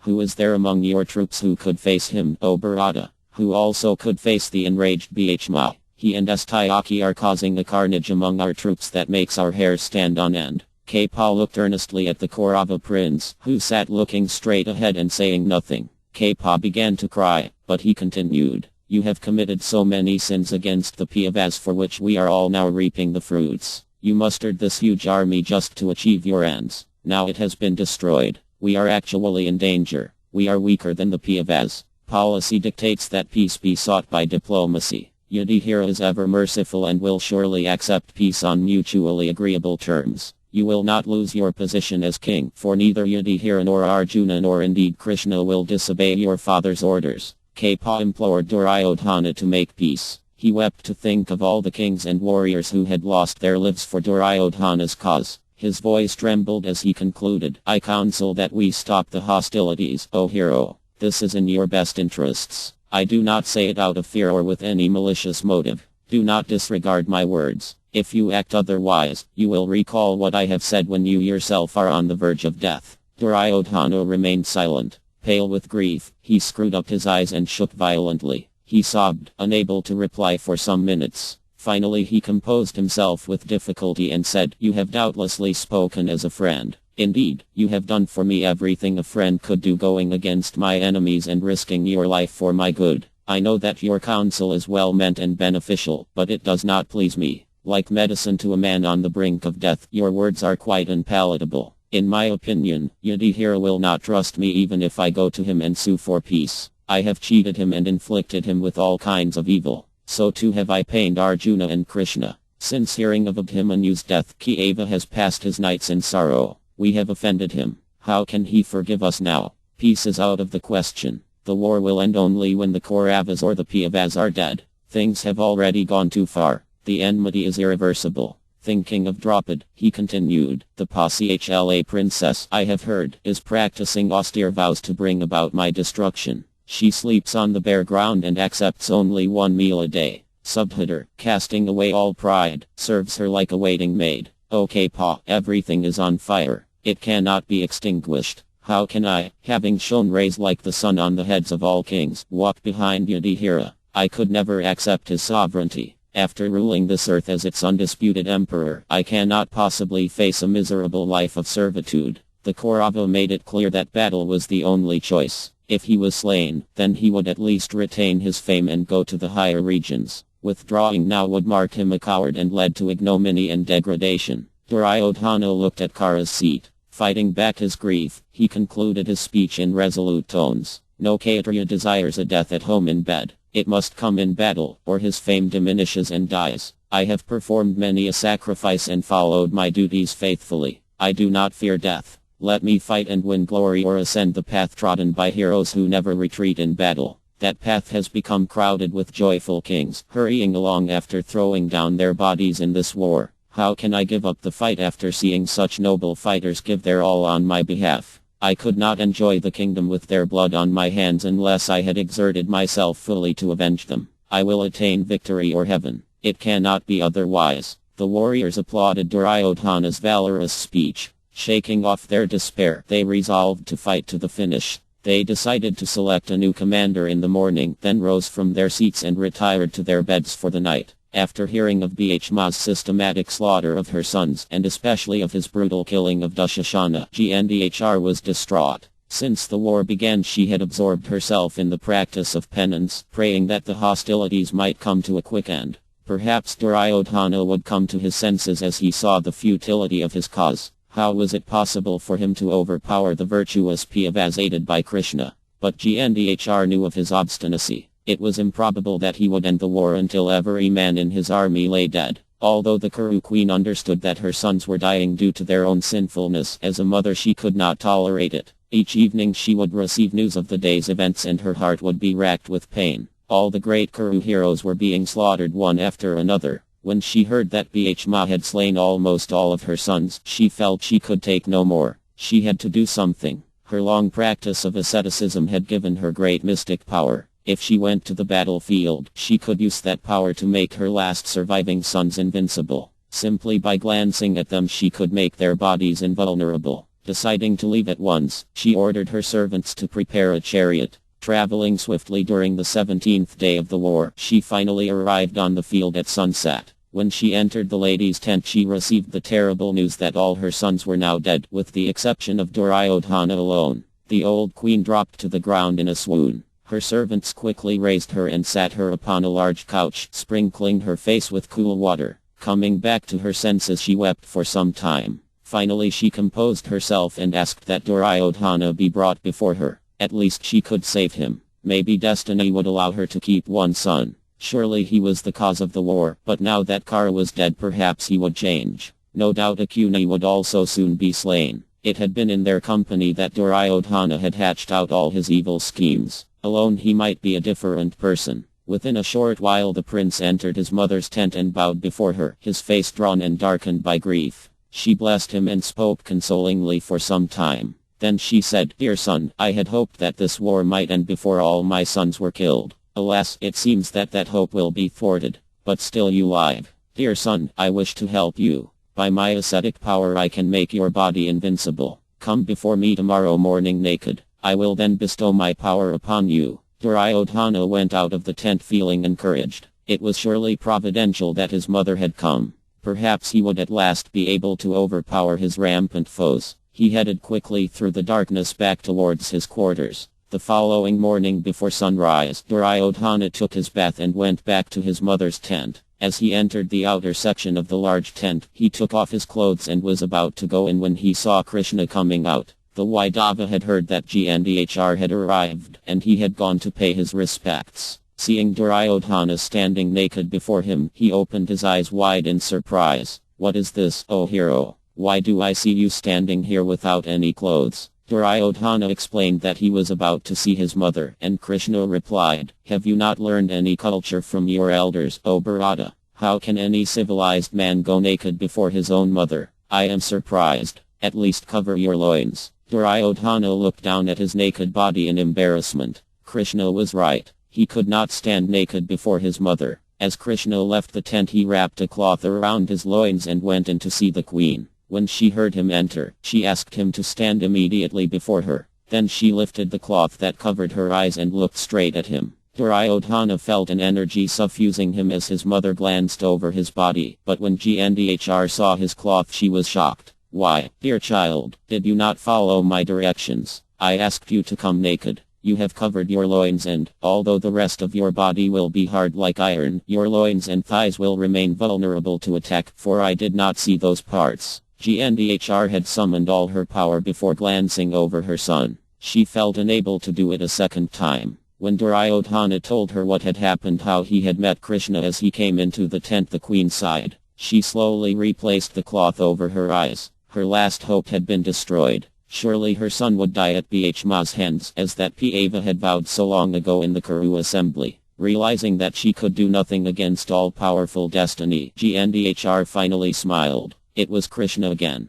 As long as he was protecting the Pandavas, the Kauravas' cause was hopeless. The queen dismissed her son. She had best return to Hastinapura to be with her grief-stricken husband. The war would soon be over without a doubt. As the sun rose on the 18th morning, the Kauravas, after cremating Kara and the other slain warriors, mounted their chariots and came together. Their grief had given way to the numbness born from seeing so much death and destruction. Almost mechanically they prepared for battle. Duryodhana looked around at the remaining fighters. Which of them should be the commander-in-chief for what would likely be the final day of the war? Kṛṣṇa was the obvious choice, but he was clearly reluctant to continue the fight. The prince thought of Avatham. As the preceptor's son, he was another possibility. But when Duryodhana asked him, he replied, I think you should choose Alaya. In birth, prowess, energy, fame, and every other accomplishment he is superior to us all. Renouncing his attachment for his kinsman, he has joined our side and fought relentlessly. Let him lead our troops, like Skanda leading the Celestials. Applauding Avatham's words, the other warriors surrounded Alaya and shouted, Victory!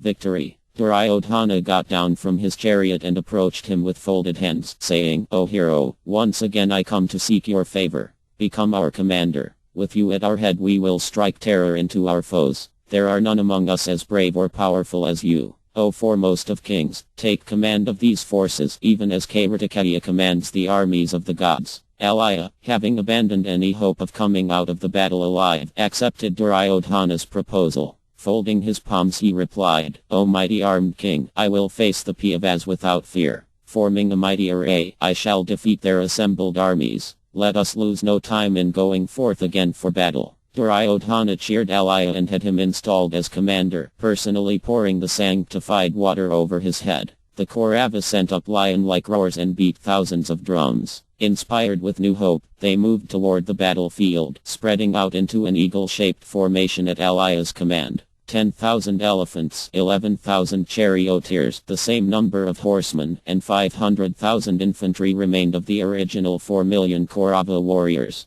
They fanned out and marched resolutely toward the battlefield, all of them determined to fight to the death. Yudhishthira heard the Kauravas' joyous cries. Receiving the news that Alaya had been appointed commander, he said, O Kṛṣṇa, what do you think should be done? I depend fully on your advice. Kṛṣṇa appeared thoughtful. I know Alaya as the foremost fighter. O king, he should not be underestimated. Empowered by the post of commander, he will be no less powerful than Bhishma, Droa, or even Kara. Still, I think you can kill him. I do not see another who will be able to kill him. Go forth, O hero, and slay him like Akra slew the demon Shambhara. Now that you have crossed the fathomless Kaurava ocean, do not sink into the small pond of Alaya. Display in battle all your Kshatriya strength and your ascetic power. Alaya's time has surely come. Yudhishthira mounted his chariot, thinking on Kṛṣṇa's words. It must be as he had said. Yudhishthira recalled his promise to kill Alaya. It was fitting that the Madras monarch should meet his end at the hands of his dear friend and nephew. It would be a hard fight. Both were past masters at spear fighting, and they had already met for several fierce encounters. The next one would be their last. With Dādhyamna at their head, the Pandava troops marched out for battle. Soon the fight began. Seeing Yudhishthira's white umbrella in the distance, Alaya urged his charioteer to make straight for him. He was soon confronted by a large body of chariot fighters, who showered him with arrows and lances. The Madras king stood his ground and responded with volleys of gold-winged shafts that struck down dozens of those warriors. Kara's two remaining sons, Satyasena and Citrasena, charged at Nakula like a pair of tigers attacking an elephant in the forest. They covered him with keen arrows and sundered his bow, but the Pandava quickly strung another bow and returned the attack. Laughing all the while, he killed Satyasena's 4 horses and struck Citrasena on the chest with 3 whetted shafts. Satyasena jumped aboard his brother's chariot and the two princes stood side by side, shooting their arrows at Nakula. Unshaken, Nakula hurled a bright dart, steeped in oil and resembling a dreadful snake. It hit Satyasena and penetrated his heart. His brother roared in anger and increased his attack on Nakula, killing his horses and smashing his chariot. Seeing his father careless and under attack, Nakula's son Sutasoma came to his aid. He took him onto his own chariot and Nakula carried on fighting. After releasing a large number of shafts that baffled his opponent, the Pāva let go an arrow with a razor-sharp head shaped like a half-moon. It struck Citrasena in the neck and severed his head, sending it flying to the ground. The prince dropped forward from his chariot and fell to the earth like a hewn tree. Witnessing Nakula killing Kara's two sons, the Kaurava soldiers retreated. Alaya rallied them. He stood fearlessly in battle, faced by numbers of Pāva warriors. Headed by Kṛṣṇa and Kṛtāvarma, the Kauravas rushed at the Pāvas with loud cries. They were met by solid lines of troops led by Dādhyumna and Astayaki. The two armies clashed with a deafening clamor. The air was filled with smoke from fiery weapons released by powerful chariot warriors, as well as with the stench of blood. Fighting his way through the dense Pāva ranks, Alaya approached Yudhishthira. He assailed him with a downpour of arrows, but Yudhishthira checked them all with his own. As the leading warriors on both sides contended with one another, Yudhishthira and Alaya fought a violent duel.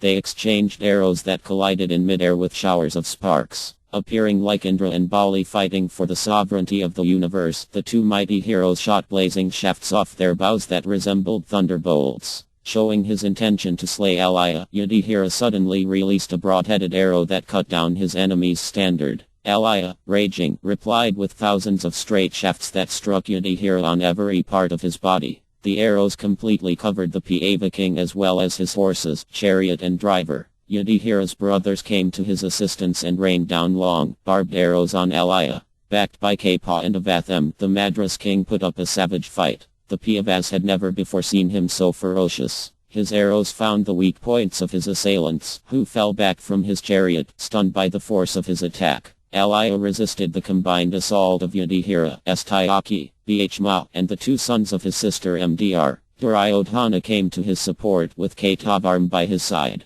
For a long time an awful battle raged between the mighty heroes, who angrily sought each other's destruction. In the meantime, Arjuna had been surrounded by the remaining warriors of the Trigarta army. The Pāva slew them mercilessly, and they cried out in distress. Hearing their cries, Avatham raced over to support them. After failing in his attempt to make Duryodhana stop the war, he had resolved to fight to the end. His father and almost all his friends had been slain. Even if peace were made, what was there left to live for anyway? Careless of Vasudeva's cautionary words, Drona's son attacked Arjuna with all his power. The two godbrothers, forgetting their former friendship, attacked one another like a couple of maddened bulls attempting to gore the other with their horns. The sky was filled with their arrows, and the battle between them was wonderful even to the celestials. Gaining the upper hand, Arjuna slew his opponent's 4 horses and charioteer. Avatham stood fearlessly on his immobile chariot, continuing to resist Arjuna's attack. Even as he fought with the Pāva, he rained his shafts on other Pāva soldiers and slew hundreds. Suddenly Suryatha, a powerful Pāva chariot fighter, bore down upon Avatham with a great shout. Avatham jumped to the ground with his bow in hand.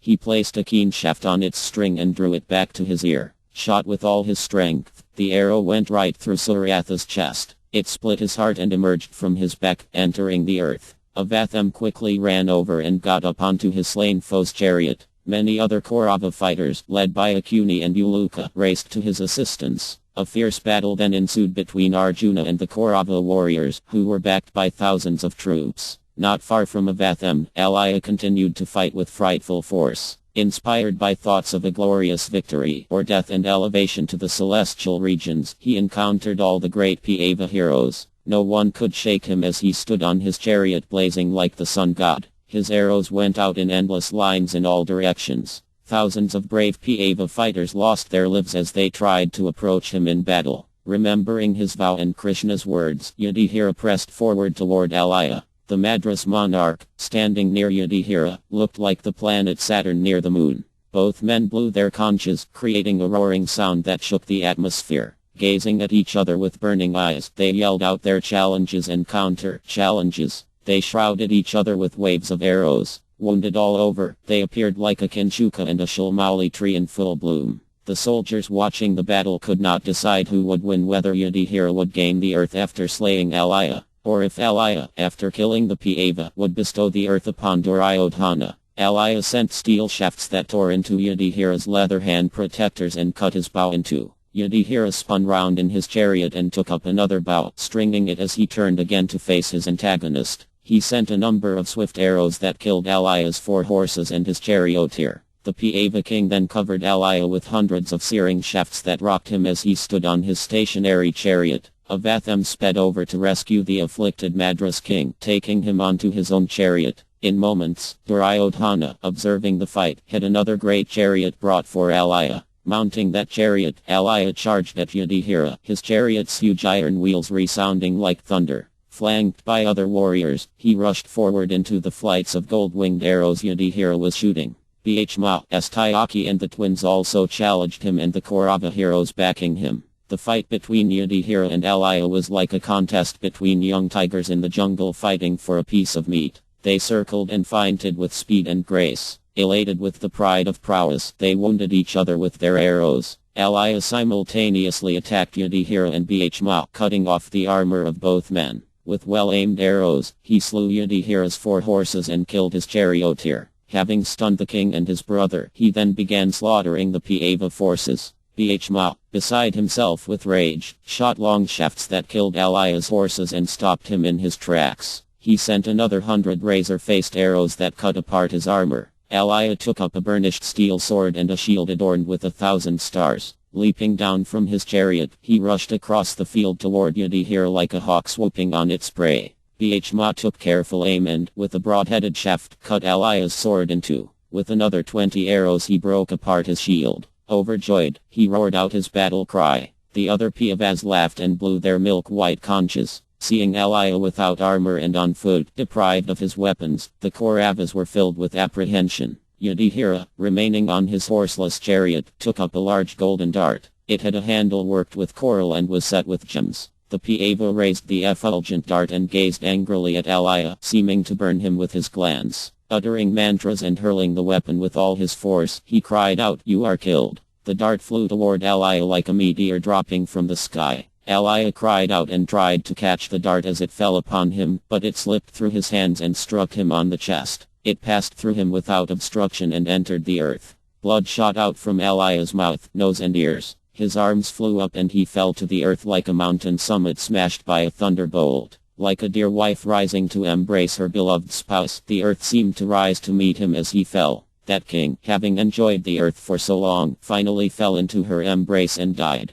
Yudhishthira and his brother sent up triumphant shouts, while the Kauravas cried out in anguish. Dispirited, they fled from the fight. The Pāva troops, seizing their advantage, rushed with raised weapons at their despondent foes. Alaya's younger brother charged Yudhishthira. He struck the Pāva with a cluster of barbed arrows that pierced him. Not minding the attack, Yudhishthira quickly raised his bow and responded with razor-faced shafts that cut apart his attacker's bow. With one shaft he cut down his standard and with another arrow he severed his head from his body. Following the path taken by his elder brother, the handsome prince fell headlong from his chariot. Duryodhana looked on in despair. All around him his troops were running in terror, leaving him alone to fight the Pāvas. Gripped by a wild rage, he fought in a frenzy to the limit of his power. His arrows flew like blazing comets in all directions. No one could approach him, and he single-handedly resisted all the great Pāva heroes. Katavarm, Kapa and Avatham, seeing now Duryodhana's brave stand against their foes, came quickly to his support.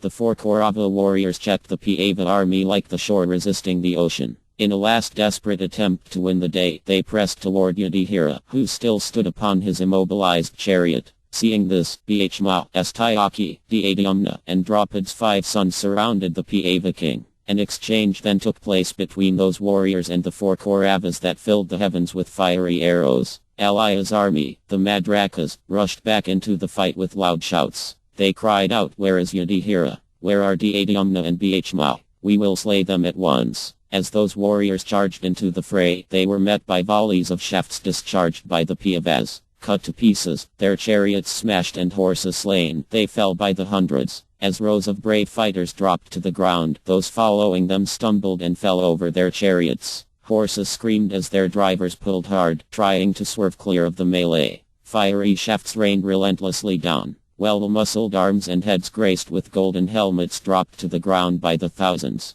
Arjuna, having annihilated the remnants of the Trigarta army along with Akuni's mountain warriors, turned his arrows on the Madrakas. With his unfailing and irresistible shafts he soon slew 2,000 elephants with their riders. The Madrakas uttered cries of terror as Arjuna rode into their midst. Ruthlessly cut down by the Pāva and his brothers, they took to their heels, only to find other Pāva heroes standing in front of them. They cried out to Duryodhana for protection. Akuni, hearing their piteous cries, came up to Duryodhana's side and said, Arjuna has killed my entire force of warriors. Now he is slaughtering the brave Madrakas. O king, rally our forces and go to their assistance at once. Duryodhana looked vacantly at his old uncle. His mind was sunk in dejection. Few of his forces remained. Those not slain were fleeing. He had shouted himself hoarse trying to bring them back to the fight. The war could surely not last much longer. Duryodhana looked around at the desolate scene. The Pāva troops were chasing his fleeing soldiers with shouts of joy. Only a handful of his bravest fighters Kṛṣṇa, Avatham, Katavarm, about a dozen of his brothers still survived, with less than 20,000 troops to support them. The prince said in a tearful voice, O uncle, I repeatedly hear Vidura's words in my mind. Only out of ignorance did I ignore his wise counsel. Just see the course of destiny. Our once proud army has practically been annihilated. Bhishma and Arjuna have wrought havoc among our men. What should be done? I cannot return from this war defeated. Victory or death are my only choices. Keeping the duties of a Kshatriya uppermost in our minds, let us go forward into the fight one final time. Put forth all your power, O son of Suvala. Maybe we will yet gain the day. Ordering their charioteers to urge on their horses, the two Kauravas charged into the fray, roaring out their battle cries. But the Pāvas were ready. With victory in sight they stood firm against their desperate foes, releasing waves of deadly shafts that cut them down. Duryodhana looked on in horror as almost all of his remaining warriors were slaughtered. Seeing the Kauravas practically defeated, Kṛṣṇa said, O Dhananjaya, this war is virtually over. Millions of warriors on both sides have been slain. Our forces are now superior to the Kauravas. All that is needed to secure our victory is Duryodhana's death. Without killing him, there will be no end to these hostilities, for he will never admit defeat. O Pirtha, exert yourself to kill Duryodhana and end this ghastly conflict. Arjuna looked at Kṛṣṇa who, although wounded, shone with splendor as he held the horse's reins. O Madhava, you have spoken the truth. The evil-minded son of Dhtara will fight to the last man. It seems that none will escape death. Bhishma has slain all of Duryodhana's brothers. Surely, in keeping with his promise, he will also kill Duryodhana himself. There stands Sasharma, my old antagonist. His time has come. O Kṛṣṇa, take my chariot toward that king. Arjuna pointed to Sasharma, who stood releasing flaming shafts at the Pāva troops. Kṛṣṇa urged on his horses and in moments Arjuna stood before Sasharma, who was supported by 4 Trigarta princes. They immediately attacked Arjuna in a body, striking him with hundreds of arrows. Moving with grace and skill, Arjuna assailed the princes like a hungry lion attacking deer. With razor-headed shafts he slew all 4, then turned on Sasharma. He struck the monarch on the chest with 3 powerful shafts, then killed his horses with 4 more. With another broad-faced arrow he cut down his standard. Then, with a long golden shaft inspired by mantras, he pierced Sasharma through the heart. As Sasharma toppled from his chariot, Arjuna charged into the troops backing him. Nearby Bhishma was roaring and whirling his mace as he rushed against Duryodhana. The Kaurava resisted him valiantly, shooting thousands of arrows and holding him at bay. A short distance away, Astayaki fought Katavarm while Dhyamna and the twins fought Kṛṣṇa and Avatham. While those heroes engaged in combat, Sahadeva saw Akuni assailing the Pāva army. Remembering his vow, the Pāva broke away from his fight with Kṛṣṇa. He rushed toward Akuni, shouting out a challenge. As Akuni turned to face him, Sahadeva discharged fearful arrows that flew at the speed of the wind. He immediately cut Akuni's bow apart and broke his standard. Undaunted, Akuni took up another bow and fought back with great energy, striking his antagonist with a volley of powerful shafts. Sahadeva expertly warded off Akuni's attack and replied with 60 keen arrows that hit Akuni on every part of his body. Sahadeva followed that with another 80 shafts that sent Akuni spinning on the terrace of his chariot, his bow flying from his hand. Uluka, seeing his father's plight, rushed at Sahadeva, releasing dozens of barbed arrows. In a moment, Sahadeva spun round to face Uluka. He discharged a crescent-headed shaft that screamed through the air and beheaded Uluka. The huge-bodied warrior fell from his chariot, his head rolling away with staring eyes and earrings that gleamed from the dusty ground. Akuni cried out and tears sprung to his eyes. He remembered Vidura's wise words. It had always been folly to nurture enmity with the Pandavas. The Suvala monarch, still under Sahadeva's attack, reflected sorrowfully on his life as he fought back. His original anger with Bhishma for giving his sister to the blind Dhtara was long forgotten. After befriending Duryodhana, he had become implicated in more and more treachery, even though in his heart he knew it would one day have fearful consequences. Yet he had been driven by anger and attachment, always ignoring the truth and hoping that by his cunning he could somehow destroy the Pandavas. Now he would face the results. The fire of the Pandavas' anger had blazed up into a conflagration. His entire army, his own son, had been killed before his eyes. Remembering his duty as a warrior, Akuni gazed wrathfully at Sahadeva. Perhaps he could at least avenge his son's death before dying himself. Akuni raised his bow and placed a formidable-looking shaft on its string, but, before he could release it, Sahadeva cut apart his bow with 3 razor-faced arrows. Roaring in anger, Akuni picked up a scimitar and hurled it at his foe.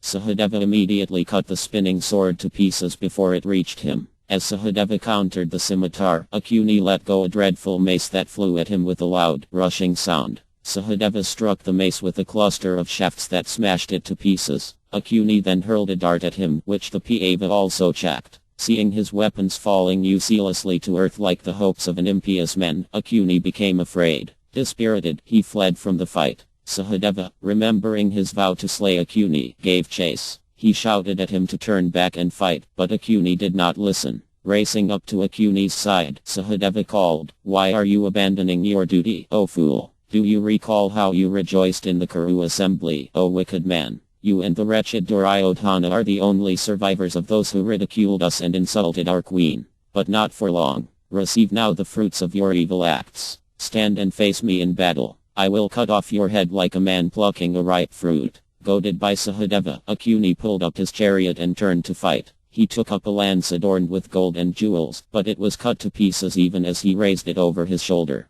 Sahadeva sent searing, razor-faced arrows that tore off Akuni's arms. Then, with an arrow as bright as fire, he cut off his head. As Akuni fell, blood spurting from his trunk, the Kauravas wailed. Duryodhana cried out and dropped his bow. All the other warriors around him threw down their weapons and ran. Only a handful of Kaurava soldiers survived, and they found themselves surrounded by the Pandava forces. Unable to escape, they stood to fight but were soon killed. Seeing himself alone, Duryodhana turned and fled from the battlefield. Jumping from his chariot, he dashed into the surrounding woods and ran until he reached a large lake. Bewildered, and with a desire to save his life, he entered the water. As he sank into the lake, keeping his life air circulating within himself by yoga practice, the Kaurava prince used his mystic power to solidify the water around his body. After Duryodhana's departure, only Kapa, Avatham and Katavarm remained. With their leader gone, they too decided to flee. They raced from the battlefield. As they fled, they met Vaisadeva. The eye told them where to find Duryodhana and then disappeared. The 3 warriors went to the lake and saw Duryodhana's upper garment nearby. Realizing he had entered the lake, they fell to the ground wailing. "Alas, the king did not know that we survived. He has entered this lake in despair without knowing that all was not yet lost." They got to their feet slowly and returned to their chariots, deciding to make their way to the Kuru camp. Reaching the outpost, they found the guards grieving. The 3 men carried on into the camp where they saw similar scenes. They heard the loud wails of the royal ladies in their tents, which sounded like the crying of flocks of ospreys. The ladies were being led out by their guards and placed on chariots, ready to return to the city. With their clothes and hair in disarray, their ornaments cast aside, they were a piteous sight. Many men were setting out for haste in Pura, unable to stay any longer in the desolate encampment. They rushed here and there in their haste to leave, fearful that the Pandavas might arrive at any moment to finish them off. Unable to tolerate the mournful atmosphere, the 3 warriors returned to Duryodhana's hiding place. Kapa stood by the edge of the lake and called aloud, "O king, rise up and face your enemies. Just see how your men have given way to grief in your absence. The Pandavas are ranging about the field looking for you. Their armies have been destroyed. fight with them and gain control of the earth, or, slain by them, rise to heaven. Why do you tarry here? Avatham, Katavarm and I are here to help you. Surely you will win if you continue the fight. Duryodhana heard Kapa as he sat at the bottom of the lake. He called out, by good fortune have you three heroes survived, O foremost of men. Just let me rest here for a while and then I will surely wage war again. You are all so tired and should rest. Refreshed and renewed, we may proceed toward the battle. O mighty armed ones, you are all noble and your devotion to me is great, but it is not now the proper time to display your power. Let us rest tonight. In the morning I will join you for the fight. Do not doubt it. Avatham replied, rise up, O king. May you fare well. We shall yet defeat the enemy. I swear by all my holy acts, by all my gifts, and by truth itself, that I will slay the remaining Pandavas. Indeed, if this night passes without my killing them, I will not again enjoy the pleasure of performing sacrifices, a pleasure enjoyed by all pious men. O king, I will not loosen my armor until they are killed. This is certain. As Avatham called out to Duryodhana, a number of hunters arrived at the lake. Worn out with the day's hunting, they wanted to slake their thirst. Seeing the three powerful Kshatriyas, they hid in the bushes and listened. They then understood that Duryodhana was hidden in the lake. Undetected by the three Kauravas, they listened as the warriors tried without success to convince Duryodhana to come out and resume the fight. The hunters had observed the battle fought between the world's Kshatriyas. They knew that the Pandavas would reward them richly if they told them of Duryodhana's whereabouts. Getting up quietly, they slipped away and went toward the Pandavas' camp to see Yudhishthira. Chapter 27 Bhishma fights Duryodhana. The Pandavas returned to their camp after their unsuccessful search for Duryodhana. After entering Yudhishthira's tent, they dispatched soldiers to search every part of the battlefield. As they sat awaiting news, guards ushered the hunters in. Falling at Yudhishthira's feet, the hunters told him everything they had seen and heard. Yudhishthira rose with a smile. He immediately gave the hunters much wealth. After dismissing them, he went with his brothers to the lake, which was called Dvapyana. All the Pandava warriors went with them, roaring out, we have found Duryodhana. Let us finish him once and for all. The three surviving Kauravas, still trying to convince Duryodhana to come out, heard the approaching Pandavas and called to Duryodhana, proud and victorious, the Pandavas are coming this way. We must leave. The three men mounted their horses and rode into the forest just before the Pandavas reached the lake. They saw that the lake's waters were perfectly still, charmed by Duryodhana's mystical powers. Seeing that unusual sight, they realized Duryodhana was hiding like a coward within the lake. Yudhishthira said to Kṛṣṇa, just see how this deceitful man has used his powers of deception to avoid defeat, but he will not escape me now. Even if Indra himself comes to his side, he will die today. Kṛṣṇa agreed. With your own mystic powers, O king, destroy Duryodhana's illusion.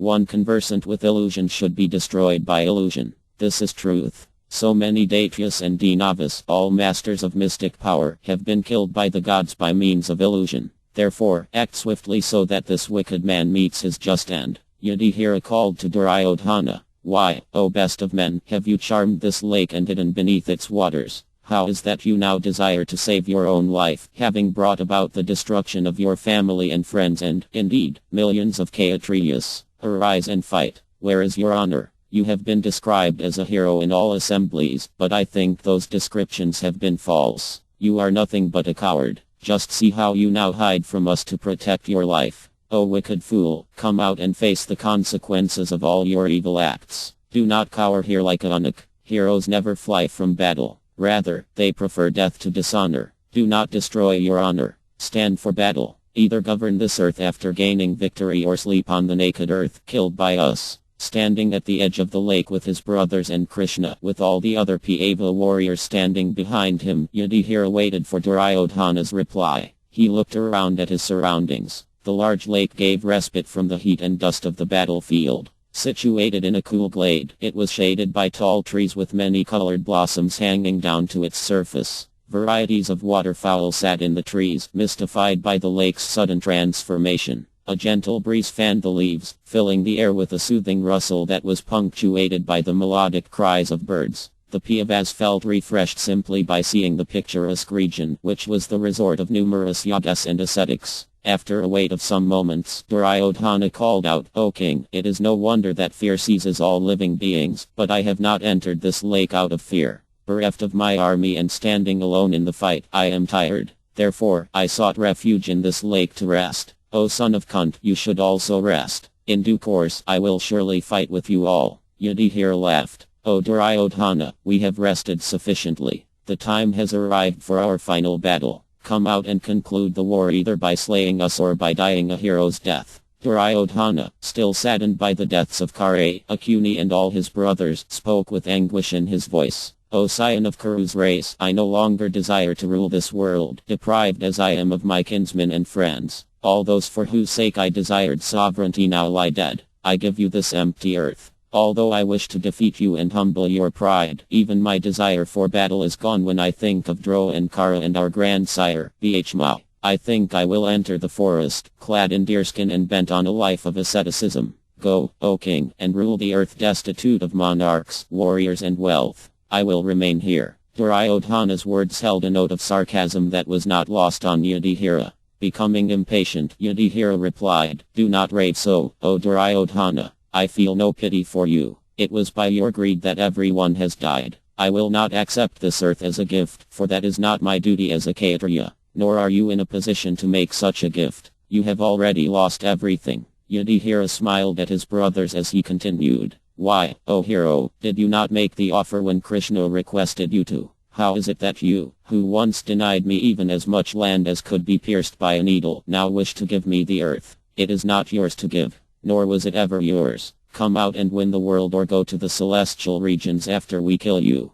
For all your sins against us and against the chaste Draupadi, you deserve to die at our hands. I shall not spare you. The other Pandavas then shouted at Duryodhana to come out of the lake. Angry, they rebuked him again and again. All the other warriors roared out their battle cries and waved their weapons. Hearing the tumult and reflecting on Yudhishthira's words, Duryodhana became enraged. He decided to fight but was apprehensive. O Pandavas, you have friends, chariots and animals. I am alone and without a chariot. How can I stand against all of you? I do not feel this to be fair or in keeping with Kshatriya codes. Allow me to fight with you one at a time and I will come out. I am not afraid of any of you. Like the rising sun destroying starlight, I will rise up and destroy you all. Today I will release myself from the debt I owe to all the slain warriors. The Pandavas cheered when they heard his valorous words. Yudhishthira replied, By good fortune you have remembered your duty, O mighty armed one. By good fortune have you inclined your mind toward battle. Choose any one of us and any weapon.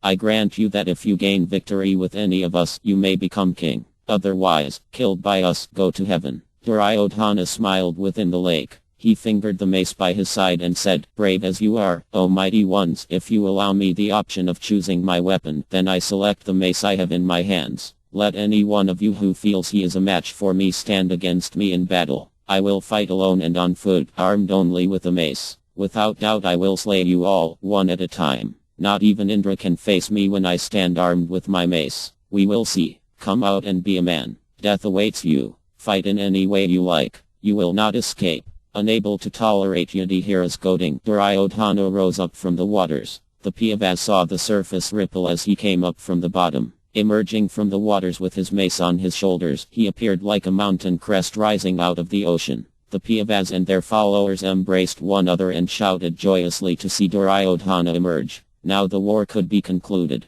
The warriors waved their weapons and blew their conches. Duryodhana glowered at his enemies, insulted by their exclamations of happiness. He bit his lips and breathed heavily. Standing on the shore of the lake with water running from his body, he looked around and thundered, You will have to bear the consequences of all these insults. I will kill you all and send you to Yamraja's abode. As he spoke he brought his mace down from his shoulder and struck the earth, making the ground tremble. He stared angrily at Yudhishthira and said, Here I am, O descendant of Kuru. Abide by your word and let me fight any one of you. I have only my mace. Send forward my opponent to fight on equal terms. You should referee our contest, because you are well qualified to judge what is right and what is wrong. Duryodhana glanced at Bhishma, who stared back at him with unbridled hatred. Both men knew the final contest would be between them. Bhishma stood with his mace by his side, thinking of his vow to kill the Kaurava. He longed to leap forward at once, bringing his death-dealing mace down upon Duryodhana's head with all his power, but he checked himself, awaiting Yudhishthira's order. Yudhishthira smiled wryly upon hearing Duryodhana's request that he judge the fight.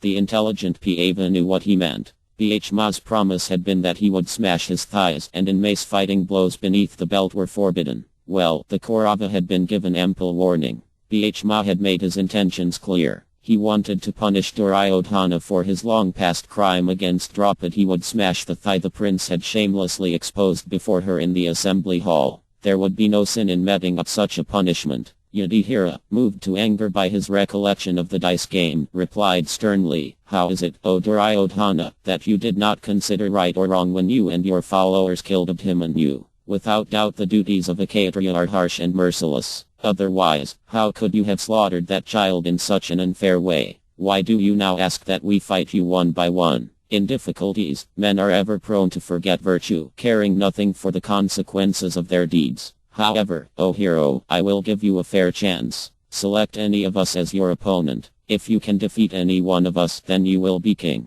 Otherwise, proceed to heaven." Kṛṣṇa looked questioningly at Yudhishthira. What had come over him? Duryodhana was famous throughout the world for his skill with the mace. Balarama himself, the unrivaled master of the mace, had said that Duryodhana was his best student. Perhaps Bhishma could defeat him, but it would be a close contest. And if Duryodhana selected another opponent, then who knew what the outcome would be? It seemed that Yudhishthira had once again staked everything on a single throw. Duryodhana laughed and stepped forward. The Pāva soldiers fetched him a suit of armor, which he quickly donned. Resplendent, he said, "O Yudhishthira, I will fight with any one of you brothers. What difference does it make? Who can match my strength? I will kill you one after another. There are none among you who can face me in a fair fight. It is not right for me to vaunt my own prowess, but I speak the truth. Within an hour you will see my words proven true. Let he among you who will fight me take up his mace." Duryodhana's pride prevented him from selecting an easy opponent. He felt sure he would not be defeated, no matter who fought with him. He was not even afraid of Bhishma, and his intense hatred for that particular Pāva made him hope Bhishma would be selected to fight. It was likely. Who else could the Pāvas choose? Anticipating this day even while still in haste in Pura, Duryodhana had spent countless hours practicing beating an iron image of Bhishma. Now he could exercise his skills against Bhishma himself. As Duryodhana spoke, Kṛṣṇa went over to Yudhishthira and said quietly, "O king, you have made a rash promise. What will happen if Duryodhana decides to fight with you, Arjuna, or the twins? Only Bhishma can face him with the mace, but even then the outcome is not certain. Although Bhishma's strength is greater, Duryodhana's skills are better, and skill usually wins over strength. I think you have made a grave mistake. Who but you would relinquish a kingdom after winning such a great war and having only a single enemy left? It seems, O king, that Kunti's sons are not meant to enjoy sovereignty." Bhishma, standing by Yudhishthira's side, heard Kṛṣṇa's words and said, "O Madhava, do not grieve.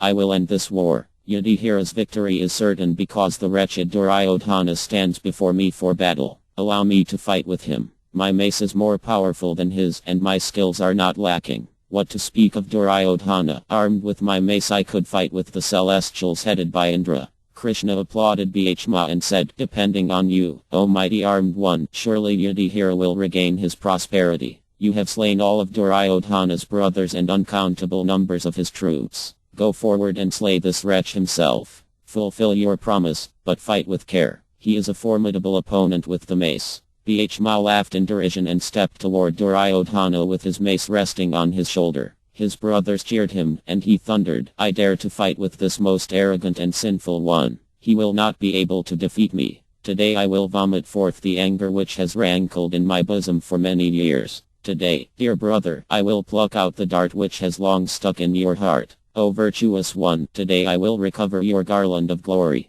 Today Duryodhana will renounce his life, prosperity and kingdom. Today, hearing of his son's death, Yudhishthira will remember all his sins against us." Bhishma roared and whirled his mace, bringing it down with such force that the earth shook. Duryodhana could not brook the challenge and he stepped toward Bhishma raising his fist. He glared at Bhishma, who returned his venomous look. They appeared like a lion and a king of elephants facing one another in the forest. Staring into Duryodhana's smoldering eyes, Bhishma went on, "Do you recall how you insulted Draupadi, O sinful man, and how you deceived the pious king Yudhishthira? Receive now the consequences of those acts and of the other wrongs you inflicted upon us. It is by your fault that Bhishma now lies prostrate on the field, that Drona has been killed, and that so many other valiant heroes are slain. All your brothers are dead, including the despicable one who seized Draupad's sanctified hair. Now you will follow them. Today your pride will be crushed along with your hope for sovereignty. Prepare to pay for your misdeeds. Duryodhana sneered. What is the use of your bold words? I will quell your desire for battle. Why do you disregard me? See my mace, like the summit of Mount Himavat. Not even Purandara, Lord of the Heavens, could defeat me in a fair fight. Who cares for all my so-called misdeeds? What can you or anyone else do about them? By my might you have already had to suffer so much, even becoming a cook in Virata's house while Arjuna became a eunuch. I have killed most of your allies and you will be the next to die. Bhishma was ready. He seemed to be on fire as he glared at Duryodhana. The Kaurava, remembering Bhishma's vow, said, Do not gain victory by unfair means, O Vikodara, for that will deprive you of your reputation. Fight honestly with all your strength. Then, defeated by me, you will gain everlasting fame. Kṛṣṇa suggested that the fight to death take place near Lake Samantapanchaka, a sacred place created by Parabrahma. The warriors agreed and made their way to that site. As they moved across the battlefield, Balarama arrived, just returned from his pilgrimage to the holy places. He was greeted with affection by Yudhishthira and his brothers. Kṛṣṇa bowed before him and touched his feet, saying, Witness the skill of your two disciples, O Arma. Just now they are proceeding to Samantapanchaka for battle. The white complex-owned Balarama looked like the full moon risen on the battlefield. Clad in blue silks and adorned with gold ornaments, a garland of red lotuses on his chest, he shone as he embraced both Bhishma and Duryodhana, who each offered him their obeisances. After inquiring about the welfare of all the kings and Kshatriyas, and hearing how almost all of them had been slain, Balarama said, I have already received news of the war from Enrada, who told me that the fight between these two heroes was about to take place. Thus I have come. Some weeks ago I left for my tour, deciding to side with neither party. I have not changed my decision. I will watch the fight with a neutral heart. Balarama joined the warriors as they went on foot the short distance to Samantapanchaka. Bhishma and Duryodhana, both breathing heavily, strode angrily next to each other, staring ahead with their maces resting on their shoulders. Reaching Samantapanchaka, where Parabrahma had excavated a lake and filled it with the blood of slain warriors, they formed a circle around a large expanse of flat, sandy ground. Bhishma and Duryodhana stood facing each other in the center. They challenged one another in harsh tones and roared in anger. Both were joyful at the prospect of the fight, each expecting a quick victory. They looked like an eastern and western cloud, coming together in the heavens and thundering terribly. They hurled insults at each other, circling with maces held at the ready. As the fight was about to commence, awful omens were seen. Fierce winds blew up and a shower of dust fell from the sky. Claps of thunder resounded in the cloudless sky. Meteors fell and a dark circle surrounded the sun. Jackals howled and the vultures and crows cried. Loud voices seemed to boom out, suddenly rising and falling in a fearful cacophony. Disregarding the omens, the two enraged fighters rushed at one another with their maces raised high. They met like two furious bulls fighting with their horns. The two maces collided with a deafening crash, sending up a shower of sparks. Cheered by the watching warriors, they exhibited graceful maneuvers, whirling their weapons and spinning around as they fought. The gods, Gandharvas and As came to witness the battle. The celestial beings marveled at the speed and skill of the two fighters as they sought out each other's weaknesses. For some time, neither could penetrate the other's defenses and their maces clashed again and again, sounding like thunderclaps. As the fight wore on, however, they began to strike each other great blows on the arms and shoulders. Hit hard by his opponent, each would reel back, then quickly recover, returning swift blows to his unguarded foe. Both knew every move and displayed the full range of their skills, to the onlookers' wonder. Everyone who watched the fight gasped and cheered as the two warriors fought. Bhishma's flying mace resembled Yamraja's rod of death raised for the destruction of all creatures. It fell upon Duryodhana with a sound like the rushing wind. The Kaurava moved about with astonishing dexterity, evading Bhishma's strokes and countering with terrific speed. His own mace moved with such velocity that it created flames of fire in the air. By his superior skill, Duryodhana began to prevail over Bhishma, repeatedly smashing him with forceful blows. Although struck again and again, Bhishma stood his ground and appeared unshaken. Brought to the pitch of wrath, he tried to strike back at his opponent with his iron mace, swinging it around with such speed that it could hardly be seen. But Duryodhana expertly baffled Bhishma by leaping high and dodging those blows. He spun around in the air and turned in somersaults as he eluded Bhishma's wheeling mace. Laughing as he dropped back to the earth, he brought his own mace down on Bhishma's head with great force. Although struck with such violence, Bhishma did not move, making all the spectators cry out in amazement. Duryodhana seemed to dance on the field, his mace continuously circling around him and protecting him on every side. Bhishma found all his attacks thwarted and immediately answered by heavy counter blows from Duryodhana. Balarama applauded his skill, but the Pandavas and their followers felt dispirited. They watched in apprehension as Bhishma took a beating from the Kaurava prince. Bhishma was infuriated by Duryodhana's evasive tactics. After being struck again by the Kaurava's mace, he took several steps backwards and then suddenly spun round, whirling his mace at waist height. Letting go of the mace, he swung it by its long sling and it rushed through the air with a roaring sound. Duryodhana was caught on his side and he dropped to his knees in pain. A great cheer went up from the Pandavas, but Duryodhana, unable to tolerate the shouting and empowered by his mother's glance, immediately got to his feet, shaking off his pain. Screaming in fury, he ran at Bhishma and, with a sudden maneuver, struck the Pandava on the forehead. Bhishma stood unmoved. Blood flowed from his forehead like temporal fluid trickling from the head of an elephant. Duryodhana was stunned to see his opponent still standing. He took a step backward and Bhishma, seizing his opportunity, struck him powerfully on the shoulder. Duryodhana fell to the earth like an uprooted oak tree. He lay there for a moment in a swoon as the Pandavas cheered and waved their weapons. Bhishma waited for his dazed foe to regain his senses. He was amazed that his blow, which could have smashed down a mountain peak, had not killed him outright. Within a minute, Duryodhana leapt to his feet. He was uninjured. His eyes glowed as he saw Bhishma's astonishment. The queen's ascetic power was something indeed. Duryodhana laughed loudly, then suddenly darted forward. Dodging Bhishma's whirling mace, the Kaurava spun around in a complete circle and struck him full on the chest. Bhishma's armor burst open and he flew backwards, falling to the earth with a thud. Awed, the celestials shouted and rained fragrant flowers on the fighters. Fear possessed the Pandavas' hearts as they saw Bhishma lying on the ground, but in a few moments he sprang to his feet. Wiping the blood from his face, he gazed at Duryodhana with bloodshot eyes.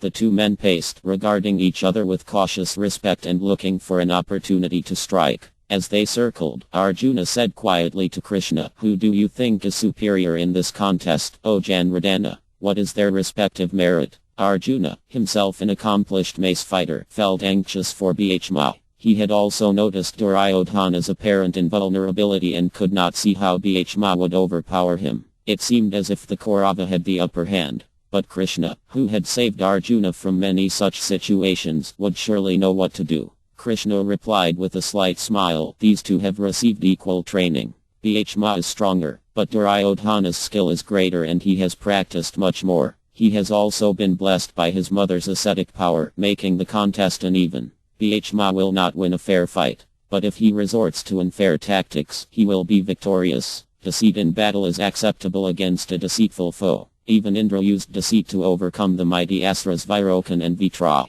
Watching as the two combatants rushed again at one another, Kṛṣṇa reminded Arjuna of Bhishma's promise to break Duryodhana's thigh, a promise which was later reinforced by Maitreya's curse. He made it clear that this was the only way Bhishma could gain victory. The Pandavas have again been placed in a perilous position due to Yudhishthira's fault. Kṛṣṇa continued. The learned Shukra has stated that the remnant of a defeated army, rallied and returned to the fight, are always to be feared, being desperate and fixed in their determination. Duryodhana had lost everything and was ready to enter the forest. Yudhishthira should not have challenged him. Now Bhishma must surely use unfair means to end this fight, otherwise the kingdom will again be lost, O hero. Kṛṣṇa knew that Bhishma was endeavoring to defeat Duryodhana by fair means before fulfilling his vow of breaking the prince's thigh. Arjuna understood his meaning and, catching Bhishma's eye, he slapped his thigh. Bhishma nodded slightly in understanding. This must be a message from Kṛṣṇa. He had not wanted to strike Duryodhana below the belt until he was overpowered, but perhaps there was no alternative.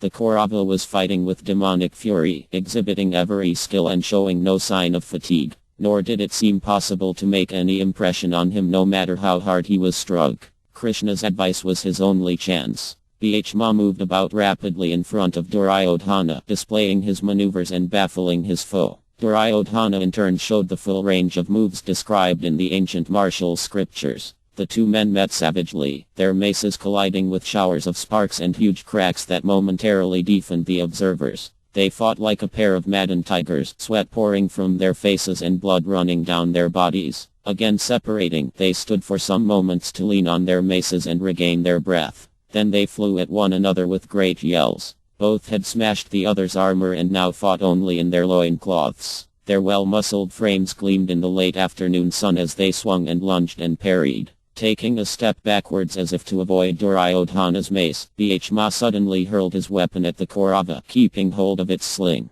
Duryodhana anticipated the blow and sidestepped it. Catching Bhishma with his arms outstretched, he struck him a powerful blow on his side. Bhishma was winded but showed no sign, summoning his patience as he pulled back his mace. Duryodhana did not realize that his opponent was disadvantaged. Exercising caution, he did not aim a second stroke at him. Bhishma, recovering, narrowed his eyes and rushed forward. He swung his mace and, as he expected, Duryodhana leapt upwards in the maneuver known as Avasthana. Bhishma suddenly stopped in front of Duryodhana and swung his mace chest high in a rapid arc. As the Kaurava dropped back to the ground, he was struck across the thighs. The blow carried the momentum of Bhishma's forward dash as well as the full power of his two arms. Bhishma's mace, which could only be lifted by three strong men, smashed Duryodhana's thighs like a thunderbolt breaking a pair of huge trees. The ground shook as Duryodhana fell flat, screaming. He lay there writhing in pain. It was obvious that the fight was over. All the Pandava forces roared in joy.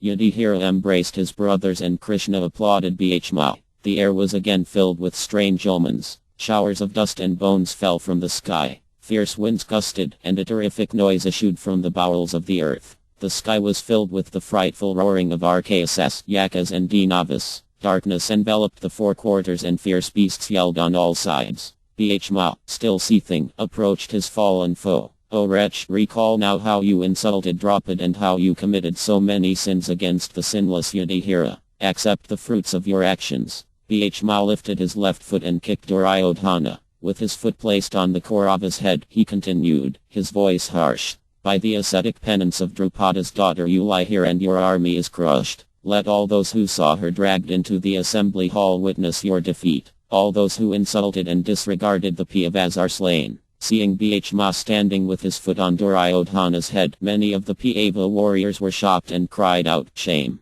Balarama, witnessing Bhishma's abuse, was filled with rage. Already aghast at the way Bhishma had struck the Kaurava down, he called out, "Fie on Bhishma! How has he struck such a blow in a fair fight? No stroke should ever be aimed beneath the belt. This is the ancient rule, but this wretch has broken it. Such an act cannot go unpunished." Balarama raised his plow weapon and ran at Bhishma, appearing like Mount Kṛṣṇa rushing toward the Himavat.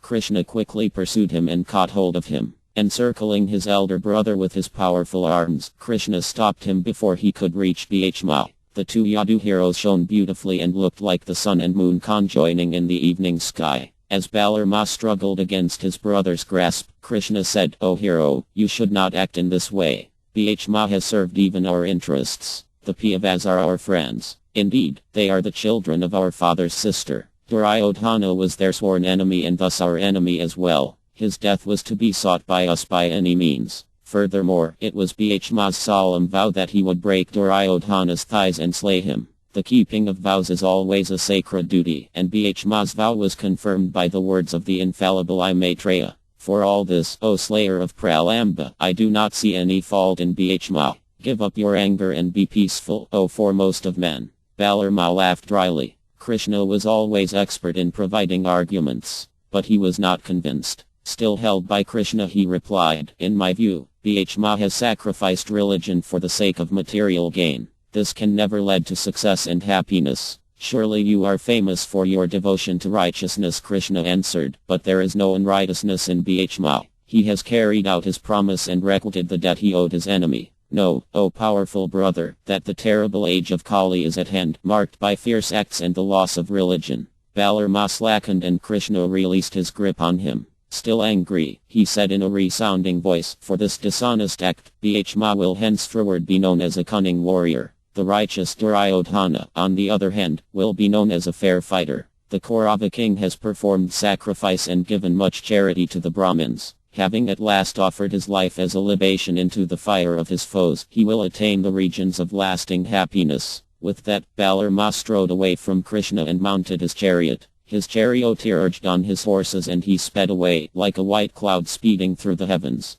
Bhishma folded his palms and bowed his head as his martial teacher left. He had stood passively as Balarama had rushed toward him. Death at his hands would have been glorious. After watching him ride swiftly away, Bhishma turned again to Duryodhana, who was almost fainting from the pain. He raised his foot to kick him one more time. But Yudhishthira caught hold of Bhishma and said, "Desist, O mighty hero. You have wreaked your vengeance and gained your ends either by fair or foul means. Let him be. Do not act sinfully. Duryodhana is a king. He is your kinsman, and lord of the Kṛṣṇa. He is ruined, his brothers are slain, his kingdom is lost, his troops are destroyed, and he is reduced to a pitiable condition. How can you offer him more insult? People always say that Bhishma is righteous. Do not act in a way that is not becoming, dear brother." Restraining Bhishma and kneeling by Duryodhana's side, Yudhishthira said to the Kaurava, "O brother, you should not grieve. Truly you are suffering now the terrible consequences of your own deeds.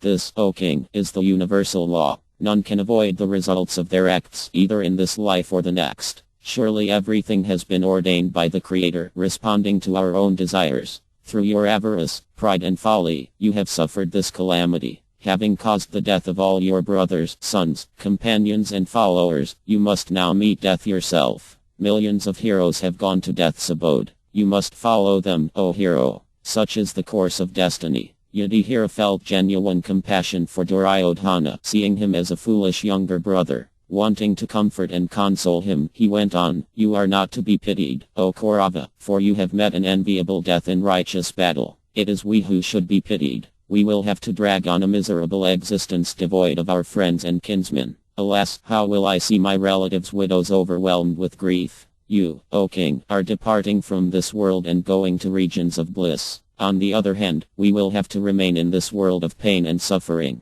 Yudhishthira sighed and tears rolled down his cheeks. He stood up and walked away from Duryodhana, who said nothing. Yudhishthira's sentiments were noble, but they only gave the Kaurava more pain. He did not want to be pitied. Screwing up his eyes, he lay gasping. Kṛṣṇa, who had also disapproved of Bhishma's abuse of the fallen Duryodhana, went to Yudhishthira's side and spoke consolingly. Placing his arm round his shoulder, he said, "O king, you have won a great victory. Do not grieve. All this has come about ordained by time. Duryodhana has been consumed by the fire of Bhishma's anger. The war is over." Bhishma, his anger subsiding, moved away from Duryodhana and stood before Yudhishthira, addressing him with folded hands. "O king, the earth is now yours with all its thorns removed. He who was the root of these hostilities, that wretched and deceitful being, now lies on the bare ground. All those sinful men who supported him and uttered cruel words toward us are slain. The earth, filled with riches, today approaches you as her lord." Yudhishthira embraced his brother and replied, "The war is now over. Duryodhana is overcome and we have conquered the entire earth through Kṛṣṇa's instructions. By good luck you have paid off your debt to your mother and to your anger. By good luck you are victorious and your enemy is killed." All the Pāva warriors roared and waved their upper garments. Some twanged their bowstrings and others blew their conches. Others beat drums and laughed loudly. Jumping about and sporting, they praised Bhishma, applauding him for striking down Duryodhana and even for placing his foot on his head. Kṛṣṇa held up his hand disapprovingly. "O kings, it is not right to kill an already slain enemy with such words. This sinful, shameless and covetous wretch has received the results of his own folly. Now he is no more. He has become like a piece of wood. We should regard him as neither friend nor foe. No further energy or thought should be expended on him. Let us leave this place at once." By good luck the wicked and cruel-hearted Duryodhana is killed, with all his ministers and counselors. Duryodhana heard Kṛṣṇa's words from where he lay and hauled himself onto his elbows. Supporting himself with difficulty, he contracted his eyebrows and looked angrily at Kṛṣṇa. Like a snake spitting out venom, he said, "O son of Kasa's slave, it seems you have no shame. Have you forgotten the sinful way by which I was defeated? How could you? It was on your instigation that Bhishma struck his sinful blow. Do you think I did not notice? It has been by your deceitful machinations that so many heroes have been unfairly killed. Mahābhārata, Kṛṣṇa and Bharazrava were all killed thanks to your cunning. Without your wily advice, the Pandavas would have stood no chance in the war. Duryodhana gasped in pain and dropped back to the ground, his face covered in perspiration. As he lay there panting, Kṛṣṇa replied, "You, O son of Gandhar, have been killed with your brothers, sons and kinsmen only because of your own sinful deeds. O fool, it was I who requested you to return the Pandavas' share of the kingdom, but out of sheer avarice you refused.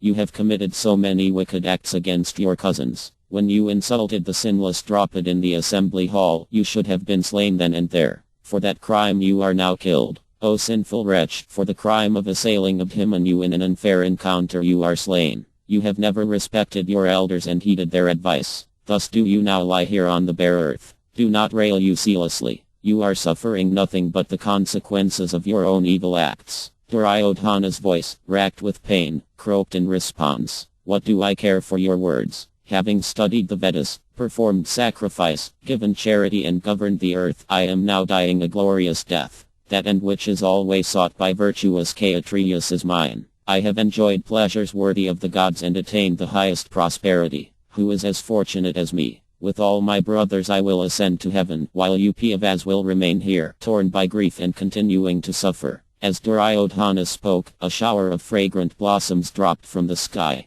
The Gandharvas and Apsaras played musical instruments and sang, while the Siddhas cried out, "Praise be to King Duryodhana." The celestials looked with wonder at the scene below. Duryodhana's fall before Kṛṣṇa was auspicious. Although the Kaurava remained envious toward Kṛṣṇa, the mere fact of his contact with that eternal supreme deity conferred upon him the greatest possible blessing. Everyone killed in Kṛṣṇa's presence doubtlessly reached regions of everlasting happiness. As celestial music filled the sky, a disembodied voice called out that Duryodhana had been unfairly killed, as had Mahābhārata, Kṛṣṇa and Bharazrava. Hearing the invisible voice, the Pandavas felt ashamed. Remorseful for the way the 5 heroes had been slain, they looked at Kṛṣṇa. Seeing their affliction, Kṛṣṇa reassured them, speaking in a grave voice as deep as the rumbling of clouds. "Do not grieve, O best of men. There was no other way these men could have been slain. For doing you good, as well as for lifting the burden of the earth, I applied my illusory power so that victory would be yours. In a fair fight it would have been impossible to slay those Autoritas. Even the guardians of the universe would not have succeeded.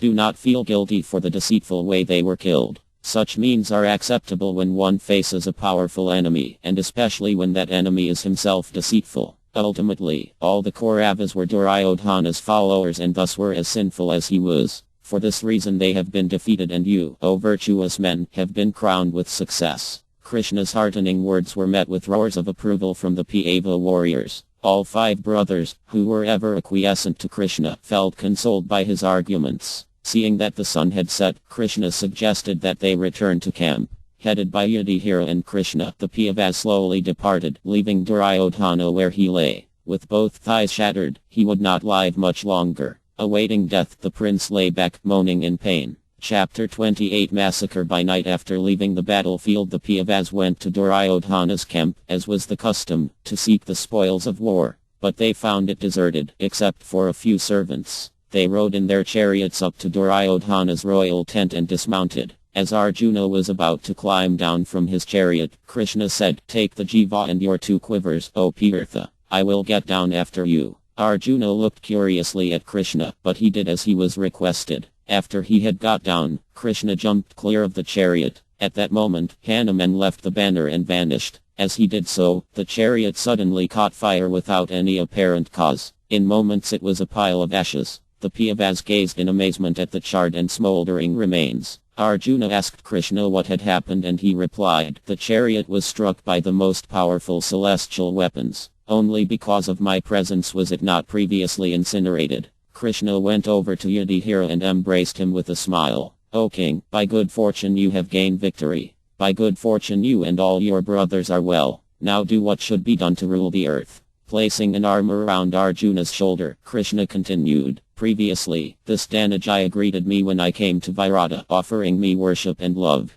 He said, 'O Kṛṣṇa, you are my brother and friend. Indeed, you are the lord of my life. Therefore, you should always protect me.' I responded, 'So be it.' and have kept my word. Tears fell from the Piyava's eyes as Kṛṣṇa spoke. In a choked voice Yudhishthira replied, surely we owe our lives, wealth and kingdom to you, O Janardana. Everything is due only to your favor. Who but you could have withstood the weapons of Bhishma, Dro and Kara? Only because of your protection was Arjuna able to defeat so many invincible heroes. The great Vaisadeva told me that wherever you are, there will always be righteousness and victory. Kṛṣṇa smiled. With an arm around both Yudhishthira and Arjuna he entered Duryodhana's tent, followed by the other Piyavas. The empty tent resembled a city devoid of festivities. Duryodhana's golden throne looked desolate. It was surrounded by his councillor seats. Those fine seats had formerly been occupied by the Kuru chiefs in their silk robes and golden ornaments. Now they looked like abandoned mansions. As the Piyavas moved through the tent they came upon Yuyutsu.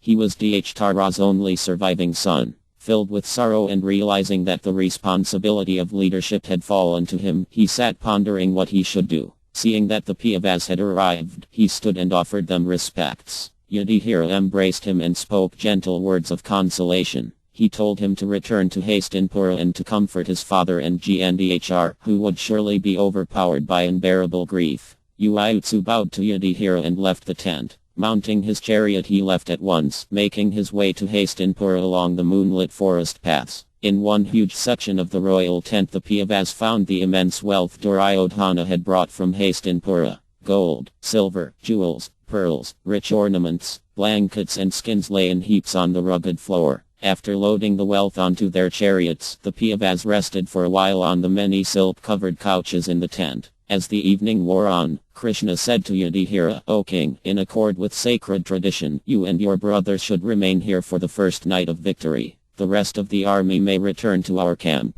Agreeing, Yudhishthira told his men to return to camp and take rest while he and his brothers remained. After the warriors had left, the Piyava spoke again with Kṛṣṇa. He wanted Kṛṣṇa to be the first among his party to meet Gandhar in Hastinapura. Yudhishthira feared her ascetic powers. Revealing his anxiety, he said, when the pious queen hears how Bhishma slew her son, she will surely release the fire of her anger. She could destroy the three worlds with her accumulated ascetic powers. That blessed lady is always engaged in severe austerities. I fear she will reduce us to ashes when she learns what has happened. O Kṛṣṇa, I think only you will be capable of pacifying her. Eternal and possessed of unfading glories, you are the creator and destroyer of everything. With reasonable arguments, O Madhava, you should remove her anger. Hearing his anxious request, Kṛṣṇa turned to Dharuka and said, prepare my chariot. Then he left for the city. Arriving at sunrise, Kṛṣṇa went straight to Dharma's palace, where he first saw Vaisadeva. He immediately offered his prostrated obeisances, clasping the ice feet, and then went with him into Dharma's chamber. The blind king sat silent with Gandhar by his side. Having been announced by Vaisadeva, Kṛṣṇa went over and took Dharma's hand. Kṛṣṇa wept openly for some time without saying anything. Then Kṛṣṇa washed his eyes and face with cool water fetched by a servant. Still holding on to Dharma's hand, he said gently, O Bharata monarch, you know everything past and future. You are well aware of the course of time. All that is brought into being will again be destroyed in due course. This no man can change. O king, out of respect for you the Piyavas tried repeatedly to make peace in order to prevent this destruction. The virtuous Yudhishthira tolerated all kinds of suffering, even going into exile and living in concealment. He and his brothers endured all kinds of miseries as if helpless, hoping that peace would be maintained. Kṛṣṇa looked around Dharma's chamber. The first rays of the sun were shining through the lattices, picking out the numerous empty seats around the hall. Curls of frankincense smoke were caught in the bright beams of light. From outside in the palace gardens the sounds of various birds could be heard. The sweet sounds contrasted with the rising and falling cries of women in the palace's inner apartments, wailing for their slain husbands and sons. Seated at the king's side, Kṛṣṇa continued, remembering all this and how you caused it, O mighty one, do not harbor ill feelings toward the Piyavas. You know of Yudhishthira's devotion for you. He is consumed by grief, feeling himself responsible for the death of all his kinsmen. Out of shame he does not want to appear before you now, although he shares your sorrow. Kṛṣṇa looked across at the blindfolded Gandhar, addressing her softly. O daughter of Suvala, O lady of excellent vows, hear what I say. There is no woman like you in the world. Do you recall how you reprimanded your sinful son when you told him that victory follows righteousness? He did not heed you. Now it has come to pass exactly as you said. Knowing all this, O auspicious queen, you should not grieve. Do not curse the Pandavas. Let not your heart be bent toward their destruction.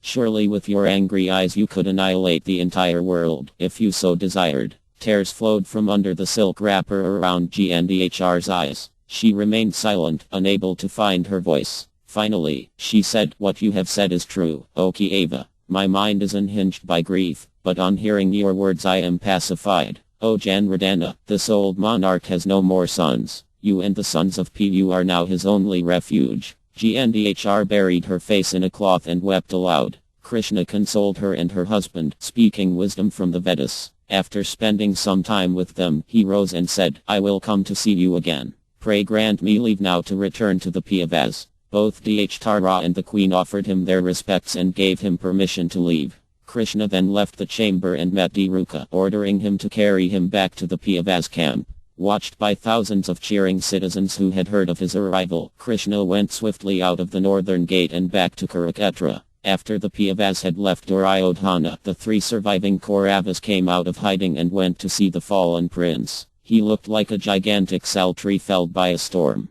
Covered in blood and breathing heavily, he was obviously in pain. All around him carnivorous beasts ranged like men seeking wealth from a king. His brow was contracted by throes of rage, and his eyes were red with anger. Finding their king in that condition, the three warriors got down quickly from their chariots and ran over to him. They cried out and fell to the ground by his side. Leaning on his elbows, Duryodhana half raised a hand in greeting. Avatham knelt in front of him with tears streaming down his face. "Truly there is nothing permanent in this world, O king, since we see you lying here on the cold earth, covered with dust. You who issued commands to all the earth's rulers are now reduced to this pitiable plight. Alas, where are Dushashana, Akuni and Kare? What has happened? Surely it is difficult to know the ways of Yamarya, the lord of karma, since you, O mighty emperor, have been brought to such a state." All three men cried and rolled on the ground. The war had taken a terrible toll on the world's Kshatriyas. Now the great Kuru leader was himself destroyed. Clearly he was close to death. The war was over. As the detachment and callousness born of battle left them, the awful consequences of the long conflict struck home. They were the only survivors of the Kuru army. Most of their relatives and friends had been slain. How could they continue to live? What would they say to their women? Avatham continued. "Alas, this great king who would trample on the heads of all other kings now eats dust. Witness the reverse as time brings. Where is your pure white umbrella, O king? Where are the yak-tail whisks and the countless servants? Where is your immense army? Without doubt the prosperity of all mortals is unstable, since you, who were equal to Indra, are now in this miserable condition." Grimacing in pain, Duryodhana rolled onto his side. Lifting his head from the ground he replied in a strained voice, "All living beings are subject to death. The Creator has ordained it. Death has now come to me, before all of you. By good fortune I have been killed in battle while I fought without showing my back. Struck down by a low blow from Bhishma's mace, I was finally killed by deceit. By good luck you three have survived. Do not grieve for me. If the Vedas are at all authoritative, then I have attained the blissful regions. Destiny is all-powerful. In accordance with my fate I lie here, deprived of opulence. Leave me be. Soon I will embrace death and rise up to the heavens." Duryodhana's head fell back and he sighed heavily. He thought of Kṛṣṇa. There could be no doubt that he was a powerful personality of some sort. Only by his power and contrivances had the Pandavas been successful. Duryodhana wondered again if he might actually be the Supreme Lord. If that were true, then his partiality toward the Pandavas surely seemed unbecoming. It was hard to understand. A spasm of pain racked his body and he cried out. Tears flowed down his face as he slumped to the ground. Avatham ground his teeth and stared into the distance. Still furious about the way his father had been killed, he was even further incensed to hear that Bhishma had slain Duryodhana with an unfair blow. Breathing heavily, his eyes red with anger, he declared, "Listen to my words, O king, which I swear by truth itself and by all my acts of religion. Today, in Kṛṣṇa's presence, I will dispatch the Pandavas to Yamarya's abode. Grant me your permission, O Lord." Smiling through his pain, Duryodhana said, "Okay Pa, quickly fetch me a pot of water. O preceptor, appoint Dhruva as son commander-in-chief of our army. Let the hostilities end with the death of our enemies. saying, "So be it." Kṛṣṇa went to the lake and brought a pot of water. After a short ceremony, Duryodhana installed Avatham as the Kaurava commander. He roared and mounted his chariot. Kṛṣṇa and Kṛtāvarma blew their conches and climbed onto their chariots. They knew that victory against the Pandavas was unlikely, but death at their hands would be preferable to living after the annihilation of the other warriors. Leaving the dying Duryodhana where he lay, the three warriors rode south through the darkness, their hearts aching with sorrow. They soon reached a spot close to the Pandavas' camp. Entering a copse of trees, they dismounted and discussed their strategy. All three were exhausted and they slumped beneath the spreading boughs of a banyan tree. They could hear the sounds of the Pandava army's celebrations. Deciding to challenge the warriors after sunrise, they said their evening prayers and lay down to sleep under the tree. Kṛṣṇa and Kṛtāvarma soon fell asleep, but Avatham was too angry to sleep. He stared up at the branches of the banyan silhouetted against the moon. The sounds of bats and owls filled the air. Avatham tossed and turned, his mind filled with thoughts of revenge. As he looked up he could see the dark bodies of thousands of crows sleeping on the tree. Suddenly, a great owl swooped down from the sky, its green eyes flashing and its talons extended. It descended onto the branches of the tree and began silently killing the crows. In minutes it had slain many of the birds, which fell to the earth near Avatham. In fear the other crows rose up, squawking and beating their wings as they fled. Avatham began to reflect. Surely this was a sign from destiny. What better way to deal with a large number of foes than to catch them asleep? Although keen to fight, there was little chance he and his two companions would overpower the Pandavas. But he had promised to kill them. Although it was sinful to kill sleeping men, it would nevertheless be an appropriate end for them since they themselves had resorted to so much deceit and trickery during the war. If there was to be any chance of success, there was no alternative but to attack them while they slept, their weapons put aside and believing their enemies defeated. Determining to go at once into the Pandavas' camp, Avatham woke up the other two men. They sat up and shook off their sleep, listening as Avatham explained his intentions. When he had finished speaking, they sat silently, filled with shame and unable to reply. Seeing this, Avatham defended his plan. "We should not hesitate. Duryodhana has been slain unfairly, as was my father and the Kuru grandsire. The Pandavas have not hesitated to use unfair or wicked tactics. What need have we to discuss this further? We are now the only survivors among the Kauravas. If we do not adopt cunning, then we too will follow our comrades to death's abode." Roaring in joy and beating their victory drums, the Pandavas have fallen into the embrace of sleep. This is our only chance to defeat them. What do you say, O heroic men? Kṛṣṇa shook his head slowly. Two factors influence the outcome of all acts: endeavor and destiny. Without both there is no success. A man who does not work but who depends on destiny alone will be ruined. Sometimes, however, despite one's best endeavor, destiny delivers only adverse results. O Brahmin, we have tried our best and we have not been successful. It is therefore clear that we are under the influence of adverse destiny. The foolish Duryodhana, moved only by covetousness, acted without regard for virtue or the advice of his elders. Thus he has met with calamity and we, his followers, have sunk into sorrow. In my view, our best course now is to seek the shelter and advice of others. Let us go to Hastinapura and speak to Dhtara and Vidura. They will offer us wise counsel. Avatham slapped his leg. He looked down at the slain crows littering the ground. Overcome by anger and grief, he could not accept Kṛṣṇa's advice. He stood and paced back and forth, his hand clenching his sword hilt. His voice was cold and emotionless. The understandings of different men inevitably differ. Everyone believes his own opinion to be right and that of others who differ to be mistaken. Even then the understanding of a man changes with changing circumstances. It is always difficult to ascertain one's best course. Therefore, by listening to wisdom and then acting in accord with one's own understanding of virtue, one should make his determination. I am of the firm opinion that my plan is compatible with our duty as Kshatriyas. We should show our enemies no mercy. We must destroy them by any means. Avatham made it clear that he would carry out his plan, with or without the assistance of his colleagues. His voice rose. Like Indra killing the Dinavas, I will range among the Pashlas and Pandavas, ruthlessly cutting them down. I will pay the debt I owe my father. Today the Pandavas will follow the path he has taken and the path of all the other heroes they so treacherously killed. I will then be happy, considering myself to have done my duty. Seeing Avatham's determination, Kṛṣṇa replied, "By good luck do we see you resolute.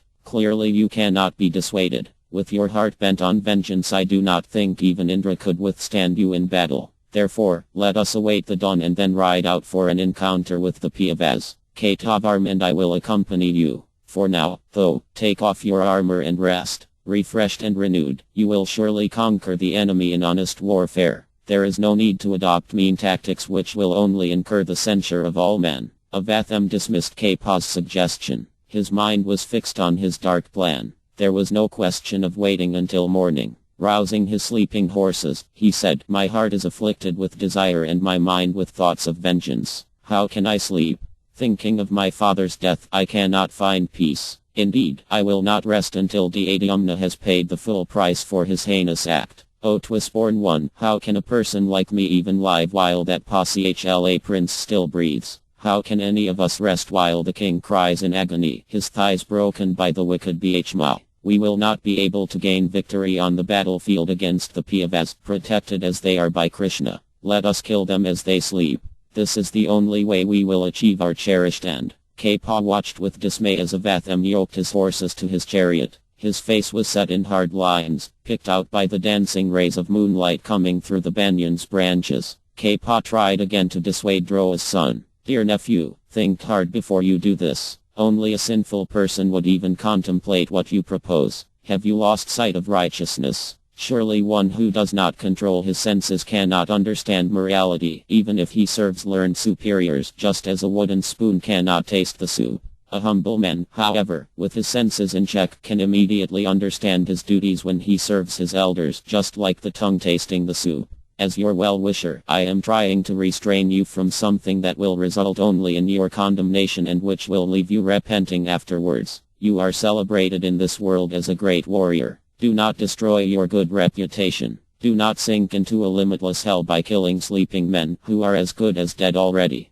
Fight fairly and win everlasting fame. We will help you without doubt. This is my opinion, O mighty armed one." Avatham mounted his chariot and looked down at Kṛṣṇa. "What you say is true, O uncle, but in my view it is fitting that the Pandavas meet such an end. They have acted heinously themselves and now deserve no mercy. I cannot stand the thought of Duryodhana lying in agony, nor of the wicked Pachla sleeping in peace after the sinful slaughter of my father. Having killed those vile men, I do not care if I am born as a worm or an insect in my next birth. You cannot frustrate my resolution. I am going with or without you." Kṛṣṇa and Kṛṣṇa looked at each other and shook their heads. They could not stop him. It seemed as if destiny had ordained that the final act of the war would be played out that night. They were the only surviving Kauravas and Avatham was their commander. Considering this, both men finally decided to accompany him. If there was to be a fight, then it was their duty to assist him. They had already committed themselves to Duryodhana's cause, killing countless warriors on the enemy's side. There was no point now in abandoning the fight when the Kauravas' last hope depended upon them. Resigned, they yoked their chariots and followed Avatham, who had by this time already driven away. As he approached the camp's northern gate, Avatham saw before him a strange being with a blood-soaked tiger skin wrapped around his loins. His upper garment was a black deerskin, and he had a large snake draped around his shoulders as a sacred thread. Around his biceps he wore 2 snakes as armlets, and in his hands he held fierce-looking weapons. His mouth seemed ablaze, and in his fearful face he had 100 eyes. Seeing the terrible being, Avatham, who was beyond fear, raised his bow and shot numerous celestial weapons at him. But the being absorbed them all and stood unaffected. Avatham released a long steel dart that flew like a blazing comet toward the being, only to shatter into pieces when it struck him. Dhruva's son then hurled his scimitar and then his mace, but those weapons were also absorbed into the being's body. Having exhausted his weapons, Avatham saw that the being was still standing before him. He sensed it was Eva, whom he had worshipped throughout his life. Only that unlimited deity could have withstood his most powerful attack. Avatham threw down his weapons and jumped from his chariot. Trembling, he knelt before the god. Surely he should have heeded Kṛṣṇa's admonition. Now the powerful Mahādeva, no doubt protecting the Pandavas on Kṛṣṇa's order, would kill him for his sinful intentions. Bowing his head to the ground, Avatham offered numerous prayers to the powerful divinity. After praying and supplicating Eva for some time, Eva spoke in a thunderous voice. "O child, all through the war I have protected Pu's sons. Out of my love for Kṛṣṇa, I am always inclined to his worshippers. Now the Pandava warriors are being assailed by time. They have carried out the desires and plan of Supreme Providence, freeing the world of its great burden. Now their own destined end is near. O son of Droa, it is ordained that you will be the instrument of their destruction. I will empower you. Take this sword and use it to slay the remaining Piava troops. Eva held out a great sword, which shone brilliantly and had a handle set with bright gems. After handing the sword to Avatham, he vanished from the spot.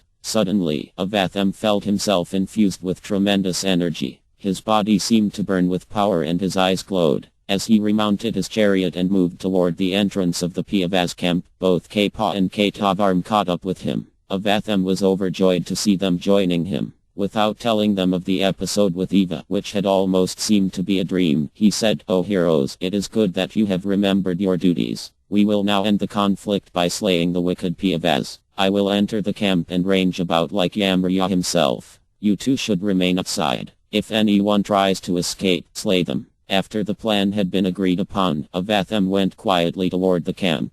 Clutching Eva's effulgent sword, he got down from his chariot and leapt over the surrounding wall. Guided by signs, he stealthily made his way to Dādhyamna's tent. The whole camp was silent and still. The exhausted warrior sunk in sleep. Avatham carefully entered Dādhyamna's tent and saw him lying in sleep on a rich silken bed. Moving swiftly, Avatham kicked him. Dādhyamna awoke and sat up. Avatham caught him by the hair and dragged him from the bed, still kicking his head and chest. Dādhyamna, surprised and still half asleep, was unable to overpower his aggressor. Avatham threw him to the ground and stamped on his neck. Dādhyamna tore at his attacker with his nails and cried out, "O Avatham, kill me with a weapon. Let me thus, through you, reach the blessed regions reserved for those who die in battle." Avatham laughed hideously. "O wretch, there is no bliss for those who kill their preceptors. Nor do you deserve a warrior's death. I will slay you like the animal you are." Avatham repeatedly stamped on Dādhyamna with his heel, killing him mercilessly. Hearing the Pasihla prince's cries, the guards and women who were in the tent came running. Avatham left the tent quickly, looking for the Piavas themselves. Coming next to a large tent close to Dādhyamna's, he guessed he had found them.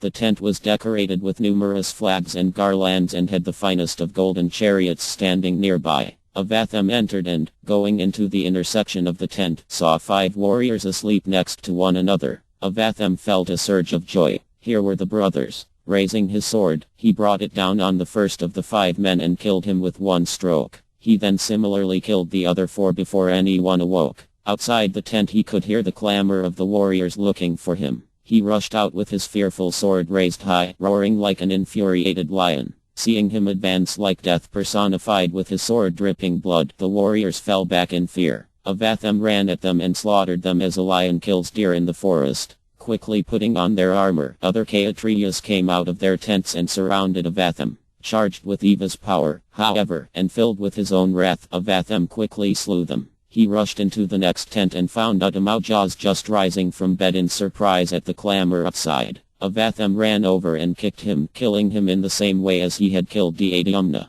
Avatham then encountered Yudhamanyu, who rushed at him whirling a mace. Yudhamanyu struck Avatham full on the chest, but Droa's son was not affected. Seizing his assailant, he threw him to the ground and killed him with powerful kicks and punches. Numerous other warriors attacked Avatham, but they were all savagely slain. Relentlessly hacking at the Piava troops with his celestial sword, he slew many while they lay on their beds and hundreds of others who tried to resist him with weapons. Possessed by a frenzy of anger and bloodlust, he moved through the camp killing every warrior he would encounter. As the piteous cries of the women filled the air, Avatham went swiftly through the encampment, leaving a trail of death behind him. Caught unawares and shocked by his intensity and power, none among the Piava forces could resist him. Covered in blood and screaming out his battle cry, he seemed like the mighty Yamraya bent on killing all creatures. Avatham slew all of the surviving warriors. Like an elephant crushing lotuses in a lake, he moved about with his flashing sword, resisting all attempts to check him.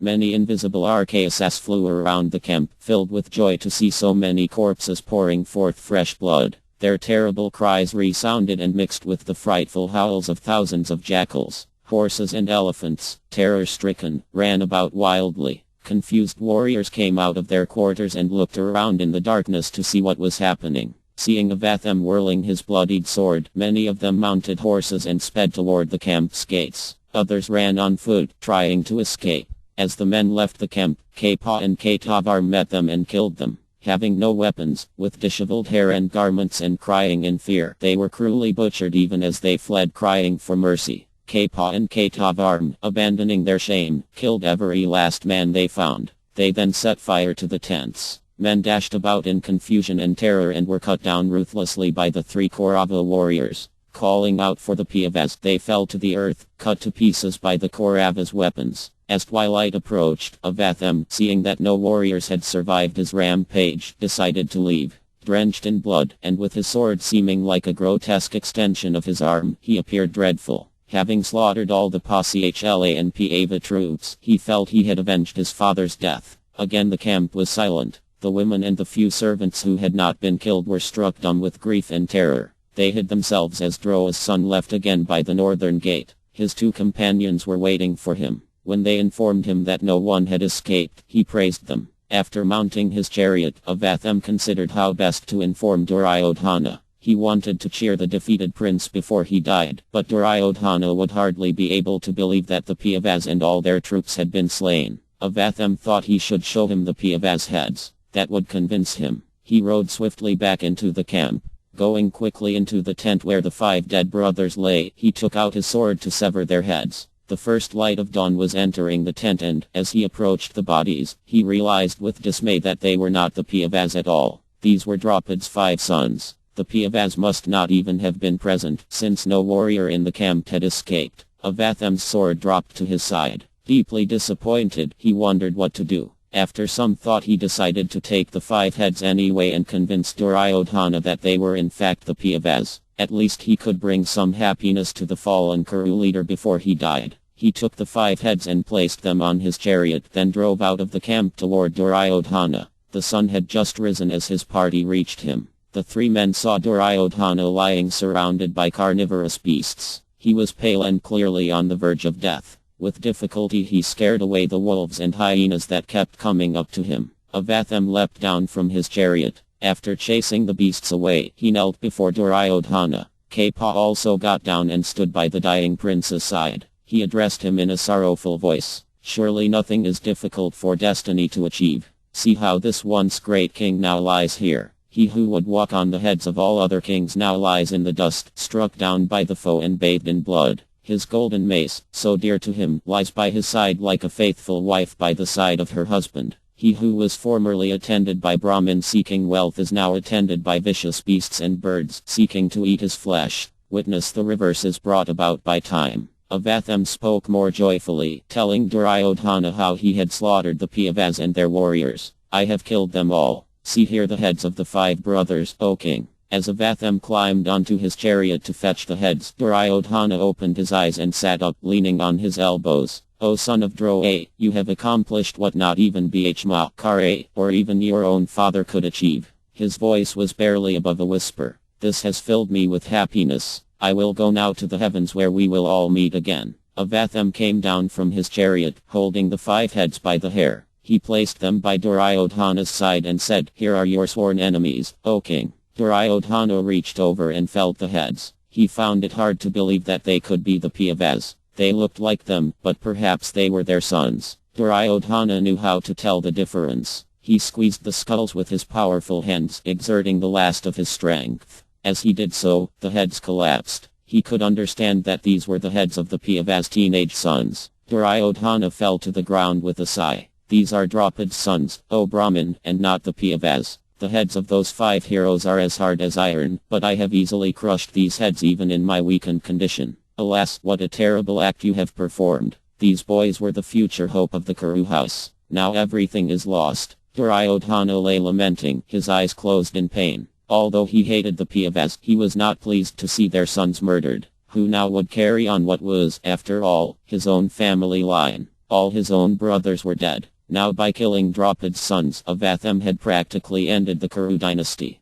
Gasping, alas, alas, Duryodhana gave up his life. His head slumped to the side as his last breath came out. The 3 Kauravas cried out in distress. Seeing that he had died in acute disappointment rather than the joy for which he had hoped, Avatham immediately felt remorse. After gazing with terror-filled eyes at the king, the 3 men built a large funeral pyre. Placing Duryodhana's body on it, they recited prayers and carried out his last rites, sprinkling his body with sacred water fetched from the Ganges. They then set light to the pyre and wailed in grief as the fire consumed him. When the flames expired, Kṛṣṇa gathered up the last remains of the body and carried them to the river, placing them in the water while chanting Vedic mantras. Having completed the rituals, the three warriors mounted their chariots and set off in silence toward Hastinapura. Chapter 29. Avatham punished in the Kaurava camp. The Pandavas had risen before sunrise to say their prayers and perform their morning rites. As Yudhishthira completed his ablutions, the Adyumna's panicked chariot driver ran into his tent. After he had been calmed, he described the night's events. O king, Draupad's sons as well as those of Drupada have all been slain. Avatham, Kṛṣṇa and Kṛtāvarma have committed a most cruel act. Even as our men slept, they were killed without mercy. Avatham came like death himself and slashed at everyone with his sword.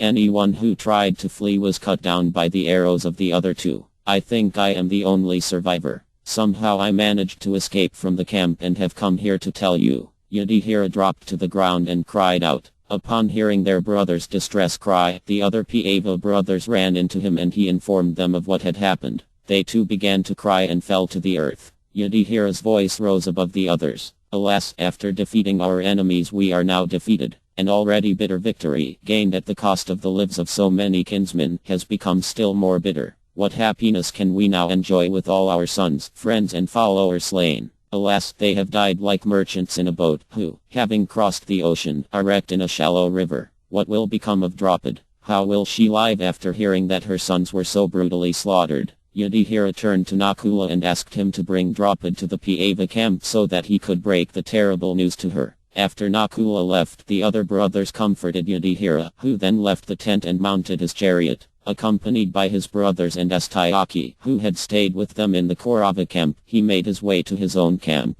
As Yudhishthira entered the camp he saw the ground littered by bodies. Severed heads and limbs lay strewn about, birds picking at them and beasts tearing them apart. Seeing how the men had been slain without armor or weapons, the Pandavas seized their weapons and looked about wildly for signs of the killers. Upon not finding Avatham or his party, they tearfully entered their son's tent and found the 5 headless corpses still lying on their beds. Horrified, they wailed in sorrow. Yudhishthira, feeling responsible for all the deaths, fell trembling to the ground. As Yudhishthira's brothers tried to comfort him, Nakula entered the tent with Draupad. As soon as she saw her son's bodies she dropped senseless to the earth. Sprinkling her face with cool water, Bhishma raised her and held onto her as she stood shaking uncontrollably. Her delicate face was darkened with grief, resembling the sun covered by storm clouds. Supported by Bhishma, the Pasala princess said, "By good luck, O king, you have regained the earth after conquering your enemies. By good luck your thoughts do not dwell on Subhadhar's son, that mighty armed hero who was so cruelly killed by the Kauravas. Now it is my own sons who have been slain through sin.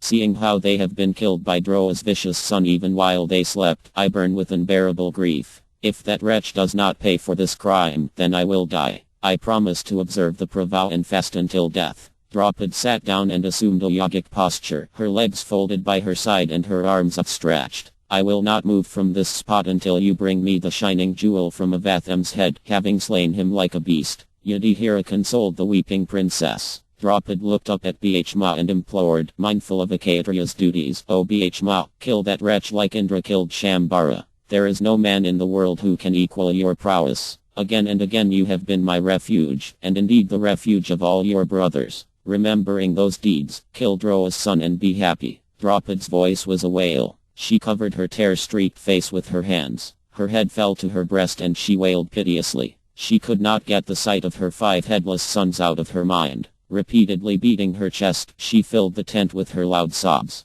Bhishma looked around at the carnage caused by Avatham. His eyes blazed and his huge chest rose and fell rapidly. He lifted his mace, still blood-stained from his battle with Duryodhana. Asking Nakula to become his charioteer, he ran out of the tent and leapt aboard his chariot. Within moments he was speeding out of the camp. He knew Avatham would have first gone to see the dying Duryodhana and would then head for Hastinapura. Nakula drove his chariot like the wind toward the road to Hastinapura. Soon after, Kṛṣṇa arrived and discovered the grisly scene. After being informed that Bhishma had set off in pursuit of Avatham, he said, "O Yudhishthira, Bhishma is dearer to you than life. Why do you stand here without acting? Surely you know that Droa gave Avatham the Brahmashira, capable of consuming all three worlds. Although his father ordered him to never use that weapon against men, I am sure that in his desperation he will release it against Bhishma. Only Arjuna, who also received the weapon from Droa, can check it. Do not delay. Order him to go after his brother. I will go with him. Kṛṣṇa reminded Yudhishthira of an incident which had occurred many years ago in Dwaraka, which indicated Avatham's shameless and brazen nature. Knowing that there was no weapon more powerful than Kṛṣṇa's Sudarsana discus, he had gone to Dwaraka and asked Kṛṣṇa to exchange it for the Brahmashira. Kṛṣṇa had said, smiling, "The discus is here by my side, O hero. You may take it freely. I do not wish to have your weapon in exchange." But even after exerting all his strength, Avatham could not move the discus. When he gave up, Kṛṣṇa asked why he desired the discus. Avatham replied, "If I had managed to take it, I would have challenged you to battle, O Yudhishthira. After defeating you and holding your discus, I would then have been the most powerful man on earth. You must stop him at once," Kṛṣṇa concluded. "He is wrathful, wicked and cruel. Let us leave immediately." Yudhishthira agreed. Kṛṣṇa spoke consoling words to Draupadi and, after bowing to Yudhishthira, headed out of the tent. Preparing to follow him, Arjuna said to Draupadi, "O gentle lady, when I behead that Brahmin, I will present you with his head. Then I will wipe the tears from your eyes and pacify you. After burning your sons' bodies, you can then take your bath standing on his head." Arjuna spat out the words "that Brahmin." He knew it was forbidden to kill a Brahmin, but by his behavior Avatham had shown himself to have fallen far from the path of Brahminical life. Kṛṣṇa's charioteer, Dwaraka, still ready, stood just outside the tent. The chariot was yoked to his 4 horses, Abhya, Sugriva, Meghapushpa and Balahaka. They stood still as Kṛṣṇa and Arjuna climbed onto the chariot. Dwaraka gave the command and the chariot moved off, quickly and smoothly picking up speed. The celestial standard, bearing the emblem of Gru and decked with gold and gems, fluttered in the breeze as the chariot traveled rapidly toward Avatham. Within a short time they caught up with Bhishma, who could not be deterred from pursuing Avatham. Thinking only of the grieving Draupadi, he raced on with his mace held aloft. The 2 chariots sped toward the Ganges. When they reached its banks they saw Avatham amid the Is. Droa's son had sought their shelter in hopes of being protected from the Pandavas. He knew there was nowhere within the world, indeed the 3 worlds, where he could hide from Arjuna and Kṛṣṇa. He had thus entered among the Brahmins, knowing of the Pandavas' respect for them. He sat in their midst, clad in only a deerskin. Bhishma leapt from his chariot and ran toward him with a roar. Avatham looked up and saw the furious Pandava charging, as well as Arjuna and Kṛṣṇa standing on their chariot nearby. Eva's terrible power had left him as soon as he had emerged from the Pandavas' camp, and he was terror-stricken when he saw the 2 mighty Pandavas and Kṛṣṇa. He thought of the Brahmashira. That irresistible weapon was his only hope. Taking up a reed of kusha grass, Avatham recited the incantations to invoke the Brahmashira. Seeing this, Kṛṣṇa shouted to Bhishma to stop. The Pandava obediently halted in his tracks. As Avatham invoked his weapon, a glaring light spread in all directions. Witnessing the blinding force of the most powerful of all the Brahm missiles, which even he had never seen before, Arjuna offered prayers to Kṛṣṇa. "My dear Lord Kṛṣṇa, you are the almighty personality of Godhead. There is no limit to your different energies. Therefore, only you are capable of instilling fearlessness in the hearts of your devotees. Everyone in the flames of material miseries can find the path of liberation in you only. You are beyond the illusion of this world and nothing is unknown to you. Therefore kindly tell me, what is this blazing light which threatens to consume everything? Know from me that this is the all-powerful Brahmashira. This wicked man, afraid of imminent death, has thrown the weapon. But, O Partha, he has no knowledge of how to withdraw it." Kṛṣṇa knew that Droa had not fully instructed his son on how to use the weapon, realizing that he would likely abuse its power. Now he had desperately released it, not caring that it could destroy the world even with himself in it.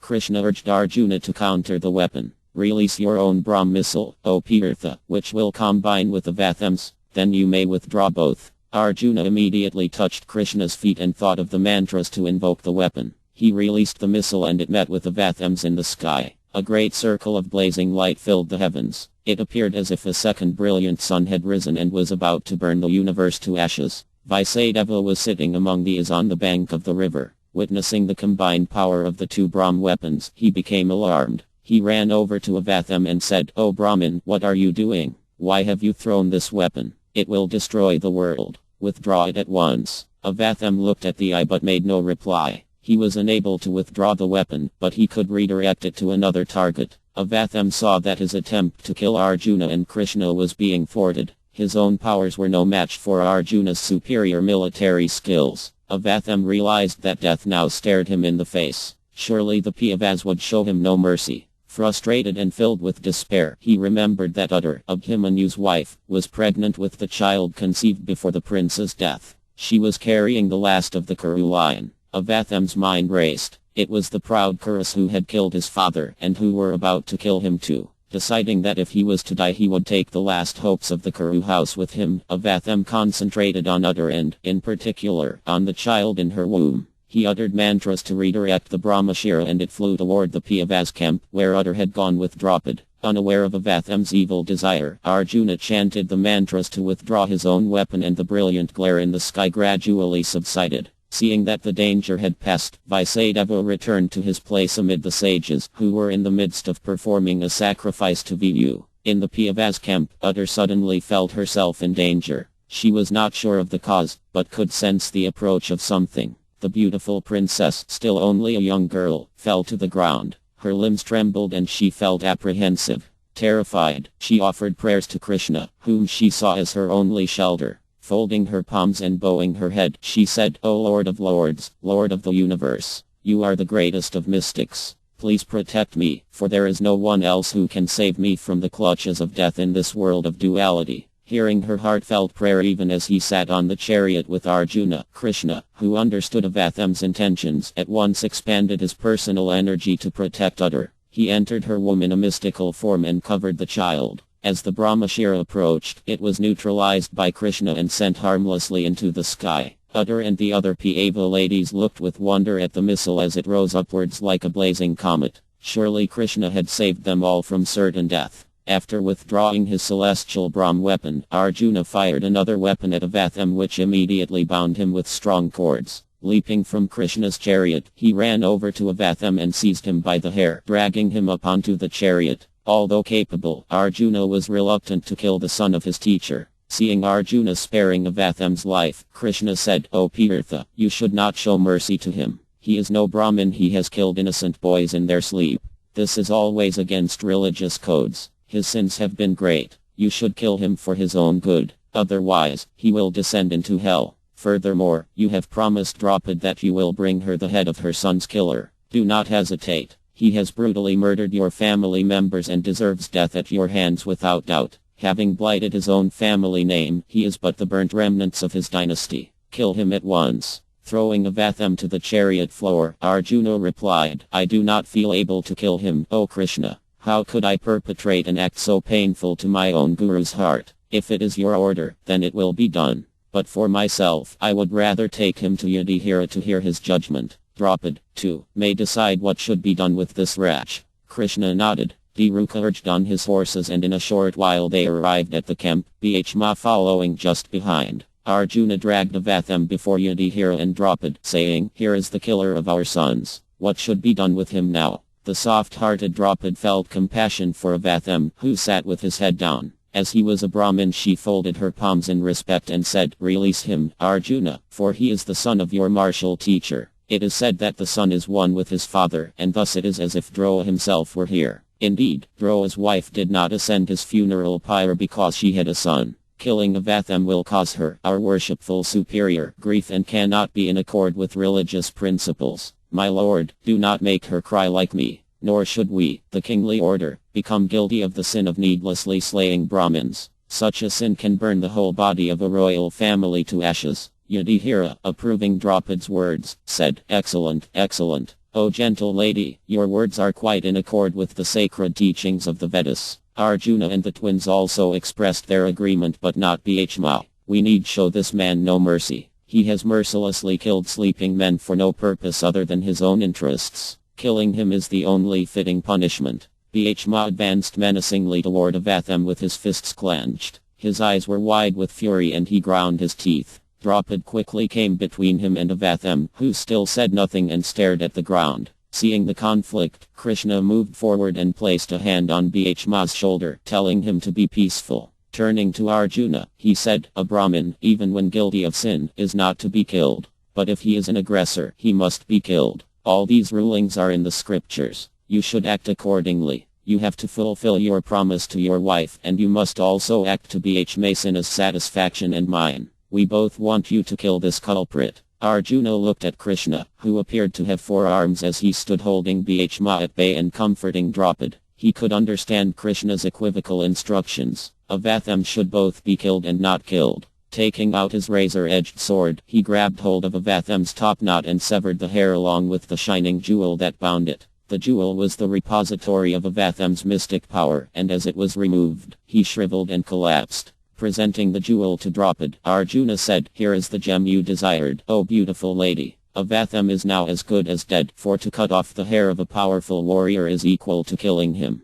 Indeed, the Vedas also prescribe such punishment for fallen Brahmins, but they never sanction killing the body. Bhishma praised Arjuna for his intelligent act which had satisfied everyone. He led Draupadi to a nearby couch and sat her down as Kṛṣṇa spoke to Avathem. "O son of Draupadi, all wise men will know you as a coward and a wretch from now on. You will have to endure the fruits of your sinful acts. For 3,000 years you will wander the earth, afflicted by disease and completely alone, unable to speak to anyone. Wretched and foul-smelling, you will dwell in deep forests and dreary wastelands. At the end of this period, purified at last of your sins, you will ascend to the higher regions. Go now, O wicked man." Arjuna and Bhishma dragged Avathem to his feet and, unbinding him, drove him from the camp. Deprived of his jewel and cursed by Kṛṣṇa, his power was gone and he disappeared into the woods to begin his lonely exile. After his departure, Yudhishthira sorrowfully asked Kṛṣṇa how Dropa's son had been able to kill the warriors in their camp. "I cannot see how it was possible that the sinful Avathem could slay Dhyamna and so many other powerful fighters. Tell me, O Kṛṣṇa, what power possessed him?" Kṛṣṇa explained how Avathem had worshipped Eva and obtained from him the power to kill the warriors. "But know from me that their time had come. Having carried out my will, they have now reached everlasting regions of bliss. Therefore, O king, you need not lament for them." Kṛṣṇa consoled Yudhishthira with Vedic wisdom, while the other Pandavas and their women listened to his words. The sun was approaching the meridian and Yudhishthira, feeling comforted, told his brothers that they should go to the Ganges to perform the last rites of their sons and other relatives. Wrapped in simple cotton cloths, the bodies of all the slain men were carried to the river bank, followed by the mournful procession of the Pandavas. The women walked at the head of the procession, followed by hundreds of Brahmins who were reciting Vedic mantras and throwing kusha grass on the ground. Gradually they approached the river and began the funeral ceremonies. The many servants who had been brought from the city placed the thousands of corpses on large pyres built along the river bank. As the women's piteous wails carried into the breeze, the Brahmins performed the rituals and the pyres were ignited. Everyone then entered the water and offered prayers for the departed souls. After the funerals were complete, the Pandavas and Kṛṣṇa slowly began the journey to Hastinapura. Dhyamna and Gandhar sat alone in their chamber. After Kṛṣṇa had left them, they were once again overcome by grief. The blind king sat with his head fallen to his chest, his breath coming in tearful sighs. He looked like a once great tree shorn of its branches. Sajjaya entered the chamber. As he announced himself, Dhyamna stood to greet him, then collapsed. Sajjaya lifted the old king gently and said, "Why do you grieve, O monarch? Grief is useless. 18 Akshanis have been killed and the earth divested of hundreds of kings. All your sons have been slain, along with so many of their kinsmen, friends and counselors. You should now perform their funeral rites. What is the use of lying here shedding tears?" Dhyamna cried out and dropped back onto the silk rug spread over the floor of his darkened chamber. Sajjaya pulled back the heavy drapes from the nearby window and sunshine poured into the room. The king and queen both appeared disheveled and withered by grief. Neither had slept for days. Sajjaya again helped Dhyamna to his feet and the old king fell back onto his throne. In a choked voice he said, "Bereft as I am of sons, friends and counselors, I will have to wander the earth in a wretched state. What is the use of living? Alas, I did not heed my advisor's words and now I lament. Kṛṣṇa told me to make peace with the Pandavas and rule the earth without a rival." Bhishma and Vidura agreed. "I chose to follow my wicked son. Now he is dead and I am experiencing an ocean of grief. Surely my sins in previous lives have been great and thus I suffer now. Who on earth is more afflicted than me? Destiny has dealt me unbearable blows. I will end my life." Let the Piyavas come here and see me bent upon taking that final great journey toward the eternal Brahman. Sajaya shook his head. He had heard Dhtara's empty lamentation so many times. Taking hold of the king's hand, he replied, "Cast off your grief, O king. You are well acquainted with Vedic instructions regarding the certainty of death and the eternality of the soul. Everything happens as it should. All men receive the proper results of their own acts. For your fault your sons have been destroyed. Only out of covetousness did you follow your son, who was ever guided by wicked men. Thus has your own perverted intelligence cut you, exactly like a sharp sword. So many people tried to redirect you to the path of virtue, but you would not listen. Although learned and intelligent, you were not qualified to be emperor of the earth, for you lacked discrimination." As he had done on previous occasions, Sajaya made it clear to Dhtara that he had only himself to blame. Now he was forced to repent. A man who keeps a burning coal in the folds of his cloth and then is burned by the fire is simply a fool if he laments. You and your son kept that Piyava fire in your midst and fanned it with your words and deeds. Now your sons have fallen into the blaze like insects. Why do you weep? Since Vidura had left the palace to go on pilgrimage, Sajaya had more and more assumed the role of the king's advisor. As Vidura had always done, he spoke frankly and without fear. "Rise up, O monarch, and attend your duties. Why do you cry for that which can no longer be avoided? All created beings will be destroyed. Everything high will eventually fall. Union always ends in separation, and life always ends in death. All creatures are like members of a caravan bound for the same country. Death will meet each of them in turn. None will escape.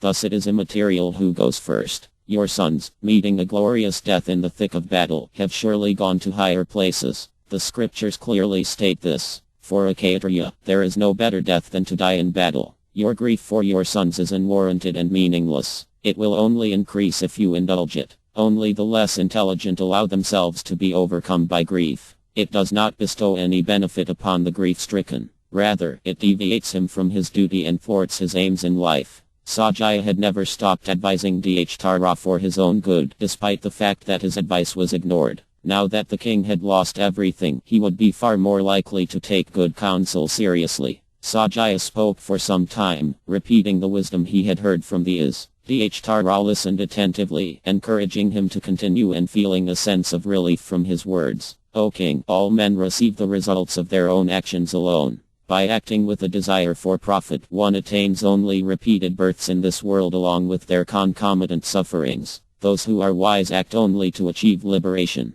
By surrendering their acts unto the Supreme, they free themselves from the bondage of work. One who does his duty only as a sacrifice for the pleasure of Viyu will surely rise to regions of deathlessness where eternal happiness is enjoyed. Those whose hearts are possessed by lust and greed for material enjoyment, however, will continue to suffer." Dhtara felt Sajaya's reprimand. Repenting his foolishness, he rose from his throne and again fell to the floor. Gndhr wept silently as Sajaya attended to him by sprinkling cool, perfumed water on his face. While the old charioteer consoled Dhtara, Vaisadeva entered the chamber. He shone with spiritual effulgence, seeming to glide across the chamber as he approached the king. Hearing that the sage was present, Dhtara got up to welcome him and said, "Alas, O Lord, I am undone. Fie on this world and fie on humanity. All our pains have their root in the state of human existence. How can one tolerate the pain of losing one's wealth and all one's loved ones?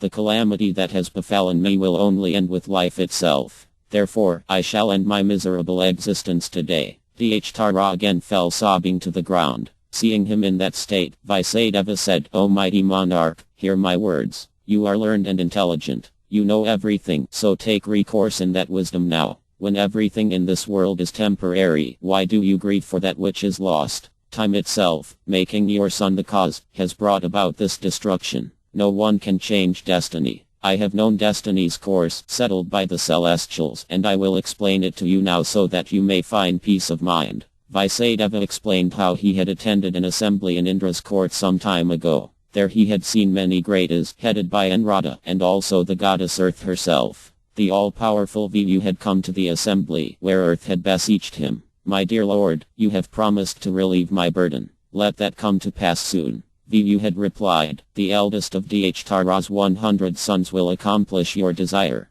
Through that king, your object will be achieved. fighting for his cause. All the kings who are exploiting your resources will meet in a fierce battle and slay one another. O beautiful damsel, return and continue to bear the weight of all creatures. Your burden will soon be lightened by the battle. Vaisadeva went on to explain that Duryodhana was an incarnation of Kali, the deity presiding over the impending age of quarrel and suffering. It was by his dark influence that the slaughter had been brought about. Dhrutara should not blame the Pandavas. They too had been told by Anurata of the arrangement made by the Celestials. Filled with grief to hear that they would be involved in such carnage, they had endeavored to avoid it, but Duryodhana would not be swayed. Vaisadeva concluded, I have thus revealed to you the God's secret, O king. You should not grieve. All the warriors who died are now living in the higher planets in joy. The earth is no longer feeling the burden of them, and a righteous monarch has assumed rulership in the form of Yudhishthira. Thus the world will now be led on the path of virtue. Cast off your sorrow. If the compassionate Yudhishthira sees you in this state, he will give up his life. Take hold of yourself. Spend your remaining days in asceticism and attain the goal of life. Dhrutara sighed. Getting to his feet with Sajaya's assistance, he replied, O best of his, thinking of my sons I am sunk in grief and almost losing consciousness, but your words have convinced me to continue living. Understanding that everything has been ordained by the gods, I will endeavor to put aside my sorrow. Thus will I live. Vaisadeva then disappeared. Feeling comforted, Dhrutara and Gandhar retired to their private quarters to rest, having spent the night grieving. Chapter 30 Yudhishthira's sorrow. Just before noon, Dhrutara called for his servants and asked to be taken to the Ganges to perform the funeral rites for his departed relatives. He also asked that the Kuru ladies attend, and the servants went out to fetch them and arrange for their journey. The ladies left their quarter wailing, crying and beating their breasts. They mounted chariots that would transport them to the river. With their hair disheveled and their ornaments abandoned, they had left their houses like deer leaving a mountain cave after their leader's fall. Calling out the names of their husbands and sons, they proceeded toward the river. Upon hearing their anguished cries, people felt that the hour of universal destruction was at hand. Dhrutara and Sajaya rode just behind the ladies, followed by many servants. 2 miles later they encountered Kṛṣṇa and Katavarma. With choked voices they told the king how Duryodhana had been killed by Bhishma. They then informed Dhrutara of Avatham's night massacre. Both warriors looked ashamed. Finally, Kṛṣṇa said, We are now fleeing. Avatham has been captured and released by Arjuna. Kṛṣṇa cursed him to wander the earth for 3,000 years in exile, and he has left for the forest. Grant us your permission, O king, and we will return to our homes. Dhrutara felt his heart sink even further. He told the 2 men to return to their abodes and ordered the procession to continue. They soon reached the Ganges. Word that they were on their way to the Ganges had reached Yudhishthira, so the Pandavas and Kṛṣṇa decided to meet them at the river. Draupadi and the Panchala ladies, their hearts heavy, also went. As the Pandavas approached the Ganges they saw thousands of Kuru ladies mourning. Yudhishthira walked toward them and they surrounded him, crying out. Some of them censured him. Where is your righteousness, O king? Where is your truth and compassion? You have mercilessly slain sires, brothers, preceptors, sons and friends. What is the use of sovereignty now that even your own sons and allies are dead? Alas, the war has brought nothing but grief to everyone. Passing silently among the ladies, Yudhishthira made his way to Dhrutara and bowed at his feet. Each of his brothers followed suit, announcing their names as they offered obeisances. With difficulty, Dhrutara embraced Yudhishthira and blessed his brothers. When he heard Bhishma's name, however, his heart blazed with anger. Concealing his feelings, he called Bhishma forward so that he could embrace him as he had Yudhishthira. Kṛṣṇa understood Dhrutara's intentions. He touched Bhishma on the shoulder to indicate that he should wait. Exercising the mystic Prapti power, he brought the iron image of Bhishma from Duryodhana's gymnasium in haste in Pura. He pushed the statue forward into Dhrutara's open arms. The blind king, possessed of the strength of 10,000 elephants and burning with fury, squeezed the statue with all his power. Taking it to be Bhishma himself, the king shattered the iron form into many pieces. As the statue fell apart, Dhrutara's chest was severely bruised and he vomited blood. Exhausted from his effort and soaked in blood, he dropped to the ground like a blossoming pirita tree. Sajaya knelt by his side and lifted him, saying, Do not act like this, O king. Having released his anger, Dhrutara was instantly remorseful. He thought he had killed Bhishma. Seeing that the king's anger had abated, Kṛṣṇa said, Do not grieve, O Bharata. Knowing you were angry, I dragged Bhishma from certain destruction. You have only broken his statue form. Who could escape from your angry embrace, which is as tight as the embrace of death? In any case, how would killing Bhishma do you any good? It will not revive your sons, O king. Give up your spite and be peaceful. Dhtara hung his head in shame. He was helped to his feet by his servants and they took him to the river to change his clothes and wash him. After this, when the blind king was seated on a fine rug by the riverside, Kṛṣṇa said, "You are learned in all the scriptures and aware of morality. Why do you harbor anger against the Pandavas? Everything that has happened has been caused by your folly. I myself tried to warn you before the battle, but to no avail. You have repeatedly ignored the advice of Vidura, Bhishma, Droa, and Sajaya. Only a king who sees his own shortcomings can enjoy prosperity, but he who acts by his own judgment alone and who does not follow well-wishing advisors has to suffer. Bhishma has rightfully slain your crooked son, that mean wretch who dragged PCL into the assembly. Remembering both his and your antagonism toward the Pandavas, govern your anger." Dhtara was subdued. "It is just as you say, O Madhava. I have been deviated from virtue by a father's affection. I am no longer angry. Let me embrace both Bhishma and Arjuna in love. With all my sons dead, my happiness now depends on the Pandavas, who are no less to me than my own sons. Alas, I have acted like an enemy to those whom I should have nurtured and protected." After embracing them all, Dhtara asked the Pandavas to go and see Gandhar. Before they came before her, Vasudeva went to the queen. The eye could see into the hearts and minds of all beings and, understanding that she was intending to curse Yudhishthira, he said, "Do not harm the Pandavas, O Gandhar.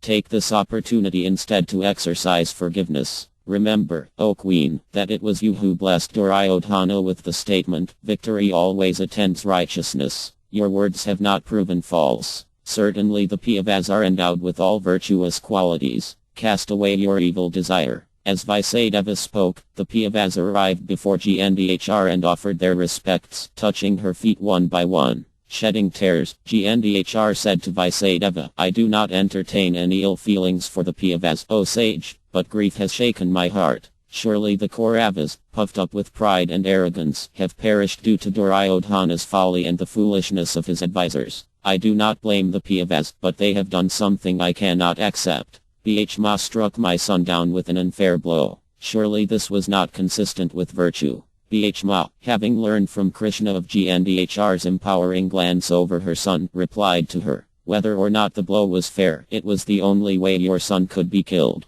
Surely you know this, O queen. The sinful prince acted so treacherously toward us and without thought of virtue on many occasions. Thus he deserved to be slain by whatever means were possible. Without killing him, Yudhishthira could not have established a righteous rule. Therefore I did what was in my power and felled him in battle, exactly as I had promised. Were I not restrained by Yudhishthira, I would have done that long ago on the day he insulted Draupadi's daughter." Bhishma felt that the real reason his killing of Duryodhana with a low blow was not sinful was because Kṛṣṇa had ordered it. After all, virtue had its root in Kṛṣṇa and was meant only for his pleasure. Knowing that Gandhar's faith in Kṛṣṇa was not the same as his own, Bhishma did not present her with this reason. It would only diminish whatever respect she had for Kṛṣṇa. Gandhar's voice wavered. "You have been most inhumane, Bhishma. How could you drink Dushasana's blood? Surely only Arkayasa would do such a thing." Bhishma felt no remorse, but he reassured the queen.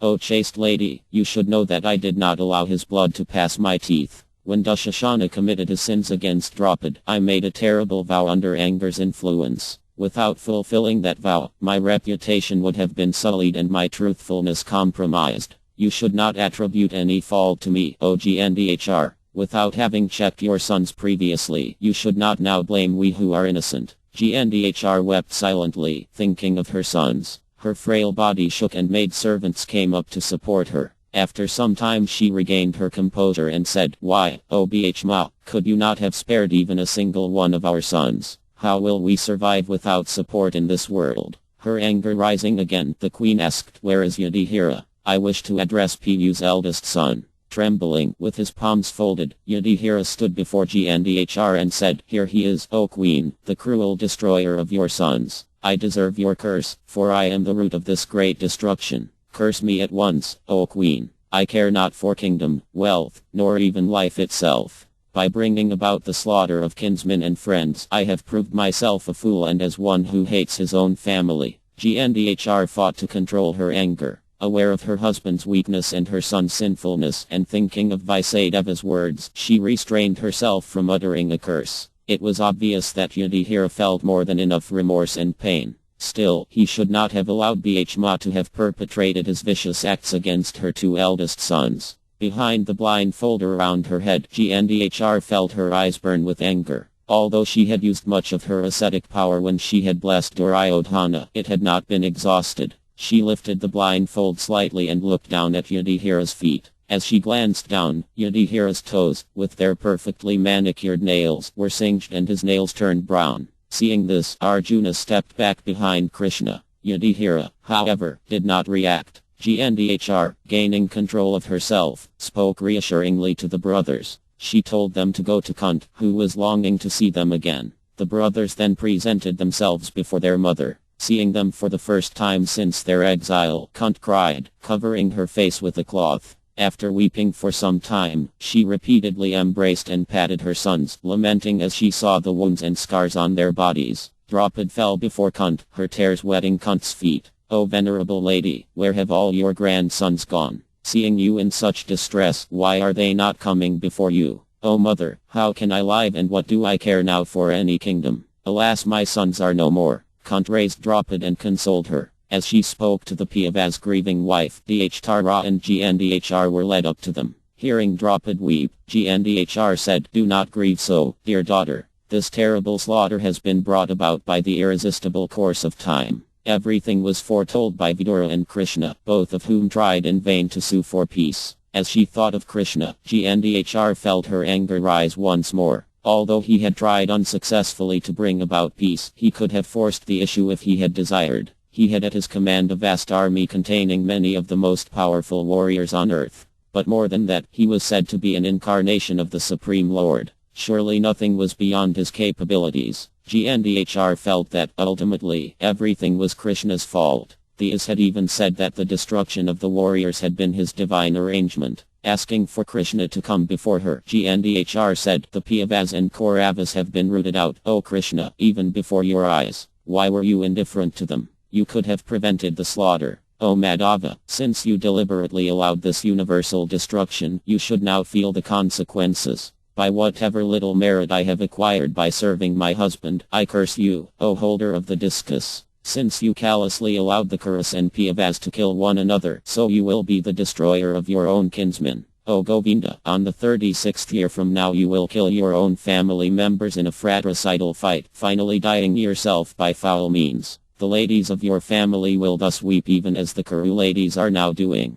Kṛṣṇa bowed his head and folded his palms. "Your words will be true, O chaste lady. There are none in this world who can exterminate the Vrishnis and Vaidavas. In delivering this curse you have assisted me, for I have been wondering how to take my kinsmen back out of this world. Neither gods, Gandharvas, nor Asuras can kill them. They will therefore slay each other." The Pandavas, upon hearing Gndhr's curse and Kṛṣṇa's reply, gazed mutely at one another. They were stupefied. The thought of Kṛṣṇa's departure, even though 36 years away, was unbearable. How would they live in his absence? They looked at him with tears in their eyes. Glancing affectionately at the Pandavas, Kṛṣṇa said, "Arise, O Gndhr, and shake off your grief. Your son Duryodhana, whom neither you nor your husband stopped, was malicious, envious and arrogant. Why do you blame others for your own fault? From the beginning you should not have allowed your son to live. He was the embodiment of hostility and disobedient to his elders. Thus he has met a fitting end.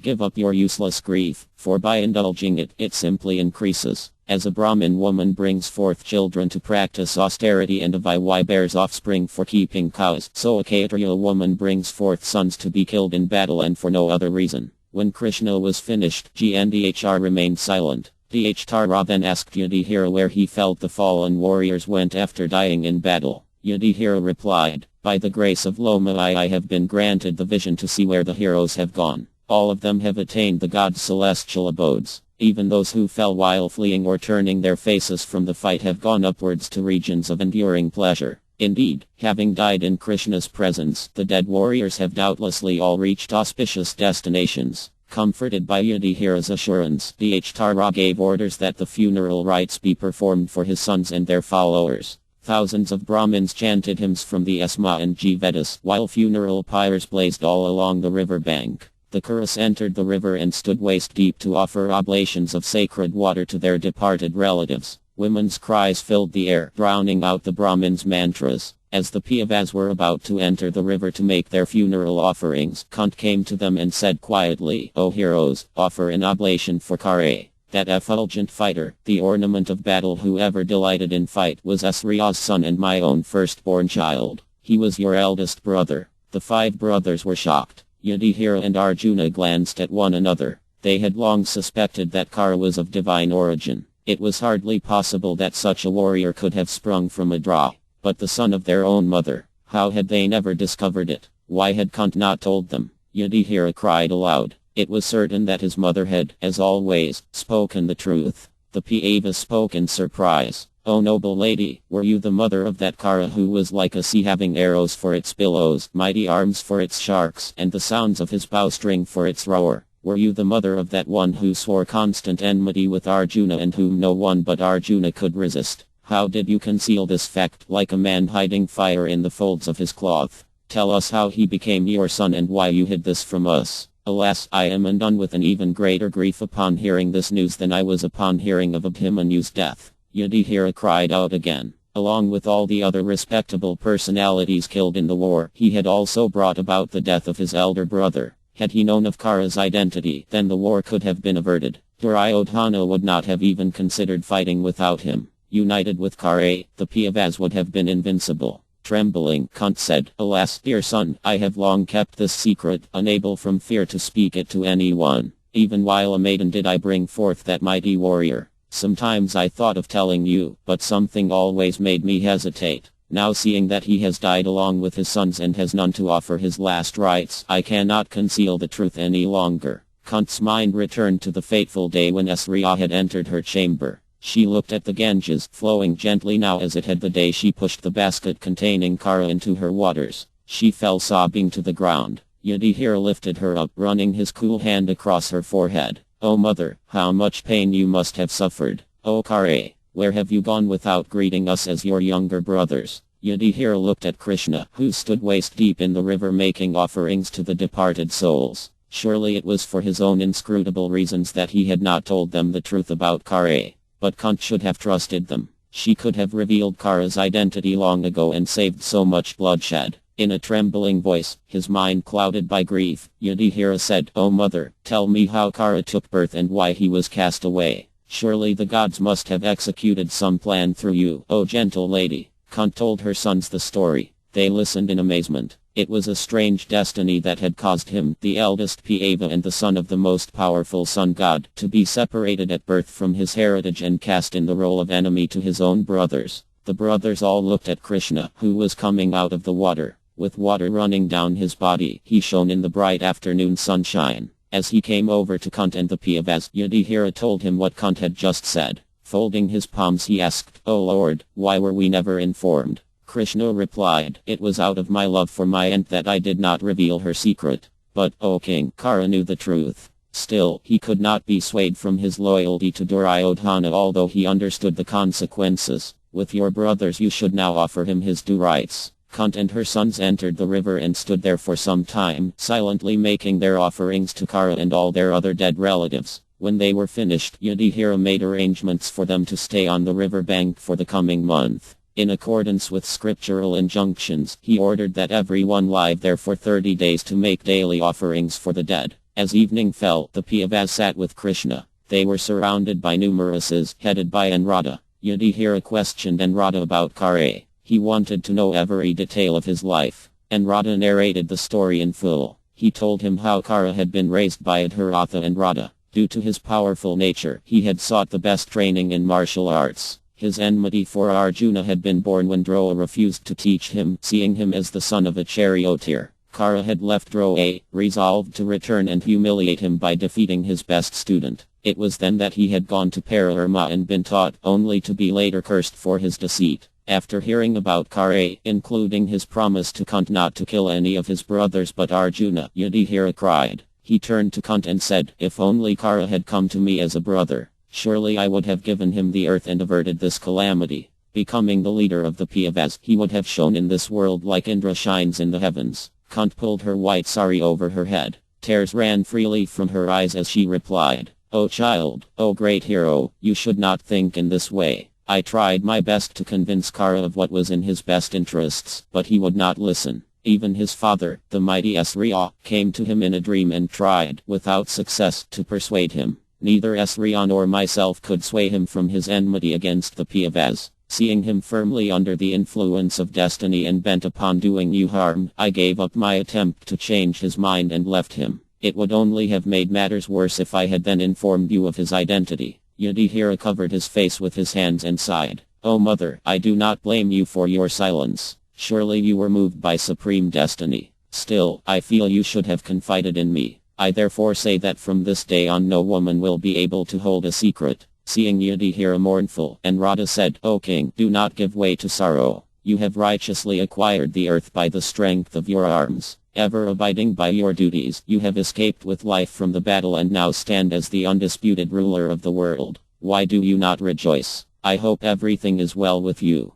Rise up and take your rightful position. Give joy to your friends and lead this world to the path of virtue." But Yudhishthira was downcast. The eye's words did not cheer him. His mother's revelation about Kṛṣṇa had only compounded his remorse. Certainly the slain warriors had reached higher regions, but what of their widows and orphans who numbered in the millions? Yudhishthira cared for the people like a loving father. The world was now full of grief-stricken women and children who had no protectors. Soberly, he said, "O best of sages, I have conquered the world by relying on Kṛṣṇa, by the Brahmin's favor, and by the might of Bhishma and Arjuna. Still, a heavy sorrow preys on my mind. I have killed all my kinsmen only because I wanted the kingdom. Having caused the death of Subhadhar's darling son and of Draupadi's sons, my victory, O Holy One, seems little better than defeat. Those gentle ladies' grief cuts my heart. Thanks to me, there are now so many women in the same state. How can I possibly enjoy the earth?" Yudhishthira vented his anguish. Praising forgiveness and self-control, he censured the Kshatriya's life, which was always violent and angry. Although he had scrupulously executed his duties, his nature was more that of a Brahmin than of a warrior. Before Kṛṣṇa and his brothers he stated his intentions to spend the rest of his life in penance. "We have waged war like dogs fighting for a piece of meat. Now we no longer desire that meat. I will throw it aside. The endeavor was useless. We have not gained our object and our enemies have not gained theirs. The evil Kauravas, indulged by the foolish king Yudhishthira, have met with destruction and we are left with the burnt remnants. I will go to the forest, abandoning my attachment for this world. With my mind fixed on renunciation, I will attain to the goal ever sought by ascetics and sages. Let Bhishma become king. Or you, Arjuna, with Kṛṣṇa as your dear friend, may rule the earth. I do not wish to be king any longer." Yudhishthira fell silent. Arjuna looked at Kṛṣṇa and then back at Yudhishthira. He licked the corners of his lips and frowned. Night had fallen, and the flames of the sacred fire by which they were sitting cast an orange glow on his handsome face, which flushed as he replied, "How, O Lord, have you spoken such words? Having conquered your enemies, you are now the world's rightful ruler. You are a Kshatriya. It is your duty to protect the people. Poverty befits us, but not kings. Rather, kings must perform sacrifices and then distribute wealth to those in need. Indeed, by using wealth properly, pious kings increase their virtue and fame. The world stands in need of a leader. It is your religious obligation to fulfill that role. Following in the footsteps of Dilpa, Nahusha, Ambray, and so many other great monarchs in our line, you should become emperor of the earth. How could any like you accept any other path?" Yudhishthira remained silent. He was not convinced. Finally, he said, "I cannot accept your praise of wealth and worldly attachment. Focus your mind on your inner self and you will understand what I am saying. My only desire is to give up materialistic life and to take the path trodden by mendicants. This world is an illusion only foolish men desire. From now on I will take only what is absolutely necessary to survive, passing my time in austerity and meditation. Even as I contemplate such a life, I feel the happiness born of detachment. Let me go to the forest and aim for the eternal abode of the Supreme Spirit." Then Bhishma spoke. Like Arjuna, he was frustrated by Yudhishthira's reluctance to rule after endeavoring so hard to regain the kingdom. His voice rang out into the still night. Surely, O king, your understanding of truth in this case is like one who foolishly recites the Vedas but knows nothing of their meaning. Censoring the duties of kings, you wish to lead an idle life. Had we known that this was your intention, we would not have fought. But we did fight. If you now abandon your duty, then killing Dharma's sons was a senseless act. Yet the wise have said that killing our enemies and leading a righteous government is our proper course. Kshatriyas possess forgiveness and self-control, and they exercise those qualities by doing their own duties and not those of others. Your withdrawal now would be like one who, having slain his many foes, finally dies by his own hand, or like a person who has climbed a tree to get the honey but falls before tasting it, or like a starving man who obtains food but then refuses to eat. Bhma continued to cite symbols and denounce Yudhishthira's planned renunciation. He pointed out that a king's duties were ordained by the Supreme Lord himself and were therefore not reproachable. Renunciation was only approved for kings when they became old or defeated. As long as he had strength and ability, a virtuous Kshatriya should exert himself to rule and protect the people. Bhma concluded, if, O king, one could attain perfection simply by renunciation, then the mountains and trees would be perfected beings. They all led lives of abstention. They do not harm anyone and they practice celibacy. Real renunciation means performing one's duty as the Supreme Lord desires. The world moves with all beings acting according to their God-given natures. One who abstains from action can never achieve success. Yudhishthira did not break his silence. Arjuna said, O king, there is an ancient history mentioned in the Vedas regarding the relative merits of renunciation and action. Listen as I repeat it now. Arjuna told a story about some young Brahmins who had gone to the forest, having abandoned their duties and resolving to live a renounced life. Indra came to them in the form of a bird and asked what they were doing. When they told him, he replied, this course of action is not approved by scripture. The Vedas define the Brahmin's duty. A man who gives up his duty is condemned and defeated. On the other hand, one who performs his duty only because it ought to be done, and who lives on the remnants of sacrifice after he has made offerings to the Supreme and to kinsmen, ancestors, gods and guests, that man attains to goals which are normally difficult to achieve. Indeed, there is nothing more difficult than the life of a dutiful householder, which in the end leads to genuine detachment from all worldliness. This is the surest path of righteousness. Arjuna explained how the Brahmins then gave up their lives of premature renunciation and returned to their duty and achieved success. Yudhishthira still said nothing. Nakula then also tried to encourage his elder brother to accept his duty of kingship. Citing Vedic injunctions, he described the sacrifices meant for Kshatriyas. Kings were enjoined to renounce their wealth by distributing it in charity to the Brahmins and the people in general at great sacrifices. Leaving everything behind and going to the forest was simply not in accord with Vedic principles for a king. He must perform sacrifices for the good of the people and act as their protector. If he gave up such duties in the name of renunciation, it would simply result in disaster for himself and his subjects. Real renunciation was something internal, not external. One who did his duty in a mood of detachment was the true renunciant, not the man who gave up his duty. Then Sahadeva spoke, concurring with his brothers. As Yudhishthira sat in silence amid these tending their sacrificial fire, Sahadeva said, O king, it is difficult to renounce material attachments by stopping work. May our enemies have the merit that goes to one who renounces work but whose mind still covets material things. On the other hand, may our friends have the merit earned by he who rules the world having shaken off internal attachments. The word mama, mine, is death, while its opposite, nama, is eternal Brahman. It is death and Brahman which impel all men to action. The wise man, free from false conceptions of the self and realizing himself to be eternal spirit, works without being attached to the results. Thus his work is spiritual and he attains the Brahman. That man who still desires the fruits of his action, however, even if he lives in the forest, lives within the jaws of death. In truth, O king, even inaction is considered action if one desires a result. Therefore, do your duty in a detached mood and earn everlasting virtue. Even after his brothers had spoken, Yudhishthira said nothing. He already knew what they were saying and could not deny the truth of it. Still, his heart was not inclined toward ruling the world. He sat staring at the ground. The compassionate Pava thought of Bhma, still lying on the battlefield on his bed of arrows, of Droa, whom they had ruthlessly killed, and of Kṛṣṇa, his own brother whom he had killed before he even knew his identity. Yudhishthira thought of Abhimanyu and Draupadi's sons of their young wives, all grieving for their husbands. If he had given up his desire for half the kingdom, none of them would have died. Duryodhana, for all his faults, was an efficient administrator. What need was there to destroy so many lives? Seeing her husband's melancholy, Draupadi said soothingly, "O king, your brothers are crying themselves hoarse trying to do you good, but you do not reply. O Lord, when we were dwelling in the forest, suffering from cold and wind and sun, you said to your brothers, soon we shall slay Duryodhana in battle and win back our kingdom.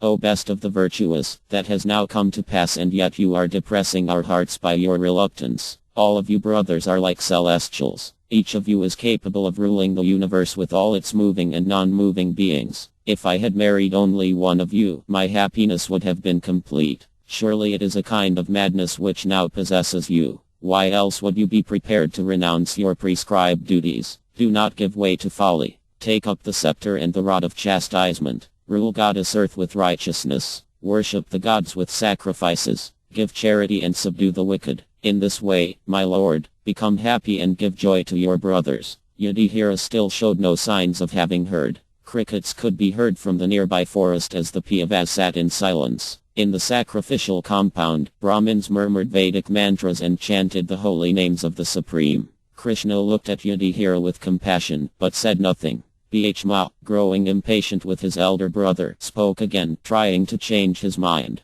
"Please forgive me, O king, but I cannot silently tolerate your weakness. Everything we have worked so hard to achieve is now being threatened by your bewilderment. You seem to have lost your good sense. Surely you know right from wrong. Why are you hesitating to do your duty? You have never displayed such faintness of heart before, allowing yourself to be overpowered by sentiment. Have you forgotten the Kaurava sins? Have you forgotten the ills inflicted upon us and Draupadi? Do you not recall the miseries we endured in exile, awaiting this day? You have won one war, O king. Now you face an even greater battle, the battle with your mind. If you expire before gaining victory in that fight, then you will have to take another birth and resume the battle until you win." Yudhishthira stiffened. Bhishma's suggestion that he was not able to control his mind was painful. Taking a deep breath, he replied, "O Bhishma, I think it is you who is overcome by his mind. Surely you are afflicted by the sins of discontent, worldly attachment, greed, vanity and ignorance. You urge me to accept the earth and abandon my desire for renunciation, but how will that satisfy my soul or even my senses? Desires for enjoyment can never be satisfied, and they stand as impediments on the spiritual path. Only those able to give up all such desires can attain life's perfection. One free from all desire becomes eligible to enter eternal regions of bliss, but those who remain entangled in the vain quest for worldly pleasure are most certainly obliged to remain in this world of suffering." Feeling reprimanded, Bhishma made no reply. Arjuna spoke again, reciting an ancient history from the Vedas concerning the famous King Janaka. He too had once decided to abandon his kingdom and wealth, adopting a life of asceticism in the forest. At that time his wife had spoken to him strongly, bringing him back to the path of duty. She argued that, although he wanted to leave the kingdom in a mood of detachment, if he were actually detached then it would not matter to him whether he was a mendicant or a king. If he still coveted material things, then even his mendicant's water pot and staff would become objects of attachment. Yudhishthira listened as his brother narrated the story. He enjoyed hearing the narration, even though he had heard it many times, but it did not change his mind. There were many different instructions in the Vedas, each meant for a different time or circumstance. Considering the present situation, Yudhishthira remained convinced that renunciation was the only course possible for him. He looked at Arjuna with affection. "I know you are speaking with a desire to do me good, dear brother, but your words do not touch my heart. Although you are expert in martial sciences, you are not conversant with the subtler spiritual subjects. Unless you serve a self-realized soul, you cannot understand the true path of religion. Like Bhishma, you see wealth and worldliness as superior to asceticism. But while the path of worldly duties has its place, it serves only as a means to attain the higher path of renunciation. It is the soul which must be sought, and ultimately the Supreme Soul, both of whom are quite separate from matter. Thus must all materialism be utterly renounced." Fascinated by the arguments between Yudhishthira and his brothers, these smiled and nodded in approval as each one spoke. They looked at Kṛṣṇa, who was also enjoying the discussion but who chose to remain silent. One of the is, Devastana, spoke to Yudhishthira, describing the ascetic life. He explained that even a life of asceticism was not devoid of action. Indeed, the ascetics in the forest worked hard in order to perform sacrifices and worship the deities, nor was it certain that even they would achieve perfection by their work. Devastana said that the life of a pious king, who performed sacrifice and carefully practiced his duty, was no less religious than that of the ascetic Brahmins, and no less likely to lead to life's perfection. Yudhishthira did not respond. Vaisadeva also spoke at length about the duties and glories of the Kshatriyas. He condemned the kings who failed to discharge their duties. If a kingdom went unprotected and the people suffered, the king would be visited by sins. He would also be culpable for the crimes committed in the kingdom. The right course for a king was to carry out the function of ruler and protector, taking to renunciation only at the end of his life. Yudhishthira did not like to disobey Vaisadeva or the others, but he still had no heart for the ruler's role. Folding his palms, he said to Vaisadeva, "My lord, the thought of sovereignty, with all its objects of enjoyment, does not give me joy. I am still grieving. Hearing the lamentations of all the women who have lost their men, I cannot feel peace." The immortal sage smiled. Do not be concerned with happiness or distress, for both are ephemeral. By the influence of time one meets with joy and suffering one after the other. Pleasure begets misery, and from misery pleasure is again born. In this world there are only two kinds of permanently happy men: the complete fools and those who have mastered the mind and senses. Those between these two must suffer. Therefore, a wise man abandons attachment and aversion and simply does his duty to please the Supreme. Your duty is to rule this earth, O Bharata. By performing that duty you will gain undying fame and virtue, rising up in the end to the highest regions hereafter. Yudhishthira was torn. It was against his nature to deny the sage's advice, but his doubts persisted. How could he take the throne after causing so much destruction? With tears running down his face he looked up at Vaisadeva and said, "I am the most sinful man. Just see my heart, so full of ignorance. This body, which is meant for serving others, has killed many, many phalanxes of men. I have directly or indirectly killed boys, Brahmins, well-wishers, friends, parents, preceptors and brothers. Even if I lie for millions of years, I will not be relieved from the hell that awaits me for these sins. Although there is no sin for a king who kills to maintain his citizens or some other righteous cause, this injunction does not apply to me in this case." Yudhishthira knew that for a king to kill while executing his duties was not sinful, but he was not a king when the war had been fought. All the killing had come about simply to make him the king instead of Duryodhana. Such selfishness was surely sinful. The path of sacrifice will not save me from the hell which now awaits me. As it is not possible to filter muddy water through mud or purify a wine-stained pot with wine, it is not possible to counteract the killing of men by sacrificing animals. Seeing Yudhishthira sunk in remorse, Kṛṣṇa moved closer to him. He took his hand, covered with sandal paste and resembling marble, and smiled. "Do not grieve so, O best of men, for you will become ill. Those who have lost their lives cannot be brought back by grieving. All of them are like objects obtained in a dream that disappear when one awakens. Purified by the striking of weapons, they have thrown down their bodies and ascended to heaven. Who will lament for them? Their women should also rejoice that they have attained such exalted destinations. And now you should take your rightful position as king." Both Anrata and Vaisadeva spoke next. They tried at length to convince the Pava to shake off his grief and to assume the throne. But after everything was said, Yudhishthira still could not agree. He took up a handful of earth and let it run through his fingers. He wanted to please Kṛṣṇa and to satisfy the is, but he felt stained by sin. He was not convinced that performing his duty would purify him. He looked up at Vaisadeva. "O great sage, surely it is true that one who performs his duties in accordance with scriptural injunctions does not accrue sin. This I understand, but it is the sins I have already committed that burn and consume me. How will I be freed from them? Having committed genocide, I will doubtlessly fall into hell. I think it best that I atone by abstaining from food and drink, and reduce my body until my life heirs depart. Surely I can be released by no other means." Vaisadeva said that there were many factors which had brought about the Kshatriya's death. Principally, their previous acts were the ultimate cause, but it had also been the influence of all-powerful time moving under God's will which had decreed they must die. The Pavas had been nothing more than instruments of providence. Men like you do not go to hell. You have followed the path of the gods and will attain an exalted destination. Sometimes virtue appears like sin while at other times sin resembles virtue. Only the learned know the difference. In your case, you should not fear, dear child. Even if there were some irregularities on the battlefield, you should not fear. Only he who deliberately sins without compunction or regret is bound by the fetters of sin and falls into hell. This was not your mood. Only with reluctance did you fight, and now you are repentant. That repentance will purify you. Still, you may perform, if you desire, acts of atonement. Although your belief that you have been sinful is delusion, you may perform the expiatory rites meant for kings. Yudhishthira questioned Vaisadeva about the rites of atonement, and the sage described them.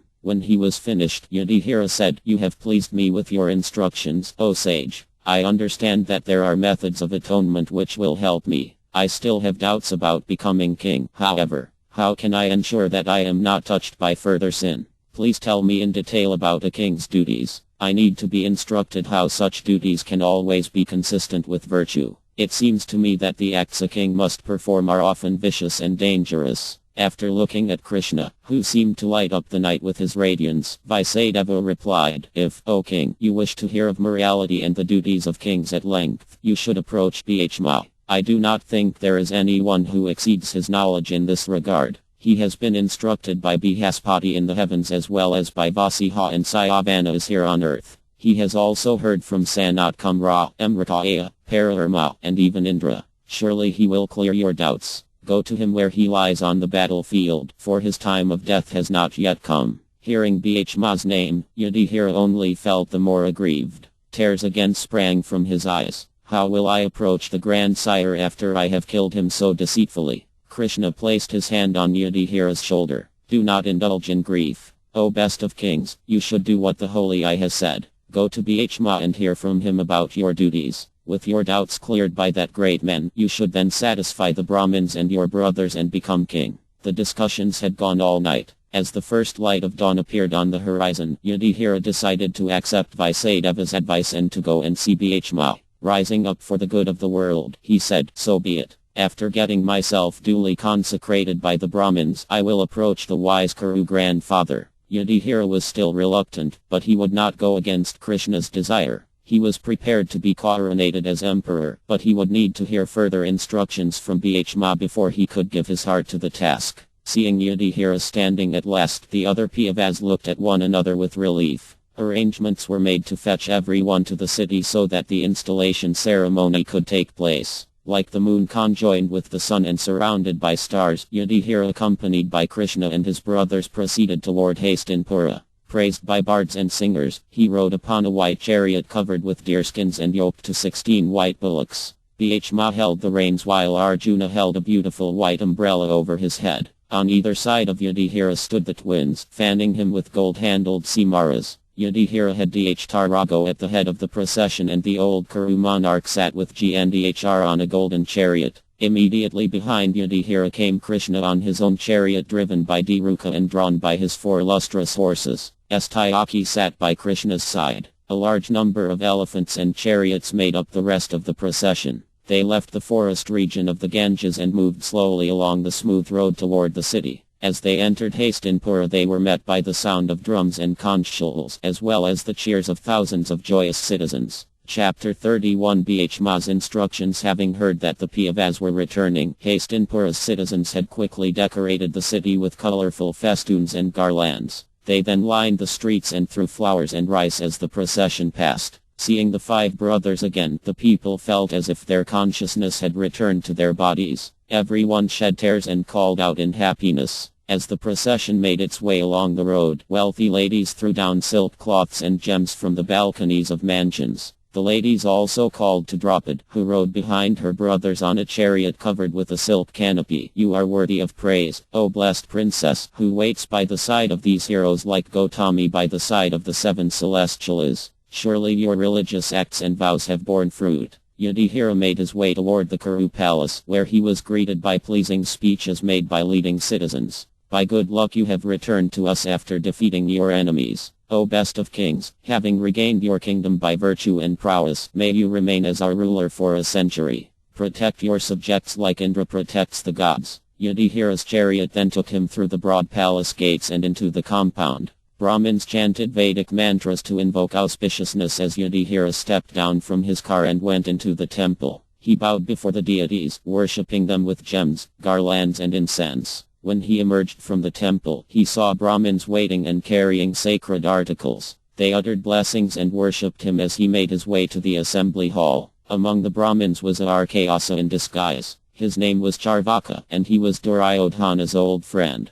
Although he was dressed like a Brahmin, he reviled Yudhishthira. "O son of Kṛṣṇa, all these ascetics have made me their spokesman. They say, fie on Yudhishthira. He is a wicked king and he destroyed his kinsmen. It would be best if he now gave up his life." Hearing Charvaka's words, the Brahmins set up an angry uproar. They then fell silent in shame. None of them agreed with Charvaka, and they looked anxiously at Yudhishthira, who bowed his head and said, "O Brahmins, be pleased. It is exactly as you say. Do not cry fie upon me, for I will soon cast off my life. These are not our words, O king. We have not said anything of the kind. All prosperity to you." Some of the leading sages looked carefully at Charvaka. By their spiritual vision they understood his identity. This is the wicked Kṛṣṇa, Charvaka, Duryodhana's friend. With their eyes red with anger, the sages held their sacred threads and uttered the Vedic syllable Hun. Charvaka fell like a tree blasted to the roots by Indra's thunderbolt. Praised and reassured by the Brahmins, Yudhishthira entered the assembly hall with a cheerful mind and took his place on a golden throne.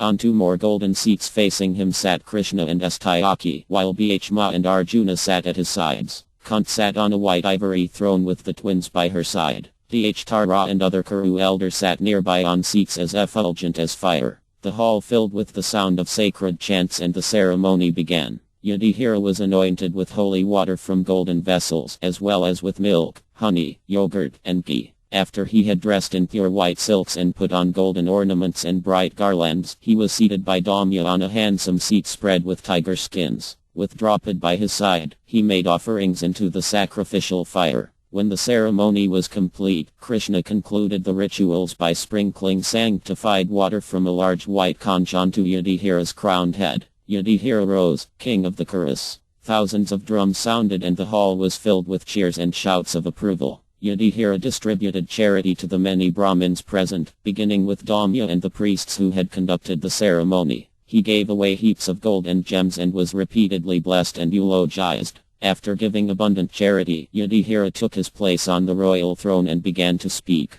Great indeed must be that man who receives such praise and worship from all these learned Brahmins. I do not feel worthy of such words. Surely we are your favorites, since you describe us as having accomplished so much. King Dharma is, however, our father and our God. If you wish to please me, obey him and do what he desires. He is the master of the world, of you, and of me. Do not treat him differently than you did in the past. The noble Yudhishthira was concerned that Dharma would now be disregarded or even ill-treated. Most people blamed him for the devastation. After making it clear that he would not accept such behavior toward the blind monarch, Yudhishthira appointed his ministers. Bhishma became Prince Regent, Arjuna commander of the army, and the twins as administrators of justice. Dharma was made head priest, and Sajjaya royal counselor. Yudhishthira then instructed Ujjayi to care for Dharma and carry out his commands as to any state administration he ordered in his role as ruler of Hastinapura. Yudhishthira then arranged for the Brahmins to perform the Rad ceremonies for the departed, and ordered that the many widows be given adequate provisions. Yudhishthira also asked that houses for food distribution, as well as public baths and monuments, be constructed in the names of the slain warriors.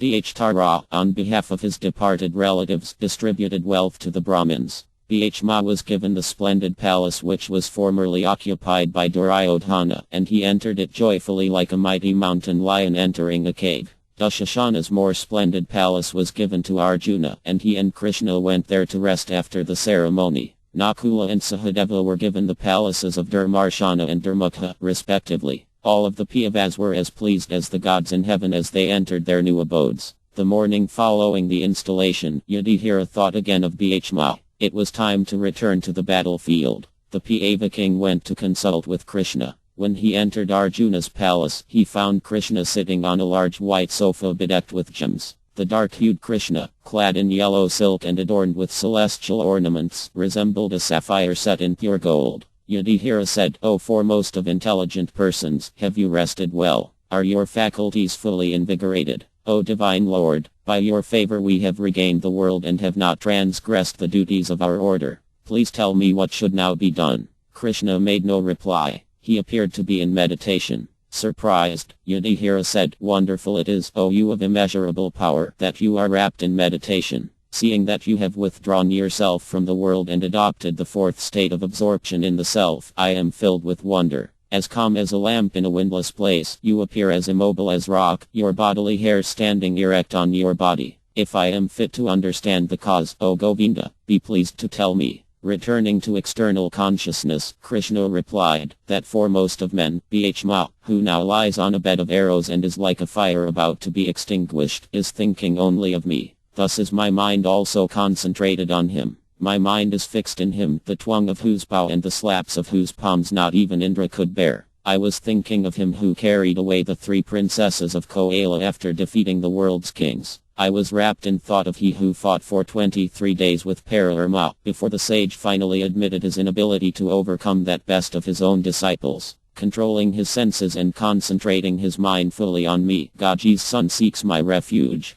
It was for this reason that I fixed my mind on him." Kṛṣṇa told Yudhishthira that Bhishma would soon depart and thus he and his brother should leave at once to see him. When that great man leaves, so all kinds of knowledge about morality and duty will leave with him. No one can deliver instructions comparable to his, not even me. Suppressing his tears, Yudhishthira replied, "What you have said about Bhishma is true. I have heard of his greatness from the Brahmins. Now you, whose words are truth itself, have confirmed the same. If you are pleased to show us favor, O Madhava, then accompany us as we proceed to where Bhishma lays. When the sun turns toward the north some days from now, he will leave for the heavens by his own sweet will. Let him see you one more time before then, dear Kṛṣṇa. You are the shelter of the eternal Brahman and the final resting place of all beings." Kṛṣṇa turned toward Satyaki sitting nearby. "Let my chariot be yoked. We will leave at once." Yudhishthira touched Kṛṣṇa's feet, who then stood up and embraced the Piyava. He went out of the palace and immediately made arrangements to go to the battlefield. Mounting his chariot, he was driven along Hastinapura's central highway, followed by his brothers and Kṛṣṇa, each mounted on their own chariots. They soon arrived at Kurukshetra, witnessing again the awful scene of the 18-day war. The field was littered with the wreckage of weapons and chariots. Skulls as white as conches were lying everywhere. Animal bones lay in heaps. The field looked like an abandoned sporting ground used by the destroyer. Bhishma, however, was surrounded by ascetics. His body shone like the setting sun. Seeing him from a distance, the 5 Pandavas and Kṛṣṇa got down from their chariots and approached him on foot. They offered their obeisances to these and prayed for their blessings, then took seats around Bhishma, who lay perfectly still on his arrow bed. Kṛṣṇa, tears running down his cheeks, said, "O hero, is your mind and understanding still as clear now as before? I hope you are not overwhelmed by pain or grief. Surely it is wonderful that you have been able to maintain your life in such a condition. I do not think anyone else in all the worlds could do it, nor have I heard of anyone as devoted to truth, penance, charity, sacrifice and virtue. None can equal you in prowess nor in Vedic or moral knowledge. O mighty armed Bhishma, the Brahmins have described you as a Vasu, but I consider you more powerful than those gods. Indeed, you are equal to Vasava himself, the great king of the gods." Kṛṣṇa had told the Pandavas how Bhishma had formerly been Daya, the leader of the Vasas. By Vasiha's curse, whom the Vasas had offended, they had been obliged to take birth on earth. Although the Eye had granted that they could soon return to heaven, he ordered that Daya remain on earth for some time, as he was the Vasas leader. The Vasas were born as Gaji's sons, but she had cast each of them into the Ganges at birth so that they could quickly return to heaven. When Bhishma was born, however, she had not cast him into the river. Rather, the other Vasas had endowed him with their own power and he had become equal to all of them combined. Thus he was invincible on earth. After praising Bhishma at length, Kṛṣṇa asked him to remove Yudhishthira's doubts about his duty. Dispel the sorrow of Piyu's eldest son. He is distracted by grief because so many of his kinsmen were slain in the battle. Other than you, O foremost of orators, none can destroy the doubts that arise regarding duty. Persons like you live only for others' benefit. Solace Pth's virtuous son, whose mind is heavy with anguish. Bhishma raised his head a little and looked into Kṛṣṇa's face. Obeisances to you, O divine Kṛṣṇa. You are the creator and destroyer of all things. Everything material and spiritual emanates from and rests upon you eternally. I can now see your universal form with all its divine attributes. I take refuge in you, O Lord, and beseech your mercy. Tell me, O all-powerful Supreme Person, what will be best for me now. I desire only to reach your blissful abode. Kṛṣṇa gently stroked Bhishma's head. I know of your devotion to me, O foremost of men. Thus I have allowed you to see my divine form, which is only revealed to my devoted servants. You are pure-hearted and have never swayed in your faith or love. You will therefore attain those regions from which one never returns. 56 days remain of your life, O Bhishma, after which you will doubtlessly come to me. When the sun turns to the north, you will quit your body, taking with you your extensive knowledge.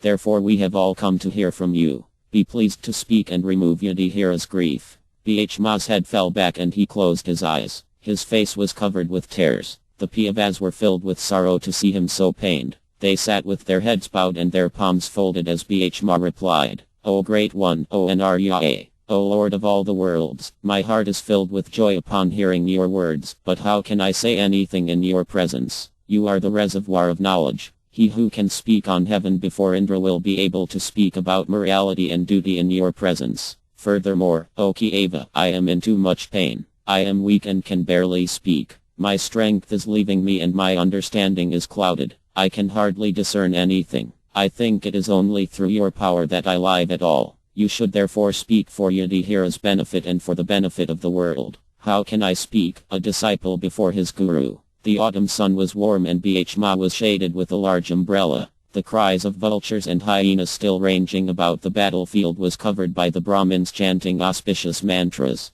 The Kuru grandfather, who was being fanned with a white chamara, felt overwhelmed by divine love as he gazed at Kṛṣṇa. Kṛṣṇa smiled. Your words become you, O powerful one, who are a great soul and the foremost of Kuru's race. Regarding your pain, hear now the boon I will grant you out of love. From now until you die, you will be free of pain, hunger, thirst and bewilderment. Your perception and memory will remain unclouded and your mind will be peaceful. Your knowledge will be as clear to you as fishes in a still lake. Thus you will be able to answer all of Yudhishthira's questions. As Kṛṣṇa spoke, a shower of flowers fell from the sky. These praised Kṛṣṇa, while the gods played divine instruments. A cool, fragrant breeze blew and everything became peaceful. Even the animals and birds were silent. The sun was setting. Kṛṣṇa told Bhishma that he and the Pandavas would return the next morning to hear him speak. After they had bowed before the grandfather, they left on their shining chariots, going to their nearby riverside encampment to spend the night. The next day, Dharma led the Pandavas and Kṛṣṇa back to Bhishma. As he rode out from his camp on a chariot as bright as fire, Yudhishthira resembled Kuvera surrounded by the Gayakas. Kṛṣṇa and Arjuna were seated on the same chariot and they appeared like a couple of resplendent gods. All three were worshipped by Brahmins as they headed out, followed by Dhrtara and Gndhr and thousands of other citizens, all of whom desired to see Bhishma one last time before he departed. When the Pandavas arrived, they dismounted from their chariots and bowed at his feet. Kṛṣṇa bowed with them. The hundreds of his surrounding Bhishma stood aside to allow Yudhishthira and his companions to approach. The Pandavas saw that almost every famous sage from all parts of the universe had now arrived. There was Parvata, Anrada, Vaisadeva, Pradvya, Pararama, Asita, Gautama, Atri, Kayyapa, Agirsha and many others, all of them shining like sacrificial fires. Bhishma, who had received and worshipped the sages with his words, also respectfully greeted the Pandavas and Kṛṣṇa as they took their places near him. Kṛṣṇa inquired how he was feeling, and Bhishma told him that his pain and fatigue were gone. Indeed, O Madhava, by your grace my mind is perfectly calm and clear. I see all things past, present and future as clearly as I would a fruit held in my hand. Soon I will depart from this world, thinking only of you, O Govinda. Piyu's son sat silently, overtaken with affection for their dying grandfather. Seeing this, Bhishmadeva was himself overwhelmed with love. Tears sprang to his eyes and he said, trembling, "Oh, my dear son Yudhishthira, what terrible sufferings and injustices you good souls have suffered, even though you are the son of religion personified. Only because you were protected by the Brahmins, religion and the Supreme Lord himself did you manage to survive." Bhishma spoke reassuringly, trying to dispel Yudhishthira's despondency by pointing out how he was under divine protection. Everything was going on according to the Supreme Lord's will, and no one should grieve for such inevitabilities. As everyone listened respectfully, Bhishma continued, "The many miseries endured by your mother and my daughter-in-law Kunt are especially lamentable. Upon the great King Pu's death, she became a widow with many children, thus suffering. Later, she suffered more due to your sufferings. In my opinion, this is all due to inevitable time, under whose control everyone in every planet is carried, just as the clouds are carried by the wind. Surely the effects of time are irreversible and all-powerful. How else could there have been such difficulties in the presence of Yudhishthira, the son of Dharma, and the invincible Bhishma and Arjuna? Above all, how can one suffer when he has as a well-wisher the Supreme Lord? Bhishma turned his head slightly and fixed his gaze on Kṛṣṇa. It is this divine and unknowable Kṛṣṇa who controls everything. Time is simply his energy. Surely even the greatest seers and cannot understand his plans. Despite their exhaustive inquiries about Kṛṣṇa's activities, they remain bewildered. O Yudhishthira, best among the Bharatas, I therefore maintain that all this destruction is within the Supreme Lord's plan. Accepting his inconceivable will, you must follow it. You are now the appointed administrative head and thus you should take care of those subjects who have been rendered helpless. Bhishma knew that this argument would be the most effective in convincing Yudhishthira to do his duty. All of the Pandavas were devoted to Kṛṣṇa, but sometimes their intense, intimate love for him made them forget that, after all, he was the supreme controller of all the events in the universe. Bhishma was simply reminding Yudhishthira of what he already knew. If the Pandava became fully convinced that the war and its outcome had been Kṛṣṇa's own plan, he would not hesitate to perform his kingly duties. Thanks to Kṛṣṇa's boon, Bhishma's voice had recovered its former resonance. He continued to look at Kṛṣṇa as he spoke. This Govinda is none other than the supremely powerful original person. From him comes an Arya and all other deities. Still, he has appeared among the descendants of King Vi and moves about this world like one of us. Thus he bewilders us with his own self-created energy. Bhishma turned his face back toward Yudhishthira. O king, only great personalities such as Eva, the godly Ayanrada, and Kapila, the divine sage incarnation, know about Kṛṣṇa's confidential glories by their own direct relationship with him. My dear child Yudhishthira, that personality whom, out of ignorance, you thought to be your maternal cousin, your very dear friend, well-wisher, counselor, messenger and benefactor, is in fact the Supreme Lord of the entire material and spiritual creation. Bhishma went on describing Kṛṣṇa's position, whom he explained was present in everyone's heart as the Supersoul. Equally kind to everyone, he was free from the false concept of differentiation. He did not see other creatures in terms of the body they inhabited. Thus whatever he did was free from material consideration. Bhishma stopped for a moment, overcome by spiritual ecstasy. Tears flowed freely down his face, and Yudhishthira wiped them away gently with a soft cloth. Recovering his composure, Bhishma concluded, yet despite being equally disposed toward everyone, that very Kṛṣṇa has graciously come before me while I am ending my life, for I am his unflinching servant. That supreme person, who appears in the mind by attentive devotion and meditation, releases the devotee from the bondage of karma when he leaves his material body. May my Lord, who is four-handed and has a beautifully decorated lotus face with eyes as red as the rising sun, kindly await me at that final moment of my life. Bhishma spoke in a voice that touched the hearts of all present. Kṛṣṇa returned his affectionate gaze and raised his hand in blessing. He glanced across at Yudhishthira and nodded slightly, indicating that the Pandava monarch should now place his doubts before Bhishma. Yudhishthira then began to ask about the essential principles of various religious duties. Bhishma responded in detail, repeating the Vedic knowledge which he had imbibed from the celestials and had personally realized. He cited many examples from the ancient histories to illustrate his points, and his audience was spellbound. Even the gods assembled to hear his instructions, and the day soon passed. At sunset, everyone retired to their encampment, planning to return at sunrise the next day. For more than 50 days, the conversation continued. Bhishma first defined all the classifications and duties of the four castes and orders of life in terms of the individual's qualifications. Then he systematically described how one could become free from material entanglement even while still engaged in work. He further explained acts of charity, a king's practical duties, and which activities led to salvation. Bhishma answered Yudhishthira's questions to the Pandava's full satisfaction. At the end of the 50 days, Yudhishthira felt his doubts and uncertainty cleared. Gradually, the sun moved toward its northern declination. As it passed into the northern hemisphere, the time favored by perfected yogas for leaving the world, Bhishma ended his instructions to Yudhishthira and thought of departing.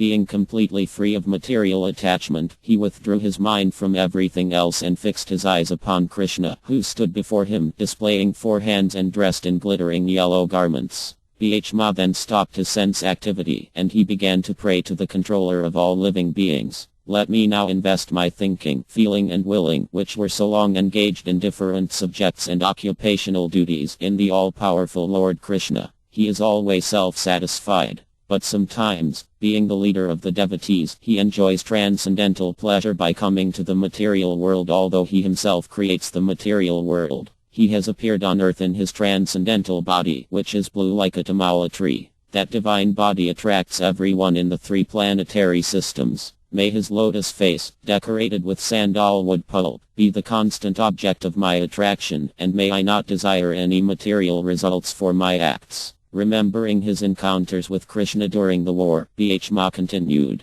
On the battlefield, Kṛṣṇa drove the chariot of his intimate friend Arjuna, his flowing hair ash-colored due to dust raised by the horse's hooves. Because of his labor, beads of sweat wetted his face. He enjoyed all these decorations, intensified by the wounds dealt by my sharp arrows. Let my mind be ever fixed in this remembrance. Bhma knew that Kṛṣṇa's engagement in the battle was simply an aspect of his transcendental enjoyment. Kṛṣṇa enjoyed showing his love for Arjuna by assisting him in ways that reciprocated with Arjuna's desire. He had enjoyed a similar reciprocation with Bhma, who had relished the sight of Kṛṣṇa rushing toward him in anger. Remembering that loving exchange, Bhma recounted the pastime. Fulfilling my desire and sacrificing his own promise, he got down from the chariot, took up a wheel, and ran toward me just as a lion goes to kill an elephant. That image is forever fixed in my mind, Kṛṣṇa's beautiful blackish face smoldering in anger as he charged toward me with his bright yellow garment falling to the ground. His armor was shattered by my arrows and his body was smeared with the blood of his wounds. May that Lord Kṛṣṇa, the Supreme Person who awards salvation, be my ultimate destination.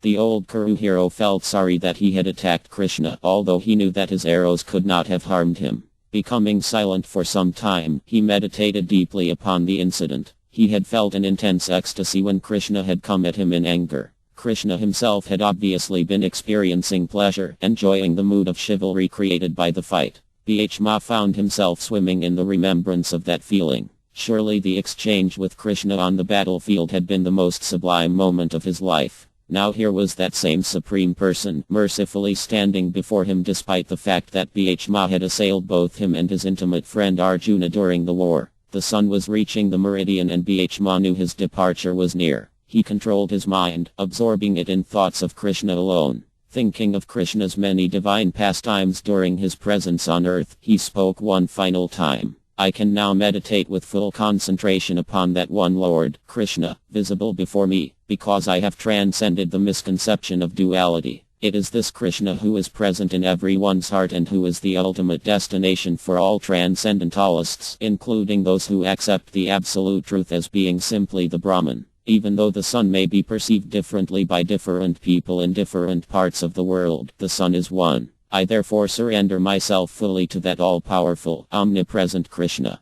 May all be well with the worlds. After saying farewell to Yudhishthira and his brothers and instructing them to always worship the Brahmins and remain fixed in truth, Bhma fell silent and stopped breathing. Suddenly his life air shot out from the crown of his head and went into the sky like a blazing comet. Those present could see that he had left his body in a brilliant spiritual form and entered into Kṛṣṇa, thus going to the eternal transcendental atmosphere where Kṛṣṇa forever displays his loving pastimes. They folded their palms and uttered praises of Kṛṣṇa, then became silent out of respect for Bhma. The Pandavas sat silently shedding tears, seeing that their beloved grandfather had departed. A few minutes later, the gods sounded their drums to honor Bhma. The Kshatriyas blew their conch shells and also beat drums. Demonstrations of honor and respect were made by all present, and showers of flowers fell from the sky. The Pandavas gazed mutely at the old Kuru leader, unable to move for some time. Finally they fought back their tears and personally collected the wood to build the funeral pyre.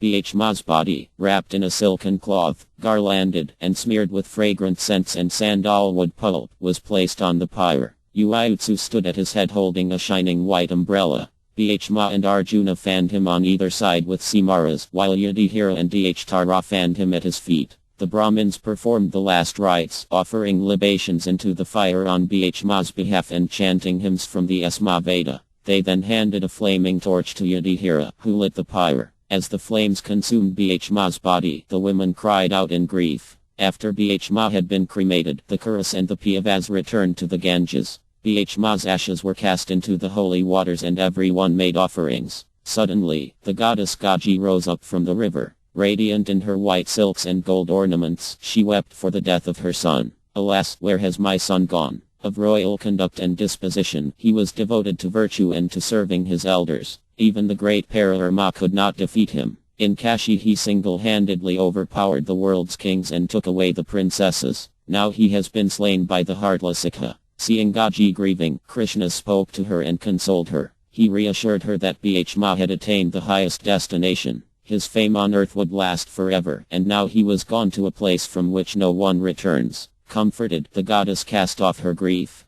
The Kṛṣṇa then worshipped her and obtained her permission to return to the city. Chapter 32 Kṛṣṇa returns to Dwarka. Yudhishthira began ruling the earth as lord of the Kṛṣṇa. Surrounded by his brothers, he resembled Indra seated in a marvat. Yudhishthira had arranged that Dhrupada continue as chief administrator of Hastinapura. The blind king, attended by Sajaya and Uyutsu, gave orders which even the Pandavas followed out of deference. Draupadi, Subhadra and the other ladies treated Dhrupada and Gandhar as father and mother. Even Kunt behaved toward Gandhar as one would act toward a senior. Kapa had returned to the city and become Dhrupada's trusted counselor, and Vaisadeva and others also advised him. Yudhishthira, however, still felt a deep sense of guilt and shame. Seeing the thousands of bereaved women and children in the city, he was consumed by sorrow. Kṛṣṇa, who at Yudhishthira's request had agreed to live in Hastinapura for some time, spoke to the mourning king. Do not indulge your grief, O best of men, for by so doing you will increase the grief of your people and even give pain to your departed relatives. You should celebrate and perform sacrifices. Give joy to your subjects. Make profuse offerings to your forefathers and distribute charity to the Brahmins. Thus any trace of sin caused by the war will be washed off. Perform the Ashvamedha sacrifice, O king, and renounce this useless grief. Sighing, Yudhishthira replied, O Govinda, I know you are fond of me. You have always favored me and my brothers. O Janardana, speak again of eternal spiritual truths, for my mind is still heavy. Reassured by your words, which I imbibe like nectar, I will become enthused to carry out my duties. Kṛṣṇa was always inclined to satisfy Yudhishthira's desires. He knew that the Pandava monarch had no other refuge. Although Kṛṣṇa wanted to return to Dwarka to see his relatives, he had acceded to Yudhishthira's repeated pleas that he stay in Hastinapura. Now, seeing his dejection, Kṛṣṇa spoke once more to assuage his sorrow. O foremost of Bharata's race, you must now contend with the most powerful enemy of all, your mind. Your only weapon in this battle is knowledge, and you have no army to assist you.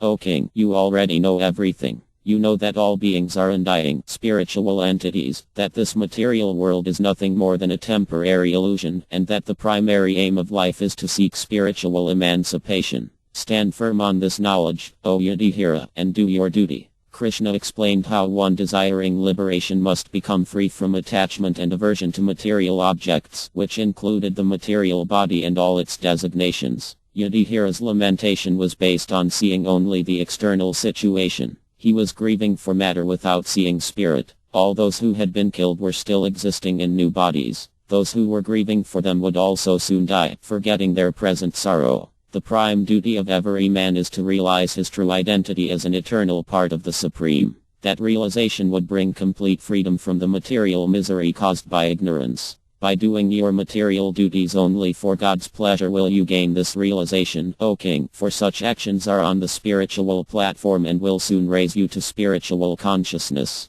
Throw off your ignorance and do what must be done. Prepare for the sacrifice, please the gods and you, satisfy the Brahmins, and rule this world with justice and compassion. Solaced and instructed by Dhamma and others, Yudhishthira gradually gave up his anguish. He thanked Kṛṣṇa, who then asked if he may go to Indraprastha with Arjuna. The two friends wanted to spend some time together in that beautiful city, especially in the celestial Mahābhārata. Yudhishthira gave his permission and soon they were traveling in Kṛṣṇa's chariot, moving swiftly along the broad highway that went from Hastinapura toward the north. Arjuna and Kṛṣṇa spent weeks at Indraprastha. Upon their arrival they were greeted by thousands of overjoyed citizens. Arjuna and Kṛṣṇa then retired to the Mahābhārata and also spent time together in the delightful, wooded region surrounding the city. They spoke together about the many battles that had been fought and which the Pandavas had won. Kṛṣṇa could see that Arjuna too was grieving for the loss of his sons and friends, and thus he consoled him. After some weeks, Kṛṣṇa again wanted to return to Dwarka and he asked Arjuna to secure Yudhishthira's permission. "You should know that I am unable to do anything which may displease your brother. My life, wealth and followers are at his disposal.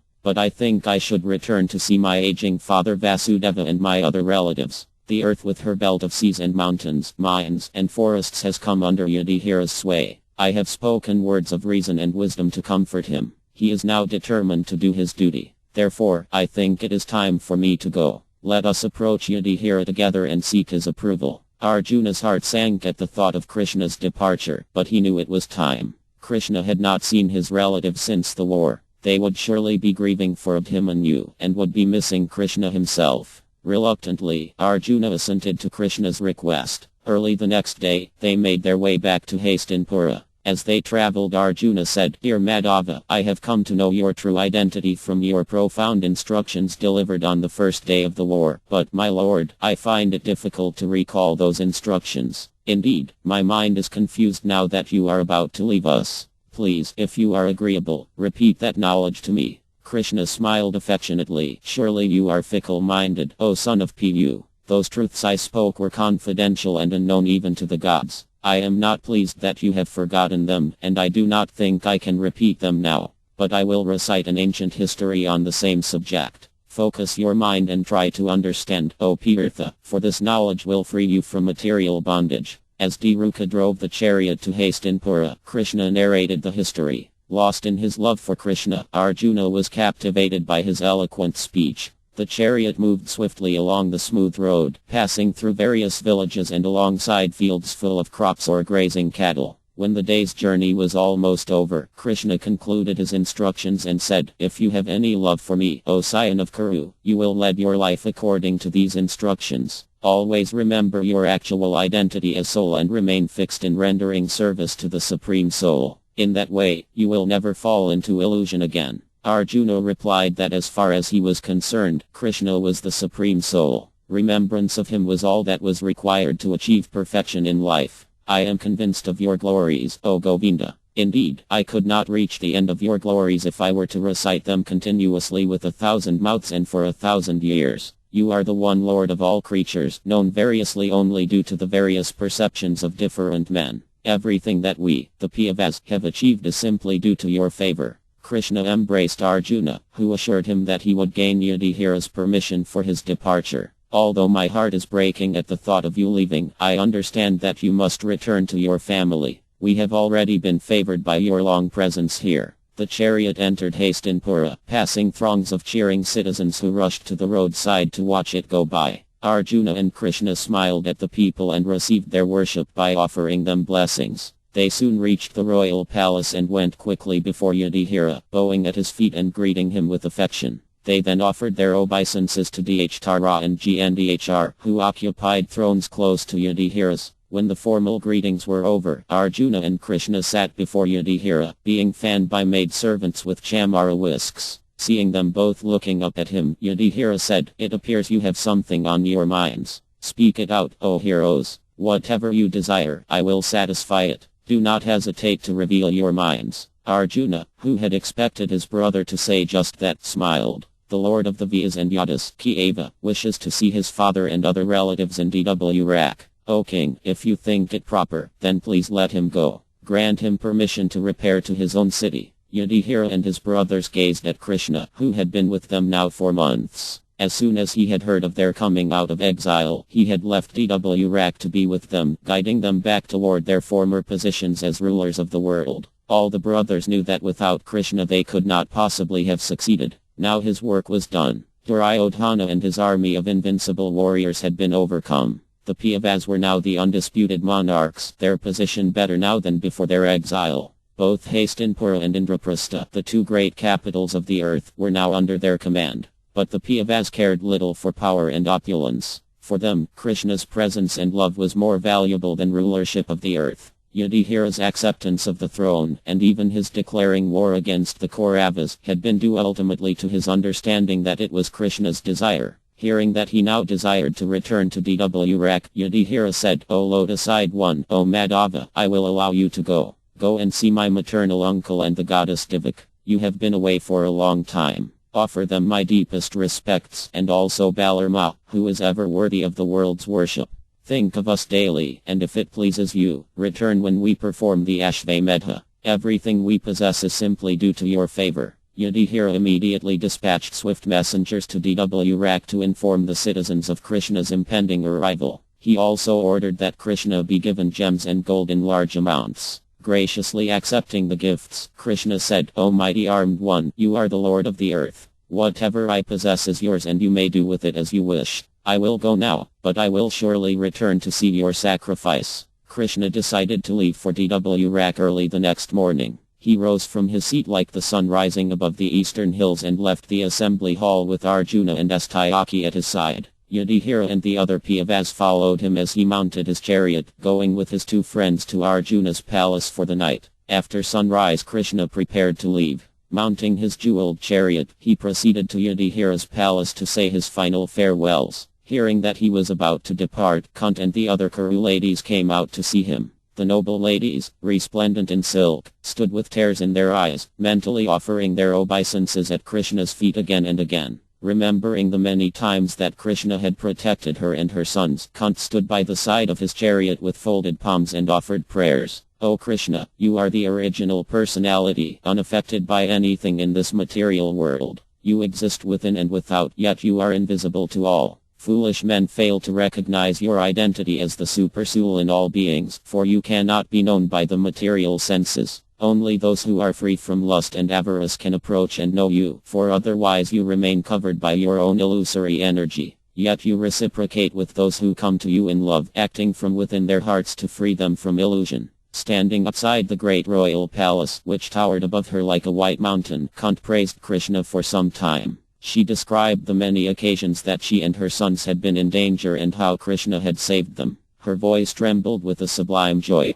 "O Govinda, I wish that all those calamities would happen again and again so that we could see you again and again, for seeing you means that we will no longer see repeated birth and death." During her son's exile, Kṛṣṇa had devoted herself to fasts and asceticism. She was a self-realized soul and understood that the ultimate aim of life was to achieve freedom from rebirth in the material world. Realizing that her many difficulties in life had forced her to meditate on Kṛṣṇa, she felt that those difficulties had been a great blessing, for she had come to know Kṛṣṇa as the final goal of all spiritual practices. Kṛṣṇa had cultivated detachment from matter and prayed that Kṛṣṇa would sever her last attachments to the world in the form of her feelings of affection for her sons and other relatives. Kṛṣṇa knew that in order to achieve complete liberation, she had to see all living beings, including her own family, as eternal spirit souls. One in true knowledge sees and loves all creatures equally, knowing them to be parts of the Supreme. Bodily designations are temporary and, ultimately, meaningless. After describing Kṛṣṇa's transcendental qualities, Kṛṣṇa concluded her prayers with a heartfelt plea. "O Lord of Madhu, as the Ganges forever flows to the sea without hindrance, let my attraction be constantly drawn to you without being diverted to anyone else. You are my and my son's only shelter. How are you leaving us today, even though we are completely dependent on you and have no one else to protect us, especially now that so many kings are at enmity with us?"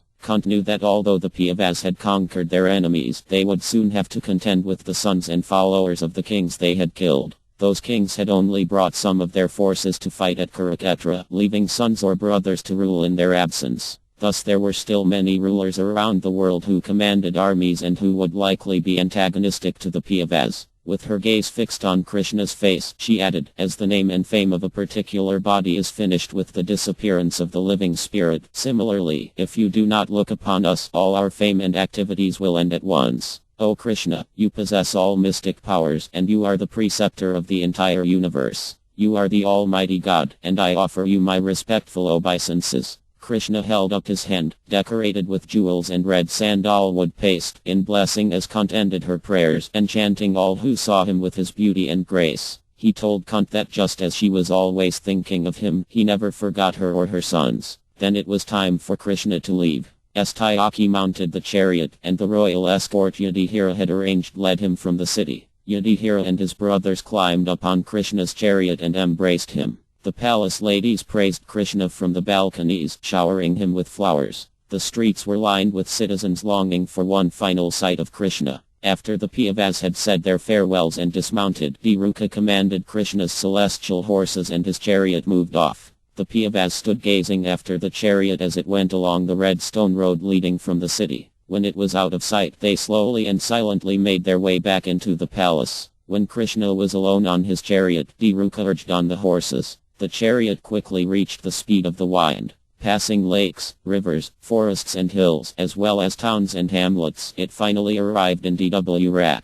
As he approached the city, Kṛṣṇa blew a blast on his conch shell. The guards heard the sound and threw open the city gates with shouts of joy. They announced Kṛṣṇa's imminent arrival and the citizens ran out of the city. Seeing Kṛṣṇa returning after so long, they felt as if they had woken from a long sleep.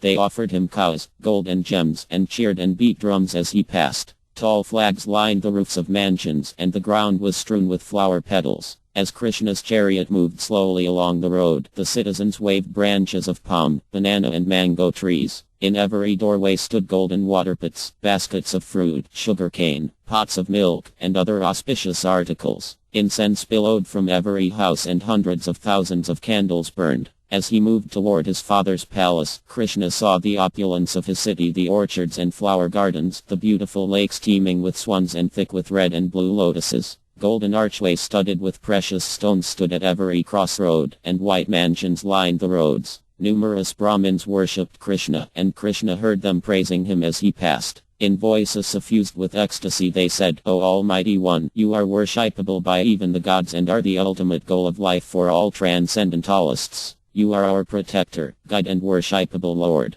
By good fortune have we seen you again, for you rarely visit even the denizens of heaven." The Brahmins prayed that Kṛṣṇa not leave Dwarka again, saying that each day he was absent felt like thousands of years. Kṛṣṇa received their prayers and worship by glancing at them affectionately. As the chariot moved forward, a number of powerful men went ahead to clear the road. Followed by a procession of elephants, chariots and walking citizens, Kṛṣṇa's chariot gradually made its way through the dense crowds and arrived at Vasudeva's palace. In the courtyard he saw colorfully dressed dancers and actors expertly enacting his pastimes with grace, while singers and poets glorified him to musical instruments. Pleased, Kṛṣṇa dismounted from his chariot and met the leading citizens. According to their status he bowed before them, embraced them, or offered them his blessings. He exchanged greetings, shook hands, and offered benedictions to hundreds of citizens. Then he entered his father's house. Dwarka was the first to greet Kṛṣṇa as he came into the house.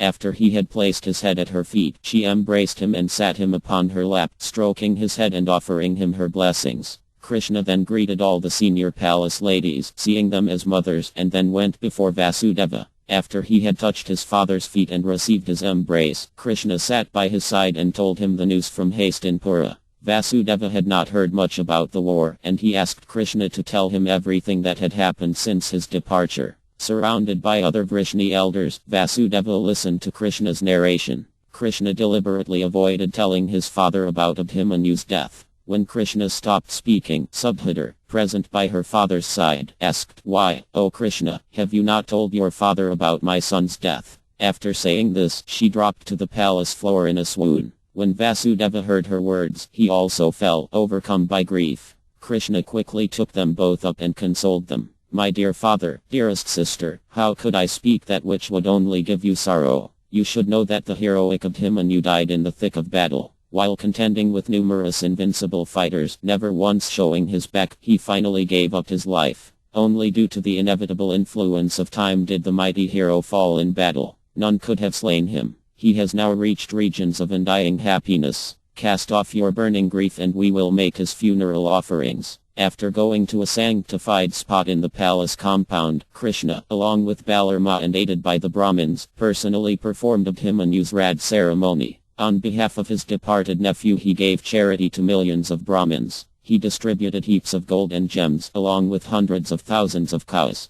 The ceremony was attended by all the leading Vrishnis, headed by their king, Ugrasena, and all of Kṛṣṇa's thousands of sons and other relatives. After the ceremony, Kṛṣṇa retired to his personal quarters in Rukm's palace, and the citizens of Dwrak returned home feeling both joy and sorrow. Chapter 33 Yudhishthira's Ashvamedha sacrifice in haste in Pura. The Pandavas settled into their lives as rulers. Yudhishthira was the embodiment of justice and virtue. None could fault him. Due to the gods' cooperation, who were pleased by the people's piety under Yudhishthira's care, there was never a shortage of rain. The earth produced abundant crops and supported countless cows, who moistened the ground with the milk that dripped from their full milk bags. The people felt they had everything they desired and were free from anxiety. They were not afflicted by disease, mental agony, or excessive heat and cold. Sons always outlived their fathers and no women became widows. Some months after Kṛṣṇa's departure, Uddar, who was staying with Kunt and Draupadi, gave birth to her son. She named him Parkayat. After Dharma had performed his birth and naming ceremonies, Yudhishthira asked them, "O Brahmins, please tell me if this child will become a saintly king, as famous and glorified in his achievements as his noble predecessors." Dharma replied that the boy, who had been saved from death by Kṛṣṇa while still in the womb, would certainly be famous as a great devotee of the Supreme Lord. He will be known as Mahābhārata, or one who is always protected by the Lord. Endowed with all good qualities, he will be exactly like Ikshvaku, Manu's famous son, in maintaining the people. For following religious principles and for his truthfulness, he will be exactly like Dharma, the son of King Mahābhārata. He will give charity and protect the helpless. As a warrior, he will be as irresistible as the mighty ocean, possessing skills in archery equal to those of Arjuna. Indeed, O king, he will expand the fame of his family like Bharata himself. Yudhishthira was overjoyed. Here was a worthy heir to the Kuru line. The Pandavas still sorrowed at the loss of their own sons, but seeing Parkayat solaced them. He was clearly marked by auspicious lines on his body. Yudhishthira arranged for much charity to be distributed on the boy's behalf. The sages who had attended the birth ceremony received the wealth but gave most of it away. Then they left for the mountains, their mind set on their ascetic practices. Soon after Parkayat's birth, Yudhishthira began to think of the sacrifice he would like to perform. He still desired to atone for the killing at Kurukshetra, and these had recommended that he perform the Ashvamedha. As with the Arjamya, the sacrifice would give him the opportunity to again establish his position as the earth's emperor. He would have to send out the sacrificial horse to all parts of the land. Anyone not accepting his rule would be obliged to fight. Although he had no personal ambition to rule the earth, Yudhishthira wanted to ensure that the world was on the path of peace and religion. There could not be another Kurukshetra. It was also Kṛṣṇa's desire that the virtuous Yudhishthira and his brothers be clearly established as the earth's foremost rulers. Yudhishthira thus set about making his preparations. Knowing that the performance of an Ashvamedha requires immense wealth, Yudhishthira was anxious. The treasury had been seriously depleted by the war. The Pandava revealed his anxiety to Vaisadeva, who told him of a great store of wealth lying in the north. The sage told Yudhishthira about a former emperor of the earth, named Maruta, who had possessed almost unlimited wealth. He had pleased Eva by performing a sacrifice and the god had given him a mountain made of gold. From that mountain he had fashioned sacrificial altars of pure gold, as well as vast numbers of gold plates and other utensils. These were now lying in a cave in the Himalayas. Vaisadeva instructed Arjuna how to find the cave and Arjuna left at once, returning after a month with the immense riches carried on a seemingly endless line of bullocks and elephants. Yudhishthira then invited rulers from around the world to attend the sacrifice. He wanted to establish peaceful relations with all kings, but he knew that there would be a lot of inimical feelings left from the war. There were many kings who had not participated in the Kurukshetra war who would likely be neutral, but there were also some kings whose fathers or brothers had been killed by the Pandavas and who harbored enmity with them. Knowing this, Yudhishthira asked Arjuna to follow the sacrificial horse. Anyone seeing the horse and not agreeing to Yudhishthira's rule would have to face Arjuna. The Pandava put on his golden armor and prepared himself for the expedition. After being blessed by the Brahmins, Arjuna set off in pursuit of the horse. He was followed by a large body of warriors as well as a number of sages who would perform the sacred rites to invoke auspiciousness and ensure his success. Yudhishthira had earnestly entreated Arjuna not to kill anyone unless it was absolutely unavoidable. Remembering this, he first tried to establish peaceful relations through diplomacy. But in some cases, he was forced to take up arms. He fought a battle with the Trigartas, who bore him enmity for having slain their king and his brothers during the war. After they had been overpowered, another fierce fight took place between Arjuna and King Varadatta, the son of Bhagadatta. That battle lasted for 3 days, with Arjuna finally defeating Varadatta but sparing his life. After the king had agreed to bring tribute for Yudhishthira's sacrifice, Arjuna moved south. A powerful battle took place with the Sindhus, who were grieving Jayadratha's death.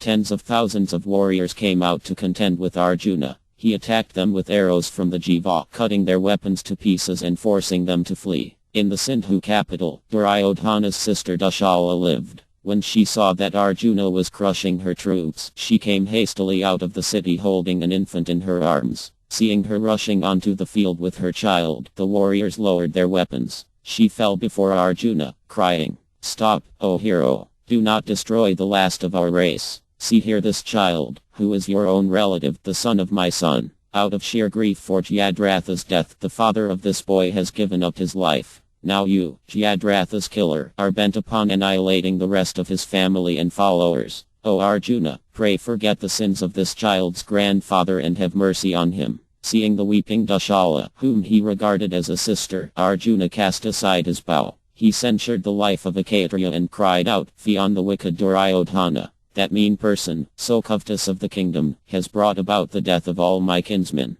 Arjuna got down from his chariot and consoled Dushala. She turned to the Sindhu warriors and told them to put down their weapons and make peace with Arjuna. They complied. Arjuna then dismissed her and she returned to the city, leaving him to continue his travels. The horse reached Mahābhārata, where Arjuna was greeted peacefully by his own son Babhravahana, whom he had conceived with the princess Siddhargad. As Arjuna had agreed at the time of his birth, Babhravahana had remained at Mahābhārata, ruling that kingdom and not taking any part in the great war. He came to Arjuna with offerings of gold and gems, but Arjuna was nevertheless clearly displeased. His mind was seized with anger and he shouted out to his son, "Why, O child, have you come in peace when an antagonist has entered your land? This is never in keeping with Kshatriya duties. You have acted like a woman. I have come here bearing arms and you should have challenged me with heroic words. O wretched boy, take up your weapons and give me battle." Babhravahana was surprised by his father's reaction. He tried to appease him, but Arjuna would not listen. He repeatedly goaded his son to fight. As that exchange was taking place, Alpi suddenly appeared from the earth. The daughter of the ENG king, and Arjuna's wife, stood before Babhravahana and said, "Listen, O prince. I am Alpi, your mother, and have come here desiring to do both you and your father good. Fight with him, for this will please him and you will then acquire merit." Hearing his stepmother's words as well as the repeated urgings of his father, the prince agreed. After putting on his blazing armor and mounting a chariot, he stood before his father ready for battle. Seeing the sacrificial horse nearby, Babhravahana had some of his men seize it and take it into his city. Arjuna was incensed and he rained down arrows on his powerful son. A terrible fight took place between father and son. Both showed no quarter, releasing countless arrows at one another. Arjuna was suddenly struck on the shoulder by a steel shaft that pierced him deeply and made him almost lose consciousness. He leaned on his standard pole. When he regained his senses, he praised his son. "Excellent. Well done. O son of Siddhargad, I am pleased with you for your prowess and power. Now stand fearlessly, for I will let loose my terrible shafts." Arjuna fought relentlessly, shooting arrows which smashed his son's chariot and killed his horses. Jumping to the ground, the prince stood fearlessly before his father. In a moment he took out a long golden arrow bedecked with jewels and kanka feathers and fired it from his fully drawn bow. That arrow sped toward Arjuna and struck him on the chest, piercing his armor. Gasping in pain, Arjuna fell from his car and lay on the earth. Babhravahana, himself pierced all over by Arjuna's shafts, was seized with grief upon seeing his father killed. Overpowered, he too fell to the ground. Siddhargad heard that her husband and son had both fallen on the battlefield. She rushed out of the city. Seeing them lying there, she too fainted. When she had recovered her senses, she saw Alpi standing before her. Knowing that Babhravahana had fought his father at her behest, she said, "O Alpi, see our ever victorious husband slain as a result of your instructions to my son. Do you not know the practices of respectable women? Are you not devoted to your husband? If Arjuna has offended you in some way, you should have forgiven him. Why are you not grieving? O snake lady, you are a goddess. I beseech you to revive our husband." Siddhargad ran over to Arjuna and fell to the ground weeping. With the arrow protruding from his chest and blood seeping from the wound, he seemed like a hill with a tree on the summit and its rocks running with red oxide. The Mahābhārata princess placed Arjuna's feet in her lap and cried uncontrollably. Regaining consciousness, Mahābhārata got to his feet and ran over to his father. Along with his mother, he too began to cry. In a choked voice he lamented, "Alas, what have I done? What is the atonement for one who has killed his father? I should doubtlessly suffer every sort of misery for such a sin. Indeed, I cannot continue my life. I will sit by my father's side, abstaining from food and drink, until death takes me. Let me follow the path taken by Arjuna." The prince cried for some time, then fell silent. He sat in a yogic posture next to Arjuna and prepared to observe the vow of fasting until death. Seeing both her co-wife and stepson overcome by sorrow, Alpi approached them.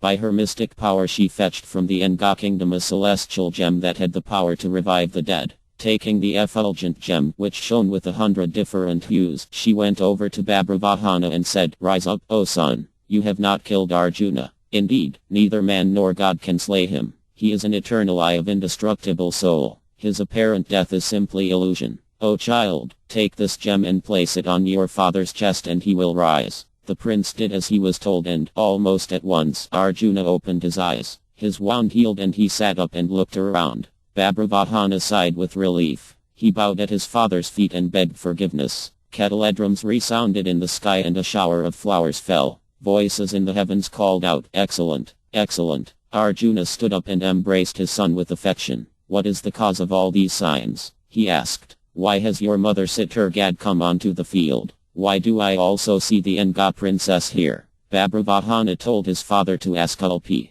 Arjuna looked at her, the question in his eyes. "What brings you here, O daughter of the ENG? Have you come here desiring to do us good? I hope neither I nor my son have done you any injury." Alpi smiled and reassured Arjuna that she had not been offended. She had urged the prince to fight to serve both him and Arjuna. "Listen to my words, O mighty armed Arjuna. During the war you deceitfully killed Bhishma, placing Ikha before you when you approached him. For that sin you would have fallen into hell, but your sin has been expiated by your son's actions." Alpi explained that soon after Bhishma's fall, she had seen the Vasas come to the river Ganges to bathe.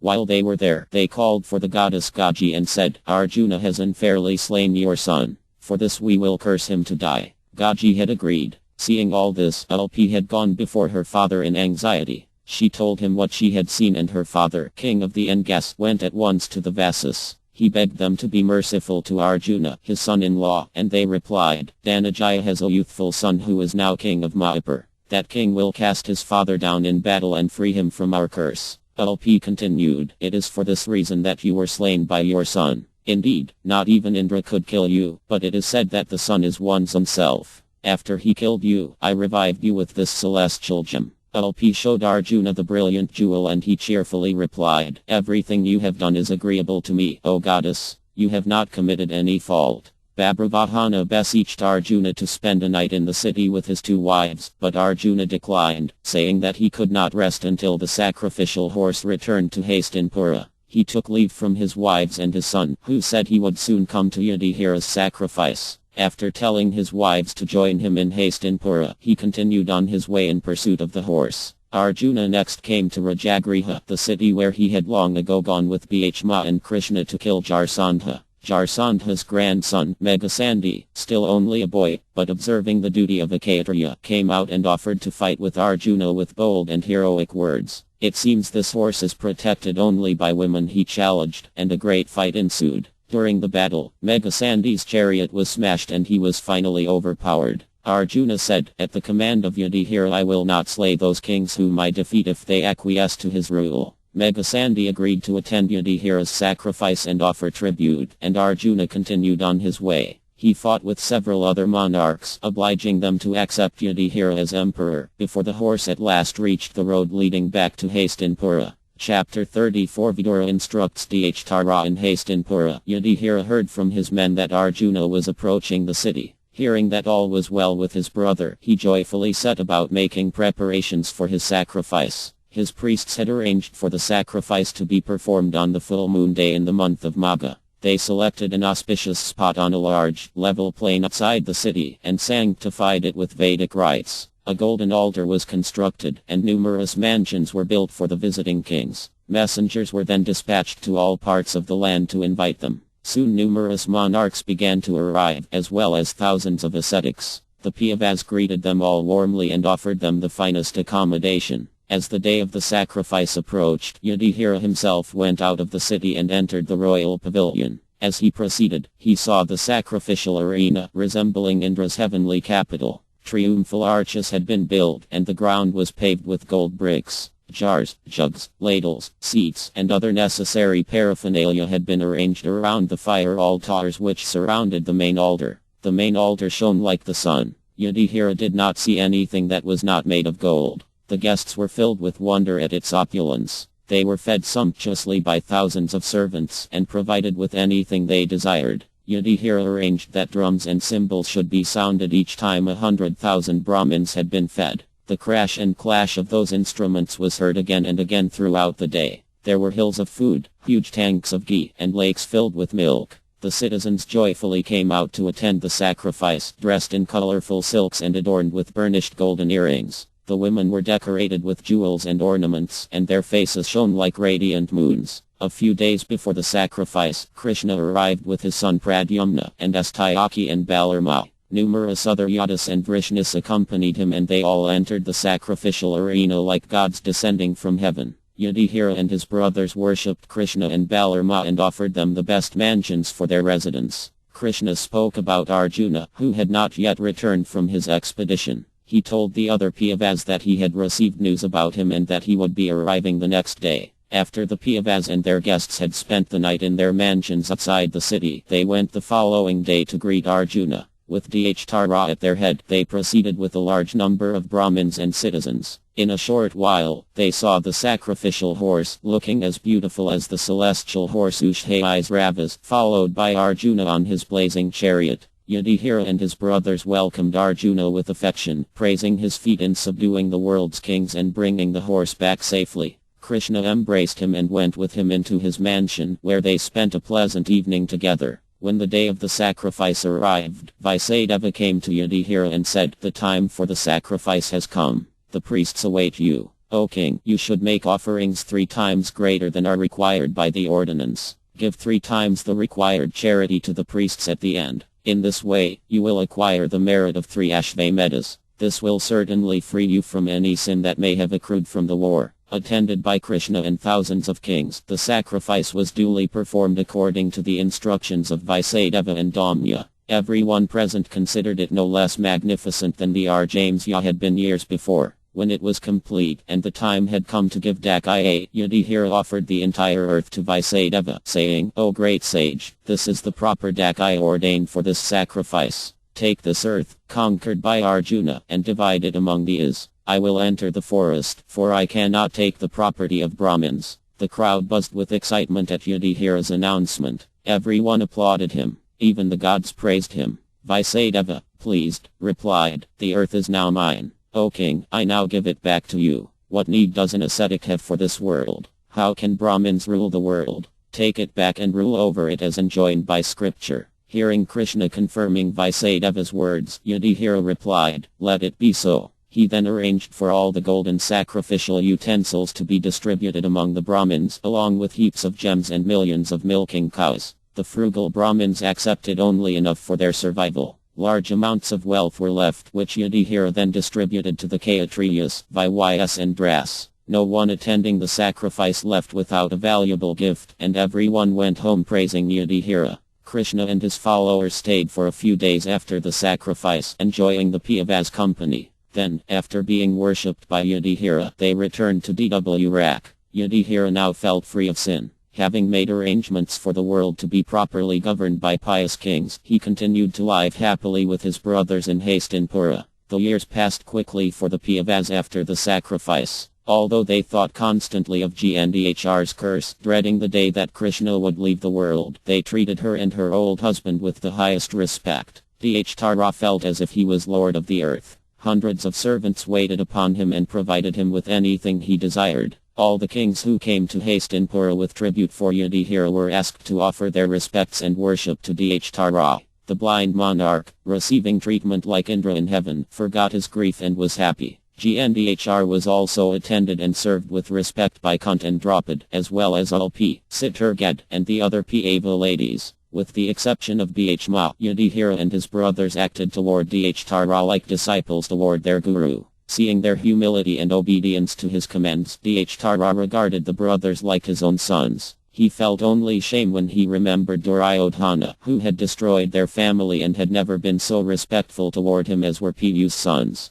But Bhishma could not forget the ills the Pandavas had experienced at the Kauravas' hands. Unable to forgive the blind king, he reluctantly offered him respect, but inwardly seethed at seeing the royal treatment accorded him by Yudhishthira. Dhrupad also could not feel much love for Bhishma, who had killed his sons. He tried to offer the Pava his blessings, but his mind was still filled with malice toward him. Through his own servants, Bhishma arranged for many deeds that were disagreeable to Dhrupad. He caused the commands of the old Kuru chief to be disobeyed and looked for opportunities to give him pain. Out of anger he would stand within Dhrupada's hearing and utter hurtful words. Slapping his arms, he would say, "With these two mace-like arms I have crushed all the blind king's sons." Due to coming within the reach of these arms, the wicked Kauravas have all been dispatched to death's abode. Or he would speak other words offensive to Dhrupad. Although hurt by Bhishma's words, Dhrupad said nothing about the situation to Yudhishthira. He felt too indebted to the Pava king to disturb him in any way. Gndhr also tolerated Bhishma's painful utterances, considering them the inevitable reactions to her and her husband's past actions.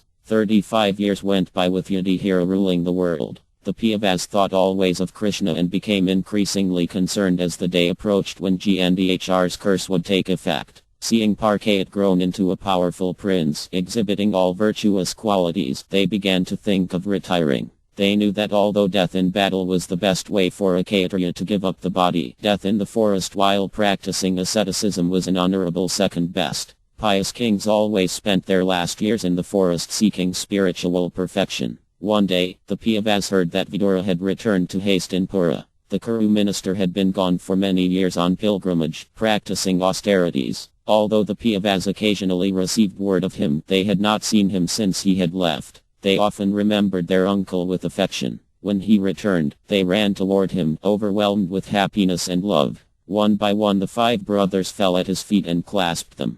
Vidura was met by Dhrupad, Kapa, Sajaya, Gndhr, Kunt, Draupad, and all the other palace residents. Vidura appeared emaciated by his long practice of asceticism, but he shone with spiritual energy. He had spent much time in the company of Brahmins, hearing extensive spiritual instructions from the powerful Maitreyi. Desiring to see Dhrupad and the Pandavas before the end of his life, he had come for a final visit to Hastinapura. Yudhishthira and his brothers worshipped him with offerings of arghya and other auspicious items. After feeding him sumptuously, they had him seated in the royal assembly hall, where he would always sit when he had acted as Dhrupada's prime minister. Recalling the many times that Vidura had helped them when they were young and suffering from Duryodhana's antagonism, Yudhishthira sat at his feet and said, "My uncle, do you remember how you always protected us, along with our mother, from calamity? Your partiality, like the wings of a bird covering her fledglings, saved us from destruction. While traveling across the earth, how did you maintain yourself? At which holy places did you render service?"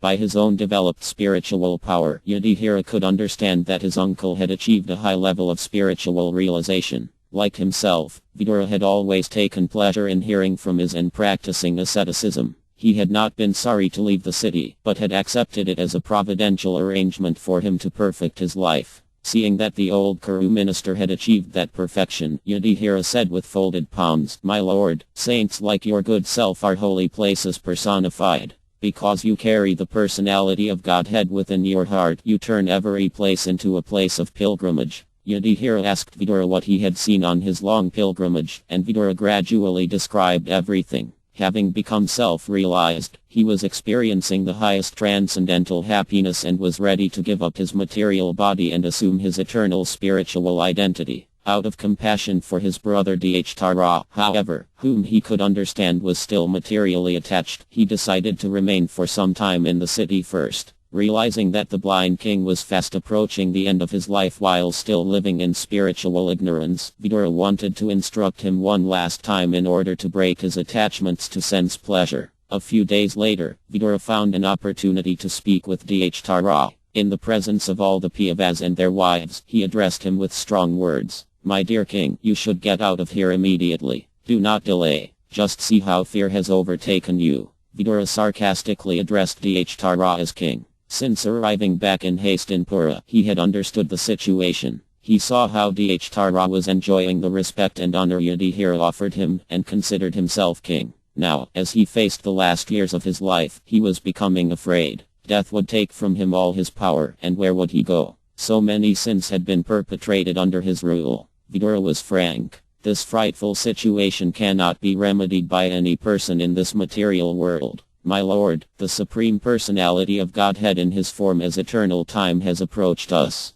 Whoever is under the influence of supreme time must surrender his dear life, what to speak of his wealth, honor, children, land and home. Your father, brother, well-wishers and sons are all dead. You have expended the major portion of your life. You are invalid and you are living in another's home. Decrepitude is fast overpowering you, yet still you try to enjoy life, living at Bhishma's expense. Vidura had seen the tension between Dharma and Bhishma. He mentioned it to provide the necessary impetus for Dharma to renounce his position and to practice asceticism. Trying to invoke Dharma's shame and also his self-respect, Vidura continued, "Your life is little better than that of a household dog. What need is there to live such a life, subsisting as you do on the charity of those you tried to kill by arson and poisoning? You insulted their wife and usurped their kingdom and wealth. Now you are dependent on them. O Bharata leader, despite your unwillingness to die and your desire to live even at the cost of your honor, your miserly body will certainly deteriorate like an old garment.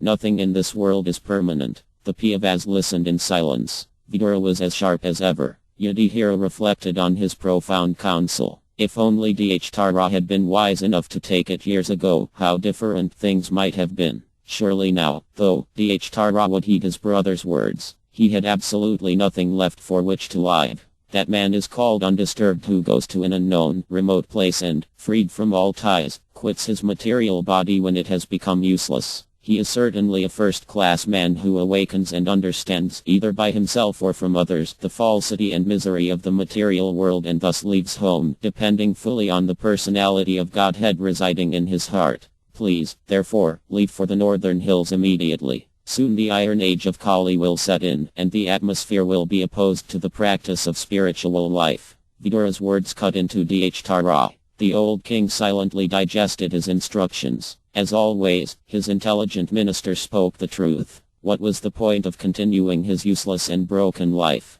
Certainly no auspicious destinations were achieved by the man who attempted to enjoy his senses until the last minute of his life. As Vidura correctly pointed out, where was his shame? How had he continued to live in the Pandavas' house after everything he had done to them? And the unforgiving Bhishma took every opportunity to remind him of that. Dharma felt his attachment and fear give way to detachment. He made up his mind to leave for the forest, knowing that Yudhishthira would not easily accede to him going alone as an ascetic into the wild. He did not reply to Vidura. His departure would have to be secret. He folded his palms and bowed his head to his brother, calling for his servants to take him to his chamber. Vidura followed his brother, leading Gndhr back to the chamber. He spoke alone with them and arranged a day when they would leave for the forest together. Vidura too desired to end his days while practicing asceticism. Wanting to avoid scenes of grief and difficult farewells, they decided to leave secretly on the next full moon night. In his assembly hall, Yudhishthira thought of Vidura. It had been months since Vidura had delivered his instructions to Dharma, and neither of them had been seen since. Dharma had left instructions that he did not want to be disturbed, being attended only by Sajaya and one or two other intimate servants. Yudhishthira guessed that he had wanted to be alone with Vidura and receive further instructions.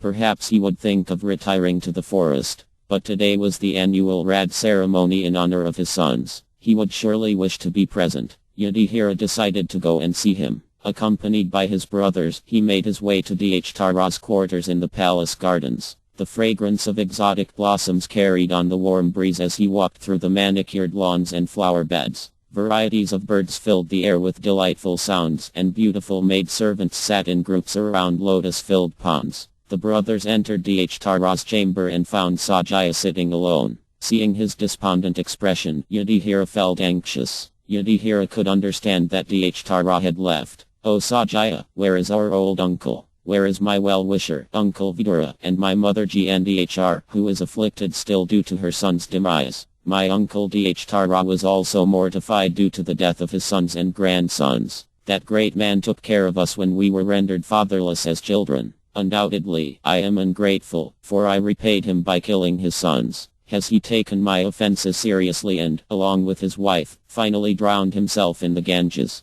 That Dharma had gone without telling him filled him with sorrow. Out of humility the Pava king considered that it could only be due to his own offenses. With tears welling up in his eyes, he looked at Sajaya, who covered his face with his hands and said nothing. The old charioteer was grief-stricken and unable to speak. His master had left without saying anything even to him. Sajaya gradually pacified his mind with his own intelligence and wiped away his tears. Looking up at Yudhishthira he said, "My dear descendant of the Kuru dynasty, I have no information about your two uncles and Gndhr. O king, I have been cheated by those great souls. Although I remain Dharma's obedient and most confidential servant, he has gone without telling me anything." Yudhishthira looked at Dharma's altar, where he had sat each night with Gndhr, making offerings to the deities. The sacrificial fire had gone out and the deities had been removed. Controlling his sorrow, Yudhishthira moved closer to the distraught Sajaya and gently consoled him.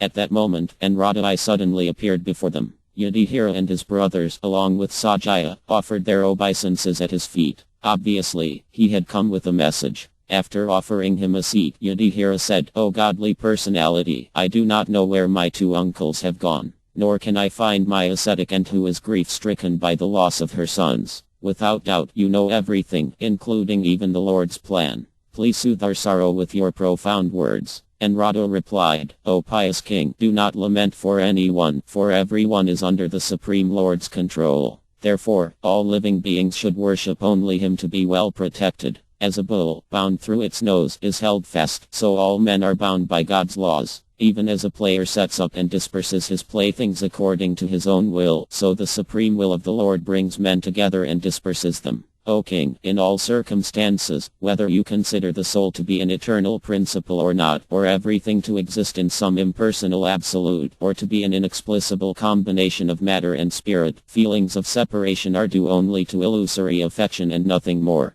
And Radha looked compassionately at the Pavas. Knowing them to be important instruments in the Lord's arrangements, he had often come to them with his instructions. The brothers listened in respect as he reassured them with eternal truths from the Vedas. He told them to give up their anxiety for Dharma, which was based on ignorance. They could do nothing for the blind king now. Every living being was moved by the force of God and should therefore depend on him alone. Ultimately, no man could protect or shelter another unless it was also the Lord's desire. Even the man who wanted to give shelter to another was himself in need of protection, being held in the jaws of inevitable death. Thus all intelligent men should worship the Lord as their only assurance of safety. And Radha continued, "The Supreme Person, Kṛṣṇa, in the guise of all-devouring time, has now descended on earth to eliminate the atheistic demons from the world. His work is almost complete and he will soon depart. You Pavas may wait here simply as long as the Lord remains on earth." And Radha then informed the Pavas that Dharma, accompanied by his wife and Vidura, had gone to the southern side of the Himalayas to a mountain where there were many ashrams. He had engaged in mystic yoga, bringing his mind and senses under control. Soon he would attain samadhi and leave his material body, burning it to ashes by invoking the fire element from within himself. Gndhr would enter the fire and follow him to his next destination.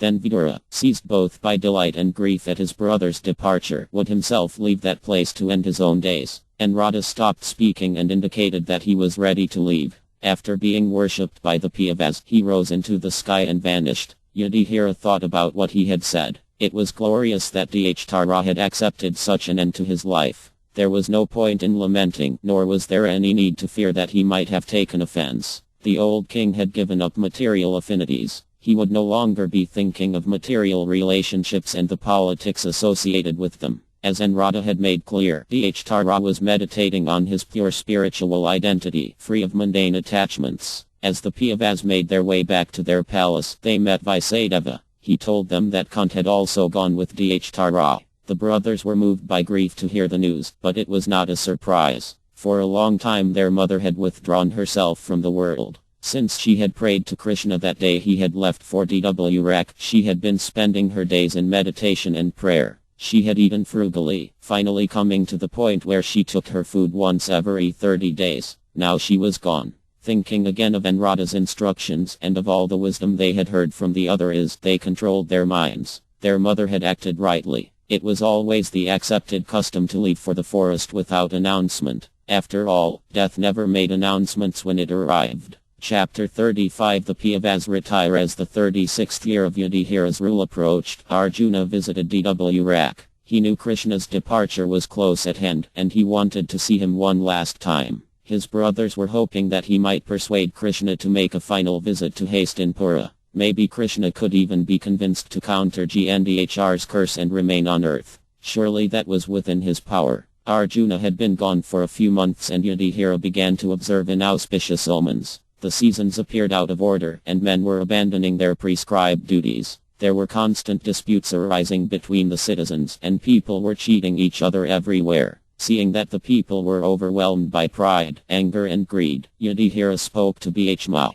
My dear brother, it is now some time since Arjuna left for Dwarka. I see many portents which indicate that a great calamity has occurred. Has the time for Krishna's departure arrived, as the godly Anrata indicated? What else could account for the many signs of irreligion which we now see? All our good fortune and everything auspicious has come only from Kṛṣṇa. In his absence, everything will be lost. Yudhishthira pointed out to Bhishma the various omens he had witnessed. The jackals that howled at the rising sun, the dogs that barked fearlessly at him, his horses that appeared to weep. He could hear the shrieks of crows and owls at all times, and thunder constantly filled the sky. The earth seemed to tremble and the wind blew violently, carrying clouds of dust. Deities in the temple seemed to cry and perspire. It appeared as if they were about to leave. Yudhishthira concluded, I think that all these disturbances indicate a great loss to the earth's good fortune. The world was fortunate to have been marked with the Lord's footprints. These signs indicate that this will no longer be. Even as Yudhishthira spoke, a messenger came to inform him that Arjuna had returned. Yudhishthira had him enter at once and Arjuna was soon bowing at his feet and embracing him. Yudhishthira saw that he was dejected. Tears flowed from his eyes and his face was pale. He could barely look at his brother. Feeling even more disquieted, Yudhishthira said, My dear brother, please tell me whether our friends and relatives in Dwarka are all passing their days in happiness. Is my respectable grandfather, Surasena, happy? Are my maternal uncle Vasudeva and his younger brothers doing well? Are Ugrasena and his younger brother still living? How are Hridayaka and his son, Ketavarma? Are Akara, Jayanta, Gada, Esra and Satrajit all happy? How is Balarama, the personality of Godhead and the protector of all devotees? Yudhishthira went on naming their friends in Dwarka and asking after their welfare. The Pandavas had often visited Dwarka and spent happy days there. After listing the chief residents of Krishna's city, Yudhishthira finally asked about Kṛṣṇa. Is Lord Kṛṣṇa, the original supreme person, who is always affectionate toward his devotees, enjoying the pious assembly at Dwarka surrounded by his friends? That all-powerful person, along with Balarama, who is the primeval Lord Ananta, is staying in the ocean of the Yadu dynasty for the welfare, protection and general progress of the entire universe. The members of the Yadu dynasty, being protected by the Lord's arms, enjoy life like the residents of the eternal spiritual world. Under Krishna's protection, they live without fear, surpassing even the gods in their power and opulence. Looking at Arjuna's downcast face, Yudhishthira asked if he was well. Although the Pandava king suspected that Kṛṣṇa and his family had departed, he continued to inquire from Arjuna, hoping that there was some other reason for his brother's moroseness. My brother Arjuna, please tell me whether your health is all right. You appear to have lost your luster. Is this due to others disrespecting and neglecting you because of your long stay at Dwarka? Has someone addressed you with unfriendly words or threatened you? Could you not give charity to one who asked, or could you not keep your promise to someone? Could you, a great protector of the people, not give protection to some helpless persons when they approached you for shelter? Have you contacted a woman of questionable character, or have you not properly treated a deserving woman? Have you been defeated on the way by someone who is inferior or equal to you? Have you committed an unpardonable or abominable mistake? Yudhishthira paused, not wanting to express his greatest fear. Bhishma and the twins shed tears as they too guessed the truth. After a moment of silence, Yudhishthira concluded, my dear brother, are you now feeling empty for all time because you have lost your most intimate friend, Lord Kṛṣṇa? Oh my brother Arjuna, I can think of no other reason for your becoming so sorrowful. Arjuna could not reply. His mouth was dry and his limbs trembled. He buried his face in his hands and wept. At last he managed to check his tears and said, O King, the Supreme Personality of Godhead, Kṛṣṇa, who treated me like an intimate friend, has left me alone. Thus my incomparable power, which astonished even the demigods, is gone. I have just lost him whose separation for a moment would render all the universes inauspicious and void, like bodies without life. Only by his merciful strength was I able to vanquish the lusty princes assembled at King Draupada's Svayamvara. Arjuna then described the many incidents where he had been able to achieve incredible feats of prowess due to Kṛṣṇa's grace. Recounting the numerous occasions when the Pandavas had escaped from precarious and dangerous situations, Arjuna continued in a doleful voice. The military strength of the Kauravas was like an ocean in which there dwelt many fearsome aquatics. It was insurmountable, but because of Kṛṣṇa's friendship, I was able to cross it. Great generals like Bhishma, Drona, Kara and others all directed their invincible weapons against me. Yet by the Lord's grace they could hardly touch a hair on my head. Surely it was only due to my lack of esteem for him that I dared engage him as my chariot driver, for he is worshipped and offered services by the best of men who desire to attain salvation. O King, his joking and frank talks were pleasing and beautifully decorated with smiles. His affectionate addresses unto me as O Pirtha, O friend, O son of the Kuru dynasty, and all such intimacies I now remember, and thus I am overwhelmed. We used to sleep, sit and loiter together. When we boasted about our chivalry, if he exaggerated, I would reproach him by saying, my friend, you are very truthful. Even in those hours when his value was minimized, he would tolerate my utterings, excusing me exactly as a friend excuses his friend or a father excuses his son. Arjuna broke off, unable to continue. His brothers all sat stupefied, also saying nothing. The unthinkable had finally happened and Kṛṣṇa had left. They listened as Arjuna, regaining his composure, went on to describe how, in Kṛṣṇa's absence, he had been overpowered by a group of cowherds when he was trying to protect Kṛṣṇa's wives. Arjuna looked at his two hands. Where has my wondrous power gone? I have the same jiva, the same arrows, the same chariot drawn by the same horses, and I use them as the same Arjuna to whom all kings offer their respects. But in Kṛṣṇa's absence, all of them have at once become useless. Yudhishthira embraced his distraught brother. He sat him on a throne and had servants fan him. After Arjuna had sipped a little water, he told his brothers what had transpired in Dwarka. O King, since you have asked me about our friends and relatives in that holy city, I will inform you that all of them were afflicted by the Brahmin's curse. As a result, they became intoxicated with wine and fought among themselves with sticks, not even recognizing one another. Now they are all dead. Arjuna related the details of the terrible event. He explained how years ago a number of boys in Dwarka had played a joke on some powerful headed by Anrada, when the sages were visiting the city. The boys had dressed up Kṛṣṇa's son Smbha as a woman and placed an iron ball under his clothes, making him appear pregnant. They had then asked the sages, will this lady give birth to a girl or a boy? The angered by the boy's insolence, answered, this one will give birth to an iron ball which will destroy your dynasty. Only Kṛṣṇa and Balarama will survive. When the Yadu king, Ugrasena, heard about the curse, he had the iron ball ground into a powder and thrown into the ocean. Later, the Yadas observed fearful omens in Dwarka. They saw the embodied form of time, black and terrible, moving about the city. The powerful Yadu and Vrishni bowmen shot hundreds of thousands of arrows at him, but none could strike him.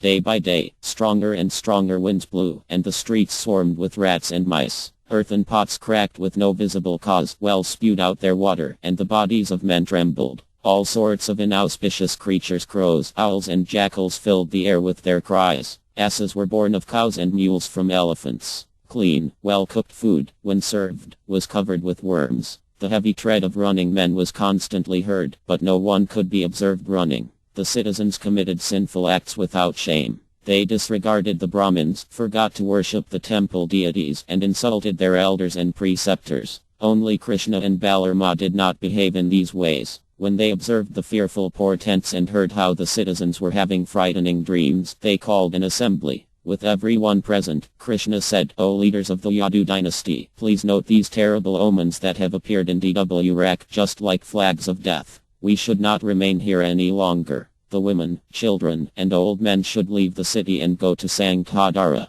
We ourselves will go to the holy Prabhasa, where the river Sarasvat flows toward the west. There we should bathe for purification, fast and fix our minds in meditation. Let us then worship the gods and present them with rich offerings. Then we should worship the Brahmins and offer them charity. In this way, we may be able to counteract what these signs portend." The assembly signaled their agreement and arrangements were made. The Vaidava warriors mounted their chariots and set out for Prabhasa on the seacoast. The women traveled in their midst. When the procession reached Saṅkhādhara, halfway between Dwarka and Prabhasa, the women remained while the men continued. With a loud blast of conch shells and the blare of thousands of trumpets, the Vaidavas arrived at Prabhasa. They took up their residence in palaces and mansions and performed sacrifices to worship the gods. At the end of the second day, influenced by destiny, they drank large quantities of Maraya wine, which had been prepared for the sacrifices. Intoxicated, they began to joke. Satyaki then insulted Kṛṣṇa, whom he had never forgiven for helping Avathem kill the sleeping Pava troops. In a mocking voice he said, "What Kshatriya possessed of prowess would kill men embraced by sleep? Were they not already dead? O son of Hridika, your action cannot be tolerated." Kṛṣṇa's anger blazed. Pointing at Satyaki with his left hand as a way to disregard him, he thundered, "Professing yourself a hero, how could you cruelly kill the armless Parasrava even as he sat in meditation with his weapons cast aside?" Kṛṣṇa threw an angry glance at Kṛṣṇa. Satyaki leapt to his feet. Pulling out his sword he bellowed, "I swear by truth that I will send Kṛṣṇa along the path taken by Dhyamna and Ikha. His life and fame have come to an end." Satyaki ran at Kṛṣṇa, whose reflexes had been dulled by the wine, and with a sweep of his sword beheaded him. Kṛṣṇa's friends then attacked Satyaki and assailed him with iron cooking pots. Pradyumna came to his aid, and the two men stood back to back as a large number of warriors closed on them. Although they put up a brave fight, they were soon overwhelmed and slain. When he saw his son Pradyumna killed, Kṛṣṇa became angry. He took up a handful of reeds that were growing nearby. The reeds had grown from the iron powder that had been cast into the ocean on Ugrasēna's order.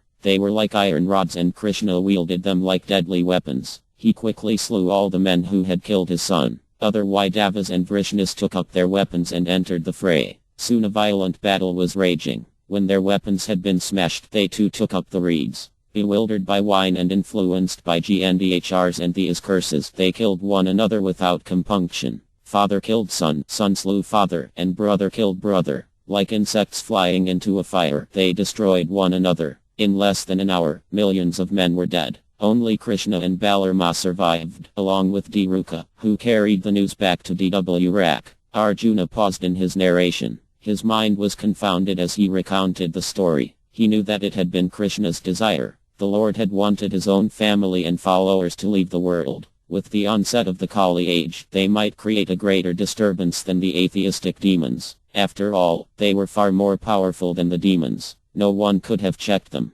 Only if they slew one another could they be killed. Taking a deep breath, Arjuna continued. He described how Kṛṣṇa himself had departed. When all the Vaidavas and other warriors died, Kṛṣṇa had watched Balarama sit down in meditation on the seashore. As Balarama became absorbed in trance, the many-hooded divine serpent Anantasesha had come out of his mouth. Worshipped by Vru and other gods, the serpent went toward the ocean and vanished. Seeing Balarama depart, Kṛṣṇa entered a nearby forest. He sat beneath a pipala tree in meditation. As he did so, the principal gods all approached him invisibly. They all desired to see his last pastime on earth. Not far from where Kṛṣṇa sat there was a hunter. The man had caught a large fish and found in its belly a lump of iron, the last remnant of the iron ball thrown into the sea. With that lump he had fashioned an arrowhead. While hunting with the arrow, he came across Kṛṣṇa. By Kṛṣṇa's own illusory energy, he mistook Kṛṣṇa's foot to be an animal, seeing it from a distance through the bushes. He released the arrow and struck Kṛṣṇa's foot, whereupon the Lord departed from the world, worshipped by the gods with Brahm at their head. Arjuna then told how Dhruva had returned to Dwrak. He had been told that he would find Arjuna there and that he should ask him to take the women to Indraprastha. When Dhruva reached the city, he went to Kṛṣṇa's father Vasudeva and told him the heartbreaking news. Along with Devaki, Vasudeva fell to the ground in a faint. Tormented by separation from Kṛṣṇa, they both gave up their lives. Arjuna, who had only recently arrived in Dwrak, was himself overpowered by sorrow when he heard what had happened, but he tried to follow Kṛṣṇa's directions. He had first arranged for Vasudeva and Devaki's funeral ceremonies. However, when the funeral pyre was ablaze, Vasudeva's other wives entered the fire, wrapped in thought of Kṛṣṇa. Arjuna then traveled to Prabhasa in order to perform the last rites for all the slain warriors. Millions of men had died, and it took weeks for Arjuna to arrange for funeral ceremonies for those who had no male members left in the family. The womenfolk were brought from Sanghadara, and as the cremations took place, many widows entered the fire embracing their lords, thus attaining the same destinations reached by those men.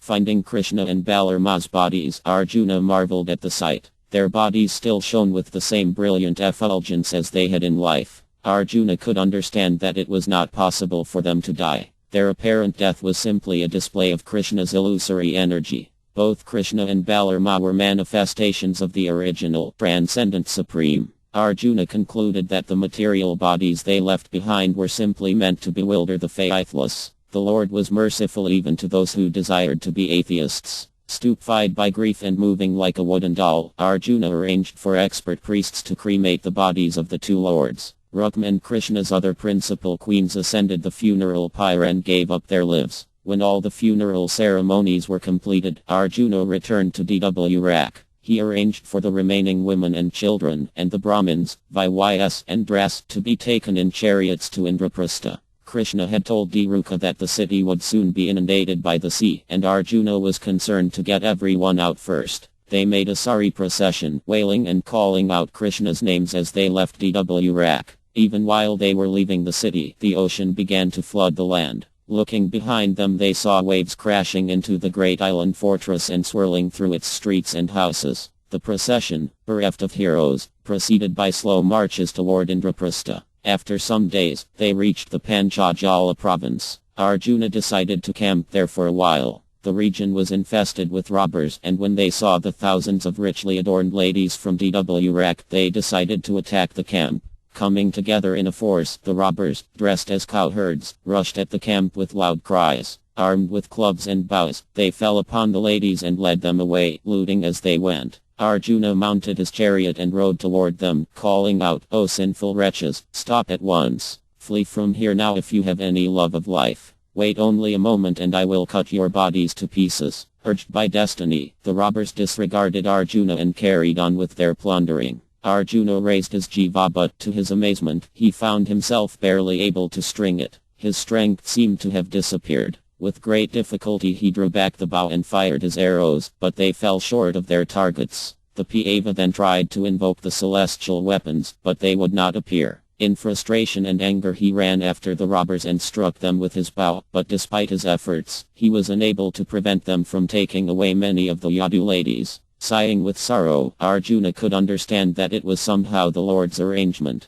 Now that Kṛṣṇa had departed, his great power had vanished. In a state of complete dejection, he resumed the march toward Indraprastha. When they arrived at the city, Arjuna installed Vara, the son of Kṛṣṇa's son Anrada, as king. Still only a boy, the prince had not gone to Prabhasa with the older Kshatriyas. He was filled with grief for the death of all his relatives, but counseled by learned Brahmins, he began to rule over the city. Once he had ensured that everything was in order, Arjuna decided to return to Hastinapura to see Yudhishthira. As he was about to leave, he heard that Vyasadeva was present in a hermitage near the city and went to visit him. Falling at his feet, Arjuna shed tears, unable to speak. As Arjuna lay there almost devoid of life, Vyasadeva said, "O child, what is the cause of this sorrow? Have you accidentally slain a Brahmin or been defeated in battle? Did you know an untouchable woman or have you fallen in some other way from religious practices? I do not think any of this possible. You should tell me what ails you, O son of Pth, if you feel able." Regaining his composure, Arjuna knelt before the eye. In agony he said, "O great sage, he whose complexion resembled a dark cloud, whose eyes were like a pair of lotus petals, has, together with the lordly Dharma, left this world. At Prabhasa, through iron bolts created by the Brahmin's curse, all the Vrishni heroes have been slain. Not a single one escaped. Those mighty men killed one another in a fit of anger. Arjuna broke down and wept as he thought of Kṛṣṇa and his many friends. The slaughter at Prabhasa reminded him of the awful night at Kurukshetra when Avatham had slain the sleeping Pandavas. Arjuna had lost so many of his family members and friends at that time, and now the remainder of his friends were gone. There was nothing left for which to live. O Brahmin, just see the perverse course of time. Thinking of this tragedy, I cannot find peace of mind. Krishna's death is as incredible as the drying up of the ocean, the falling down of heaven, or the splitting of Mount Himavat. Without him I cannot maintain my life. And there is yet another calamity which rends my heart. Arjuna related how he had been unable to protect the Yadu ladies from the robbers. Right before my eyes, thousands of women were carried away by robbers from the Adhiras tribe. I could do nothing. Alas, this is surely due to Krishna's absence. How can I drag on my useless existence without him? He who used to drive my chariot, that divine one gifted with splendor and unfading power, that unlimited Govinda, I will no longer see him. I am filled with despair and my head swims. I dare not live without the heroic Janardana. As soon as I heard he had gone, my eyes dimmed and I could no longer see anything. O best of men, please tell me what is best for me now, a wanderer with an empty heart, bereft of my kinsmen and friends. Vaisadeva replied, do not grieve. Everything has been ordained by the Lord. Kṛṣṇa allowed it to happen, although he was capable of preventing it. Indeed, Govinda could alter the course of the universe. What then of a curse? He who sat upon your chariot and guided you through every calamity was the all-powerful Supreme himself. Having lightened the earth's burden, he has now ended his human-like pastimes. Through you and your brothers he has achieved the work of the gods. You are crowned with success, for you have pleased the immortal and inconceivable Kṛṣṇa.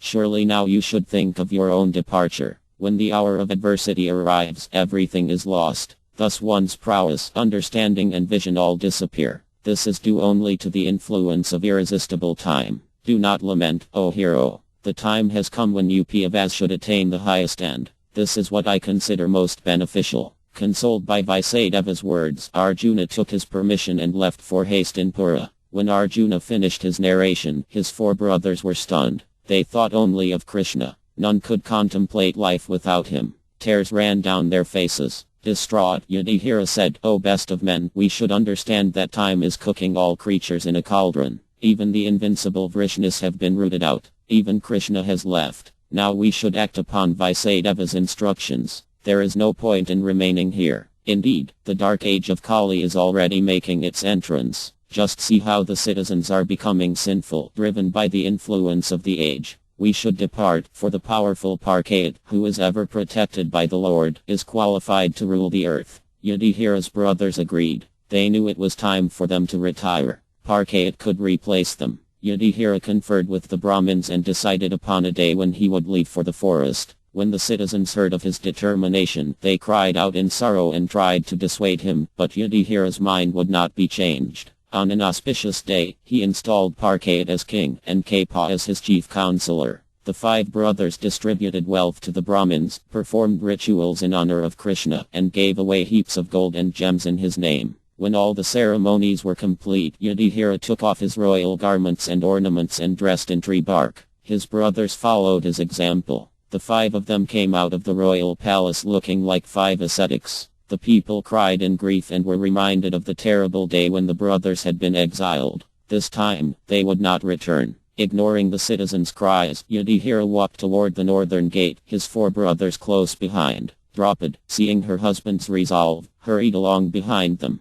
She had never been separated from her husbands even when they entered the forest, and she would have died of unbearable grief had she been left behind. After bidding her last tearful farewells to Subhadra and the other Pandava ladies, who were all given to the constant practice of asceticism and prayer, she set her mind upon renunciation. Like her husbands, her mind was filled with joy as she left the city for the final great journey to the north. Accepting simple food and water only once a day, the brothers and Draupadi walked steadily toward the Himalayas. They spoke with no one and remained absorbed in thoughts of Kṛṣṇa. After many days traveling, they reached a great lake at the foot of the mountains. As they approached the lake, they saw ahead of them Agni's brilliant form. The deity addressed them in a booming voice. O foremost of Kuru's race, listen to my words. I am the god of fire whom Arjuna pleased at Kṛṣṇa. At that time I gave him the jiva. He should now return it. Let him cast it, along with the two inexhaustible quivers, into these waters and Vrua will take it back.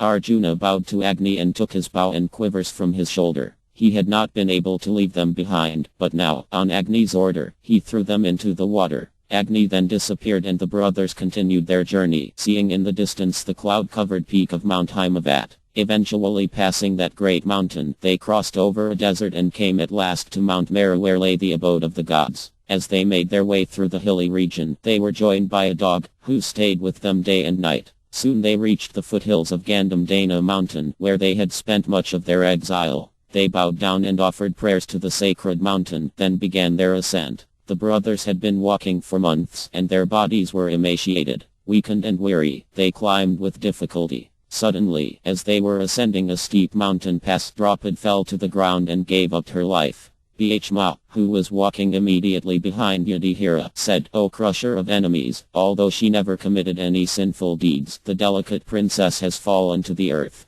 Tell me why she has been obliged to drop down here. Without stopping or looking back, Yudhishthira replied, although married to all five of us, PCL was always partial to Arjuna. This is why she has fallen. After they climbed a little farther, Sahadeva fell and died. Bhishma again asked Yudhishthira why his virtuous brother had fallen. Yudhishthira replied, gifted with knowledge, he always considered himself without compare in wisdom. For this reason he has fallen. Leaving Sahadeva where he lay, the four brothers continued upwards, still followed by the dog. Soon Nakula, overpowered by sorrow upon seeing Draupadi and Sahadeva die, himself fell. Once more Bhishma asked Yudhishthira to explain. Our righteous brother was the most intelligent of men. However, he felt himself matchless in bodily beauty, and thus he has fallen. Arjuna was the next to fall, grief-stricken to see his brothers and Draupadi die. In sorrow Bhishma asked Yudhishthira why the ever-truthful Arjuna had fallen. Just before the war, Arjuna had promised to kill all the Kauravas in a single day.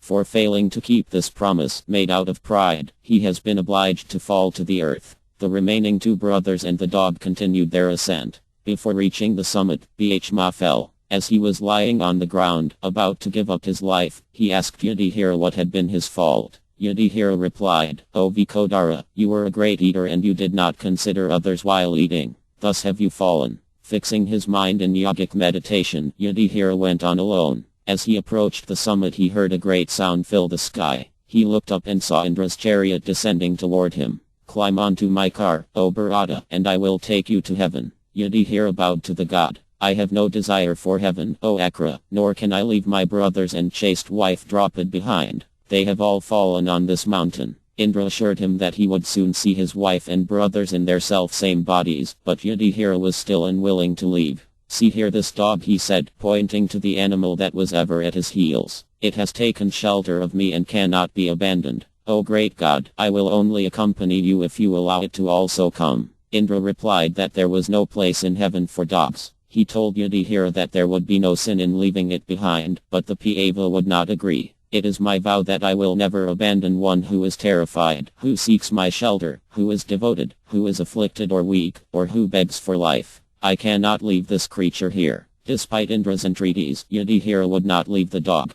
Suddenly, before Yudhishthira's eyes, the animal transformed into the god of justice, Dharma. Seeing his father, Yudhishthira fell to the ground in obeisance. Dharma raised him up and said, O King of Kings, there are none on earth who can display such virtue. Formerly, I examined you at the Dvavana, and again today I have found you to be the greatest exponent of morality. What to speak of the earth, there is no one in heaven who equals you. Unending regions of celestial bliss await you, O King. Quickly, mount Indra's car. Yudhishthira ascended Indra's chariot. As it rose swiftly into the sky, he was surrounded by celestial beings who praised both himself and Indra. He also saw the godly sage Anrata floating in space by his own divine power. The eye said, this royal sage Yudhishthira has transcended the achievements of all other kings in heaven. Covering the worlds with his fame and splendor, he has attained the highest region in his human body. Who else has ever been known to achieve such a feat? The chariot entered the heavenly planets and, as it descended into a shining mansion, Yudhishthira saw Duryodhana seated on a golden throne. He turned to Enrata in surprise, and the eye said, "This king has reached heaven by virtue of his Kshatriya practices. He fought fearlessly and gave up his body in battle.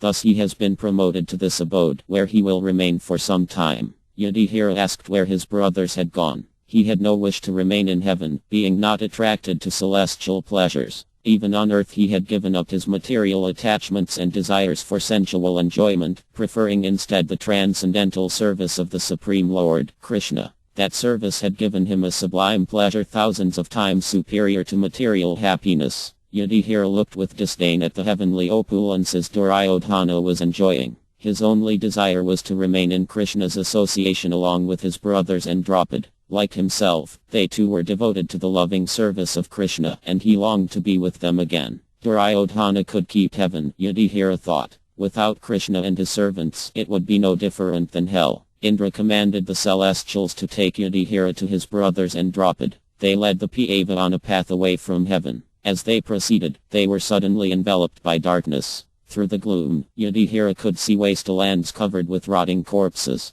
The air was filled with a fetid smell, and flies, wasps, and gnats flew about. A blazing fire bounded the region. Yudhishthira saw crows and vultures with iron beaks, and evil spirits with needle-like mouths. He saw a river of boiling water full of screaming people, and another of feces and mucus. Trees with razor-sharp leaves lined the path, which was becoming hot as Yudhishthira traveled upon it. Looking around, he saw men being tortured. Astonished by what he was seeing, Yudhishthira asked the guides, "What place is this? Why have you brought me to hell? I wish to see my brothers and Draupadi." The messengers replied, "We have brought you here at Indra's command, O Bharata, according to your own desire. If you wish to return, we will leave." Yudhishthira asked to be returned to Indra, and they turned to head back. Just as he did so, he heard voices all around him. "O king, do not leave us. By your presence we are feeling our suffering relieved. Cool breezes blow and our minds are made peaceful by seeing you." Yudhishthira called out, "Who are you and why do you stay here?" "I am Bhishma. I am Arjuna. I am Nakula. I am Sahadeva." The voices called back. Yudhishthira heard Draupadi's name, as well as that of Dyadyumna and other virtuous kings and princes who had followed him on earth. Shocked, he said to his guides, "What perverse destiny is this, that these virtuous men are in hell? I do not believe my senses. Surely this is a hallucination. Am I asleep or awake? Have I become insane or am I simply dreaming? O celestials, hearing the voices of my brothers and friends, I cannot leave this place. Indeed, they have asked me to stay and give them comfort. Therefore, go back to your own abode and leave me here." The celestials accompanying Yudhishthira disappeared, leaving him to his thoughts. He could not understand why his brothers were in hell. As he stood in amazement, he suddenly saw Indra and the other principal gods approaching him. By their bodily radiance the whole region was lit up. All the gruesome sights of hell disappeared and were replaced by heavenly landscapes. Yudhishthira saw that he was standing in beautiful gardens of celestial flowers and blossoming trees. A cool, gentle breeze was blowing, carrying exquisite fragrances. Indra addressed Yudhishthira, "O best of men, be peaceful. Neither you nor your brothers are in hell. Only by an act of deception have you all been shown that region. Every king and indeed every being living in the world of men will see hell, for none can perform only good deeds. Those whose piety is great will receive the fruits of their sins first and then will enjoy great happiness for a long time. Only a slight stain of sin touched you, O king, when you lied to kill Droe. For this you have seen hell, as have your brothers and friends. Now you may enjoy unending happiness." Indra told Yudhishthira that by performing the Arjamya he had earned a place in heaven equal to that of Harichandra, the celebrated king of ancient times who now shared the same opulence as Indra himself. Placing Yudhishthira on his chariot, Indra took him to his assembly hall. There Yudhishthira saw his brothers, exactly as he had known them, shining with splendor and surrounded by celestials, the Maruts, Vasas, Ashvins and Rudras. Draupadi was also there, appearing like the goddess Lakshmi herself. Yudhishthira was shown how all of the warriors who had died at Kurukshetra had attained the heavens. Kara was residing in happiness with his father, Asriya. Even the Kauravas had achieved auspicious lives for their performance of religious duties. Leading the Pāva to a beautiful river of clear, gentle waters, Indra said, "Here flows the Gaji, known in heaven as the Mandakini. Bathe in her waters, O king, and you will acquire a shining celestial form." Yudhishthira entered the water and emerged with a resplendent godlike form. All his grief and anxiety vanished. As he came out of the waters he was honored and worshipped by the Siddhas and Sirayas. He then saw Kṛṣṇa seated in Indra's palace manifesting a four-armed form of astonishing beauty and splendor. Arjuna was worshipping him. When Kṛṣṇa saw Yudhishthira, he smiled and lifted a hand to bless him. Seeing Radha nearby, Yudhishthira approached him and asked him how long he and his brothers would dwell in heaven. The sage replied that by their meritorious acts the Pandavas had earned an almost endless stay. But you brothers are eternal associates of the all-powerful Lord Kṛṣṇa. Thus wherever he goes for his pastimes, you will also go. Indeed, for the good of all beings, Kṛṣṇa is forever appearing in some world to display his human-like activities. Just as you cannot be without him, so he also desires to always be with you. Thus your stay in these regions will not be for long. It has only been to show you the destinations of those whom you knew on earth. Pure souls like you reside eternally with the Lord. Only by his illusory potency does it sometimes seem otherwise. Like a magician he creates the material universe, enters it for some time, then winds it up. And Radha concluded that the Lord's only business was to bring all suffering souls back to their eternal positions as his loving servants. He only seemed to become involved in the affairs of the world, but in truth he was always aloof. Under illusion, men become bewildered and indulge in material pleasure, imagining themselves independent enjoyers. In reality, they were parts of the Supreme, dependent upon him for everything. Actual happiness could only be found when one once again gave up his desires to be independent of God. God himself, however, was obviously never influenced by his own illusion. His appearance in the world was to free people from their misconceptions and bring them back to him. Those who are too attached to matter cannot understand this knowledge. They must remain in mortal spheres, sometimes coming to heaven and sometimes descending to hell. As long as one does not awaken his original, pure consciousness, realizing his eternal spiritual nature, he is bound in the cycle of birth and death. You Pandavas are fixed in service to Kṛṣṇa and are liberated. In bringing you to the material world, the Lord simply used you as his instruments. This is understood only by those who are free from illusion. Yudhishthira felt joy. He gazed at Kṛṣṇa. Surely nothing in heaven could compare with seeing him. What then of assisting him in a capacity as servant, friend, and even relative? Absorbed in transcendental happiness, Yudhishthira could not take his gaze from Kṛṣṇa. What worlds awaited him now? It did not matter. As long as Kṛṣṇa was present, he was ready to go anywhere. And Appendix 1 Kara's birth. Once the great sage Durvas visited King Kṛṣṇa. He stayed for some days in the king's palace and was attended by Kṛṣṇa, then a young girl. Due to her expert service and humble attitude, the sage became pleased with her. He gave her a mantra with which she could summon any god and have him do her bidding. After the sage had left, Kṛṣṇa was sitting alone in her room. She gazed out her window and saw the sun rising. Suddenly, she found herself gifted with celestial sight. She was able to see the personified form of the sun. Seeing the effulgent and beautiful deity, her mind became attracted. She began to wonder about the mantra. Did it actually work? Could she summon the sun god himself? The girl recited the mantra as she thought of Sriya. To her amazement, he appeared before her, filling her room with brilliance. The deity, who had a complexion like molten gold and was adorned with shining bracelets and a diadem, smiled at the astonished maiden. What would you have me do? He asked. Kṛṣṇa almost cowered before the god. Oh Lord, go back to the place from where you came, she replied in a bashful voice. It was only childish curiosity that made me call you. Pray forgive me for my folly. Oh slender-waisted girl, I will return as you request, but first I must do something for you. It is not proper that my visit should go in vain. Indeed, the gods' acts always bear fruit. You have desired me. I will therefore bestow upon you a splendid child, furnished with his own armor and celestial earrings to endow him with full power.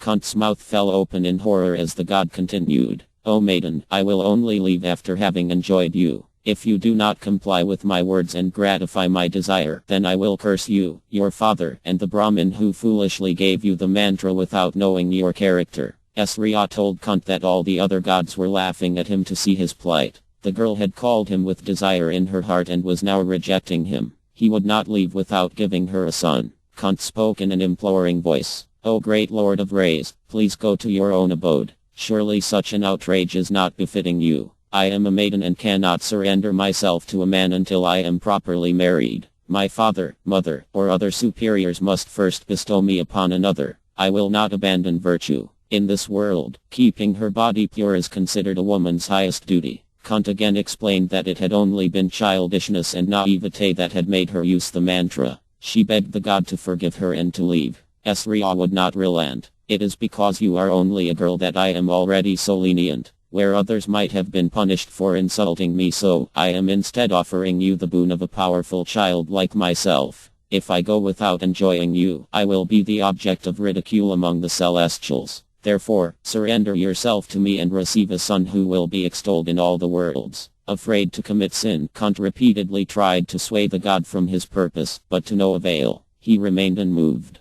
Finally she said, O Lord of the world, how will I be saved from sin and the world's censure? How will the reputation of my house be protected? It seems that my surrendering to you is an act condemned by Scripture. Please instruct me how it may be done without my losing my chastity. Surely the virtue, reputation and, indeed, the life of all beings rests in you. Tell me how your proposal may be consistent with virtue. Sriya assured her that there would be no sin in her having intercourse with him. How could I, who desires the welfare of all beings, cause anyone to commit a sinful act which leads only to suffering? Do not fear. Even after uniting with me, you will remain a virgin. O fair complex-owned girl, you need have no doubt. Assured and seeing that she had no choice, Kṛṣṇa assented to the god's request. He at once entered her by his yogic power and, overwhelmed by his energy, she fell senseless to her bed. The god then departed. 10 months later, Kṛṣṇa gave birth to a son as beautiful as a celestial. No one but one or two of her most trusted servants knew of her pregnancy and of the birth.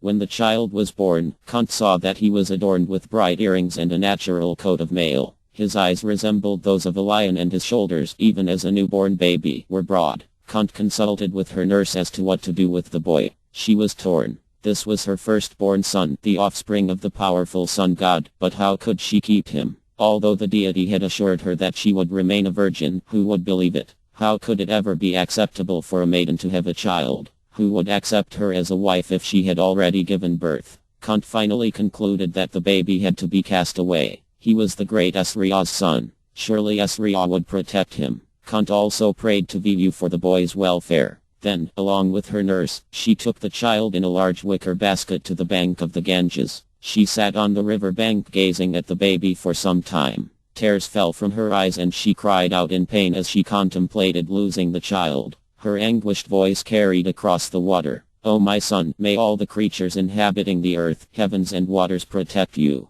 May Vrua, god of the waters, and Kṛṣṇa, god of the winds, carry you safely away. May your powerful father, the god of shining rays, watch over you. Kṛṣṇa beseeched many of the gods to look after her son and prayed that he would find a good father and mother. What a dream she has dreamed! Who will adopt you as her son? She cried. Blessed is that lady who will see you crawl on the ground, your radiant face covered in dust and your dark and curling locks strewn about. Fortunate are they who will hear your inarticulate speech and who will see you grow to manhood, like a lion in the Himalayan forests. Having wept long and bitterly, Kṛṣṇa at last closed the basket and pushed it out into the flowing river. She watched as it bobbed away on the waters. Then, supported by her nurse, she made her way back to the palace. The basket finally came to rest in still waters near the city of Kampa. There, Adharatha, leader of the Sudha tribe, had gone to the river with his wife, Radha. The lady saw the basket and had it brought onto the bank. When it was opened, the couple saw with amazement the effulgent child lying there. Radha at once took the infant onto her lap and asked her husband if she could take him home. She had been praying to the gods for a son and considered that this baby must be a gift from them. With her husband's permission, she brought the child home and raised him with tenderness as her own son. They named him Vasudeva, but later he became known as Kṛṣṇa and Radha. Appendix 2. Kṛṣṇa cursed. When Kṛṣṇa attained manhood, he approached Dhruva in order to learn the secrets of the Brahmastra. Dhruva replied, however, that the knowledge he desired should only be given to a qualified Brahmin who had practiced vows, or to an accomplished Kshatriya who had undergone penance. O Radha, you are neither. Indeed, you hail from the Sudha class of Dras. I will not instruct you. Burning with anger, Kṛṣṇa bowed before Dhruva and left for the Mahendra mountain, where he knew he would find Pararama. When he found the sage, Kṛṣṇa bowed at his feet and said, I am a Brahmin from Bhku's race. Kindly instruct me in weaponry. I desire to know the Brahmastra. Pararama received him kindly and agreed to teach him. Kṛṣṇa then lived at the sage's ashram and learned many types of warfare and weaponry from him. While residing on the heavenly mountain, he became a favorite of the many Siddhas and Gandharvas who sported there. He would often go about with his bow and sword, hunting game and the wild beasts.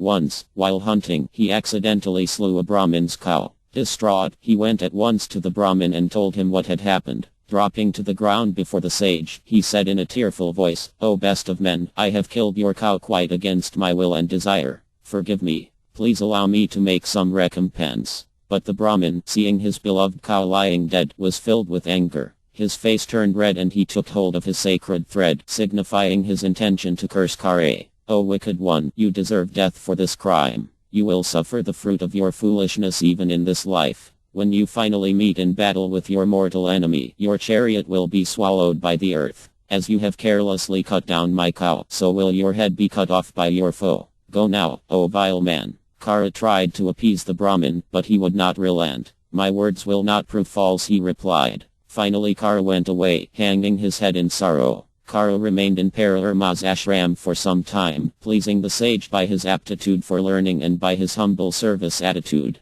Pararama taught him everything about the Brahm weapon, as well as other powerful missiles, such as the mighty Raghava Astra. One day, the sage took a walk in the woods, taking Kṛṣṇa with him. After some time, he became tired and lay down to rest on a grassy slope, placing his head on Kṛṣṇa's lap. As the eye slept, a large insect crawled onto Kṛṣṇa's leg and began to burrow into his flesh. Digging deeply, the insect drank Kṛṣṇa's blood. Not wanting to disturb his guru, Kṛṣṇa did not move. He sat without showing the least sign of pain. After some minutes his warm blood ran onto Pararama's face and awakened him. When he saw the 8-legged insect on Kṛṣṇa's leg, he melted it with his glance. A Rkṣṇa suddenly rose into the sky and addressed Pararama with folded palms. "O best of ascetics, you have saved me from a hellish existence. Formerly I lived in the higher planets, but one day I assaulted Bhiku's wife, who cursed me to become an insect. When I begged for mercy, he told me I would be released from the curse when I came in contact with Dharma, the son of Jamadagni. You have rescued me.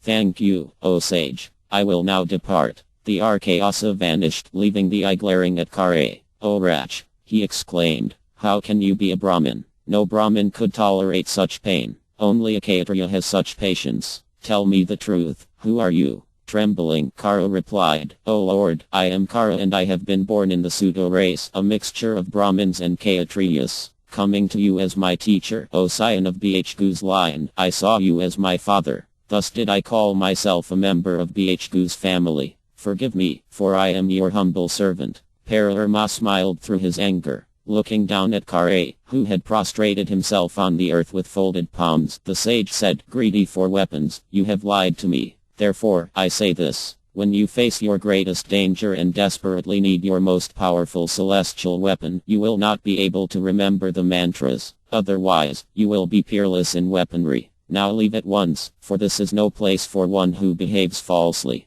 Kṛṣṇa went shamefacedly away and later joined Duryodhana in haste in Pura. Appendix 3 Bhishma's heavenly origin. In ancient times there lived a king named Mahābhārata. During his long life he performed great sacrifices and, as a result, ascended to Indra's abode at the end of his life. Once in an assembly of the gods, with Brahm present, Mahābhārata saw the divinely beautiful Gaji. As he looked at her, a gust of wind suddenly blew away her garments. All the celestials looked away, but Mahābhārata continued to gaze at her, captivated by her beauty. For this rudeness, Brahm cursed him as follows: "You will again be born on earth, but you will return here after one life." Mahābhārata thought for a moment, remembering all the monarchs on earth. Among them all he considered a king named Pratipa to be the most pious. He therefore asked Brahm if he might become Pratipa's son, to which Brahm agreed. Gaji, having seen Mahābhārata's unashamed attraction for her, left the assembly thinking of him. As she went away she came across the Vasas, who looked dejected. When she asked them the cause of their despondency, they replied, "We have been cursed by the powerful Ivasya. Thus we must soon take birth as men on earth. For this we are sorry." Gaji heard how the 8 Vasas had tried to take from Vasya his heavenly cow, Nandini. Their leader, Dayao, had been implored by his wife to seize the cow, which was able to give anything one desired. Dayao had assented to his wife's request and, with his brother's assistance, had stolen the cow. When Vasya discovered the theft, he was furious. Understanding by his mystic power that the Vasas were responsible, he touched holy water and uttered his curse. The Vasas soon learned of the curse and went before the eye, remorsefully returning the cow and begging his forgiveness. But Vasya said his words could not prove false. repeatedly requested for mercy. He finally said, "You 8 Vasas will all be born on earth, but you will be freed from the curse quickly. Only Dayao, the chief culprit, will have to remain on earth for a full lifetime. He will be virtuous, powerful and learned in the Vedas, but he will not beget offspring. Indeed, he will have to abstain from the pleasures of women." The Vasas asked Gaji to go to earth as a woman and become their mother, as they did not wish to enter the womb of any human woman.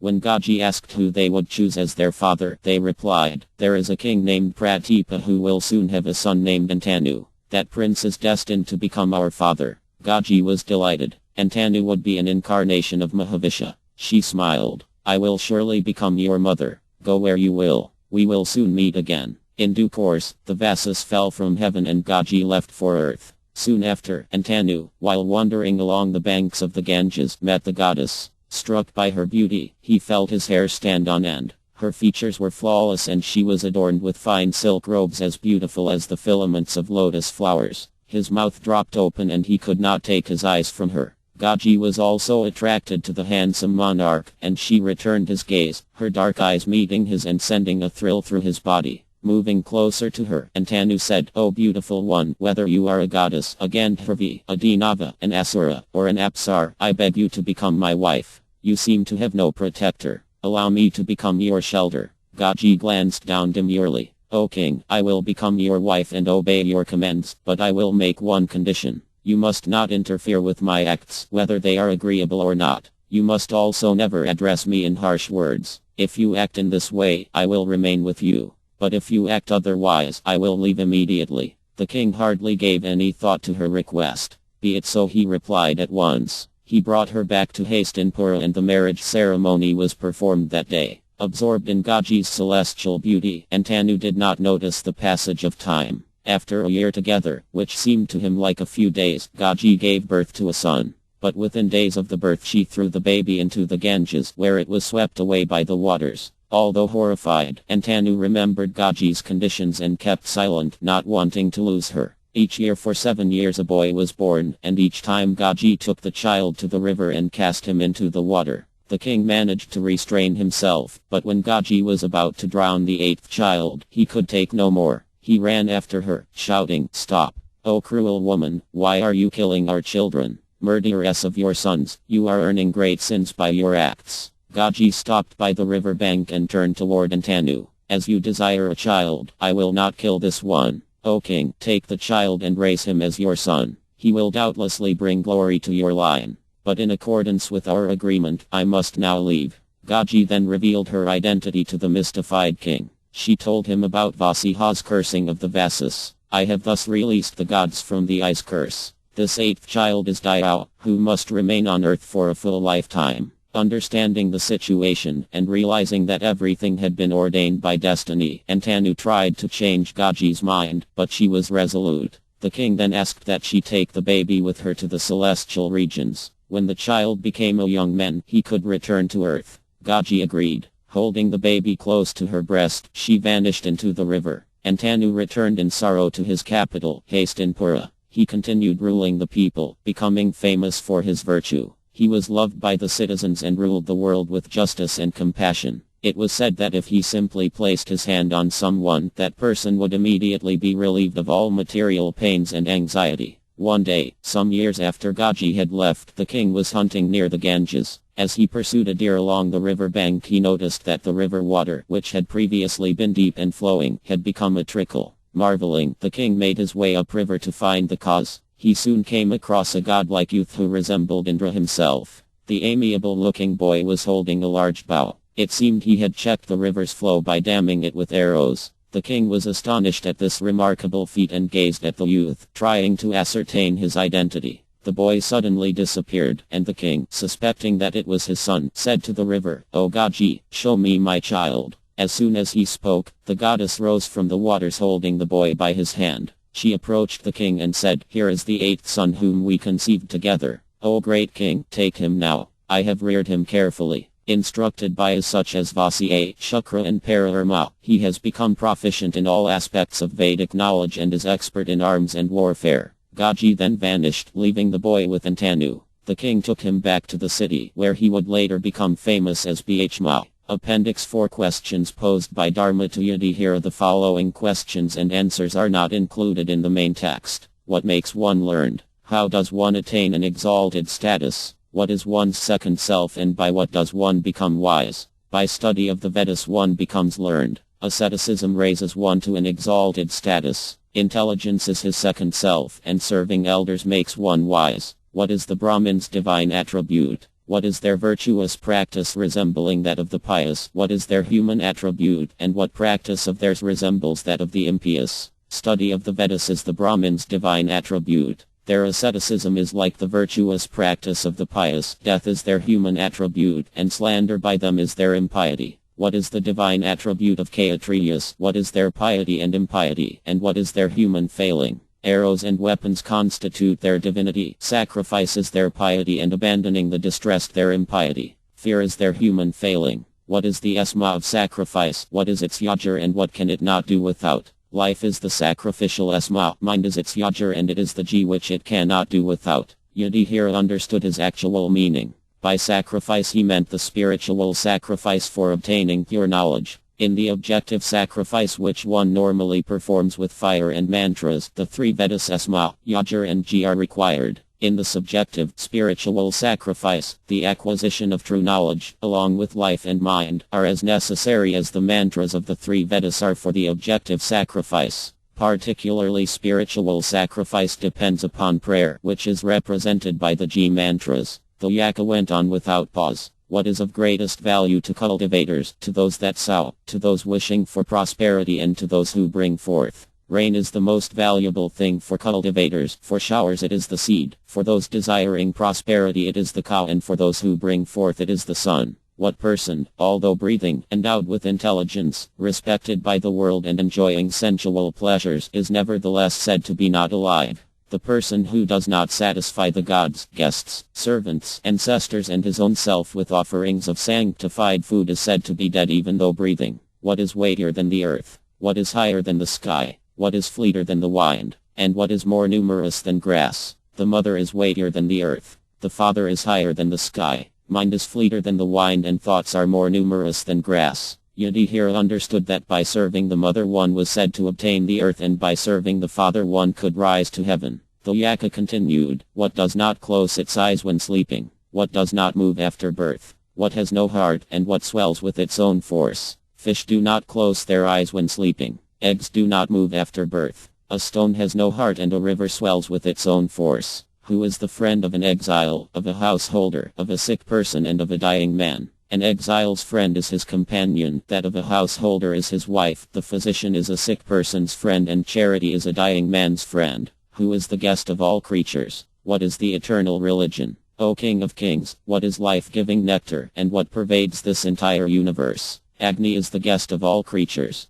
Cow's milk is life-giving nectar. Offering ghee into fire sacrifices made to the Lord is the eternal religion, and this entire universe is pervaded by air. What is it that wanders alone? What is born again after its birth? What is the antidote to cold, and what is the largest field? The sun wanders alone. The moon is repeatedly born. Agni is cold's antidote, and the earth is the largest field. What is the highest refuge of virtue? What of fame? What of heaven, and what of happiness? Liberality is virtue's highest refuge. Of fame it is charity, of heaven it is truth, and of happiness the highest refuge is good conduct. What is the soul of a man? Who is the friend given to him by destiny? What is his chief support, and what is his chief refuge? The soul of a man is his son, his wife is the friend given by destiny, clouds are his principal support, and charity his best refuge. What is the best of all laudable objects, of all sorts of wealth and of all kinds of happiness? And what is the most important of all gains? Skillfulness is the most laudable object. Knowledge is the greatest wealth. Health is the greatest gain, and contentment is the highest happiness. What is the greatest virtue in the world? What religion always bears fruits? What is it that which if controlled never leads men to misery? And with whom does friendship never break? Abstention from harming any creature is the greatest virtue.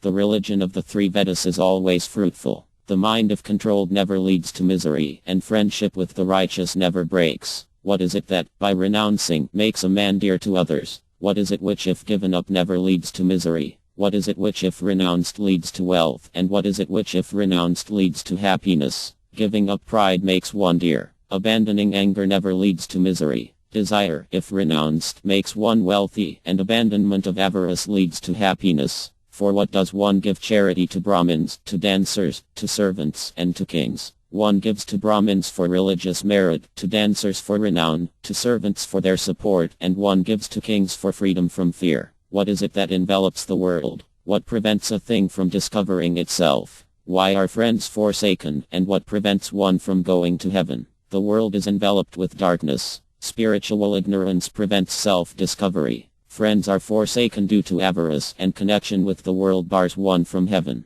For what is a person regarded as dead? What causes a kingdom to be seen as dead, and what makes a sacrifice dead? A poor person, although living, is considered as good as dead. A kingdom without a king is considered dead, and a sacrifice without charity is dead. What is the path one should follow? What is spoken of as water, as food, and as poison? What is the proper time for a rad? Following in the footsteps of the righteous constitutes the proper path. Space is spoken of as water in the Vedic texts on cosmogony. The cow is considered as food, as it is from milk that ghee is obtained. Ghee is then used in sacrifices, and thanks to sacrifices there is rainfall, from which we get food grains. A request is poison. The proper time for a rad is whenever a qualified Brahmin is available. Yudhishthira was unsure if his answers were satisfying the Yaka. He looked at him quizzically. What is your opinion, O Yaka? But the Yaka simply went on placing more questions. What is the characteristic of true asceticism? What of self-control? What constitutes forgiveness and shame?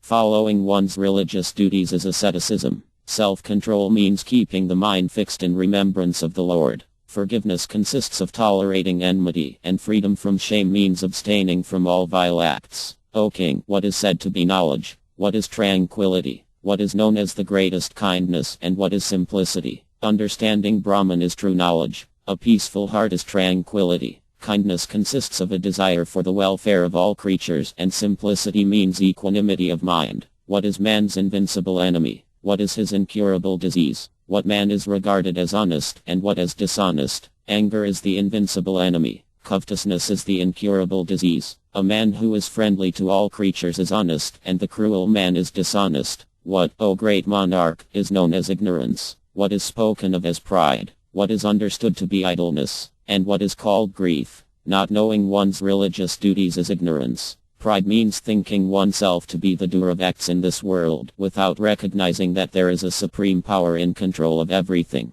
Idleness is not performing one's religious duty, and ignorance is grief. What is known by thee is as steadiness, and what as patience. What is said to be the best ablution, and what is spoken of as charity. Steadiness means adhering firmly to one's religious duties. Patience is controlling the senses. The highest ablution is to cleanse the mind of all impurities, and charity means to protect all creatures. Who is considered learned? Who is an atheist? Who is ignorant? What is spoken of as desire, and what as envy? One who knows his duties is learned. An ignorant man is an atheist, and thus is an atheist ignorant. Desire means longing for worldly things, and envy is nothing more than grief of the heart. What is hypocrisy? What is the grace of the gods? What is called wickedness? Falsely posing as a religious man is called hypocrisy. The grace of the gods is the result of charity. Wickedness means slandering others. Virtue, profit and pleasure are opposed to one another. How then can these three coexist? When a husband and wife are happily united for the purposes of performing religious duties, then these three can exist together harmoniously.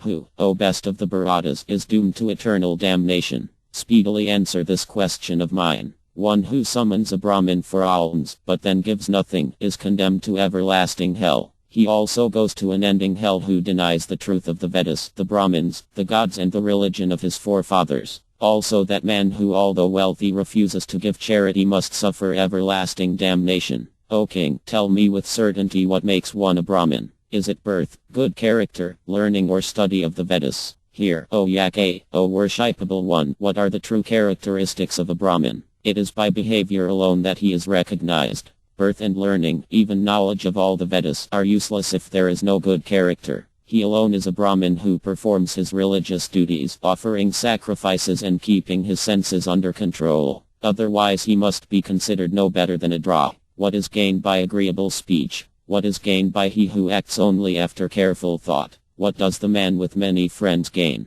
And what does he gain who is given to virtue? One who speaks agreeably becomes dear to all. One who acts with care obtains whatever he seeks. The man with many friends lives happily in this life, and the virtuous man obtains happiness in the next life. Appendix 5 Brief biographies of main characters. Abhimanyu, the son of Arjuna and Subhadra, said to be an incarnation of the moon god Soma's son. He was slain in the battle of Kurukshetra when just 16. He married Uddar, King Virata's daughter, and fathered Parkayat, Adharatha, a leader of the Sudras, the caste generally employed as charioteers. He found Kara after Kunt had cast him away in a basket and raised him as his own son. His wife's name was Radha, and thus Kara was known as Radha. Agnisha, a who underwent severe austerities on Mount Mahendra. He was expert in the use of weapons, and both Drona and Drupada studied under him. He received the Naistra, fire weapon, from the Ibardhya and passed it on to Drona, Akrura, Krishna's uncle and a famous VI. He was a commander of the Vaidava army and also acted as one of Krishna's advisors. Alambusha,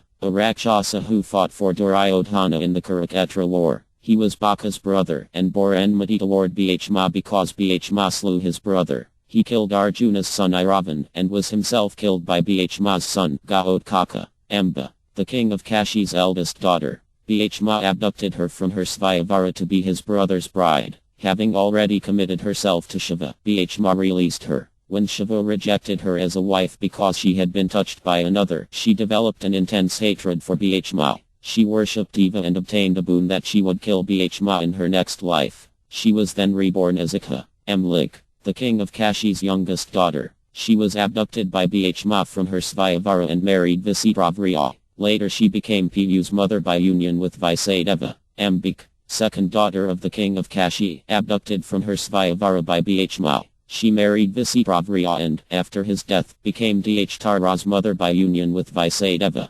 Angaraparna, a Gandharva chief, also known as Citraratha, who met the Pandavas when they were fleeing from Viravata after the burning of the Lakh house. Arjuna, third son of Piyu and Kunt, begotten by Indra. He is famous as Krishna's dear friend and he heard the Bhagavad Gita from him. He is known by 9 other names. Dhanajaya, winner of wealth. Vijaya, always victorious. Svetavahana, he whose chariot is drawn by white horses. Laguna, born under the auspicious star of the same name. Kur, he who wears the diadem. Babitsu, terrifying to behold in battle. Savyasachi, able to wield a bow with both hands. Jiyu, unconquerable. And Krishna, dark complexioned. The name Arjuna means one of pure deeds. He is said to be an incarnation of the ancient sage Nara. Ashvini Kumaras, twin gods who act as celestial physicians. They fathered Nakula and Sahadeva through Mdr. Ashvathama, son of Drona and Kripi. When he was young, his father was impoverished. Some of Avatham's friends, knowing that he had never tasted milk, once gave him a cup of water mixed with flour and told him it was milk. The boy drank it and danced in glee, saying, "I have tasted milk."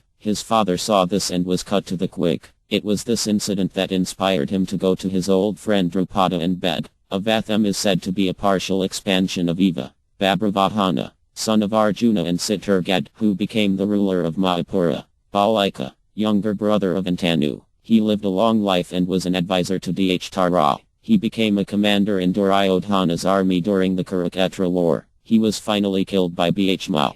Balarama, son of Vasudeva and Rohini, said by the Vedas to be an eternal form of the Supreme Lord who sometimes appears in the material world to enact pastimes. More information about him can be found in the Bhagavata Purana, Srimad Bhagavatam. Bharata, a king in the dynasty of the moon god. All Kshatriyas are descendants either of Chandra, the moon god, or Surya, the sun god, who ruled the earth for thousands of years. The Earth planet has been named after him, and it was common during the Mahābhārata era to call his descendants by his name. Bharata was born from the union of King Dushyanta and the daughter of Kanvai, named Shakuntala. The story of their marriage and Bharata's birth is recounted in the Mahābhārata's Adi Parva. By Masina, Piyu and Kunt's second son, sired by Viyu, the wine god. After the Great War he was installed by Yudhishthira as crown prince. A story is told in the Skanda Purana that Bhishma became a little proud after the war, considering that it was by his own power that he had achieved success in the war. All his brothers attributed their success to Kṛṣṇa.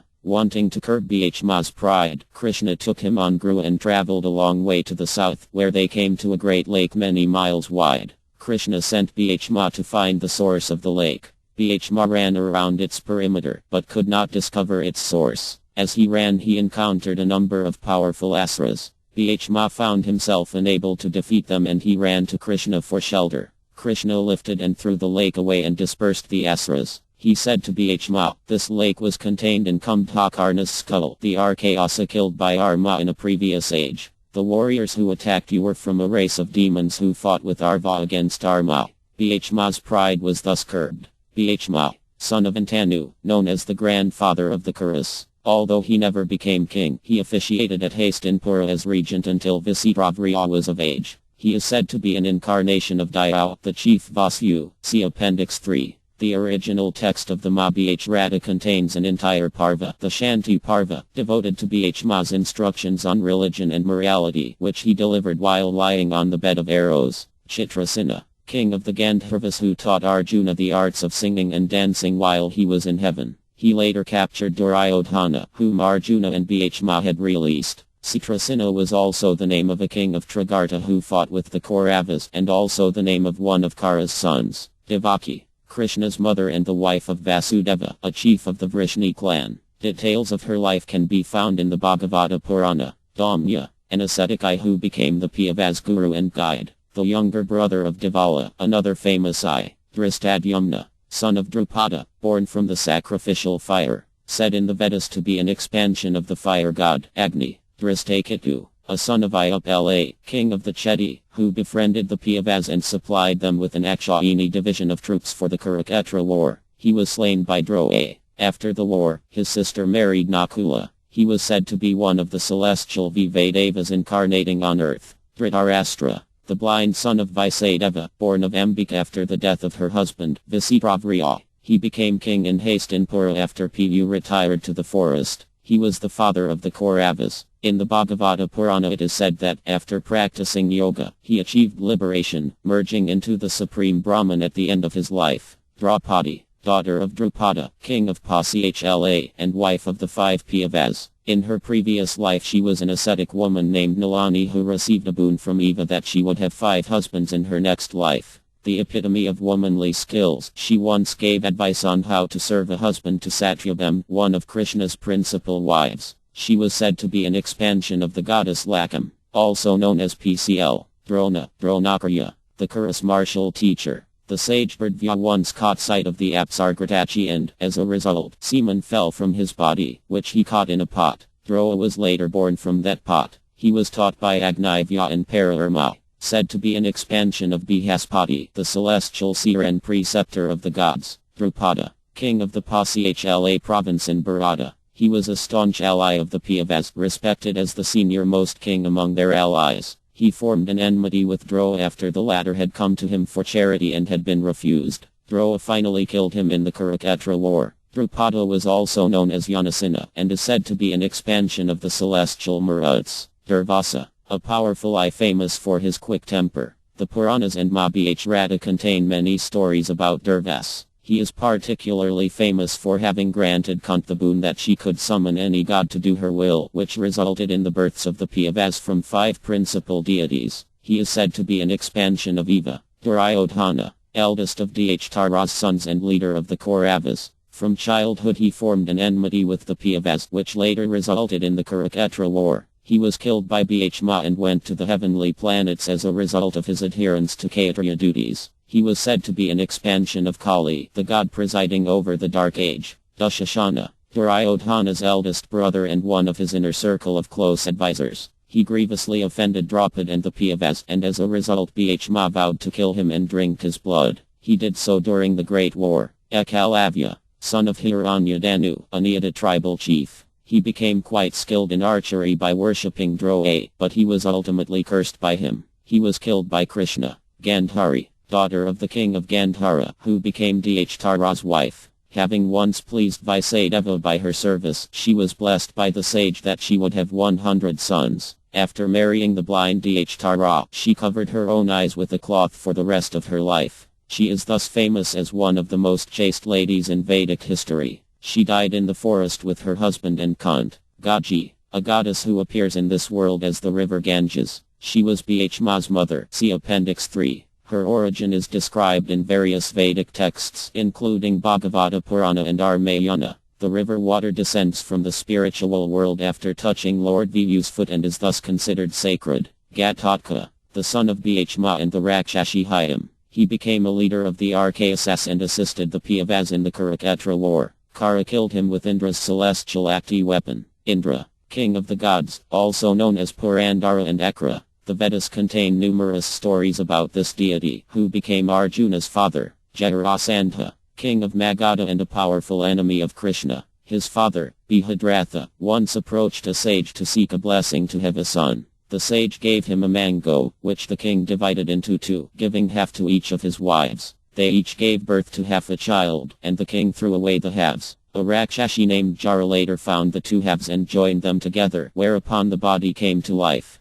The child was then named Jarasandha, meaning joined by Jara. The Bhagavata Purana describes the history of his inimical relationship with Kṛṣṇa. He was killed in a wrestling match with Bhishma. Jayadratha, king of Sindhu, who married Dhtara's daughter Dushala. When he was born, a heavenly voice announced that he would be a powerful warrior but would be beheaded by an enemy of unparalleled strength. His father, Dhritarashtra, then cursed whomever would cause his son's head to fall to the ground to himself die, his own head shattering into 100 fragments. He was killed by Arjuna at Kurukshetra. Kamsa, maternal uncle of Kṛṣṇa who usurped the throne from his father, Ugrasena. He was killed by Kṛṣṇa. Details of his life are found in the Bhagavata Purana. Karna, firstborn son of the Pandavas' mother Kunti from her union with the sun god, see Appendix 1. He became the chief support and best friend of Duryodhana, who made him king of Aga. He was killed by Arjuna at Kurukshetra and went to the sun planet. Other names of Kara include Vasusena, Vikarthana and Radha.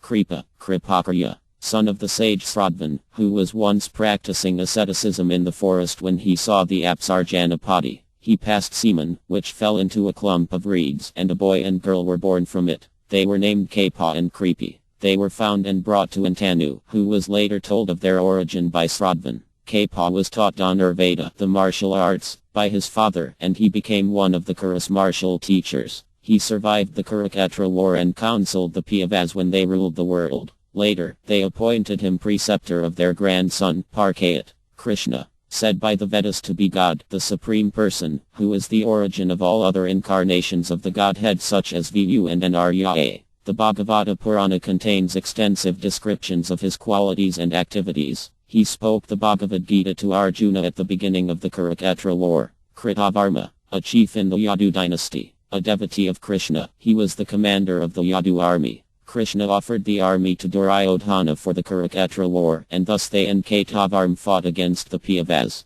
Kṛtavarma survived the war, but was later killed at Prabsa during a fratricidal quarrel among the Yadus. Kunti, the Pandavas' mother. She was the sister of Vasudeva, Kṛṣṇa's father. Her own father, Surasena, had given her as a baby to his close friend King Kuntbhoja, who had no children. She was named Pritha at birth, but became better known as Kunt after being raised by Kuntbhoja. Kuru, ancient king and founder of the Kuru dynasty, see family tree in Appendix 4. Due to his performance of sacrifice and asceticism at the site, the place known as Kurukshetra, named after Kuru, is considered sacred. Kubera, Vaishravana, god of riches and one of the four universal protectors or Lokaplas, known as the celestial treasurer. Markandeya, an ancient eye said to have lived through thousands of ages. The Mahābhārata contains many stories about him. Nakula, one of the twin sons of Pu and Mdr, begotten by the twin of gods. He was a Mahābhārata warrior renowned for his expertise with the sword. He conquered the western regions of Bharata before Yudhishthira's Arjamya sacrifice. Along with Draupadi, he married a princess of Chedi named Karanumati. Narada, a celestial sage also known as Devarshi or the eye among the gods. He is famous as a devotee of Kṛṣṇa and frequently assists him in his pastimes on earth. The Vedas contain innumerable references to Narada's activities and teachings. Pandu, father of the Pandavas born to Visitravriya's widow Queen Amlik by the grace of Vaisadeva. Parera, a powerful eye, grandson of Vasiya, who fathered Vaisadeva by conceiving him with Satyavati when she was still a maiden. Once Satyavati ferried the sage across a river and he was attracted by her beauty. He asked if he could have union with her, promising that by his mystic power she would not lose her virginity. She agreed and they united on an island in the middle of the river, which Parara shrouded from view by creating volumes of mist. Vaisadeva was immediately born and grew at once to manhood. Parasurama, said to be an empowered incarnation of Viyu. He is famous for having annihilated all the Kshatriyas of the world after his father, Jamadagni, had been killed by a king named Kartavirya.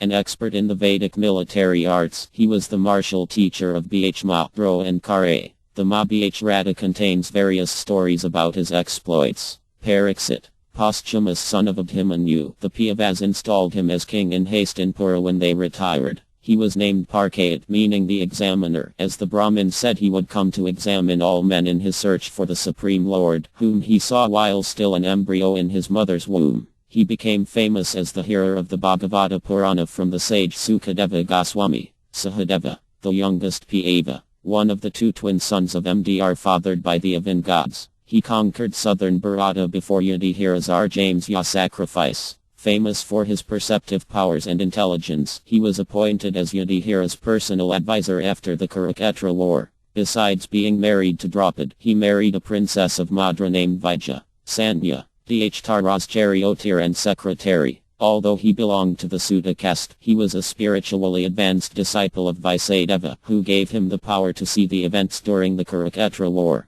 Consequently, he narrated all the battle scenes to Dhtara. Satyaki, a VI hero who became Arjuna's martial disciple. He was a close friend of Kṛṣṇa, a powerful Mahābhārata. He fought for the Pandavas at Kurukshetra, surviving both the war and subsequent massacre of sleeping soldiers by Avatham. He died at Prabhasa during the fratricidal battle among the Yadus. Shakuni, son of King Suvala and brother of Gandhar, acted as close confidant and mentor to Duryodhana. Although a powerful Kshatriya, he preferred cunning and underhanded methods to open combat. Said to be an expansion of the deity presiding over the Dvapara age, third in the cycle of 4 ages, he was slain at Kurukshetra by Sahadeva. Shiva, king of Saubha. He fought Bhishma for Amba's hand after Bhishma kidnapped her from her Svayamvara. Due to his strong friendship with Ayapala, whom Kṛṣṇa killed, he became Krishna's enemy. He attacked DW Rak in the huge airplane he had received from Eva. Said to be an incarnation of the Asura Ajaka, Kṛṣṇa killed him.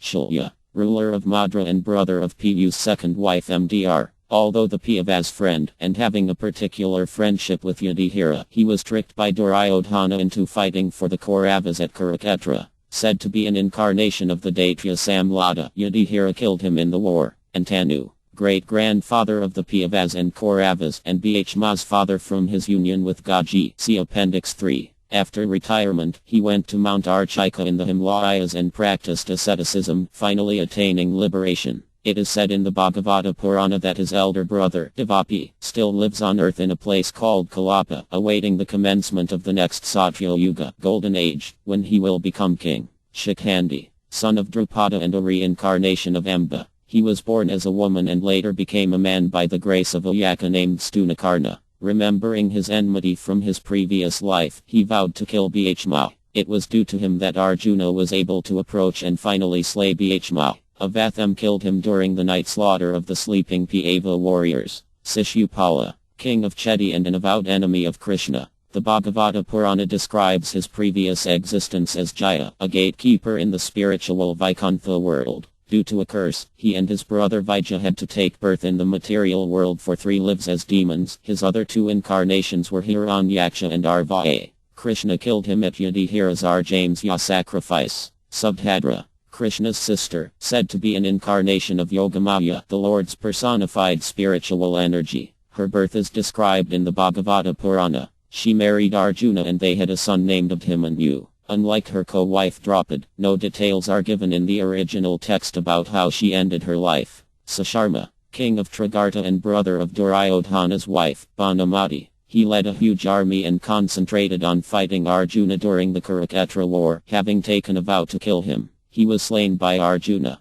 Ulupi, daughter of the Enga king Kauravya, who became Arjuna's wife. They had a son named Iravan, who was killed at Kurukshetra. She married Arjuna during his 1-year exile from Indraprastha, only spending 1 day with him after their wedding. She was reunited with him in Hastinapura after the war. Uttara, a princess of Virata whom Arjuna taught dancing during his final year of exile. She married Abhimanyu and their son was named Pariksit. Vasudeva, Krishna's father, after whom Kṛṣṇa himself is named. Details of his life and previous births are given in the Bhagavata Purana. Vidura, son of Vaisadeva and a palace maid servant. He was said to be an expansion of Yamarya, the Lord of Justice. Once a guy named Mandavya was mistaken for a robber. The king arrested and punished him by having him pierced by a lance. The sage later went to Yamarya and asked why this had happened and was told that in his childhood he had pierced an insect with a blade of grass. Hearing that he had received punishment for a mistake made when he was still an ignorant child, the sage cursed Yamarya to take birth on earth as a draw.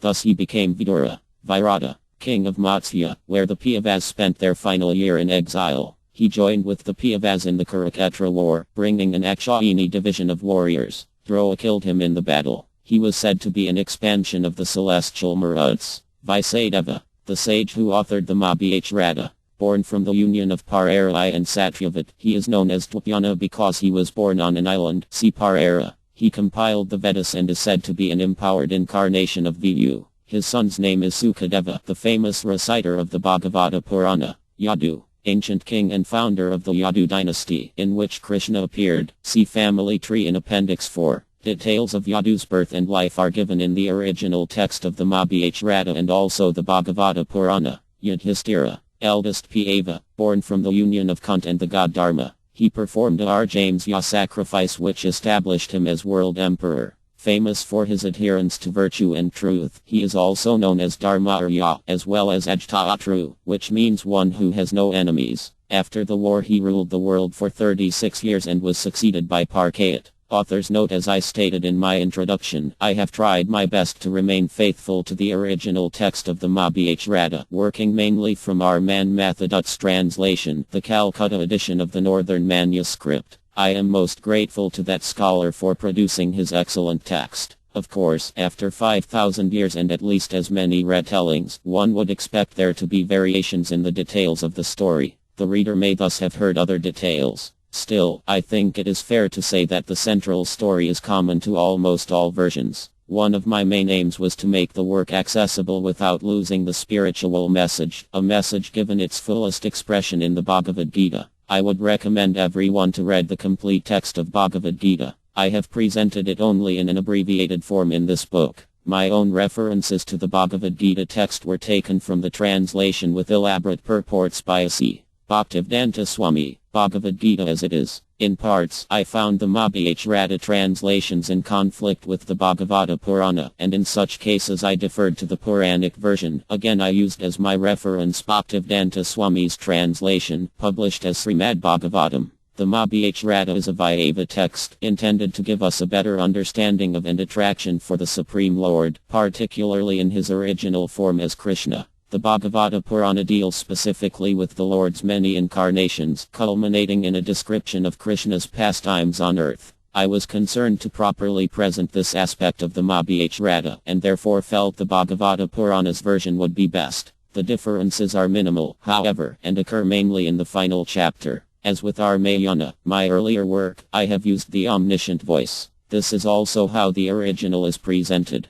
The book was first written by the Vaisadeva, who is said in the Bhagavata Purana to be the literary incarnation of God. He was specifically empowered by the Lord to compile the Vedic literature. Even now he is said to be still residing somewhere in the Himalayas, practicing asceticism. In order to keep the story flowing, I have abridged some sections and omitted others. For example, there are lengthy narrations unrelated to the story of the Pandavas, such as the famous tale of Savitri. I omitted such sections. Perhaps in a later work I will present these stories separately. There is also one complete and lengthy parva devoted to Bhishma's instructions, Shanti Parva, delivered on the bed of arrows. I have also omitted that. His instructions form 2 full books in my translation, worthy itself of a separate study. This is not an academic work. I have tried to present the original as transparently as possible, but inevitably, in presenting the story I comment on the characters and action. I pray that by the grace of the great saints in our disciplic succession, which descends from Vaisadeva, my perspective has been consistent with his intended meaning. I hope in my attempt to share Mahābhārata with others I have not unwittingly offended anyone. I am open to hearing from my readers, and if any errors are found, then I will correct them in future printings. Thank you for reading the book. I hope you found it enjoyable.